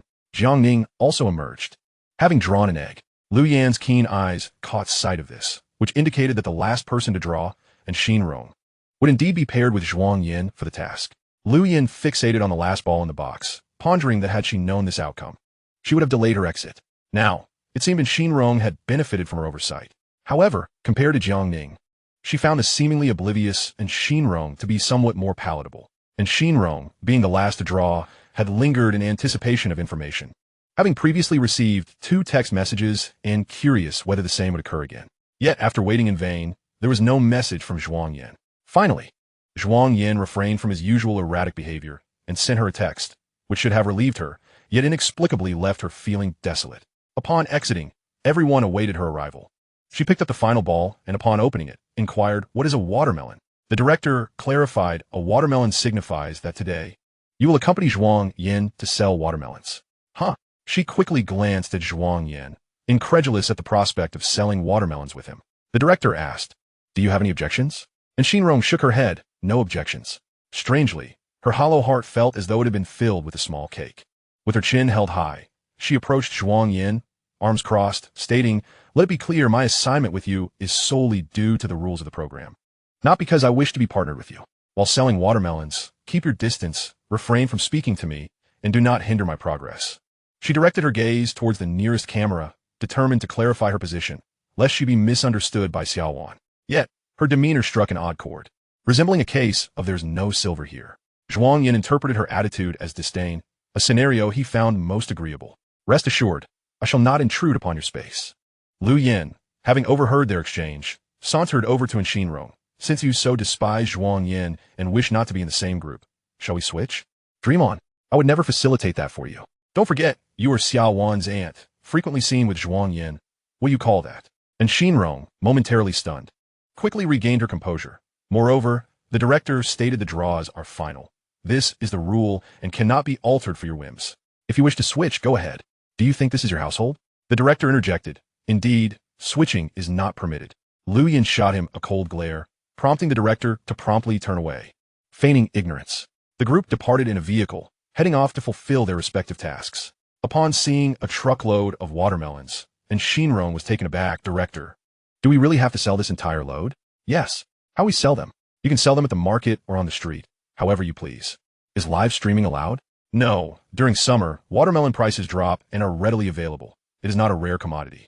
If you attempt to live stream sales, the shipping costs would exceed the watermelon prices, and they would spoil on the way." Initially, and Xinrong had envisioned selling via live streaming, only to discover she would be hawking like a vendor on the street. She had anticipated nothing good would come from this village. The director, with his capricious ideas, seemed to revel in tormenting others. "I've only ever bought watermelons, never sold them. How do you expect me to manage this?" And Xinrong felt the urge to explode, and the live stream audience eagerly awaited her outburst. The director, aware of her challenging nature, pondered how to placate her, when Zhuang Yan interjected, "With your maturity and independence, you are bound to be well-liked wherever you go. Your beauty only adds to your charm. Selling a watermelon should be effortless for you. I believe that simply by standing here, you serve as a living advertisement, the foremost spokesperson for this year's watermelons." and Shinrong, unresponsive, quietly opened the car door and climbed in. Moments later, she poked her head out of the window, saying, "Let us go. It's time to sell watermelons." She was, as always, surprisingly compliant, and Shinrong's willingness to cooperate significantly alleviated the challenges of this task. Zhuang Yan took the driver's seat, steering the vehicle towards the market, intending to stop along the way to sell, with the hope of selling out before reaching the county seat. To aid in this, Zhuang Yan had prepared a recording for a loudspeaker, exclaiming, "Watermelons, come get your watermelons. The watermelons are jumping off the shelves. Mom, I want to eat watermelon. Big and sweet. Purchase them for ice pops, drinks, and desserts. No additives, safe for kids." The audience in the live stream erupted with laughter. Zhuang Yan is quite talented. "I can't help but want to buy a watermelon now. Indeed, why can't we live stream sales? I want to eat watermelon too. The first watermelon of the day. I'm heading downstairs to buy one now." You lot are still thinking about buying watermelons? Haven't you heard the watermelons are jumping off the shelves? Who will save them? This task is a complete shambles. My morning in CP has been torn apart. Am I imagining things? Or doesn't Shinrong seem happier with Zhuang Yan? She is more talkative and relaxed compared to their previous date. And Shinrong's attitude towards Fong Chen yesterday was nothing like today. She was cold and annoyed. I wonder how the CP fans even ship them. Even if Shinrong doesn't like Fong Chen, she wouldn't favor Zhuang Yan either. She despises him that much. Chapter 58, A Flower for You, called Money Flower. As they drove toward the county seat, several customers approached to buy watermelons, but selling the entire truckload still felt a distant goal. Although Shinrong had agreed to work diligently with Zhuang Yan, she remained reluctant to engage with strangers. Zhuang Yan paid her no mind. They divided their tasks. One selling the watermelons while the other collected payments. Reports from the staff indicated that the first group to sell out was Jiang Ning's. As an acclaimed actress, her fan base was vast, making the sale of eggs exceedingly effortless, especially when fans were met with the bonus of a signed photo, resulting in a queue at her egg stall, allowing her to wrap up well before noon. Next was Lu Yin, who, unable to find common ground with Ling Xian, opted to sell vegetables separately. One went to the town market while the other drove to the busier county seat. Lu Yin was drawn to the county seat upon hearing Zhuang Yan was also present. The villagers' homegrown vegetables were remarkably fresh, having been harvested at dawn, though the scorching heat had wilted them. Observing nearby vendors watering their produce, Lu Yin decided to do the same. Lu Yin quickly adapted to selling vegetables, displaying prices on signs, and soon found herself calling out to the crowd, attracting many passers-by. Her striking beauty served as an advantage. Who wouldn't want to watch a stunning woman sell vegetables? Coupled with the program's built-in audience, many recognized her and flocked to her stall. The scale provided by the production team was an old-fashioned balance scale, and as Lu Yin expertly weighed and priced the vegetables, the live stream viewers were left astonished. Can Lu Yin really use a balance scale? What other surprises does she have in store? Is she secretly practicing with villagers behind our backs? Can someone explain why a wealthy young lady like Lu Yin is doing this? I've seen second-generation rich kids who can't even distinguish vegetables. Lu Yin displayed a remarkable proficiency that suggested this was not her inaugural foray into selling vegetables. Her adeptness far surpassed that of her peers. With only Zhuang Yan capable of matching her skill, it is indeed perplexing that both Zhuang Yan and Lu Yin hail from affluent backgrounds, effortlessly managing agricultural tasks and selling produce, while Fong Chen, who often references his rural upbringing, struggles with every endeavor. I had assumed today would be his stronghold, yet he relied entirely on Jiang Ning to sell eggs and even mishandled several, causing them to break. Fong Chen's family has 3 sisters, indicating a possible preference for sons over daughters within his household. Upon completing her vegetable sales, Lu Yin promptly inquired about Zhuang Yan's situation, recognizing that selling melons was not as lucrative as selling vegetables. This year, a bountiful harvest of watermelons left many farmers unable to sell their crops, resulting in them rotting in the fields. Zhuang Yan's ability to sell half of his stock in such a brief period was commendable, and Shinrong, feeling anxious, lamented, "When will we finish selling? It's so hot." The two stood in the shade, drenched in sweat, their small fans proving ineffective. Zhuang Yan observed the flush makeup on Shinrong's face and suggested, "If you feel too fatigued, perhaps you should find a milk tea shop to rest for a while." Ordinarily, Shinrong would have taken his advice, but today she was determined to hold her ground. "No," she retorted with a huff, "don't misunderstand. I'm not here to keep you company. It's a rule from the production team that we must sell all the melons before resting. Without me as your human billboard, I doubt you could sell a single one." Zhuang Yan, noticing her proud demeanor, refrained from arguing and responded with a grin, "Indeed, I would be lost without you. Thanks to your presence, I managed to sell this many watermelons and earn this much money. And Xinrong felt heat rise to her cheeks, attributing it to the sweltering weather. At noon, the staff reminded them to take a break for lunch. Zhuang Yan urged Xinrong to eat first and bring him a meal. Feeling hungry, she accepted and left. Not long after, Zhuang Yan encountered Lu Yan. "What brings you here?" he inquired. "To sell vegetables," Lu Yan replied curtly. "What happened to your vegetables?" "I sold them all." Zhuang Yan cast an envious glance at her before returning his attention to the half-filled truck of melons, pondering when they would sell out. "Aren't you heading back?" Lu Yan scoffed coldly, not approaching him as she usually would. Instead, she circled the watermelon cart, patting the melons and fiddling with the speaker inside. "Do you have a penchant for flowers?" she asked, reiterating a question that had been on her mind since she received a text from him that morning. Infused with her characteristic sarcasm, evidently regarding Jiangning's gesture of sending him flowers. "Not particularly," Zhuang Yan replied. Lu Yan let out a couple of derisive laughs before producing a black card from her possession and extending it towards Zhuang Yan. "Since you have such an affinity for flowers, I'll gift you this." "What do you mean?" Zhuang Yan looked down at the card, realizing it was a black card. Lu Yan leaned closer, poking the card against his chest as she explained, "This is for spending lavishly." Surely, her gift was more tangible than the flowers Jiangning had sent, and one would be hard-pressed to find someone who would dislike it. Yet, Zhuang Yan stepped back, evading her offering. "I don't want it." Lu Yan reined in her laughter, recognizing the sincerity in his expression. He genuinely did not wish to accept. She couldn't help but ponder whether Zhuang Yan, with his pedantic nature, might misconstrue her intentions as an attempt to financially support him. If only it were that simple. She mused, perhaps she wouldn't have to labor so intensely to attract his attention. Such pursuits were not her forte, and she had invested considerable effort into honing her skills before taking that step, only to find it futile with Zhuang Yan, an oblivious man.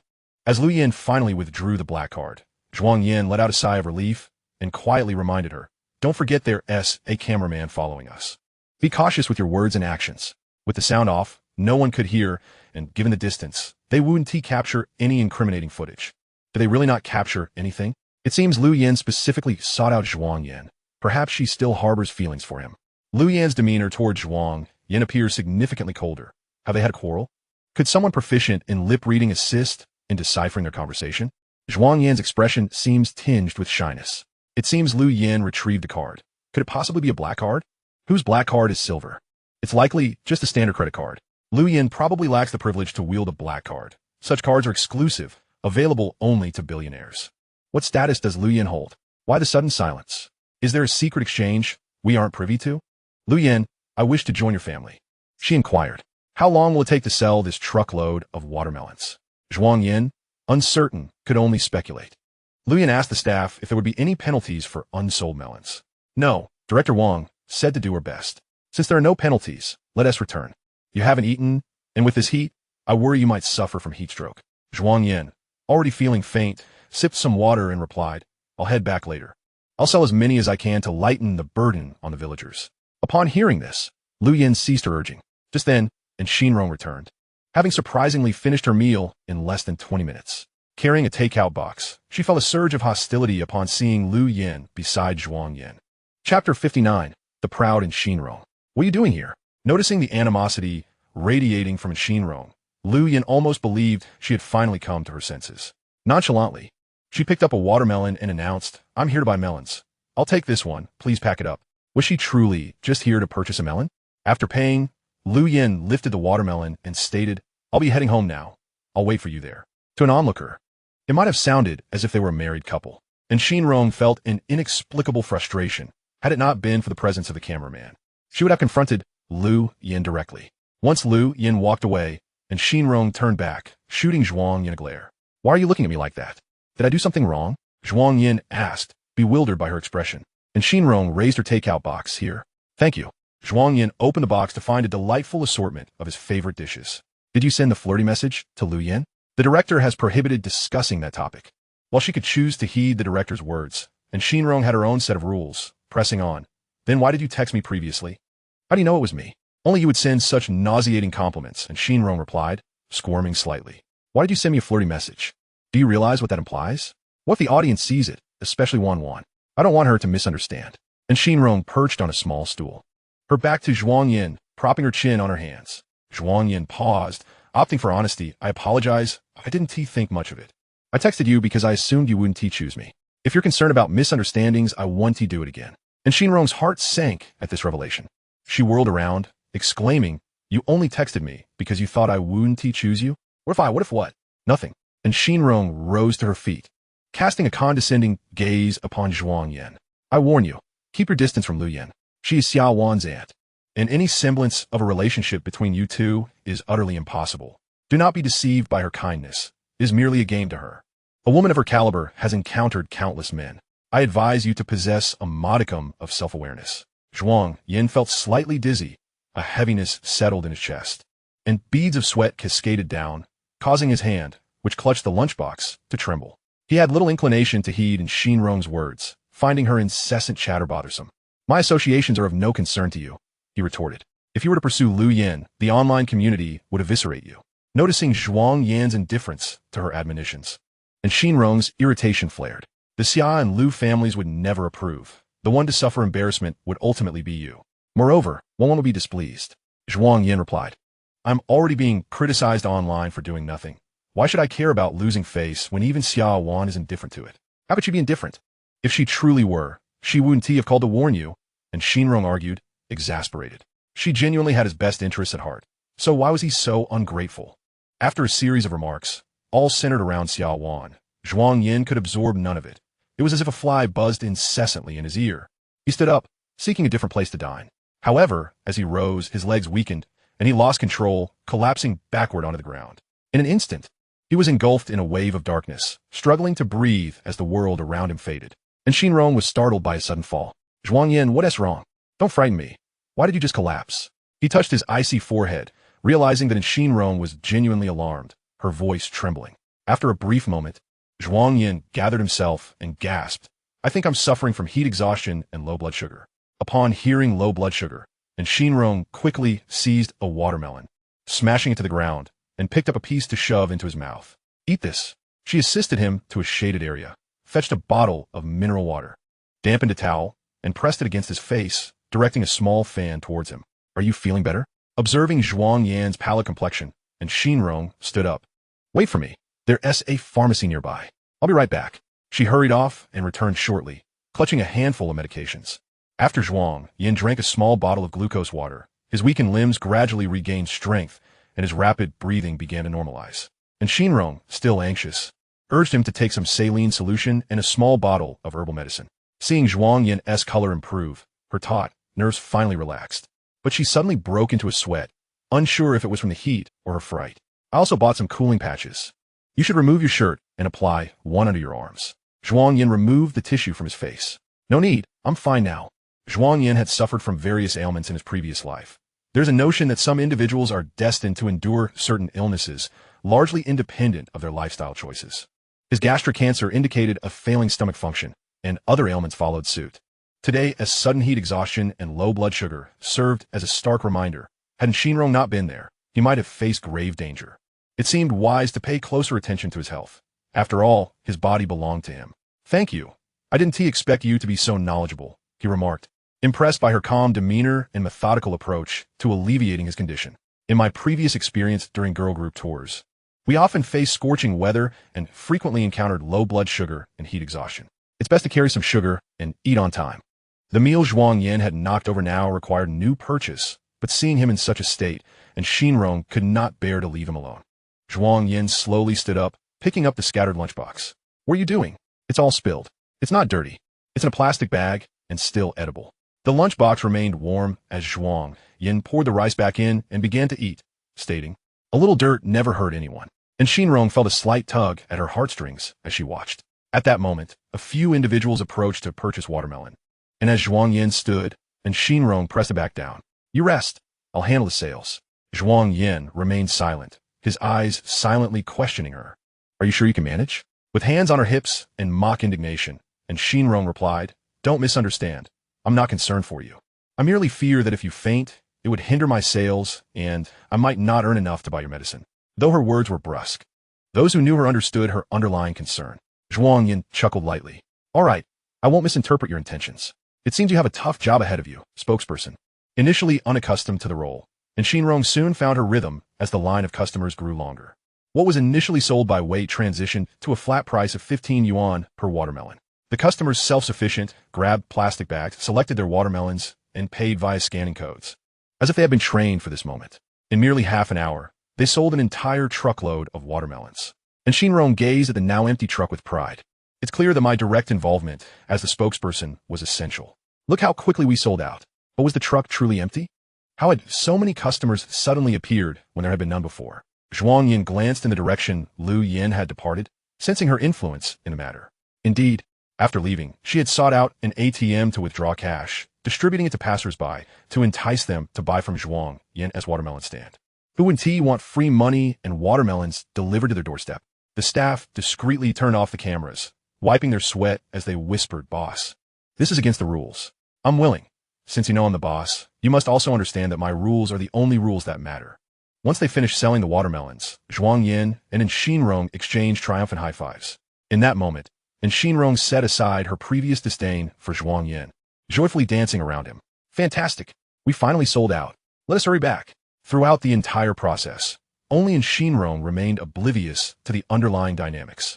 Even the audience in the live stream began to suspect something amiss. And Shinrong is acting foolishly. She truly believes that her charm and effort alone led to the sales. How could she not realize it was all orchestrated by the production team? I initially disliked Shinrong, but the more I observe, the more endearing she becomes. I quite enjoy her chemistry with Zhuang Yan. It's far more pleasing to watch than her interactions with Feng Chun. And Shinrong is Xia Wan's best friend. If she were to develop feelings for Zhuang Yan, it would create an unexpected twist, filled with anticipation. When facing Zhuang Yan, Shinrong is undeniably proud and haughty. Setting aside Zhuang Yan's alleged flaws, their compatibility in both interaction and age is evident. Zhuang Yan isn't a scoundrel. Recent revelations indicate that the Xia family is intentionally tarnishing his reputation, and the police have already intervened, with Zhuang Yan hiring lawyers to pursue those spreading falsehoods. If Zhuang Yan truly isn't a scoundrel, then perhaps he and Lu Yan are better suited for one another. Chapter 60. The Fracture of Friendship. After selling the watermelons, the two returned home. And Shinrong, in a good mood, treated Zhuang Yan with unexpected kindness, even inquiring about his health as they got into the car. "Zhuang Yan, is your head still spinning? Do you feel unwell? Please don't push yourself to drive. It's one thing if you harm yourself, but I worry about the safety of others." And Shinrong is not particularly attuned to the feelings of others. Often, her words, after circling through her mind, emerge sounding rather harsh. She has a penchant for speaking in contradictions. Nevertheless, the truths she utters are undeniably candid. Zhuang Yan asserts, "My health is in excellent condition. My heart rate is normal. My breathing is steady. I do not experience dizziness or blurriness. My body is full of vigor. And my mind is clear. If you truly remain concerned, you may take the wheel. I do not drive." On their way back, and Shinrong cannot help but steal glances at him, careful not to be caught, feigning an interest in the distant scenery. Being with Zhuang Yan is not as intolerable as she had envisioned. In fact, it brings her a sense of reassurance. She finds herself observing his every movement, noting the intricacies of his features. To her surprise, Zhuang Yan possesses a visage that rivals that of a celebrity. His eyelashes are notably long, seemingly capable of balancing a toothpick even longer than her own, which she envies. Upon closer inspection, his skin is remarkably fair, appearing devoid of pores. With a clean nose that has never been sullied by smoke, only a faint scent of laundry detergent lingers about him, even when he has perspired. His hair, skillfully trimmed by Lu Yan, looks quite well done, though she muses she could undoubtedly perform an even finer job. Zhuang Yan, tall and slender, surprisingly carries considerable weight. When she aided him during a bout of heat exhaustion, she nearly strained her back. His hands are also aesthetically pleasing, particularly when he grips the steering wheel with one hand. Previously, she had read online that one of the most charming traits in a man is the ability to reverse a car with one hand. She had initially found it rather glib until she witnessed Zhuang Yan, realizing that it is not the action, but the individual that imbues allure. Zhuang Yan is acutely aware of Shinrong's furtive glances, noting the shift in her previously disdainful gaze. "What are you looking at?" he inquires. "I'm not." She instinctively retorts, but upon reflection, she realizes that denying it would only betray her embarrassment. Thus, she defiantly asserts, "And what if I am looking? Who says I cannot?" If one were to overlook her flushed cheeks and ears, her words might indeed carry some weight. "Feel free to look as you wish." Uncomfortably, and Shinrong averts her gaze, focusing instead on the rearview mirror. "Are you and Lu Yin together to seek revenge on Xia Wan?" setting aside whether I intend to exact revenge on Xia Wan. Let me first inquire, when did I ever claim to be together with Lu Yan? I have seen with my own two eyes you and her together on dates. And you even sent her flirty messages. Today she specifically sought you out. If you insist there is no ulterior motive, I find that hard to believe. The dates are dictated by the production team. Besides, I initially drew you in the lottery. Does that imply I harbor feelings for you, or that you have feelings for me? Moreover, do not forget, this is a dating reality show. Do you understand what that entails? Zhuang Yan explains patiently, as if addressing a child. And Xinrong's nature is not malicious. She can discern right from wrong. She firmly stands by her friends, even if it means repeatedly banging her head against the wall. You claim I wish to retaliate against Xia Wan. But surely there must be a reason for such revenge? Am I avenging her public wedding escape? Or am I retaliating against the Xia family for their recent efforts to smear my name and spread rumors of infidelity online? And Xinrong is momentarily taken aback, staring at him in disbelief. You know about the online incidents? It seems she is aware, perhaps even before him, indicating that others may have heard as well. A smirk of irony crosses Zhuang Yan's face. Deep down, you recognize that it was indeed the Xia family who acted unjustly from the outset. Otherwise, how could you ever think I would seek revenge on Xia Wan? Am I not correct? And Xinrong attempts to counter, but as she opens her mouth, she finds herself at a loss for words, only able to gaze at him awkwardly. I would not drag an innocent woman into my vendetta against another. In my eyes, they are neither possessions nor trophies. If I desire to retaliate against Xia Wan, I would never resort to such despicable means. After a moment of silence, and Xinrong poses a question. Do you still have feelings for Xia Wan? Not at all, but you once cared for her deeply and treated her well. You mentioned once, and people do change. If you were in my position, having gone to great lengths to please someone, only to be left at the altar, abandoned amidst stares and ridicule, how would you react? Without needing to ponder, she knows she would erupt with fury, delivering a resounding slap to the unworthy individuals involved. Life events can reveal the true nature of people. Only through personal experience can one empathize. It was Xia Wan who initially turned her back. Why should she blame Zhuang Yan for leaving? Had she not released her grip, Zhuang Yan would never have departed. Why had it taken her so long to grasp such a simple truth? Xia Wan reproached Zhuang Yan for withdrawing from their engagement and participating in a dating reality show, accusing him of lacking dignity. Yet it was she who had acted without regard for propriety. Would she have maintained her composure had Zhuang Yan been the one to escape from the wedding? The answer is a resounding no. Even if she were in the wrong, she would refuse to acknowledge it. Reality has shown that Xia Wan would assert her superiority by belittling Zhuang Yan. In silence, and Xinrong's wavering heart begins to fracture, as she reflects on how Xia Wan's treatment of her over the years was, in fact, another form of exploitation. Upon their return to the small cabin, all the guests had gathered. The director announced the successful completion of their task, acknowledging the challenges faced by the participants, stating that, despite not selling out their stock, there would be no penalties. Although there were no penalties, there would be rewards, specifically a date card for those who completed the task ahead of schedule. This card allows the holder to invite a preferred partner on the next date, with no possibility of refusal from the chosen individual. Jiang Ning, upon hearing this, was momentarily dazed by the unexpected surprise, questioning her own reality. Once she regained her composure, her first instinct was to look towards Zhuang Yan. Fang Chun, her teammate, also seized the opportunity, casting a fervent gaze at Xinrong. A discontented Lu Yan raised her objections. Why didn't you announce something this significant beforehand? Now that you mention rewards, I am opposed. And Xinrong pursed her lips. Though she did not voice her dissent, her eyes conveyed her protest. The director, unyielding, replied, this was to prevent certain individuals from resorting to unethical practices to manipulate the outcome. It was evident whom he referred to. Lu Yan was acutely aware of how Zhuang Yan's bounty had been sold out. If looks could kill, the director would have perished 1,000 times over. Director Wang, you truly are remarkable. Lu Yan forced a smile, though her expression was marred by the malice in her eyes, sending a chill through those who beheld her. The director, sensing the tension, stepped a couple of paces towards Zhuang Yan, stating, regardless, this is how it stands. My rules are immutable. Thank you all for your hard work today. The next round of dates will be set for Thursday next week, which gives you 6 days to prepare, as 2 newcomers will be joining. Chapter 61. Every night is a nightmare for Mrs. Zhuang. Since Zhuang Yan's withdrawal from the engagement and departure from home, Tang Jing has not laid eyes on him, as if he has vanished into thin air. Her calls go unanswered, even when she attempts to reach him through the driver's or maid's phone. In his absence, Tang Jing begins to experience frequent nightmares, haunted by the image of a little girl with horn braids, dressed in a red dress, who suckles her finger, gazing up at her silently. Who are you? Mommy, I am Xiao Ku, the Xiao Ku you call for each day. Do you no longer recognize me? Xiao Ku? No, I'm not your mother. Go away. Mommy, you don't want me anymore?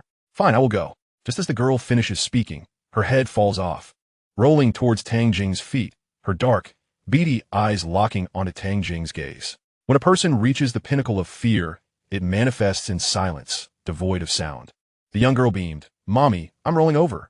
Tang Jing jolted awake from her nightmare, unleashing a harrowing shriek that echoed chillingly in the dead of night.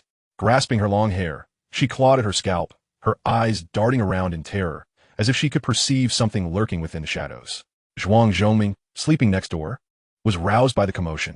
Resigned, he rose, opened the door, and indeed found Tang Jing sprawled on the floor. Darling, he approached her, feigning the demeanor of a caring husband, enveloping her in his arms and gently soothing. It's all right. You were just having a nightmare. Don't be afraid. I saw Xiao Ku. She cried. Xiao Ku is dead. Yes, she is dead, but I see her every night. She leans on my shoulder, stands before me, drenched in blood. I cannot drive her away. You must call Zhuang Yan back. Only he can banish Xiao Ku. After returning to the Zhuang family for several years, Tang Jing had managed to stabilize her condition through her abuse of him, witnessing her health gradually improve, completely unprepared for the current turn of events. Now, her condition had worsened, as she locked herself in her room, muttering incoherently and claiming that ghosts were out to harm her. Have you heard the saying that fate turns in cycles?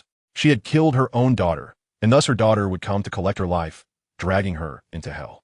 Initially, Zhuang Zhongming had been patient, embracing her at night, holding her close when she awoke from nightmares, kissing her forehead.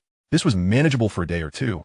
But now, a week had passed without Tang Jing being able to sleep normally, and in her emotional outbursts, she even clawed at Zhuang Zhongming. During the day, he still had to attend to work, and after maintaining the facade of a devoted husband for 2 days, he had moved to the guest room, donning earplugs to sleep, pretending not to hear her screams. Unfortunately, tonight, he had forgotten his earplugs. Mentioning Zhuang Yan darkened Zhuang Zhongming's expression, fearing Tang Jing's madness. He had refrained from telling her that he had already signed the severance agreement with Zhuang Yan. Tang Jing, frantically tearing at Zhuang Zhongming's nightshirt, screamed as if possessed, repeatedly calling out Zhuang Yan's name and demanding retribution. She projected all her sins onto Zhuang Yan, continually suppressing, abusing, and brainwashing him, inflicting violence until he submitted. Once Zhuang Yan admitted to having killed his sister and apologized to the family, Tang Jing would find ultimate satisfaction. This method had worked time and again.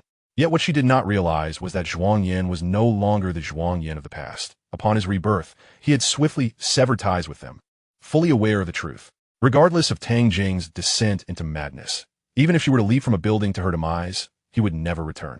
Zhuang Yan would no longer allow himself to be manipulated. Deceiving Tang Jing could only last temporarily, not a lifetime. Zhuang Zhongming, equally vexed by the sleepless night, gripped Tang Jing's shoulders firmly, stating, "Stop shouting. Zhuang Yan will not return. He has severed ties with us." Tang Jing winced in pain, her voice faltering as she stared blankly at Zhuang Zhongming. "He is my son, who allowed him to sever ties with me. I refuse to believe it. Whether you believe it or not, he is not coming back. Tang Jing, it is time to stop this charade." Tang Jing raised her hand and slapped Zhuang Zhongming fiercely. "You are the one who is mad. You must bring Zhuang Yan back. If he wishes to sever ties with me, then he must die. I will personally flay his skin, extract his tendons, and break his bones. Only then will he repay me for the pain of bringing him into this world." Zhuang Zhongming pushed her away, his face twisted in disgust.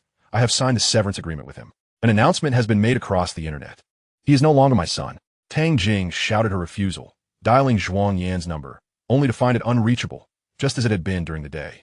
Zhuang Zhongming, increasingly agitated, contemplated resorting to violence, yet fearing a protracted argument, chose to remain silent and exited the bedroom with long strides. Behind him, Tang Jing pursued, calling out to him, but he pretended not to hear, hastily entering the guest room, locking the door behind him, ignoring her commotion. He donned his earplugs, and at last, the world fell silent. Zhuang Zhongming's patience with Tang Jing waned. When Zhuang Yan was around, he bore the brunt of the emotional turmoil, and as long as he soothed Tang Jing, she would revert to her normal, gentle self, becoming utterly reliant on him. Without Zhuang Yan, this dependency morphed into a suffocating burden. At times, Zhuang Zhongming maliciously contemplated that if Tang Jing continued in her madness, it might be better for her to perish. Were he with another woman, she could bear him children and assist in his endeavors. A surge of resentment coursed through Zhuang Zhongming. He could not spend his entire life enduring the whims of a deranged woman. Tang Jing, aging and frail, was incapable of bearing children. With so much wealth within the Zhuang family, what would become of it upon his demise? Would it fall into the hands of the rival family? An adopted child could never compare to one of his own flesh and blood. It was not too late to have a child and nurture them well. But should Tang Jing discover that he had fathered an illegitimate child outside, chaos would ensue, and his carefully crafted image as a devoted husband would collapse, potentially affecting the company's market value. Suddenly, his phone vibrated beside him. Picking it up, he saw it was a call from Xia Qingshan. He swiftly removed his earplugs and answered. Mr. Xia, what brings you to call me at such a late hour? I'm about to secure the land in Xiqing. I believe our families can collaborate. Zhuang Zhongming's eyes brightened at this news. It was indeed splendid. The cooperation between their families would yield mutual benefits. He had initially thought that Zhuang Yan's broken engagement would strain their relationship, making collaboration impossible, but unexpectedly, Xia Qingshan was unfazed, calling him late at night to discuss business opportunities. However, there's a small matter I hope you can assist me with. Zhuang Zhongming's smile faded. What matter? In a tone of negotiation, Xia Qingshan continued. Xia Wan has now set her sights on Gu Qian. No matter what I say, it's futile. I've spoiled my only daughter for over 20 years. I cannot just abandon her. Gu Qian is actually quite decent, albeit from a poor background. If you could adopt Gu Qian as your son, it would allow Xia Wan to marry him without facing any gossip, while also resolving the union between our families, a win-win situation. Chapter 62. Adopt a giant baby? What sort of legitimacy is this? How can this be deemed a win-win? Xia Qingshan's proposition left Zhuang Zhongming speechless. Mr. Xia, are you joking? You want me to adopt Gu Qian? Yes. Uncertain, he asked again. You mean to adopt him as my son? Precisely. Are you serious? Xia Qingshan laughed kindly. Old Zhuang, do I appear to be joking? He did not. Zhuang Zhongming had seen adoptions before, typically through professional institutions, where younger children were preferred, older ones were less likely to be successfully raised. He had witnessed the adoption of infants, toddlers, and even 10-year-olds, but a 20-year-old? This was unprecedented. What kind of child was Gu Qian, a giant baby? Absurd. Let us not forget, had it not been for Gu Qian's interference, Xia Wan would not have fled from her wedding. If Xia Wan had not fled, the Zhuang and Xia families would have united long ago, and Zhuang Yan would not have severed ties with him. Now, the very instigator is set to become his godson. To be frank, he finds it utterly intolerable. Were it not for the fact that Xia Qingshan is his most significant partner, he would have unleashed a torrent of invective by now. What nonsense is this? Are you lacking in mental acuity, or have you sprouted an extra chromosome? As Xia Qingshan listened to the deepening breaths on the other end of the line, he suddenly grasped what Zhuang Zhongming was contemplating. With a jovial chuckle, he remarked, Didn't Zhuang Yan sever ties with you? You have no one under your name. Why not simply take Gu Qian as your godson? Just record it under the Zhuang family name, inform everyone, and there's no need for a monetary exchange or power transfer. It will enhance his reputation, and Xia Wan marrying him won't be a source of shame. This also resolves our two families' collaboration. Who knows, perhaps upon hearing that you've taken a godson, Zhuang Yan, in a fit of anxiety, might return. Your affairs are my affairs. I regard you as an old friend, and I have thoughtfully considered your situation. Rest assured, I will not betray you. Upon hearing this, it seemed that he stood to gain quite a bit. In truth, the notion of taking a godson is rather commonplace. Is it truly so simple? Xia Qingshan continued. Do you think I'm suggesting Gu Qian inherit your family as fortune? That is not something I could ever entertain. My sole intention is to ensure my daughter faces less hardship.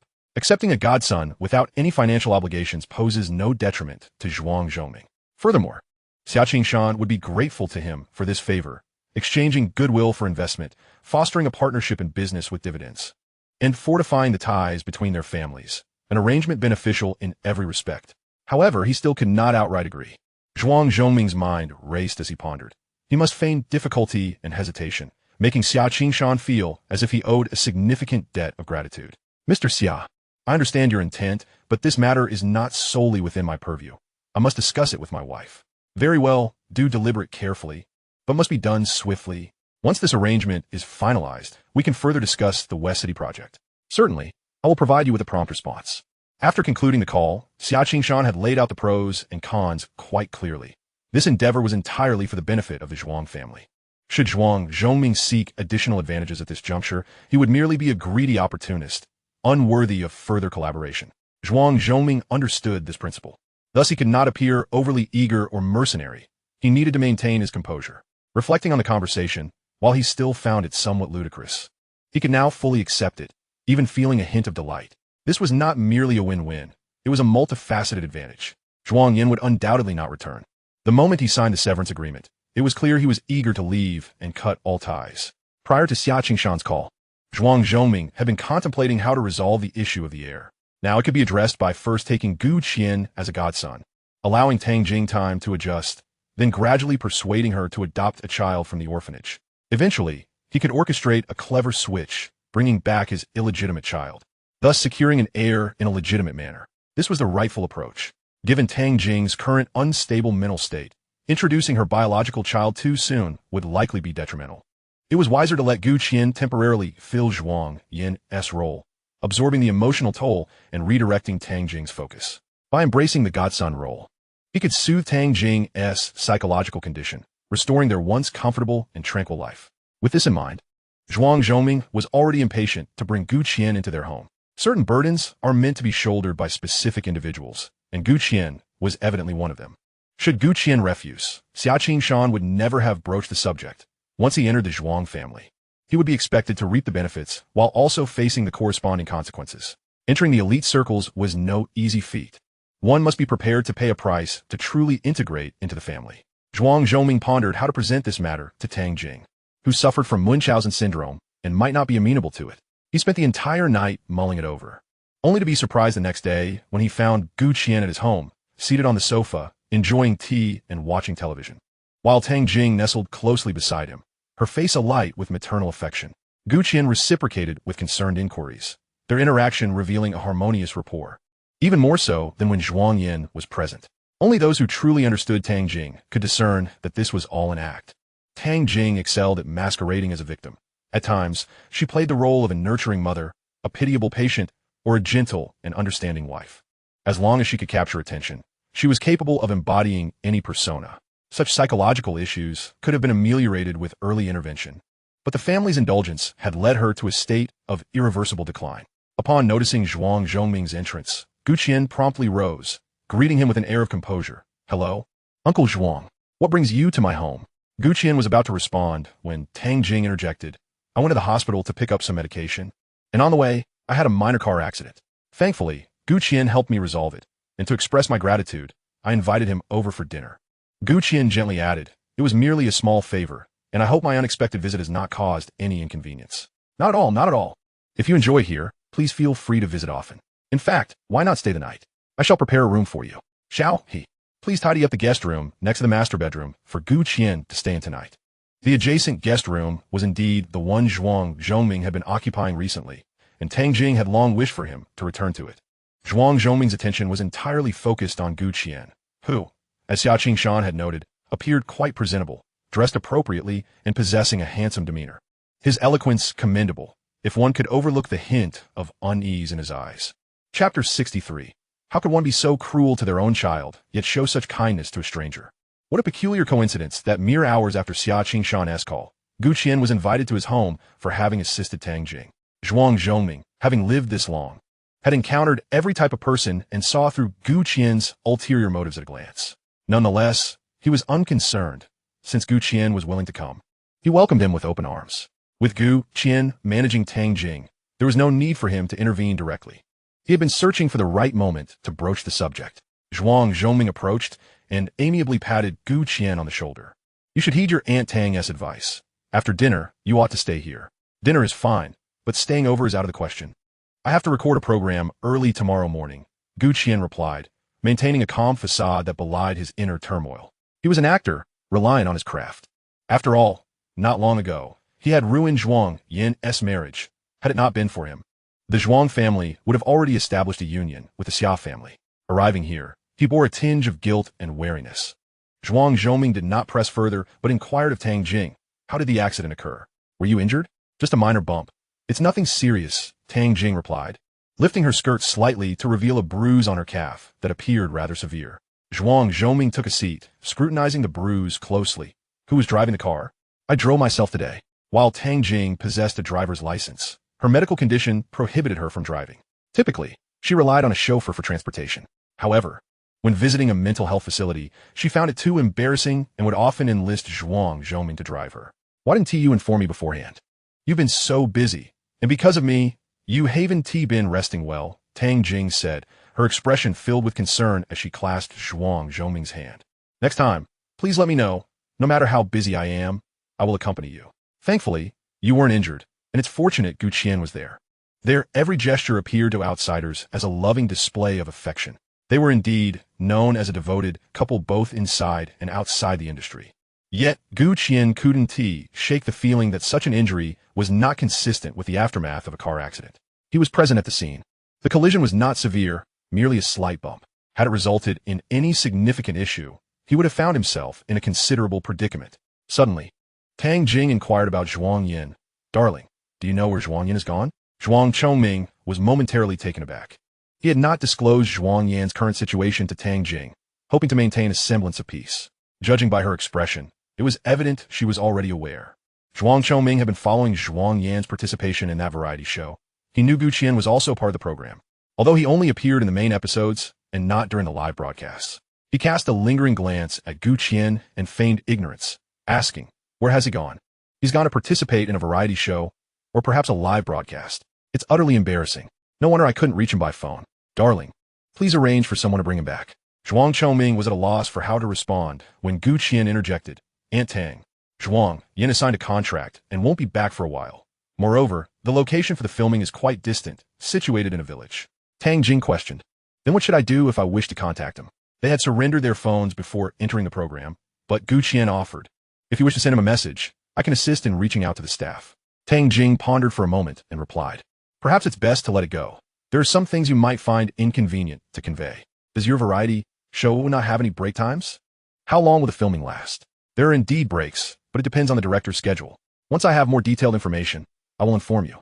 "I truly appreciate your help, Xiao Gu." From Tang Jing's demeanor and tone, it was clear she held Gu Qian in high regard. During dinner, the chef prepared an extravagant spread.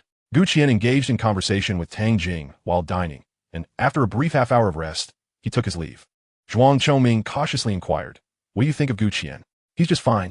Why do you suddenly ask about him?" Tang Jing was more enigmatic when not agitated.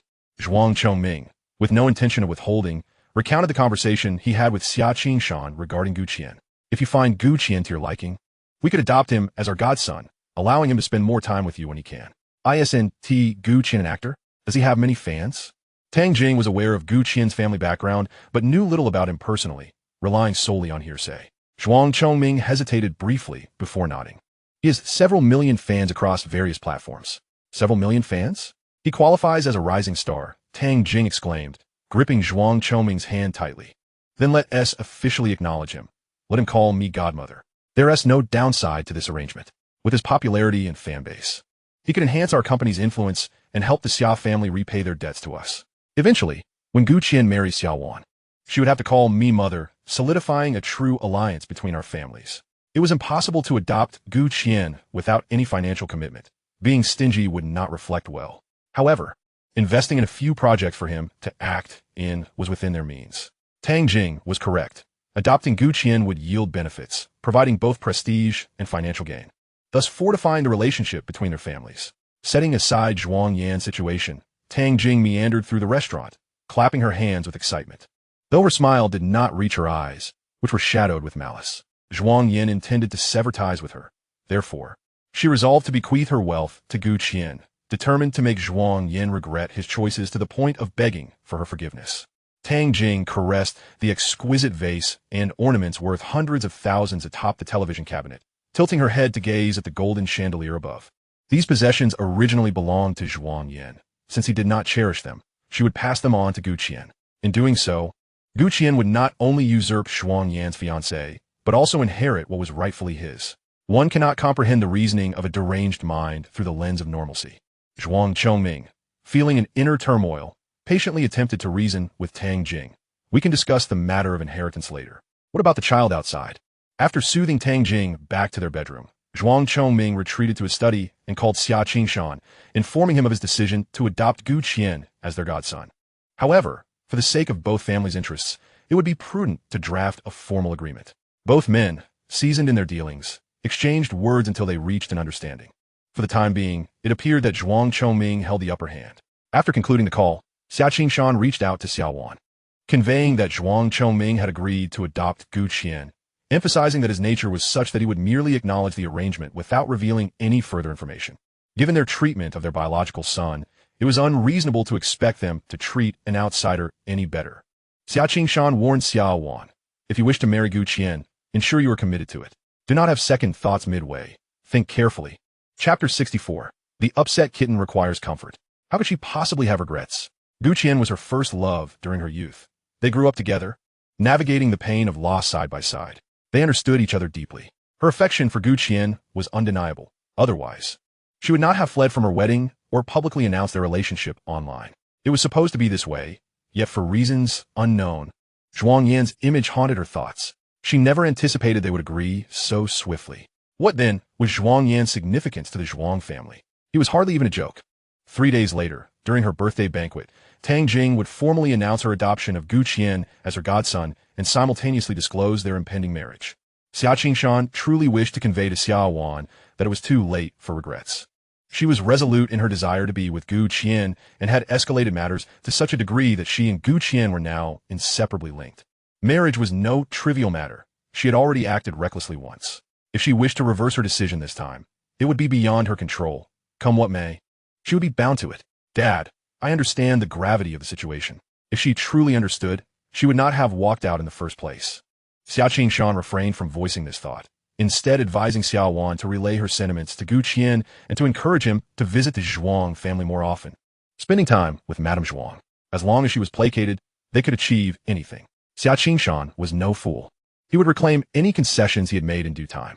Gu Qian adeptly endeared himself to Tang Jing, accompanying her on shopping excursions, enjoying films, arranging flowers, savoring tea, and engaging in beauty treatments. He discovered that Tang Jing suffered from insomnia and had taken upon himself to learn a regimen for her well-being, providing massages, brewing soup, and preparing nourishing meals, leaving no stone unturned in his efforts to please her. Gradually, Gu Qian found himself residing at the Zhuang household. After spending one night, he began to notice peculiarities. It was often said that the love between parents could resolve most familial conflicts. Being born into such a harmonious household should have been a comforting experience. Yet, he observed that the servants in the villa seldom spoke and rarely smiled. Gu Qian did not dwell on this, but as he lay down to sleep, Zhuang Yan suddenly crossed his mind. Why was Tang Jing so intolerant of Zhuang Yan?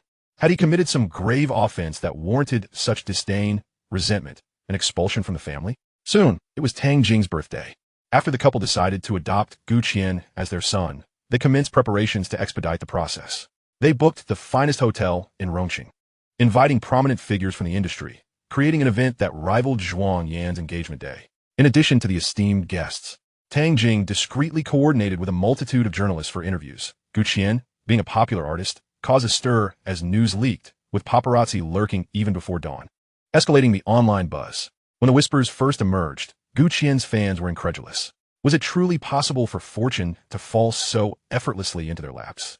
Fans flocked to the official blog of the Zhuang family, inquiring about the latest developments. It wasn't long before the blog issued an announcement. Tomorrow morning at 8, we will unveil an important joyous occasion. We welcome everyone to join the live stream. Every move they made was closely observed by Lu Yan. Despite not being in Rongqing, had numerous connections and extensive intelligence.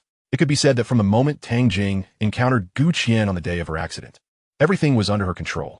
Initially, she had planned to leak information about Zhuang Yan being mistreated within the Zhuang family.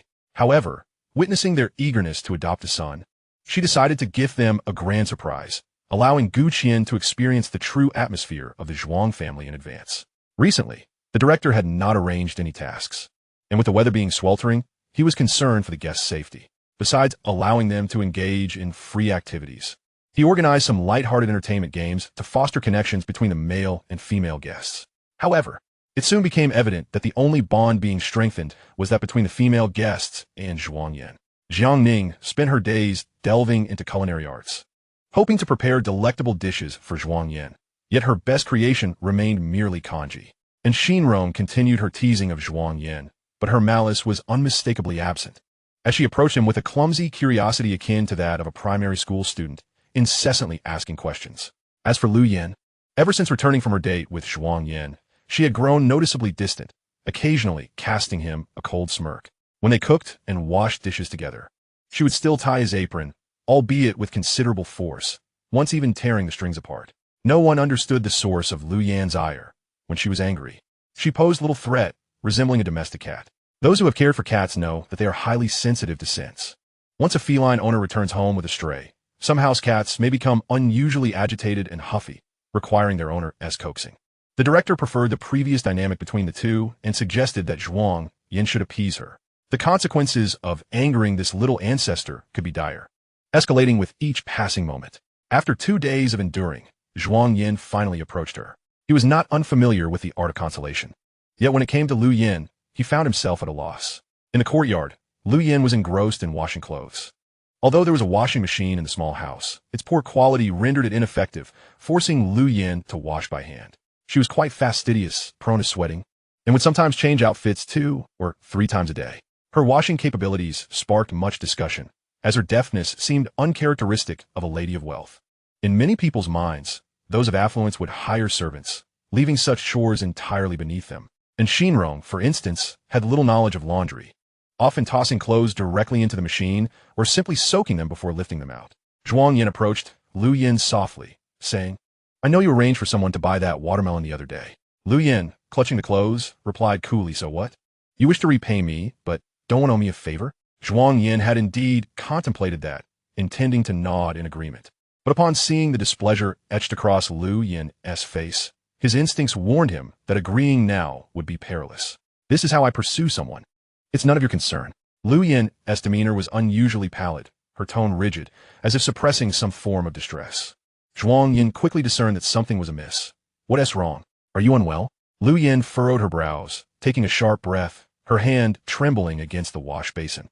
"I have stomach pains. My period has arrived." In her youth, Lu Yan had neglected her health, resulting in excruciating pain during her menstrual cycle. Not just ordinary discomfort, but severe enough to induce nausea and dizziness, with her lower abdomen feeling as if weighed down by lead. This time, whether due to a change in environment or sheer exhaustion, her period had arrived early and was more painful than usual. "I have painkillers. Let me get them for you." "You should rest," Zhuang Yan offered. Lu Yan ignored him, her body stiffening briefly before she resumed washing. She plunged her hands into the cold water, but Zhuang Yan seized her hand firmly. "You need to rest," he insisted in a serious tone. "Didn't you want to distance yourself from me? To sever ties and avoid trouble? Why are you bothering with me now?" She challenged, glancing at the live-streaming camera nearby. "Aren't you worried about being misunderstood?" Lu Yan raised her wrist, watching his hand. Chapter 65. The show is about to begin. "Didn't you want to draw a line with me to keep your distance? Yet here you are holding my hand. What does this mean?" The tone of her voice was laced with provocation, her eyes narrowing. The small mole at the corner of her, accentuating her petulance. Reason urged Zhuang Yan to separate themselves in front of the camera. Yet he tightened his grip on Lu Yan's hand. Ultimately, he relinquished her to fetch the painkillers. "I'm allergic to painkillers. They only make it worse," Lu Yan said, her expression grim, her voice thick with grievance. "It's nothing. I've grown accustomed to this pain. It will pass after a while." In such sweltering heat, her hand had felt ice cold when it grasped it, her legs trembling, a clear sign to any observant person that she was in distress, forcing herself to endure. "You should leave. I still need to finish washing. If you don't want to be misunderstood, keep your distance and stop concerning yourself with me. I've managed just fine on my own all these years. I don't need your care." Her voice grew increasingly hoarse, tinged with an undertone of suppressed tears. Zhuang Yan stiffened, recalling Lu Yan from his past life, who had been all alone. Her pain was not feigned. She was genuinely vulnerable. Although Lu Yan was merely 3 years his senior, she often exuded a dominant aura, resembling a queen, yet she too possessed a softer side. During her menstrual cycle, she would display a sense of vulnerability, throwing small tantrums and purposely ignoring him, waiting for him to appease her. Lu Yan's eyes glistened with unshed tears, the small mole on her face blushing pink. Was the pain so unbearable that it brought her to tears? Zhuang Yan felt a tightening in his chest, a dull ache washing over him. This time, he no longer hesitated. He grasped Lu Yan's hand and led her toward the inner room, his movements firm, yet protectively guiding her. Should her legs give way, he was prepared to catch her in his arms. "Let go. I haven't finished washing my clothes," she protested, her tone fierce, yet resembling a newborn kitten, devoid of any fighting spirit. "Just leave that for now. I'll wash it for you." "No, Zhuang Yan. What are you implying?" Zhuang Yan remained silent, bringing Lu Yan into the inner room and urging her to sit down. Since she was allergic to painkillers, he fetched her a cup of warm water. "Is this all you're going to give me? Just plain water?" Lu Yan tilted her head back, her round eyes glistening with tears. Zhuang Yan patiently coaxed, "What would you like me to make for you?" "I want red sugar-boiled eggs. I've seen other girls eat that during their periods, but I've never tried it." With her wealth, there was little she couldn't procure. Without hesitation, Zhuang Yan headed to the kitchen. "I'll go make it for you. I saw a small block of red sugar in the fridge." Boiling eggs was simple. They would be ready in less than 10 minutes. Zhuang Yan carefully presented the dish to Lu Yan. "Be careful, it's hot." The steam wafted up, and Lu Yan accepted it, scooping a spoonful to blow on before bringing it to her lips. There was no peculiar taste. It couldn't be described as delicious. Yet once consumed, a warmth spread through her body, alleviating some of her pain. In the sweltering heat, sipping the steaming sweet soup made her forehead bead with sweat. Zhuang Yan stood before her, watching as she drank. From his vantage point, he could see her long eyelashes neatly aligned like a row of tiny combs, casting shadows beneath her eyelids. "Have you ever made this for Jiangning?" "No," he replied. "Back then, we were too young. Girls were too shy to discuss their periods. Even going to the restroom was done discreetly, and buying sanitary pads at the supermarket required hiding them in their school uniforms, often concealed in a black bag to avoid being seen." During their school days, Zhuang Yan was closest to her, although she never verbalized it. The observant Zhuang Yan could discern her feelings. In physiology class, the teacher had mentioned that girls are particularly vulnerable during their menstrual periods, advising them to avoid certain foods, refrain from strenuous exercise, and prioritize rest. Aware of Jiangning's embarrassment regarding her menstruation, Zhuang Yan would express his concern discreetly, such as adding sugar to her thermos or secretly ensuring that her sanitary pads were well hidden when they peeked out of her drawer. He would also assist her with collecting homework, erasing the blackboard, and other small tasks. But what about Xia Wan? Zhuang Yan found it difficult to articulate, remaining silent. "Well, I understand." Without a doubt, he must have done similar things for Xia Wan. Lu Yan, while eating her egg, inquired, "Is there something special that you can do just for me?" She simply desired a singular gesture. Zhuang Yan comprehended her intent and pondered seriously before responding.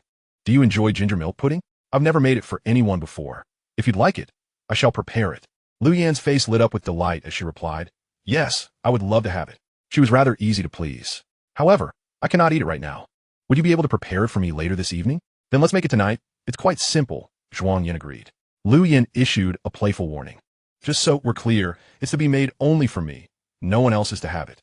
Zhuang Yan nodded in agreement. "Your outerwear," Lu Yan remarked, glancing outside. "I'll go wash it." During your menstruation, it's best to avoid ice-cold water. You must cherish your body and not take your youth for granted. As you grow older, your body may not withstand such neglect, Zhuang Yan admonished, sounding almost like an elder. Lu Yan quickly interrupted. I know. Just go wash my clothes. I want to be going out." The basin contained only 3 or 4 garments, and he would finish washing them swiftly. As Zhuang Yan gathered the clothes and began scrubbing, he encountered a hard object concealed within a shirt. Upon pulling it out, he discovered it was a black lace bra, exceedingly alluring. Zhuang Yan pressed his lips together, glancing back at the inner room where Lu Yan sat obediently on a chair, sipping water. When she noticed his gaze, she smiled at him. Surely, it was unintentional. Zhuang Yan hastily resumed washing, meticulously ensuring the garments were clean.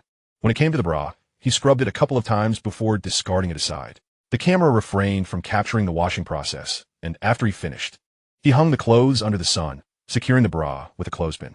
Upon returning, he found Lu Yan had finished her brown sugar water.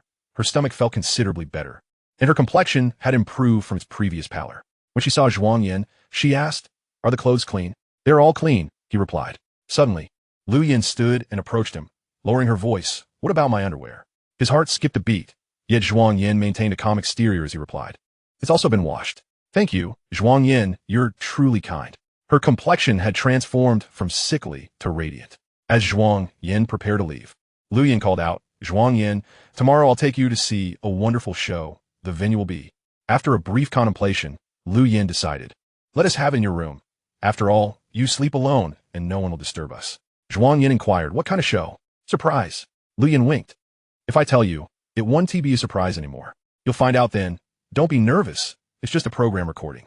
"Are you really afraid of what I might do to you?" She was still on her menstrual period. Not that she didn't want to, but rather that she couldn't. Zhuang Yan sighed. "I'm not nervous." He was merely curious about what kind of show required his room and privacy. Chapter 66. Zhuang Yan, you are biased. Tomorrow morning at 8. Don't be late. Zhuang Yan, almost on impulse, agreed, observing the pink tinge at the corners of Lu Yan's eyes, fearing they might redden again. At 6 in the evening, Zhuang Yan began cooking. and Xinrong expressed her desire to learn to cook, so she assisted him, while Jiangning busied herself with small tasks like brewing tea and warming milk. Though these were minor chores, they kept her occupied. Fangchen sought to get closer to Xinrong, hovering nearby. With 5 guests in the kitchen, Ling Xian felt awkward and reluctantly joined in. The kitchen, now crowded and stifling, remained bustling with activity, though none chose to leave. Zhuang Yan spoke up. Don't you all find the kitchen rather hot?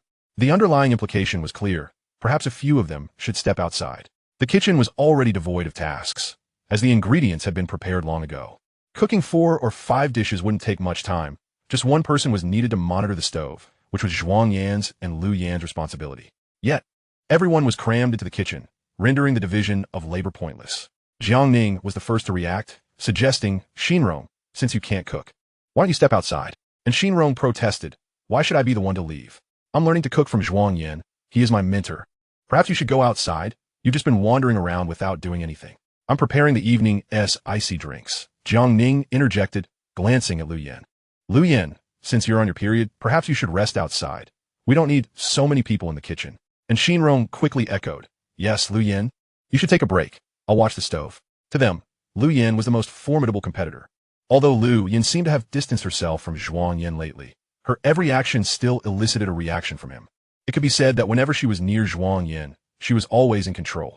Meeting their gazes, Lu Yan rose from her seat. I'm perfectly comfortable here. The heat from the stove feels quite pleasant. What about you? Are you both starving? Ignoring their expressions, Lu Yan removed an apron from the wall, calling, Zhuang Yan, come tie my apron for me. Lu Yan was asserting her authority. Not needing to say much, a single command was all it took for her to prevail. Zhuang Yan approached her without hesitation, tying the apron and even tidying her long hair. At that moment, the atmosphere became slightly awkward. Oblivious to this, Zhuang Yan was engrossed in figuring out how to make the ginger milk pudding. Though he understood the process, it had always eluded him, which was why no one had ever tasted it. Once Zhuang Yan immersed himself in his own world, he struggled to notice his surroundings. Jiangning stood beside Lu Yan, acutely aware of the details, as Zhuang Yan tied the apron for her. A wave of bitterness rose in Jiangning's throat. The most immediate realization was that Lu Yan and Zhuang Yan had reconciled, even growing closer than before. Was it merely tying an apron? What was so significant about it? Observing Zhuang Yan's intense focus as he crushed ginger, and Xinrong leaned in, attempting to change the subject. Zhuang Yan, what are you making? Ginger milk pudding. What is that? Is it a milk tea made with ginger? Does it taste good? Zhuang Yan replied. The flavor is decent. The ginger taste is diluted by the milk, resulting in something akin to pudding. How intriguing. Can I have a taste once it's done? Just as Xinrong finished speaking, Zhuang Yan felt a chilling glare directed at him. His shoulders stiffened, and upon turning, he found it was Lu Yan. What Lu Yan desired was a singular creation. Memories of Lu Yan's tearful discomfort from earlier flooded his mind, prompting Zhuang Yan to firmly refuse. No. Lu Yan was momentarily taken aback, her expression softening as she lowered her head, a smile curling at her lips. And Xinrong, oblivious to the shift in atmosphere, misinterpreted Zhuang Yan's refusal as denying her a taste. Unbeknownst to her, Zhuang Yan had only prepared a single serving, and as the ginger milk pudding began to set, and Xinrong remained curiously watching from the side. She has a penchant for earnest men, particularly when it comes to the serious demeanor of Zhuang Yan. Upon witnessing Zhuang Yan promptly handing the freshly made ginger milk pudding to Lu Yan, and Xinrong's smile instantly faltered, replaced by a look of incredulity. A wave of unjustified grievance welled up within her, compelling her to inquire, why did you give it to Lu Yan? Lu Yan accepted it, savoring the delicacy in silence, merely curious about Zhuang Yan's response. Without much contemplation, Zhuang Yan stated plainly, because I made it solely for her. The mention of the word solely ignited a fierce flame of indignation within Xinrong. Why was it that only Lu Yan was favored with such a personal treat? Couldn't they partake as well? After her outburst, she noticed everyone's gaze fixated upon her, and the realization that there were countless viewers in the live stream made her feel both ashamed and aggrieved. It was reminiscent of her childhood when her family prepared her favorite honey-glazed roasted chicken. She adored the chicken legs, but with only 2 per bird. Her parents would invariably allocate the legs to her elder sister and younger brother, leaving none for her. Once was bearable, but this pattern repeated itself until one day. She vented her frustrations, demanding to know why she was always denied the chicken legs. Perhaps recalling those painful memories, and Xinrong felt her eyes welling up with tears. She quickly lowered her head and fled the kitchen in a flurry. Fang Chen hurried after her. Jiang Ning stood quietly to the side, feeling like a mere spectator. Despite her close relationship with Zhuang Yan, up until now, he had always prioritized the collective, sharing whatever he made. And it struck her as peculiar that he would prepare something exclusively for one person.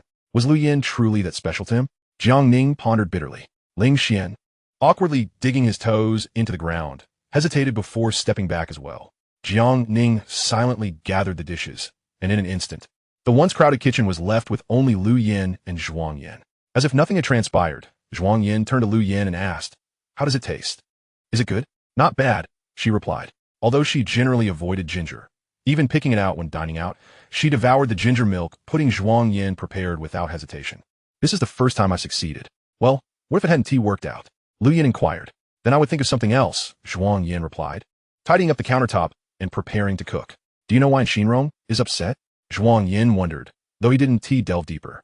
He perceived in Xinrong as childlike, someone who would quickly get angry, but just as swiftly regain her composure after a meal. He remained oblivious, and Lu Yin would not complicate matters by enlightening him. Chapter 67. I admit I like Zhuang Yan.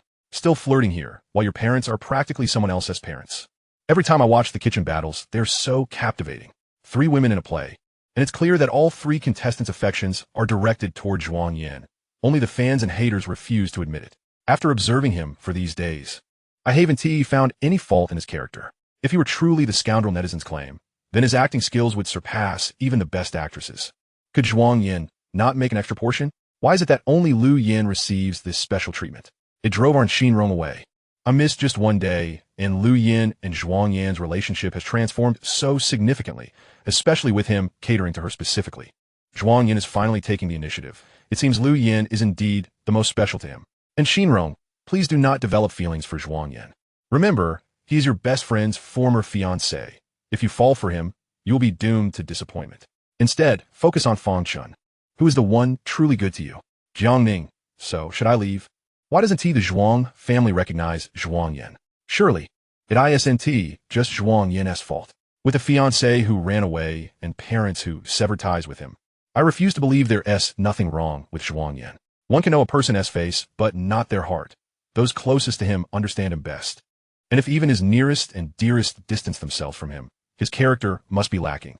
After Zhuang Yan finished cooking, he called everyone to the table.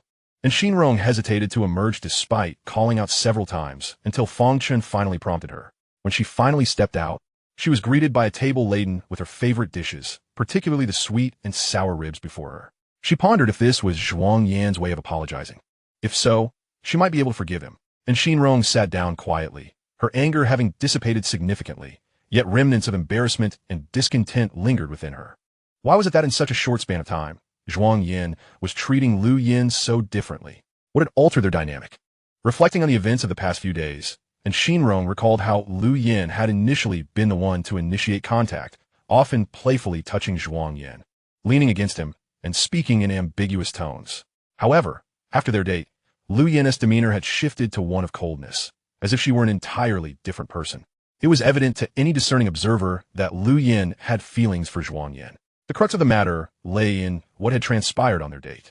Had Lu Yin's sudden change in attitude been a strategic maneuver? Perhaps she had drawn closer to Zhuang Yan to acclimate him to her presence, only to suddenly withdraw, creating a sense of contrast, drawing him in and pushing him away, effortlessly manipulating his emotions. Now, as in Xinrong thought of Zhuang Yan, she felt regret. If only she had not spoken harshly to him in the past. If she started to treat him kindly now, would he notice her? And if he did, what then? Would they become good friends? The thought only deepened her frustration, and Xinrong absently nibbled on the sweet and sour ribs, chewing on a small piece for 5 minutes while lost in thought. Fang Chen, sitting closest to her, felt a pang of discontent. He had been pursuing in Xinrong, waking early to prepare breakfast, memorizing her favorite dishes, caring for her well-being, and assisting her with tasks. Despite all he had done, why was it Zhuang Yan who captured her attention, not him? Fang Chen was nearly on the verge of snapping his chopsticks in anger, forcing a smile instead. This whimsical courtship should come to an end soon, he resolved. And Xinrong was still pondering whether Zhuang Yan would comfort her, as he did Lu Yin, when she witnessed Lu Yin reaching for a cold drink. Zhuang Yan swiftly intercepted her, offering nothing but a glance that prompted Lu Yin to withdraw her hand reluctantly. Drink soup instead. You're not allowed cold drinks these days. But so hot. Can't I have even a little? Zhuang Yan squinted, his expression warning. Do you want to feel pain? But during my period, I always feel parched. No amount of water helps. Lu Yan protested, lightly nudging Zhuang Yan with her elbow, appearing both aggrieved and hesitant. Such a conversation, seemingly innocuous, took on a different hue when spoken by Lu Yan, igniting the imagination.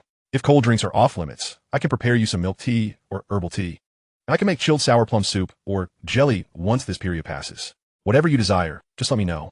At last, Lu Yan beamed with joy. Then let us do it this way. Tomorrow morning, I want milk tea, green bean soup for lunch, and fruit tea for afternoon tea. Zhuang Yan, with his busy schedule, wondered why he was making these special preparations just for her. And Xinrong seethed with indignation, poised to retort, when she heard Zhuang Yan's voice from across the table. A pang of pain shot through her heart. After dinner, Fang Chun invited in Xinrong for a stroll. Feeling disheartened, she acquiesced. As they walked along the country path, the night breeze was refreshingly cool, with no streetlights illuminating their way. Each of them wielded a flashlight, and Xinrong swung her beam of light, her gaze fixed on the ground as she kicked at the stones beneath her feet. Xinrong, do you have feelings for Zhuang Yan? How could I possibly like him? And Xinrong retorted vehemently, akin to a cat whose tail had been stepped on. As for my feelings towards him, it is not at all as you might assume. I consider him merely a regular friend. You might have noticed my recent closeness to him, but that is solely because I wish to learn how to cook. It is not intentional, and today I was upset because of the ginger milk pudding he made exclusively for Lu Yan. After all, Lu Yan is merely the aunt of his former fiancée. It's a grave misunderstanding. If he were to make it, it should have been for 6 people, to be shared equally. By doing this for one person, he risks creating discord within the group. And Xinrong rambled on, her words tumbling out chaotically. Fang Chun remained silent, simply observing as Xinrong floundered through her explanation. Suddenly, she ceased her speech, biting her lip and lowering her gaze, unable to meet Fang Chun's eyes. The flickering light mirrored her tumultuous heart. Enough, and Xinrong. Until when will you continue to deceive yourself? Clearing her throat, and Xinrong finally admitted, all right, I confess. I do have some feelings for Zhuang Yan. I wish to reacquaint myself with him, to draw closer. Seeing him treat Lu Yan with such special attention stirs my anger and resentment within me. And yes, I might even flee in despair. I find it laughable that I could harbor feelings for Zhuang Yan, my best friend's former fiancée. But then again, if Zhuang Yan can accept Lu Wan's aunt, why shouldn't he accept Lu Wan's friend? In terms of relationships, I might actually have the upper hand. But are you not Lu Wan's friend? Do you not see this as a betrayal of friendship? Are you not afraid she will resent you? And Xinrong had pondered this question before. She had been exercising considerable restraint. Yet matters of the heart are not easily controlled. But Lu Yan is also interested in him, and she is still Lu Wan's aunt. If I were to constantly fret over this and that, what would be the point of participating in a dating show? Many had remarked that she lacked foresight, that she acted without consideration of consequences, but in truth, she had contemplated this deeply. If only she could return to the time when she first met Zhuang Yan. Without the initial harsh words exchanged, would their relationship be closer now?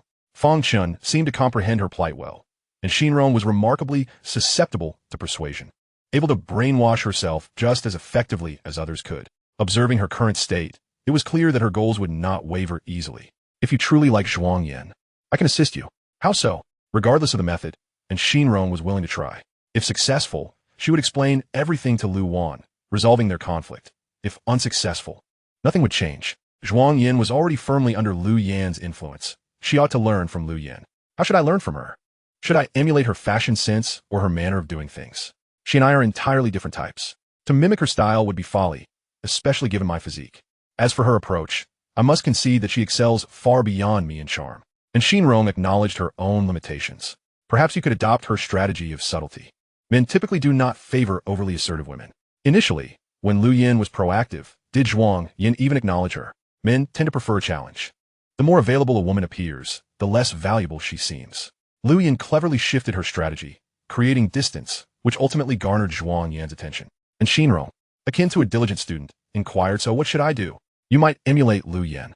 If close contact elicits no response, then create some distance.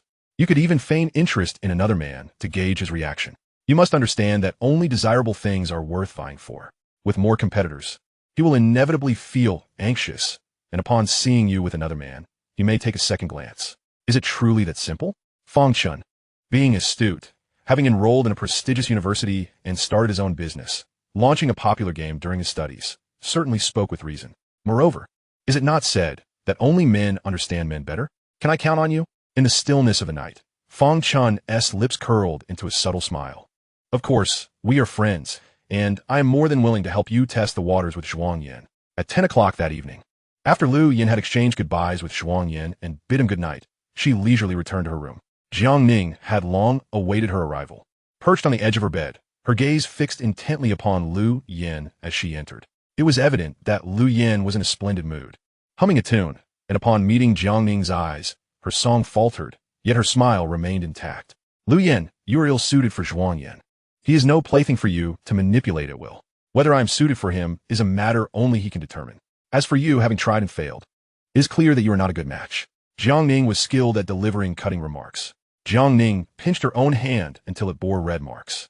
Unwilling to relent. Time to turn off the lights and sleep. I need to rise early for my mung bean porridge tomorrow. Lu Yin boasted lightly, extinguishing the light, leaving only the soft rustling of sounds in the dark. Lu Yin slipped her hand beneath her shirt, unfastening her bra and removing it.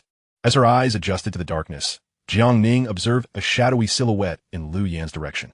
Lu Yan, do you wish to know about my past with Zhuang Yan? I have no desire to know, nor am I interested. The past is irretrievable. Knowing will change nothing, except perhaps to discomfort myself. Jiang Ning's presence was like a thorn in her side. If she could remove the toxic thorn that was Xia Wan, surely Jiang Ning would be no different. Lu Yin was utterly convinced that Zhuang Yan would not reconcile with Jiang Ning. If Zhuang Yan had been avoiding her recently, his treatment of Jiang Ning was even more distant. Zhuang Yan, typically gentle with people, had maintained an unusual coldness towards Jiang Ning, indicating that she must have committed some irreparable act. While Lu Yin was genuinely curious about their past, she would much rather hear it directly from Zhuang Yan than from Jiang Ning. Jiang Ning, I shall not involve myself in your history. My future with Zhuang Yan is none of your concern. If you wish to compete, I shall not hinder you, but I will certainly not grant you the opportunity for reconciliation. If you doubt me, feel free to test it. Jiang Ning scoffed. You are so confident? Do not forget, I still have one chance for a date with Zhuang Yan. We are still young, and time is on our side. Who could predict the future? We share mutual friends and relatives and have a bond from growing up together. Even after the show concludes, we will still see each other often. Lu Yin dismissed her provocation, reclining on her bed, then let us wait and see. At 7 in the morning, the director announced a day of free activity. Lu Yin approached Zhuang Yan openly in front of everyone. Go to your room and wait for me. Leave a crack in the door. I will sneak in. Zhuang Yan was oblivious to what was about to unfold. Observing Lu Yan's secretive demeanor brought him both amusement and a touch of anxiety. What a delightful display of affection. Yet Lu Yin had no intention of letting more people in on the secret, fearing it would disrupt her mood. Zhuang Yan brewed a pot of hot milk tea and filled 2 cups before entering his room. The door was slightly ajar, appearing closed from the outside. At 7:55, a commotion outside heralded Lu Yan's arrival, her backpack slung over her shoulder. It was her first time visiting Zhuang Yan's room, and it was just as she had imagined, spotlessly neat. The flowers that Jiang Ning had gifted him remained untouched, elegantly arranged as dried blooms on the windowsill. Upon entering, Lu Yin promptly locked the door behind her, ensuring their solitude. Zhuang Yan observed Lu Yin as she set down her backpack and retrieved her tablet. You even brought your tablet? He inquired. Work matters, she replied, placing the device on the table and beckoning Zhuang Yan to sit beside her. Before we enjoy the show, I have a question for you. Do you regret severing ties with your family and forfeiting your inheritance? If they were to plead for your return, would you go back? Zhuang Yan shook his head immediately, his tone resolute. No. He only regretted not having cut ties with them sooner. Good. Lu Yin said without hesitation as she pressed a button. The scene unfolded, revealing a gathering reminiscent of a banquet or a press conference. Zhuang Yan recognized the familiar setting, realizing it was the very hotel where he had once been engaged. The venue remained unchanged, down to the decorations, dishes, and guests, though there are now throngs of reporters filling the entrance. What is this all about? Slowly, Tang Jing appeared on screen, arm in arm with Zhuang Zhongming, followed closely by Gu Qian. Chapter 69, The Unexpected Saint Mother. Tang Jing, elegantly dressed and confidently poised, stood before the camera, her beauty accentuated by meticulous grooming. The sight of these three together sparked Zhuang Yan's curiosity. He barely had time to ponder before he saw Xia Wan entering, hand in hand with Xia Qingshan. The atmosphere was such that one might mistakenly believe Gu Qian and Xia Wan were about to announce their engagement. Perhaps they truly were. Intrigued, Zhuang Yan repositioned his chair closer to Lu Yin for a better view of the screen. With the substantial financial backing of the Zhuang and Xia families, this event exceeded the attendance of his previous engagement party, filled with the affluent in attendance to congratulate Zhuang Zhongming on gaining a fine son. As Gu Qian's godmother, Tang Jing basked in the limelight, appearing more radiant than expected, despite having seemingly lost her son. Dressed in a qipao with her hair elegantly styled, she still exuded charm at over 45 years of age. Throughout the event, Zhuang Zhongming held her hand tightly, wary of her potentially erratic behavior. Fortunately, Tang Jing remained composed, never once mentioning Zhuang Yan. Leaning against Zhuang Zhongming, she gracefully fielded questions from reporters, her demeanor exuding gentility and poise. It was hard to fathom that just the previous night, she had screamed in terror from a nightmare, shattering a priceless vase. Her elegance garnered much acclaim online. Madame Zhuang is so graceful and beautiful. I wish I could have a mother like that. Madame Zhuang speaks with such elegance and poise, and she is so lovely. Mr. Zhuang has been protective of his wife throughout. They truly are a model couple. If I had parents like them, I would cherish them. Zhuang Yan is indeed oblivious to his fortune. This reunion banquet has certainly surpassed Zhuang Yan's engagement party last month. It is evident that both the Zhuang and Xia families hold Gu Qian in high regard. Gu Qian has taken their son's fiancé, yet they still wish to accept him as their adopted son. He must possess qualities that resonate with them. Being accepted by Zhuang Zhongming and Xia Qingshan speaks volumes about Gu Qian's character. I believe Zhuang Yan was the one who strayed first with low morals. Hence his fiancé and biological parents have abandoned him. He deserves it. Upon seeing these comments, Zhuang Yan finally realized the Zhuang family intended to adopt Gu Qian. Lu Yan leaned closer, her body angled toward Zhuang Yan. What on earth are they thinking? Zhuang Yan suddenly recalled his teasing words from the day he had mocked Xia Wan. Could this all have been orchestrated by her? Observing Gu Qian's smug demeanor, Zhuang Yan could only wish him luck, knowing he would soon face a mother who could turn violent at any moment. Zhuang Yan's gaze fixed on Tang Jing, who had ruthlessly caused her daughter's demise and then framed her son for it. There was no humanity left in her. Beneath her beautiful exterior lay a bloodthirsty maniac. And under the flashing lights, Zhuang Yan could see the crimson glint in her eyes, almost feverishly excited. Tang Jing seemed to have reverted to her youthful self, a time when she was a ballet dancer, boasting a flawless figure and exceptional skill. Had she not married and had children, she might have ascended to the role of prima ballerina. After years of obscurity, she had returned to the spotlight, thoroughly satiating her vanity as she reveled in the adulation of the crowd. When asked by reporters why she chose to adopt Gu Qian, Tang Jing replied, "Because he is so pitiable. He has grown up without a mother. I heard she ran off with another man.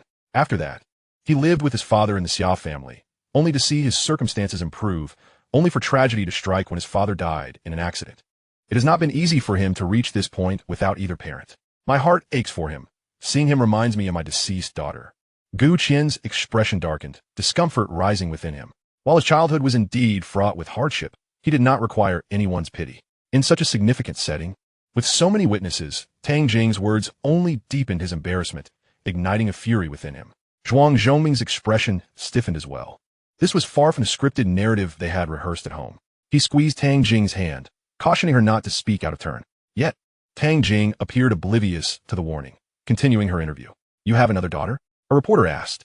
"Yes, she passed away many years ago. I miss her dearly. If she were still alive, she would be 21 this year. My condolences," came the chorus of sympathy in the comments.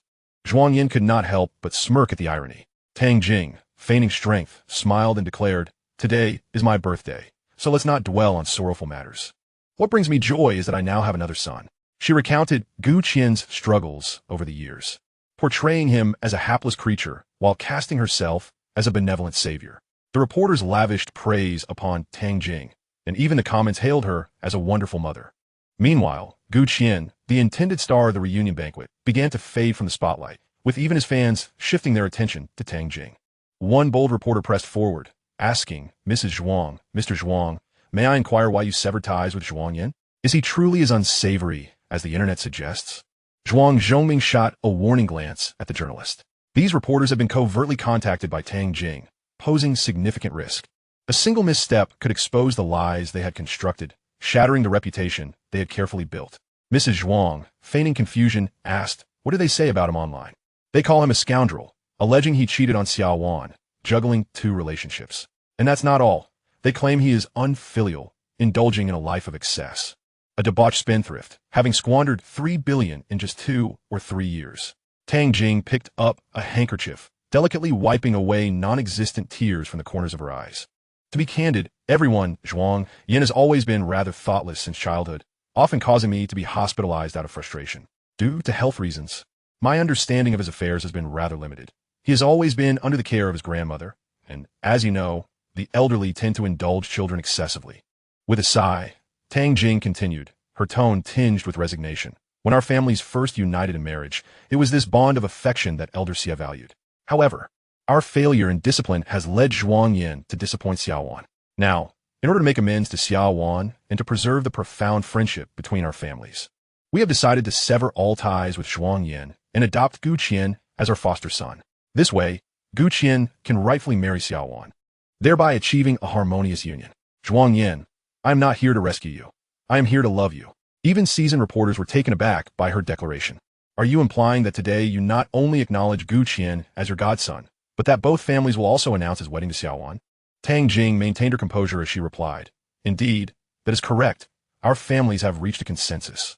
Now that you have recognized Gu Qian as your godson, will the Zhuang family's assets be shared with him? Facing the reporter's pointed question, Tang Jing remained gracious, gently patting Gu Qian's shoulder as she stated, I'm a person who values fate. Since I have acknowledged Gu Qian as my son, he is my son, and I will treat all my children equally. While Gu Qian felt joy, he also sensed an underlying message in Tang Jing's words, leading to a sense of disquiet. The reporter pressed on, If Zhuang Yan were to reform and return to the Zhuang family, would you be willing to give him another chance? Tang Jing gazed tenderly into the live camera, her eyes resembling still waters devoid of ripples, as she mechanically smiled. If he sincerely apologizes to me, admits his mistakes, and promises to change, I would indeed grant him another opportunity, for he is my biological son. I will keep him by my side and guide him until he no longer errs. Tang Jing's demeanor was increasingly peculiar, yet outsiders remained oblivious, showering her with praise for being a good mother. Zhuang Zhongming, concerned about revealing too much, quickly interjected. We are here today to announce two matters. First, we are adopting Gu Qian as our godson, and we ask all media to look after him. Second, the wedding between Gu Qian and Xia Wan is scheduled for the 9th of next month. The Zhuang and Xia families are rekindling their bond, but our focus is on genuine affection. My wife and I are quite satisfied with Gu Qian. He is dutiful and possesses good character. This implied that Zhuang Yan lacked filial piety and moral integrity, and most importantly, he failed to win Xia Wan's favor, unable to bring benefits to his family.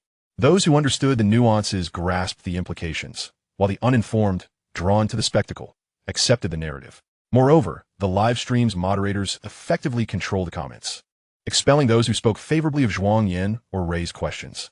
It must be noted that their mastery of public opinion manipulation was remarkable. Yet they overlooked a fundamental truth. Lies, no matter how often repeated, remain lies, and the more they are uttered, the more cracks appear. Nevertheless, a greater number of individuals continued to believe, widely holding that parental love is profound and that no parents would wish to inflict such harm upon their own child. If that were the case, it must surely be the child's fault. In their quest to secure a marriage alliance with the Xia family, the couple was willing to sacrifice everything. What does sacrifice mean? It means Zhuang Yan's character is so lacking that his parents have given up on him. If the older son is a failure, they will simply raise a younger one. Why not have another child? Can Mrs. Zhuang still bear at her age? Would it be risky? Perhaps they could find someone to serve as a surrogate. Surrogacy is illegal. Haven't we heard of illegitimate children in wealthy families? They might as well bring one back from outside. With such a loving couple, how could there be an illegitimate child? A godson can never compare to a biological child. From what Tang Jing implies, if Zhuang Yan admits his mistakes and returns home, she might reconsider. But the question arises, why would Zhuang Yan choose to endure the hardships of recording a variety show rather than return home to inherit the family fortune? These parents show little concern for Zhuang Yan.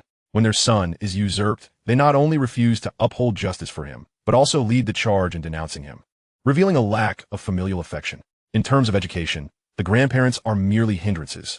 If Zhuang Yan had been raised solely by Mrs. Zhuang, perhaps he would not have turned out this way. Observing this scene on the screen, Lu Yin gradually leaned against Zhuang Yan's shoulder. Does Tang Jing suffer from a mental illness? Zhuang Yan's already stiff shoulder became even more rigid. He had not expected Lu Yin to deduce this from just a few brief snippets. The fact that Tang Jing's mental illness had been well concealed, with her early hospitalization occurring discreetly at a private facility, and her medication retrieval requiring complete disguise, meant that no one had suspected her mental state. She craved attention so desperately, wishing for all eyes to be on her, even at the expense of logic. using Gu Qian's misfortunes to accentuate her martyr-like image while leveraging the number of Gu Qian's fans to amplify her own influence. Witnessing the glaring comments, Lu Yan let out a cold laugh. The blatant lies, riddled with flaws, still found a plethora of believers. Indeed, slandering required no cost. Since the advent of the internet, one need not wield a knife to kill. Countless lives have been lost to rumors. The more she uncovered, the more her heart ached for Zhuang Yan. Her intentions transcended mere rescue. She aimed to crush those who had harmed him beneath her feet, ensuring they had no chance of redemption. Before that, she would make them taste the bitterness of online harassment, gathering the snakes and rats together, so that when the fire blazed, none could escape. Zhuang Yan felt a subtle stirring within him as he lowered his gaze to the woman resting against his shoulder. Though it was she who leaned upon him, he felt as though he were sheltered beneath her protective wings. Apart from his grandmother, no one had ever shielded him this way. This peculiar sensation was akin to a flickering candle illuminating an otherwise dark world, bestowing upon him a newfound sense of direction. Their proximity was not merely physical. It spanned the depths of their souls. As Lu Yan endeavored to learn about his past, he too felt a desire to delve into her history. Lu Yan, thank you, he found himself saying, unable to restrain the impulse. Hold your gratitude for now. The main event has yet to unfold, she replied. Today's banquet was not merely Tang Jing's birthday celebration. It was also Gu Qian's acknowledgement ceremony and the engagement banquet between Gu Qian and Xia Wan, a trifecta of joy. Among them, Gu Qian was the most elated. Although he initially felt dissatisfied with Tang Jing's remarks, he ultimately came to realize that he had gained significantly. He had not anticipated Tang Jing would publicly address matters of asset division, nor did he foresee that the Zhuang family's wealth would be shared with him. He had always believed he was merely a figurehead within the family. He began to understand that the authority within this family resided with Tang Jing, explaining why Xia Qingshan had urged him to treat her with utmost care. After this day, Gu Qian's influence in the entertainment industry surged, with his fan base steadily increasing, allowing him to savor the sweetness of success. He raised his wine glass towards the camera, exuding a sense of triumph. When alongside Tang Jing, he was regarded as the epitome of maternal affection. Standing next to Xia Wan, he was praised as a match made in heaven. After today, Gu Qian was the son-in-law of the Xia family, the young master of the Zhuang family, a true winner in life. He would not afford Zhuang Yan another opportunity to return. Zhuang Zhongming, meanwhile, pondered the prospect of profiting significantly from the West City project in collaboration with the Xia family, while also contemplating when the woman he kept outside would conceive. Tang Jing found herself lost in the throngs of adulation, gradually forgetting the torment brought on by the recent nightmares. At the lavish banquet, guests mingled, their laughter and chatter filling the air, while Xia Qingshan wore a smile that concealed his cunning intentions. Despite the announcement of her marriage, Xia Wan did not share the anticipated joy. Feigning intimacy as she linked her arm with Gu Qian, her thoughts were consumed by the question of whether Zhuang Yan would come to regret witnessing this scene. Each individual was ensnared in their own world. At that moment, the grand screens surrounding them flickered to life, revealing intimate photographs of Zhuang Zhongming with various women. The backlash of online vitriol was swift. The couple, who had just been exhibiting their affection, found themselves blindsided. The screens displayed an array of suggestive images and sensational videos of Zhuang Zhongming, all authentic, rejecting the notion of AI manipulation. Some content was even blurred to shield underage viewers from explicit material. Zhuang Zhongming's expression shifted drastically. He seized the nearest staff member, bellowing, "Shut off the screens immediately. Where's your manager? Bring them here." The reporters, still present, sensed an opportunity and surged forward, blocking Zhuang Zhongming's escape. "Mr. Zhuang, can you explain who the women in the videos are? What is your relationship with them? How long has this been going on? When did you start your affair? Is your marriage already over?" The questions came rapid fire, devoid of any pretense of ignorance. Photographers adjusted their angles and lighting, capturing the chaos as they clicked away, certain that at least one image would serve their sensationalist narratives. Zhuang Zhongming instinctively searched for Tang Jing, who was equally unsettled, retreating in shock.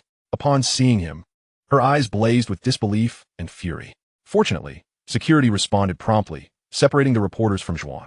Regaining his composure, Zhuang Zhongming surveyed the footprints on his shoes, his expression darkening.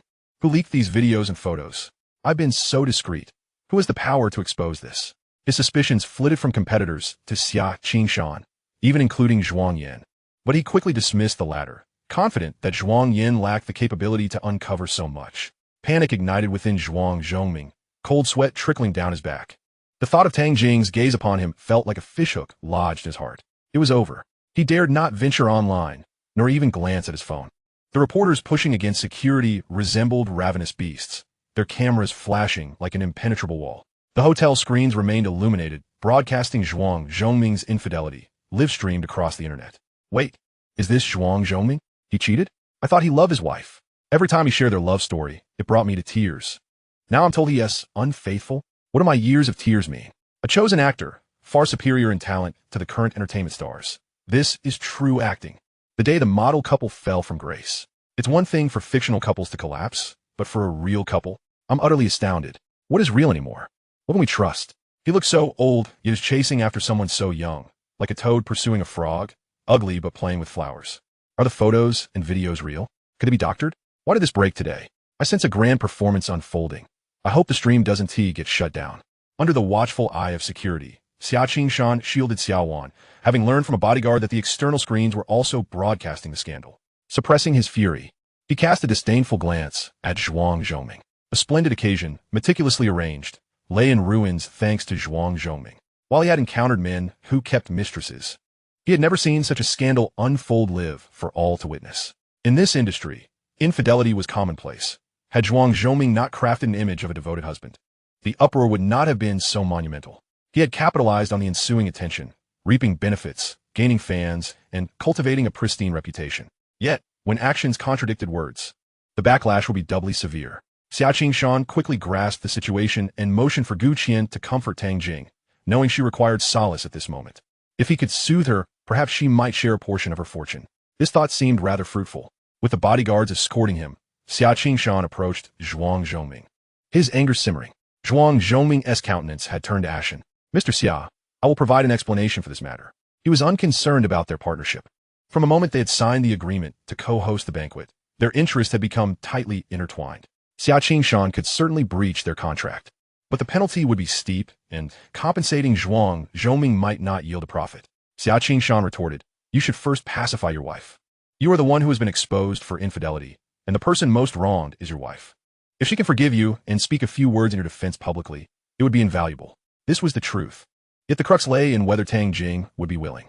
He understood all too well that she was unbalanced, her history of violence, including the tragic act of taking their daughter's life due to her obsessive fixation on her, haunted him. As the two strategized, Zhuang Zhongming received a call from his assistant. "Mr. Zhuang, this is bad. You should check Weibo." He already knew what had occurred without needing to look. "Isn't my photos trending?" "Not just that. It's about your son." Zhuang Zhongming paused, inhaling deeply. "What happened to Zhuang Yan?" The assistant hesitated before responding. "You should see for yourself." With that, they abruptly ended the call. Zhuang Zhongming pulled out his phone, hesitating for a moment before resolutely tapping the screen. The trending topic regarding Zhuang Yan topped the list. Someone had invested heavily to secure that position. Since Zhuang Yan had withdrawn from his engagement to participate in a dating show, he had been the subject of rampant rumors, accused of cheating on Xia Wan and being an ungrateful son, devoid of any redeeming qualities. Unaware netizens seized their phones to voice their disdain, branding him inherently wicked. Tang Jing even claimed publicly that Zhuang Yan's current state was solely due to his grandmother's poor parenting and excessive indulgence. While he could ignore the slights against himself, he could not tolerate the disparagement of his grandmother. Without her, he would not have survived. She was the most wonderful person in the world. Beside him, Lu Yan gently grasped his trembling hand. "Zhuang Yan, no one will bully you anymore." As the hotel screen flickered to black, just as everyone assumed it had been turned off, it illuminated once more. This time, it showcased a video trending on Weibo, simply narrating Zhuang Yan's upbringing. From the age of 6, he had lived with his grandmother, the dutiful child in her eyes, adept at household chores, providing her with massages and foot rubs.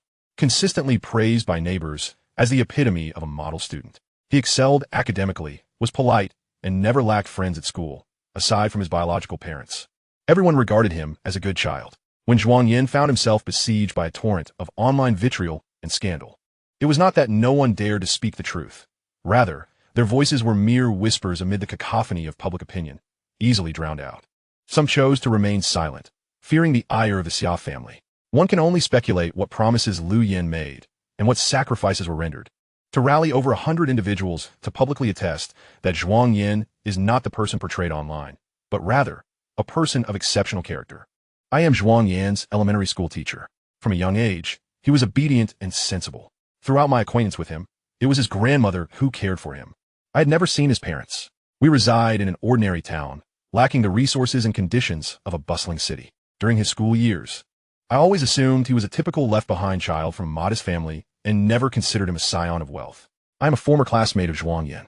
He was once a victim of bullying, derided as a wild child without parents. He never mentioned his family, and indeed, they seemed to display no concern for him.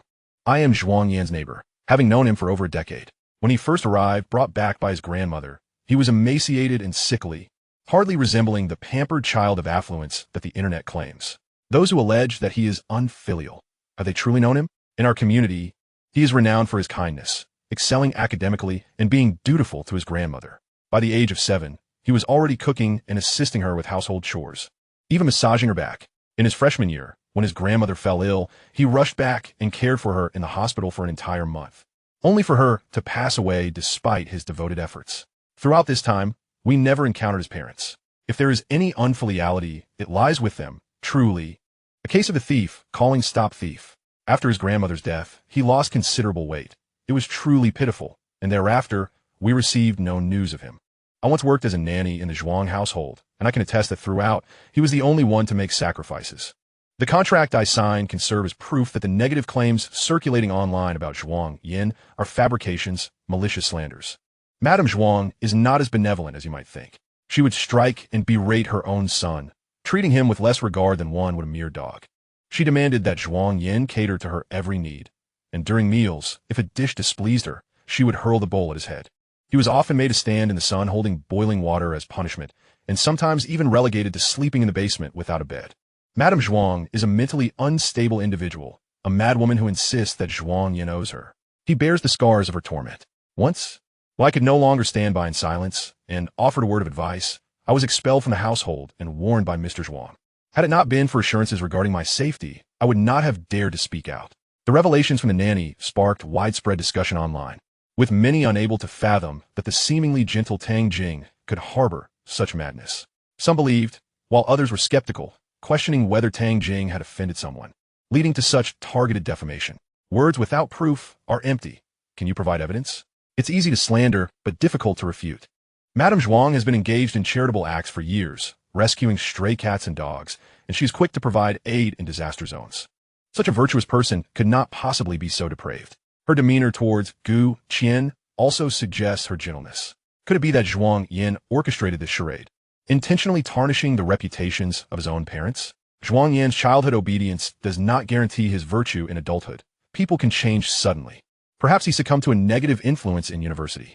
At 18, starting college, and now at 24, 6 years is ample time for a character transformation. I've heard that during his university years, he often stayed out all night, perhaps frequenting bars and nightclubs, engaging in brawls. He frequently bore visible injuries. It's likely he was expelled. Could those wounds have been inflicted by Madame Zhuang? Zhuang Yan has his father's penchant for infidelity.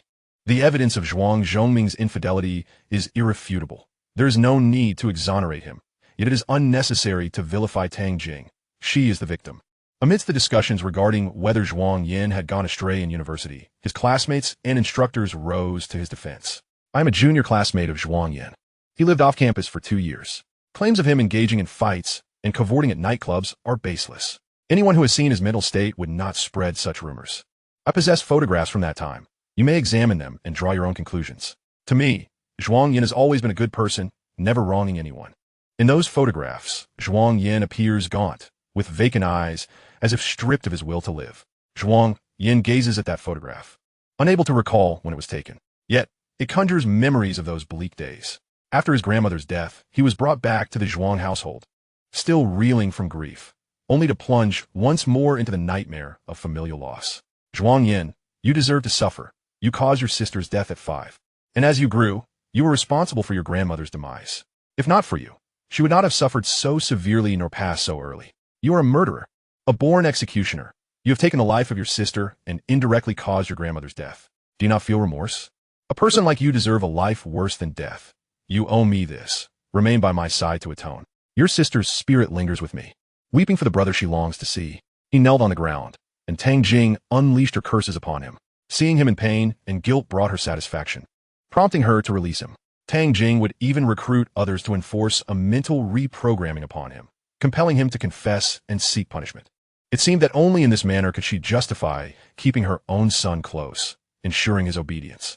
Throughout his sophomore and junior years, Zhuang Yan balanced his studies with frequent trips to care for Tang Jing in the hospital. He did all he could, yet forgiveness remained elusive. During that time, he still held hope and fantasy regarding familial bonds. Yet, the more hope he harbored, the greater the torment he endured from his parents' psychological abuse, leading him to wish for death.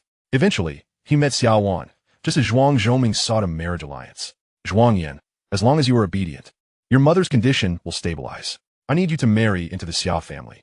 You must win Xia Wan's favor, for she is your mother's preferred daughter-in-law, resembling your sister Xiaoko. Once married, your mother will be able to let go of the past and forgive you. It was only later that Zhuang Yan realized Zhuang Zhoming's true motives were not for Tang Jing's health, but rather a desire to forge an alliance with the Xia family for their investment projects, status, and wealth. In his past life, Zhuang Yan led a meandering existence until the age of 50 when he finally learned the entire truth from Zhuang Zhoming. Throughout it all, he was the sole sacrifice. Tang Jing exploited him for attention, alleviating her own guilt, while Zhuang Zhoming used him to distract Tang Jing, allowing himself time to indulge in extramarital escapades, all while leveraging his son for financial gain through marriage. Xia Wan's interest in him was also a tactic to buy time until Gu Qian's return. The internet is not a lawless realm. Do not test its boundaries. Zhuang Yan never fathomed that so many would remember him, standing up to speak well of him, praising his character and attesting to his innocence, clarifying the slander against him. Zhuang Yan understands that all of this is thanks to Liu Yan. The descent into online infamy began only a week ago. Liu Yan was still recording the program in a semi-closed environment, and it was beyond imagination to fathom the immense energy, money, and time she had expended to gather the testimonies of these 110 individuals, as well as to unearth evidence of Zhuang Zhoming's infidelity, catching everyone off guard that day. To claim that one was not moved would be a lie.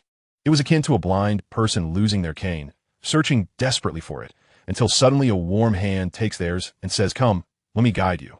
With as many voices of doubt as there were of vindication, some idle netizens persisted in launching personal attacks against Zhuang Yan, fabricating topics. Consequently, Liu Yan generously dispatched a lawyer's letter, suing them all. Zhuang Zhoming exited the video and immediately found himself trending for his infidelity. He slammed the ground in frustration, gritting his teeth and exclaiming, "This is slander. All of it is fabricated. I will sue them." His impotent rage resembled that of a vaudevillian clown. "Mr. Zhuang, who do you intend to sue?" At that moment, several individuals clad in black suits appeared on the scene. Listening to the voice, Zhuang Zhoming turned to Song Liu, whom he had recently visited at his home, having drafted the severance agreement himself, thus leaving a strong impression on Zhuang Zhoming. It seemed he was indeed connected to Zhuang Yan. Zhuang Zhoming could hardly fathom that one day he would be metaphorically blinded by his own flesh and blood. A profound humiliation. "What brings you here? Where is Zhuang Yan? Has he come as well?" "My client is still at work and has specifically entrusted me to assist in resolving several cases, including one concerning your defamation and malicious rumors against others." Enraged, Zhuang Zhoming retorted, "This is utter nonsense." "Mr. Zhuang, whether it is nonsense or not should be left for the judge to determine. I have already filed a case. Here is your court summons. Please appear in court punctually." Additionally, there is also one from Mr. Xia. Song Liu replied with a smile directed at Xia Qingshan. "I possess ample evidence regarding your procurement of online trolls and manipulation of marketing accounts to fabricate rumors about my client's daughter's infidelity. I hope you will actively cooperate with the judicial process." Xia Qingshan's expression instantly changed as he prepared to leave. How could there possibly be evidence for his meticulously concealed actions? Surely, they weren't attempting to bait him into confessing the truth. Xia Qingshan narrowed his eyes, exuding a quiet yet intimidating demeanor, which would have been frightening had it not been for Song Liu's newfound backing. Song Liu, maintaining a friendly demeanor before the cameras, retrieved his phone and displayed a series of names. "We will not overlook a single individual who has led online harassment. Let me reiterate. The internet is not a lawless realm, so please tread carefully." In front of the crowd, Song Liu began to read out names. First, Liu Chong, online alias Invincible Little Cannon, has posted numerous false statements, causing significant harm to the victim. Second, Zhang Min, online alias Spicy Little Lobster, has repeatedly shared malicious comments, inciting netizen emotions. Third, these were among the most active marketing accounts recently, along with several prominent detractors. Some present, upon hearing their names, turned pale and collapsed. A glance at the crowd revealed 1,000 individuals, far too many to name in one breath. Song Liu's voice grew hoarse. Never mind. I will post a list on Weibo. Rest assured, our boss will ensure it trends, and the individuals listed will only increase. So do not harbor any false hopes. Here, I will issue a warning. Do unto others as you would have them do unto you. Do not become the next person to be named. I also urge those who have participated in online harassment to step forward and apologize or face the consequences. The ensuing cases will be handled by myself in conjunction with a legal team from Ian Group. Ian Group? Upon hearing those 4 words, the previously noisy atmosphere fell into an eerie silence. Those who had previously dismissed the matter and whispered about Zhuang Yan suddenly fell silent. Their expressions filled with fear as they regarded the legal team accompanying Song Lu. It was no wonder many had recognized these individuals from somewhere, initially thinking they were from some small firm, only to discover they belonged to Ian Group. Ian Group, a company that had risen to prominence in recent years. With its enterprises spread across first-tier cities such as Haicheng, Modu, and Kyoto, had crafted one myth after another in just 5 years. The enigmatic founder, rumored to be worth hundreds of billions, had sparked speculation about whether they were a significant figure operating under an alias or had a powerful backing. Regardless, no one dared to provoke them. When discussing Ian Group, one must mention its public relations department and legal team, often dubbed the Southern Pizza Hut, having never lost a case to date. As soon as the boss issues a decree, there is no lawsuit they cannot win. Minor offenders may find themselves on a blacklist, while serious offenders face prison sentences starting at 7 years. With such a reputation, who would dare to cross them? And now, such a fearsome team was advocating for Zhuang Yan, filing lawsuits against over 1,000 netizens. Zhuang Zhongming was utterly stunned, his complexion drained, as he clutched his heart.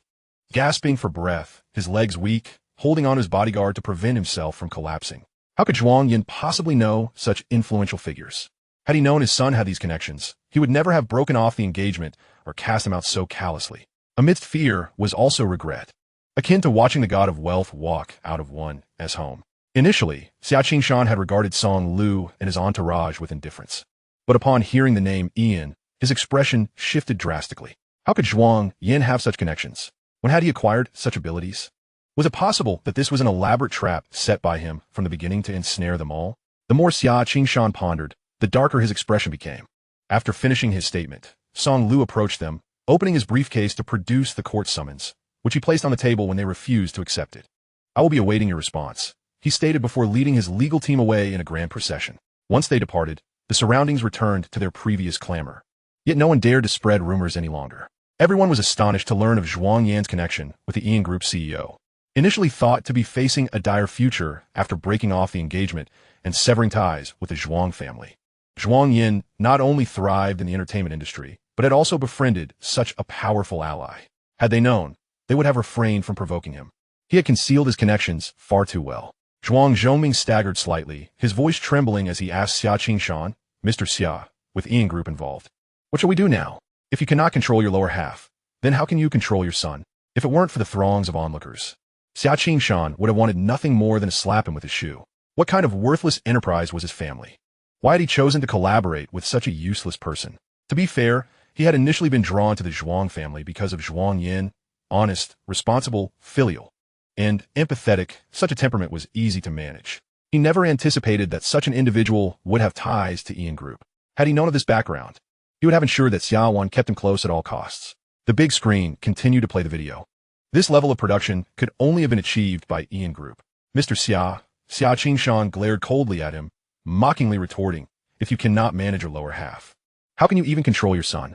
Zhuang Zhongming, you are truly a disgrace to manhood. Had my father not been so sentimental towards your family, I would never have partnered with you. Now, because of Zhuang Yan, you have offended the CEO of Ian Group. What do you expect me to do? I might as well ask you, for you are truly more of a hindrance than a help. Zhuang Zhongming, flushed with embarrassment from Xia Qingshan's rebuke, dared not lift his head, his gaze fixated on his shoelaces, filled with a gloomy resentment. Xia Qingshan, having concluded his words, took the court summons from the hands of his bodyguard. Initially, he regarded the matter with disdain, convinced that the other party could not possibly find any incriminating evidence against him. However, the situation had markedly changed. With Ian Group now involved, he understood that they would not initiate proceedings unless they were utterly certain of their case. The allegations of defamation and invasion of privacy would yield little more than a monetary settlement at worst. Yet the real trouble lay in the fact that the entire internet was now aware of these claims, akin to a public execution. Should he lose the lawsuit, He would be compelled to apologize publicly, thus shattering his reputation. His face represented the company's visage, and any damage to his name could adversely influence the stock market. Anger surged within Xia Qingshan, causing him to feel a sharp pain in his teeth. He lifted a glass of water to his lips just as his assistant received a phone call, hurriedly leaning into his ear to whisper urgently. President Xia, someone has reported our company for tax evasion, and the tax department is currently at our offices. Xia Qingshan spat out his drink, tremors coursing through his hands. He knew the company's financials better than anyone, and this time, the potential losses were catastrophic. Regret washed over him as he lamented his earlier decisions. Zhuang Yan soon received a call from the company, bearing the same distressing news. The company was being audited for taxes. To compound matters, there were individuals outside brandishing banners and loudspeakers, making accusations of infidelity and child abuse against him. Zhuang Yan found himself unable to return home, nor could he face his workplace, engulfed in a wave of humiliation as if everyone were mocking him. After enduring the pressure for what felt like an eternity, he ultimately succumbed, collapsing to the ground, while his bodyguard, distracted by a video on the big screen, failed to notice his fall, leaving him sprawled awkwardly. Xia Qingshan scoffed and turned away, unwilling to be associated closely with Zhuang Zhongming's disgrace. Meanwhile, Xia Wan, having been escorted to the lounge, gradually regained her composure. Initially flustered, but now steadying herself as she inquired with the staff about the unfolding situation while simultaneously monitoring online developments on her phone. It was then that she came across the testimonies of 110 individuals who had publicly come forward to support Zhuang Yan. She observed a photograph of Zhuang Yan from his sophomore year, noting the stark contrast to his current appearance, appearing malnourished. A series of memories flooded her mind. An image of a young man in a loose white shirt standing on a hospital rooftop, the cold wind lifting his shirt, his hands raised as if preparing to take flight like a dove. Lost in her reverie, Xia Wan was abruptly pulled back to the present by the sound of the door creaking open. Instinctively, she stood up to see Xia Qingshan entering with a taut expression, coldly demanding, "How does Zhuang Yan know the president of Ian Group? When did they become acquainted?" Xia Wan was taken aback by the question. Who? The president of Ian Group? She had heard of Ian Group, but the identity of its elusive president had always been a mystery. During the 3 years she had known Zhuang Yan, he had devoted himself entirely to her, spending his days either by her side or at home or at the company. How could he possibly have had the time to become acquainted with the president of Ian Group? The two were evidently worlds apart. He does not know him, she insisted. If he didn't know him, why would Ian Group send a legal team to assist Zhuang Yan with his case? Why would they repeatedly target our family? Xia Qingshan's face flushed with anger as he slammed his hand on the table. Xia Wan shivered at the outburst, incredulous. Dad, are you suggesting that everything happening today is orchestrated by Ian Group? What else could it be? Do you think Zhuang Yan has such capabilities? Xia Qingshan derided. For someone who has been with Zhuang Yan for 3 years, you seem oblivious to such matters. It appears he never cared for you much. He merely masked his true feelings well. His words pierced her heart like a dagger. Xia Wan had once believed that Zhuang Yan loved her deeply, to the extent of prioritizing her above all else. Yet he had turned his back and called off their engagement without a second glance. There were so many secrets about him she had yet to uncover, including his involvement with Jiangning and now with Ian Group. Reflecting on their 3 years together, she wondered if he had spun a web of lies throughout their relationship. Xia Qingshan muttered to himself, had I known earlier about Zhuang Yan's connection to Ian Group, I would have acted differently. Dad, are we in serious trouble now?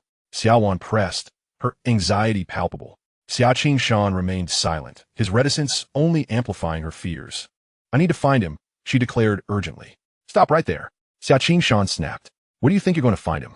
Just as she was about to leave, she suddenly recalled that Zhuang Yan was still recording a program and was not in Rongqing. Dad, in a few days, I will be participating in a live variety show. When I see Zhuang Yan, I will clarify everything with him. Seeing Xia Wan's swift adjustment to her state of mind, Xia Qingshan felt a measure of satisfaction and refrained from further opposition. After all, there was a chance that Zhuang Yan still harbored feelings for Xia Wan. 3 years was not merely a fleeting moment. Very well, it's best to speak openly in person, urging him to withdraw his lawsuit and dissuading Ian Group from causing us further trouble. Although he was not afraid of complications, the succession of issues was becoming overwhelming. Resolving everything in one go would be ideal, and he also wished for an opportunity to meet the president of Ian. Let us proceed this way. We will leave once the crowd disperses. What about Gu Qian? Xia Qingshan inquired. Forget about him, Xia Qingshan replied. Zhuang Zhongming has fainted and has been taken to the hospital, while Tang Jing has just endured a severe blow and requires companionship. Comforting her now could strengthen our ties. Which would benefit us concerning Gu Qian? The evidence of Zhuang Zhongming's infidelity felt like a knife wound to her. Until now, Xia Qingshan had never regretted any of his decisions, but he found himself regretting his approval of Xia Wan's relationship with Gu Qian, as well as his previous antagonism towards Zhuang Yan and the alliance with the Zhuang family. Since Zhuang Zhongming's father had passed away, the Zhuang family had been in a steady decline, living off their dwindling resources. When Zhuang Yan entered the company, it suffered losses amounting to billions. Yet had he not joined, the losses would have been even greater.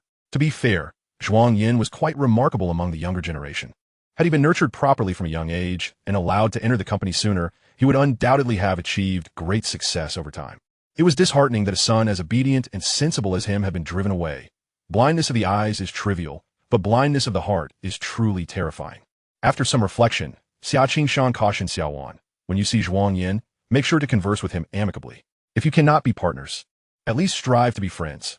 After all, you have known each other for so many years. Xia Wan responded somewhat absently, I understand. Yet her thoughts turned to Zhuang Yan's cold demeanor. Could they ever be friends again? Her proud nature would not allow her to bow her head before him. Meanwhile, in the other lounge, Gu Qian patiently consoled Tang Jing, striving to calm her. Annie, try not to overthink. When you see Uncle, just let him explain. Tang Jing's face was pale, her silence deafening, as her emotions surged within her. Her breathing quickened, and gradually, she began to clutch her heart, gasping for air. She longed to cry, yet the tears would not come. Sweat trickled in her eyes, stinging painfully, yet still, she could not weep. Zhuang Zhongming had betrayed her. How could he break his promise? How could he deceive her for so long? She had sacrificed so much for him. Relinquishing her passion for dance and sacrificing her career to bear his children, ultimately transforming into a shadow of her former self, marred by the ravages of motherhood. Her beauty diminished, her figure altered, and marred by the unsightly stretch marks that marred her abdomen. After Zhuang Zhongming's father passed away, the Zhuang family found itself in dire straits, and Zhuang Zhongming's leadership nearly led the company to ruin. It was she who steadfastly stood by him during his most trying times. In her relentless pursuit to salvage his company, she liquidated all her assets, desperately sought financial assistance from her parents, and humbly turned to relatives for loans. Ultimately, his company was restored, yet tragically, her mother succumbed to illness due to a lack of funds for treatment. How absurd it was that, for the sake of a man, she lost the mother who cherished her the most, leading her father to sever ties with her, rendering her homeless. In that moment, Zhuang Zhongming knelt before her, vowing that he would never betray her, promising to love her for eternity. Yet now, the evidence of Zhuang Zhongming's infidelity displayed on the screen struck her like a dagger, leaving her breathless with heartache, and in that instant, she comprehended the meaning of profound sorrow. The memories of their past happiness felt like a mirage, compelling her to reflect on the years spent alongside Zhuang Zhongming. During his numerous late-night work sessions, which woman was he truly with? When he went out for social engagements, on whose bed did he lay? In moments of her own distress, while he comforted her, did he ever regret marrying her? As he moved to sleep apart from her, did he disdain her aging appearance, silently contrasting her with other women? Overwhelmed with dizziness and nausea, it felt as though a noose tightened around her neck. Suddenly, a glass of water appeared before her. Tang Jing stared vacantly at the hand holding the glass, her gaze gradually rising until it met Gu Qian's face, pulling her from her painful reverie. Drink some water, godmother. Take care of yourself first. Trembling, Tang Jing extended her hand, covering Gu Qian's hand, and, with his support, drank the water. The sweet warmth flowed down her throat, releasing the tension in her heart. Gu Qian had just seen a message from Xia Wan, urging him to soothe Tang Jing and to disregard Zhuang Zhongming. After all, Tang Jing possessed her own wealth. If he could cheer her up, she might even bestow it all upon him. Having finished the water, Tang Jing's complexion improved slightly. Gu Qian called for the waiter to bring lunch, which consisted entirely of Tang Jing's favorite dishes. Godmother, I specially ordered your favorite meals. Please eat something. Don't let yourself go hungry. And try not to think of anything else. How did you know I love these? She inquired. I saw the chef preparing these dishes frequently when I visited you at home. You seem to enjoy them. You're thoughtful. Under Gu Qian's care, Tang Jing managed to eat a little, regaining some semblance of calm. I want to go back. Will you stay with me tonight? Tang Jing lifted her eyes, her gaze icy and piercing. Gu Qian nodded. I will accompany you back. I cannot rest easy knowing you are alone. Thus, Gu Qian took Tang Jing back to the Zhuang residence. Upon arriving, she noticed Zhuang Zhongming was absent, only to learn that he had collapsed and been admitted to the hospital. Under normal circumstances, news of Zhuang Zhongming's illness would have sent her into a frenzy. Ever since her mother passed away and her father cut ties, she had kept a close watch on Zhuang Zhongming, especially after giving birth. Fearing that her children would divert her husband as affection, she had made the harrowing choice to eliminate her daughter and frame her son for the act. Indeed, once the child was gone, all his attention returned to her. Now, how could she regain the wandering gaze of her unfaithful husband? Feeling drained, as Gu Qian helped her onto the bed, she grasped his hand tightly. Will you betray me? No, Gu Qian quickly affirmed. Godmother, I have never had a mother. Since I have acknowledged you as my godmother, I will treat you as my own. Tang Jing offered a cold smile and assured him, Good child, as long as you do not abandon me and heed my words, I shall grant you all that is good. But if you deceive me, I will ensure you regret it. A chill ran down Gu Qian's spine, but he suppressed his fear and earnestly replied, I will not. Watching as Tang Jing closed her eyes and drifted into sleep, Gu Qian exhaled in relief, unable to contain the exhilaration swelling within him. It seemed as though fortunes were beckoning him. Gu Qian descended the stairs and sat on the sofa, instructing the household staff to prepare a calming soup for the evening. He pulled out his phone, noticing a multitude of missed calls. He first texted his agent to reassure him of his safety, then opened Weibo. Upon seeing the barrage of insults directed at him in his private messages, his expression faltered. The situation had escalated abruptly. He had hurriedly escorted Tang Jing to the lounge, worried for her mental state, and had not had the time to check the latest news. Thus, he was aware only that Zhuang Zhongming's infidelity had been exposed, oblivious to the fact that someone had already confirmed Zhuang Yan's innocence, and unaware that over 1,000 individuals had received legal notices for slandering her, which included his name. Chapter 76. The Zhuang family harbors a monumental secret. Gu Qian first clicked on the trending video, where a woman claiming to be a former housemaid of the Zhuang family stated that the lady of the house suffered from mental illness and had a propensity for violence. Gu Qian found it hard to believe. He had spent these days with Tang Jing, who was gentle and gracious. Even after a car accident, she remained composed. And even in light of Zhuang Zhongming's infidelity, she maintained her emotional stability. Any other woman might have crumbled into tears or lashed out in anger. Such a person, how could she possibly be a malicious, violent lunatic? Though he voiced his disbelief, the seeds of doubt had been sown. The video was lengthy, and Gu Qian had neither the inclination nor the time to watch it in its entirety. So he turned it off and cautiously inquired of a maid, Auntie, how long have you worked here? The maid replied flatly, 3 years. Do you know why Zhuang Yan was expelled? Gu Qian still believed it was the Zhuang family that had rejected Zhuang Yan, rather than her leaving of her own accord. After all, in his eyes, who would turn away from wealth? We do not concern ourselves with the private matters of our employers. Truly tight-lipped, he could extract not a single word from her. Gu Qian, feeling frustrated, pressed further, Is it true that my godmother has a mental illness? The maid gazed at him silently, her eyes as still as a stagnant pool. I do not know. What Gu Qian was unaware of was that these individuals signed confidentiality agreements upon their employment. Working here afforded them substantial salaries. Yet if they were found to violate the terms of their agreements, they would face exorbitant penalties, enough to ruin them financially. They were compelled to speak little and act more, to hear what they should not have, and remain silent. Gu Qian was left with no answers, feeling increasingly agitated. He scratched his head just as his phone rang.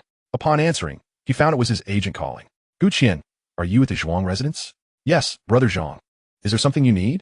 You've been implicated online regarding your purchase of online influencers to manipulate narratives against Zhuang Yan, and a third party is involved. Are you familiar with Ian Group? I've heard of it. Unbeknownst to him, Zhuang Yan had allied with Ian Group at some point. Now, their public relations and legal teams were assisting her with her case. Nearly 10,000 accounts have been banned online, with over 1,000 individuals receiving legal notices, including his name. Gu Qian was taken aback. What? Where did you see this? The agent replied, it's trending under a post by someone named Song Lu on Weibo. You can see it when you click in. You've also made the trending list, but it's best if you don't look. It won't resolve anything and will only worsen your mood. What should I do? The manager called me, and I am now hurrying to the meeting to address your matters. In any case, please refrain from any response for now. Since you have entered the realm of the house, it is imperative that you play your role diligently. The company will handle the rest, and if it becomes unmanageable, we shall discuss it then. The agent's tone was tinged with helplessness, and one could sense that this predicament was of no ordinary magnitude.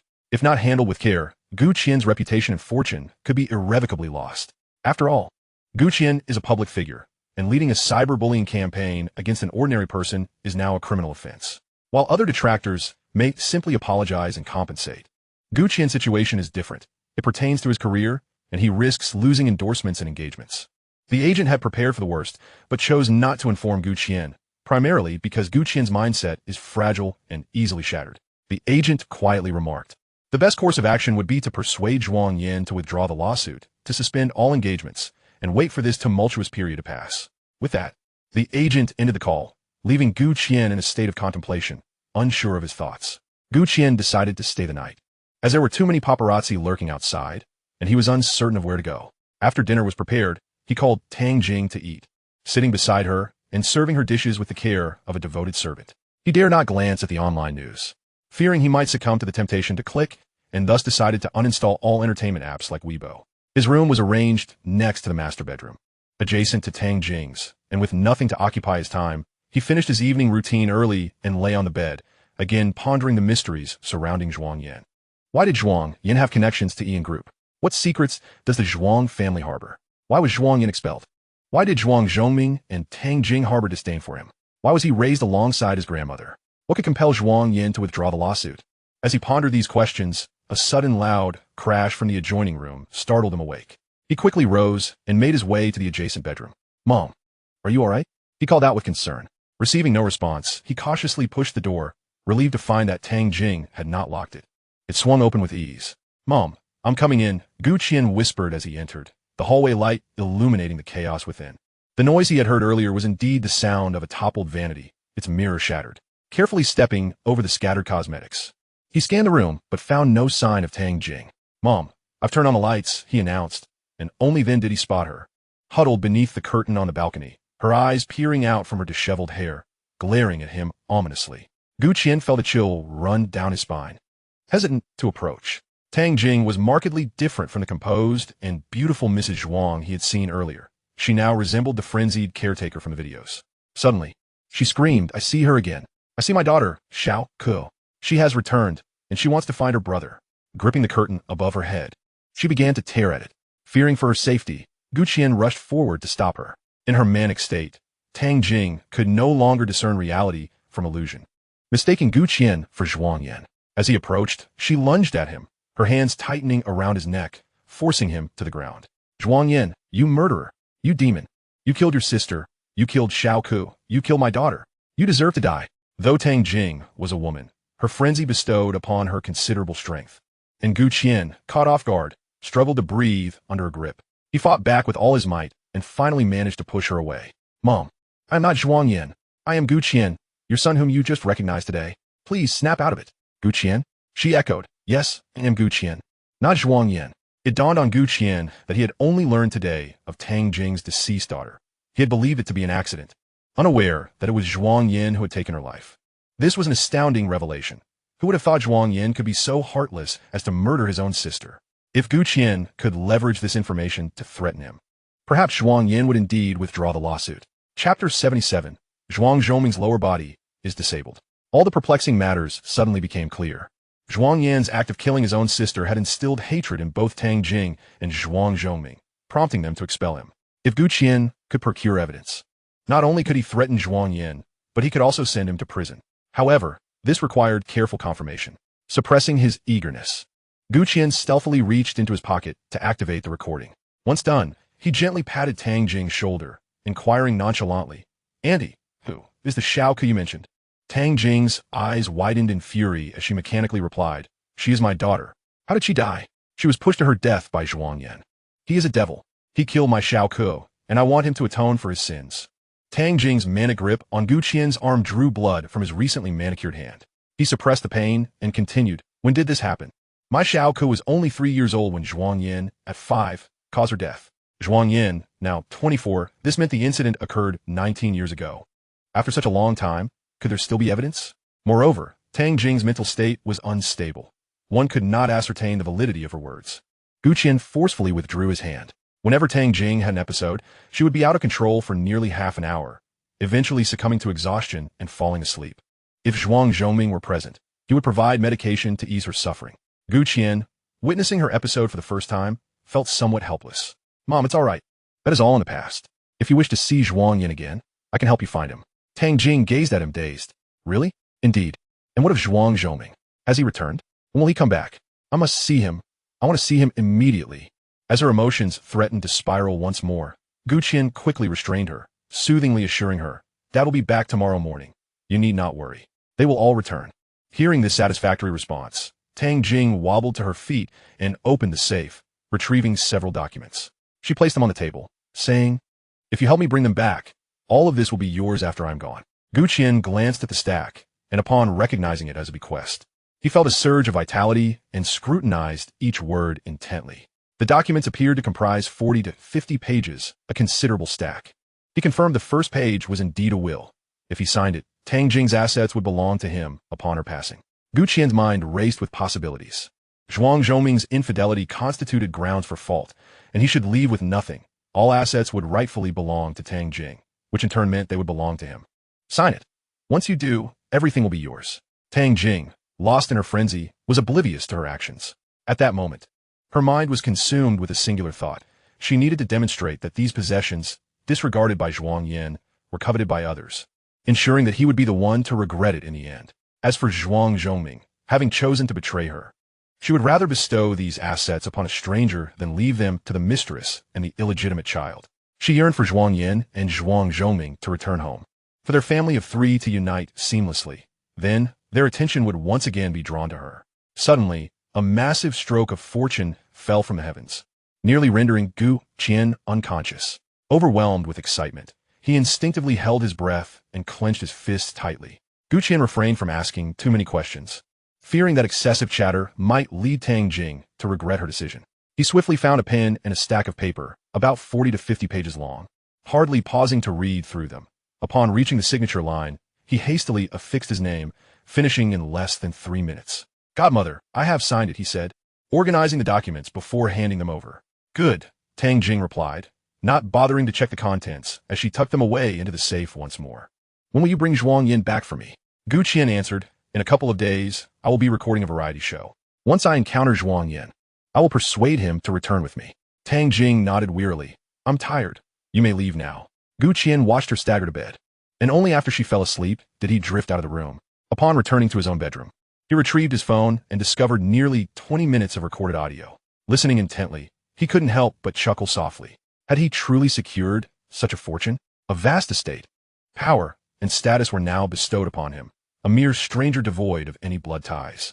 In his exhilaration, Gu Qian's face flushed crimson, his heart raced, and all the unpleasant events of the day were momentarily forgotten. Filled with joy, he found himself grappling with insomnia, finally succumbing to slumber after much contemplation. Zhuang Zhoming, in an effort to evade the prying eyes of paparazzi, chose to return home in the early hours, around 4 or 5 o'clock. Gu Qian awoke to a cacophony far louder than the previous night. Initially disoriented, he nearly mistook it for an earthquake. Realizing it was merely the noise from next door, he quickly pieced together the situation. The usually refined and cultured Zhuang Zhoming was now raging at Tang Jing, exclaiming, "You are a lunatic, a mad woman. I have long wanted a divorce from you."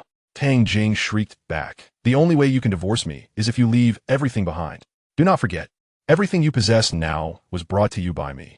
Had it not been for me, your company would have collapsed long ago. Who is it that kneeled before me, vowing never to betray me?" The walls provided minimal soundproofing, allowing Gu Qian to catch fragmented snippets of their argument.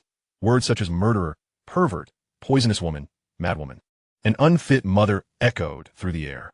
Gu Qian cautiously opened the door a crack, when suddenly a loud crash resonated from the adjacent room, accompanied by Zhuang Zhongming's agonizing scream, a sound that pierced the very heavens. What on earth is happening? Gu Qian's heart raced. It wasn't concern for their safety that troubled him, but rather the fear that the dispute might jeopardize the hard-won fortune he had just acquired. He hurriedly opened the door, and the housekeeper and servants rushed in as well. They found Zhuang Zhoming curled up on the floor, clutching his lower body in agony, his form contorted like that of a large shrimp, blood pooling around him. Tang Jing knelt amidst the wreckage, a bloodied knife clutched tightly in her hand. Where did the knife pierce? The housekeeper rushed over to assess the situation, his expression one of disbelief as he discovered the source of the injury. As Gu Qian approached, he too recognized the horror of the scene, empathy flooding his senses as he felt a phantom pain. Tang Jing had rendered Zhuang Zhoming incapacitated. After a prolonged period of shock, she suddenly burst into laughter, tears streaming down her face. "This is the price you pay for your infidelity and betrayal. What will you use now to entertain other women?" Chapter 78. This time I protected you, and in the future, you must protect me as well. Zhuang Yan remained in a daze. The figure in the video was someone he had known from childhood. He had always thought of himself as merely a transient in this world, akin to a drop of water staining another's garment. Once dried, it fades away, never to be remembered. To his astonishment, so many people recalled him. After watching the video, he scrolled through trending topics and comments, eventually stumbling upon a tweet from Song Lu, filled with an extensive list of individuals to be sued. How long would this litigation take? When had Song Lu even joined Ian Group? Of course, Zhuang Yan had heard of Ian Group. By the time he reached 50 in his previous life, the company had already reached its zenith, with its enigmatic owner boasting a fortune of 500 billion. Remarkably, even on the day of his death, the owner had never revealed himself. Now, Ian Group's public relations department was managing online rumors and scandals on his behalf, while a formidable legal team was preparing to fight his battles. This morning, even the netizens who had criticized him began to retract their statements, transforming their narratives and proclaiming him a true winner in life. The media speculated about the nature of his relationship with Ian Group. Overall, his social media presence was now vibrant and celebratory, bolstered by his participation in a variety show, which garnered him a fair share of casual fans. Yet, these fans rarely dared to make their presence known, fearing backlash. Now, with the tides turning, casual admirers transitioned into devoted followers, playfully mocking themselves for having been in the countryside just yesterday, only to be flying to a luxurious villa by noon. Zhuang Yan set down his tablet and turned to look at Lu Yin, who rested her head on his shoulder, no longer avoiding his gaze as she had before. Something had quietly shifted between them. Lu Yin resembled a rose in the morning, vibrant and delicate, exuding a sweet fragrance. Once one had encountered the most exquisite of flowers, others seemed paltry in comparison. "Thank you.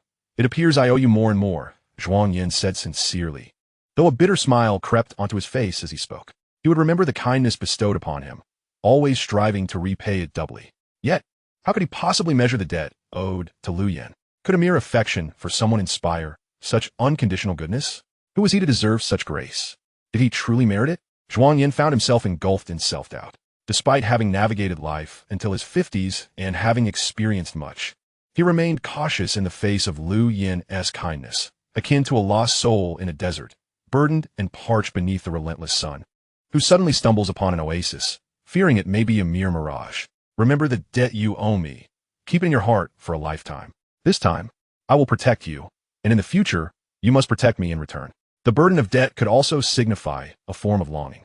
She wanted Zhuang Yan to remember her, hoping that the longer he did so, the better. After all, they were still young, and she had ample time and patience to transform his debt into love. "I will protect you in the future. You must keep your word.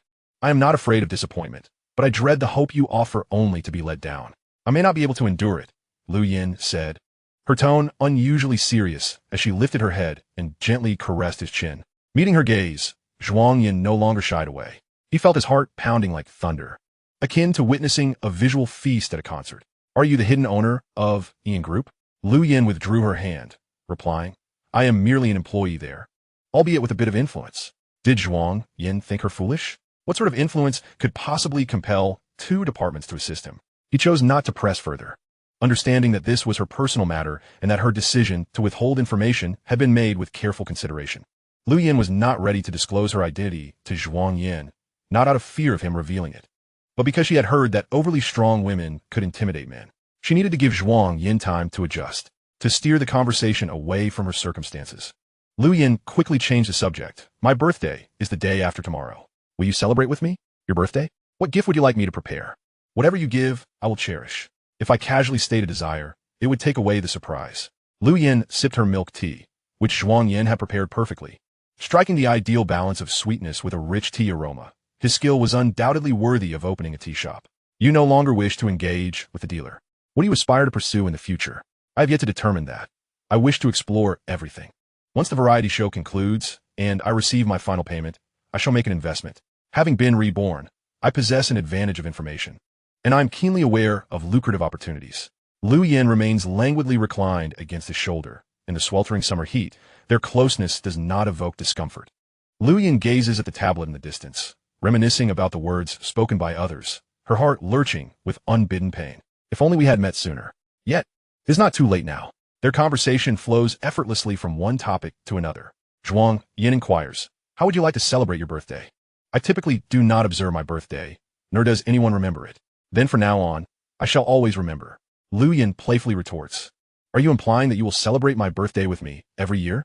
Zhuang Yan responds with utmost seriousness. I cannot guarantee that I will be available on your birthday each year, but I will remember to prepare a gift in advance. That will suffice. Lu Yin generously absolves him. On my birthday, I wish to celebrate solely with you. I do not wish for anyone else to know. I will take care of the arrangements. Lu Yin ponders for a moment, then curiously asks, Zhuang Yan, if I hadn't invited you to witness this splendid performance today, would you still celebrate my birthday with me? Without hesitation, Zhuang Yan replies, I would. They converse like old friends who have not met in years, transitioning from trivial matters to discussions of the future, occasionally touching upon work. Zhuang Yan is a remarkably loquacious individual. He seems to possess a modicum of knowledge on a myriad of topics. Engaging in conversation with him is never fraught with awkwardness. At times, he serves as a patient confidant, attentively listening to all your woes. Lu Yin leans against Zhuang Yan, not wishing him to perceive the redness in her eyes. In truth, she has known Zhuang Yan longer than he has known Xia Wan. Time flies. Before they realize it, it is already 11 o'clock. Zhuang Yan is not required to cook today, yet it is time to venture out. Otherwise, they risk being recorded amidst a crowd. Despite their precautions, they are still spotted by Ling Xian and Jiang Ning upon exiting. Jiang Ning maintains her composure, her experience as an actress enabling her to control her expression. However, Ling Xian displays no such restraint, staring at them in surprise. Have you been in that room the entire time? Since they have been seen. Zhuang Yan opts for honesty. Yes, we discussed some matters and chatted for a while. And that was all? You did nothing else? Lu Yin casts a surprised glance at Zhuang Yan. Knowing his character, she initially believed he would choose to deflect to avoid any misunderstandings. With a sardonic smile, Lu Yin retorts, we are filming a show. Do you truly believe we can engage in anything else? Ling Xian jests, I was merely asking. It seems you two have progressed rather quickly among us. Chapter 79. Zhuang Yan has transformed from a figure of disdain to a beloved charmer. Without a photographer in tow, Ling Xian speaks freely, showing support for Zhuang Yan and Lu Yin, as it does not affect him. However, Jiang Ning's situation is different. She had intended to rekindle her relationship with Zhuang Yan through this show, only to find Lu Yin has gotten ahead of her. Lu Yin openly expresses her affections for Zhuang Yan, while Xinrong remains in denial. In this competitive arena, she originally had the best chance, yet now she finds herself veering off course, distance from Zhuang Yan, her prospects dwindling. For the first time, Jiang Ning fails to mask her emotions, self-deceivingly asserting, do not jest. How could they possibly? Lu Yin, who had been behind Zhuang Yan, leisurely steps forward. That is not necessarily the case. Fortunately, no staff members are present. To avoid complications, Zhuang Yan repeatedly cautions Ling Xian against making reckless jokes, for no one would find them amusing. Ling Xian, unnerved by Zhuang Yan's serious demeanor, quickly assures him, I will not speak of it. You need not worry. Having received 2 consecutive 0 votes, Ling Xian gradually adopts a more laid-back attitude. After several days, he has come to discern the dynamics at play. He initially believed Zhuang Yan had gone from being widely disliked to a heartthrob, with 3 female guests showing interest in him. However, it is evident that Zhuang Yan intends merely to play a supporting role. Yet Lu Yin has her sights set on him. One cannot underestimate the prowess of an older sister. She is adept at attracting men. And Zhuang Yan is but a fish in her net, destined to be caught in due time. The 4 of them proceed to the kitchen to see if any assistance is needed. Today, it is in Xinrong and Fong Chen's turn to prepare the meal. When they first arrived, and Xinrong knew nothing about cooking, but in just 2 or 3 weeks, she has learned to boil rice and prepare a couple of simple dishes. She and Fong Chen work well together, yet her thoughts frequently drift to Zhuang Yan. Today, and Xinrong has also attempted to make ginger milk pudding. Having observed Zhuang Yan prepare it yesterday, it did not seem difficult. Concerned about potential failure, she sought the help of the staff to find a tutorial. And Xinrong's initial attempts were fraught with failure, as none of her attempts took shape. Determined to avoid wasting food, she consumed all her unsuccessful creations, enduring the unpleasant taste of ginger-flavored milk. Having filled herself to the brim, she resolved to succeed today, driven by a sense of determination. Finally, on her 13th attempt, the pudding took form, and Xinrong proudly stood in the kitchen, hands on her hips. I am truly a culinary genius, as long as I set my mind to it. What is ginger milk pudding to me? Just as Xinrong finished, Zhuang Yan and the others arrived. And Xinrong has an uncanny ability to spot Zhuang Yan amidst a crowd, even when he walks at the rear. What are you making? It smells divine. Ling Xian is the first to enter the kitchen. Fong Chun cheerily replies. Xinrong saw Zhuang Yan make ginger milk pudding yesterday and wanted to try it herself. She has been at it all morning. And Xinrong coolly remarks to Zhuang Yan, where have you been? I did not see you all morning. Ling Xian stands aside, observing with an amused expression. I was resting in the room, and Xinrong does not pursue the matter as she usually would. Instead, she calls Zhuang Yan over to admire her ginger milk pudding. What do you think? Is it not as good as yours? I expected it to be delicious. Yet the taste is rather mediocre. I made 6 bowls all at once so everyone can enjoy, and Xinrong is one to settle scores, always confronting issues directly rather than harboring resentment. It looks quite impressive. You are indeed talented. After just one glance yesterday, you managed to replicate it. While I struggled for quite some time to succeed. Of course, just look at me. If Xinrong were a cat, her tail would be held high with pride. She would never admit to Zhuang Yan that she felt embarrassed. You all must try it, 1 bowl each. If you find it delicious, I can make more. I'm not like some people who only make 1 bowl. Anything that displeases her will prompt her to comment sarcastically until she feels vindicated. Many may find her personality difficult to appreciate, believing her to be overly calculating and hard to get along with. Zhuang Yan, however, remains unperturbed. He does not perceive Xinrong's temperament as unpleasant. As long as he employs effective strategies in child psychology literature, offering ample praise, she will remain cheerful throughout the day. And Xinrong thrust the bowl in her hand into Zhuang Yan's, saying, "Eat up, you all should hurry and taste." And Xinrong eagerly anticipates their compliments once they finish. The flavor is not particularly remarkable. The insufficient sugar results in a slightly fishy milk taste, while the ginger flavor is rather pronounced. Nevertheless, everyone dutifully finishes their servings, enthusiastically proclaiming it delicious. Only Lu Yan remains untouched. Lu Yan, why aren't you eating? Try my creation and let me know whether it surpasses Zhuang Yan's. Lu Yan declines. I do not wish to eat. I do not like ginger. And Xinrong glares at her. Yet you ate what Zhuang Yan made yesterday. Zhuang Yan is equally surprised. Lu Yan has never mentioned her aversion to ginger to him. Had he known, he would have prepared something different yesterday. Indeed, I find myself drawn solely to the culinary creations of Zhuang Yan. Anything crafted by his hands is my unequivocal favorite, holding a place of utmost precedence in my heart. Lu Yan's declaration was nothing short of a public confession. She unabashedly revealed to everyone that Zhuang Yan occupied the foremost position in her affections, showing no interest in anyone else. And Xinrong, stiffly lifting the remaining bowl of ginger milk, intended to offer it to Zhuang Yan. However, a glance at him suddenly reminded her of Fong Chen's word from the previous night about adopting Lu Yan's elusive demeanor. Thus, she pivoted and presented the leftover bowl to Fong Chen, stating, "Fong Chen, this last bowl is for you." Fong Chen accepted it, declaring, "I find Xinrong's cooking delightful. She holds the top spot in my estimation as well. If it's to your liking, I can prepare it for you daily, exclusively for you." Few cared for whom Xinrong was kind to, save for Ling Xian, who couldn't resist scrutinizing their exchange. How hadn't Xinrong and Fong Chen begun to flirt so openly in just a single morning? What transpired that he was unaware of? After lunch, as the heat of the day settled in, everyone retreated to the small cabin to rest, enjoying the breeze and indulging in watermelon. Only Lu Yan held a bowl of red date and tremella soup, a creation of Zhuang Yan. As the sun dipped in the afternoon, the director announced that the second date would be scheduled for the day after tomorrow.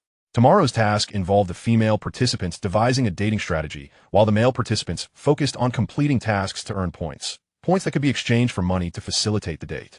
In this dating scenario, finances were indispensable to avoid jeopardizing the date and to leave a lasting impression.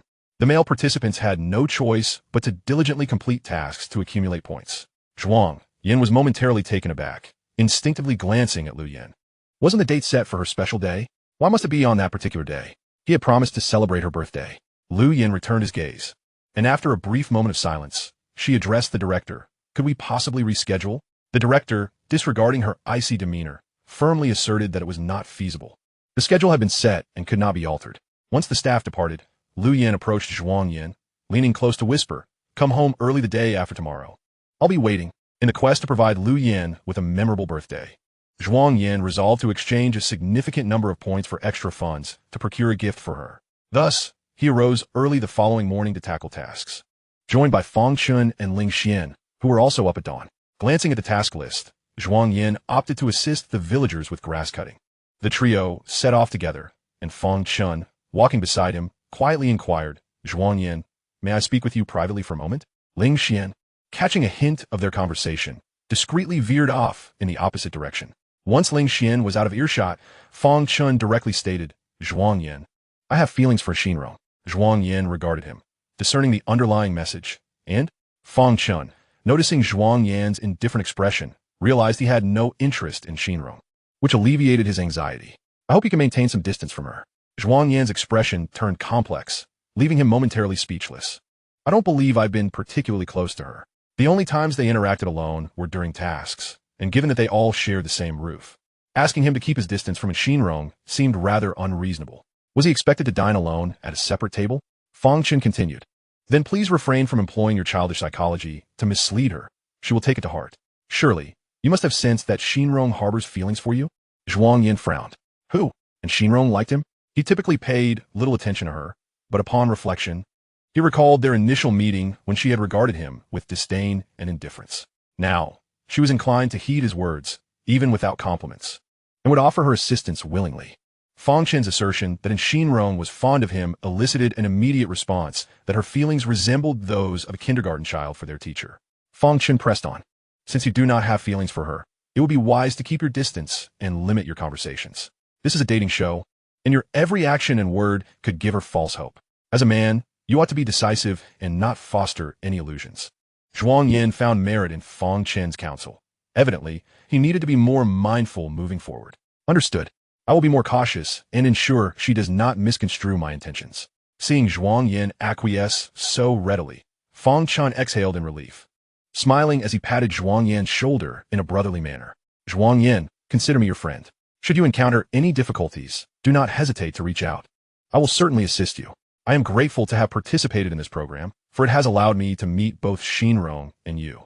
I shall treat Xinrong well and hope you will assist me in that regard.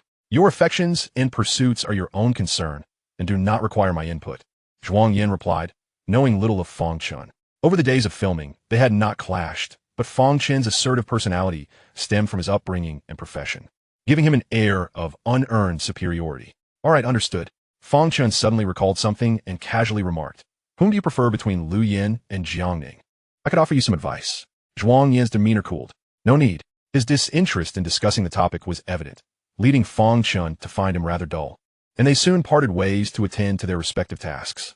Zhuang Yan spent the morning cutting grass, assisted in the greenhouse by noon, prepared meals for the villagers, tended to sheep and plowed fields in the afternoon, and finally fed ducks and pigs until he returned home at 8 in the evening. The crew had switched 3 times, panting from exhaustion, while he whirled about like a whirlwind, mastering every task, leaving the live stream audience in awe. Following the previous day's events, Zhuang Yan's fanbase surged, attracting many who flocked to his channel. The viewer count had already surpassed 100 million, and the comments were devoid of any negativity, filled instead with admiration. Maintaining a positive attitude was essential.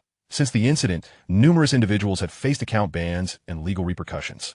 Initially, netizens believed the list issued by Song Lu to be a mere bluff, considering the improbability of over 1,000 individuals facing litigation anytime soon. However, within a mere day, some had already begun to face consequences. As the situation unfolded, many hastily deleted their previous remarks and issued apologies, yet they remained unable to escape litigation. The law had taught them that wrongdoings carry consequences. One could not simply spread rumors online without repercussions. An increasing number of people began to recognize Zhuang Yan's exceptional qualities: tall, handsome, and muscular. He was neither a mere pretty face nor a superficial charmer. He treated others with courtesy, and those in the village who encountered him greeted him warmly, a behavior not observed with other participants. The more one learned about Zhuang Yan, the more one empathized with his tumultuous past. Such a good person. He had been abandoned by his parents at the tender age of 6, left to be raised by his elderly grandmother, who neglected him until her demise. At which point, they remembered their convenient son. Upon finally returning home, he faced abuse from a deranged mother, while his biological father turned a blind eye. Despite being raised by his grandmother, who had nurtured him with love, Zhuang Yan, who once appeared so healthy and joyful, fell into a severe depression within just 2 years. During his darkest hours, he encountered Xia Wan, initially believing her to be his salvation. Yet, she harbored feelings for another man, fleeing from their engagement and subsequently spreading rumors that painted Zhuang Yan as the villain in this narrative. Fortunately, the antagonist rose to become the protagonist. Thankfully, Zhuang Yan persevered through each hardship. Thankfully, he did not relinquish his sense of self. And thankfully, there were those who stood up to dismantle the falsehoods. Moreover, there were those who shielded him, ensuring his peace during turbulent times. As the day concluded, Zhuang Yan had amassed 7,000 points, equating to 7,000 yuan. The director initially envisioned that each individual would earn no more than 2,000 or 3,000 at most, as dating in such locations generally incurs minimal expenses. To everyone's surprise, Zhuang Yan amassed a remarkable 7,000 on his own, surpassing the combined earnings of Ling Xian and Fang Chun. The director, having exhausted all his cash, sought to exchange some funds with others to meet Zhuang Yan's total. It had been quite some time since Zhuang Yan had held such a substantial sum in cash. Director, could you possibly provide me with a mobile phone? He inquired. A mobile phone? How naive of you. The director would never consent to grant Zhuang Yan a phone. Even if he insisted, it was merely for the convenience of mobile payments.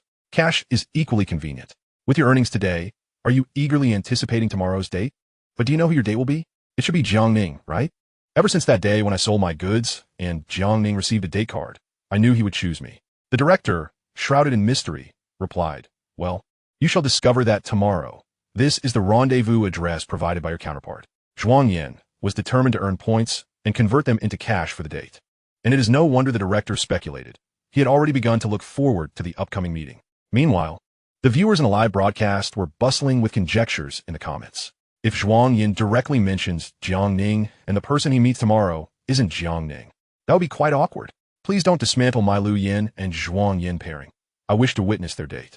I used to think Zhuang Yan was unworthy of Jiangning, but after observing today, Zhuang Yan worked tirelessly from dawn till dusk, earning a staggering 7,000, far surpassing the other two.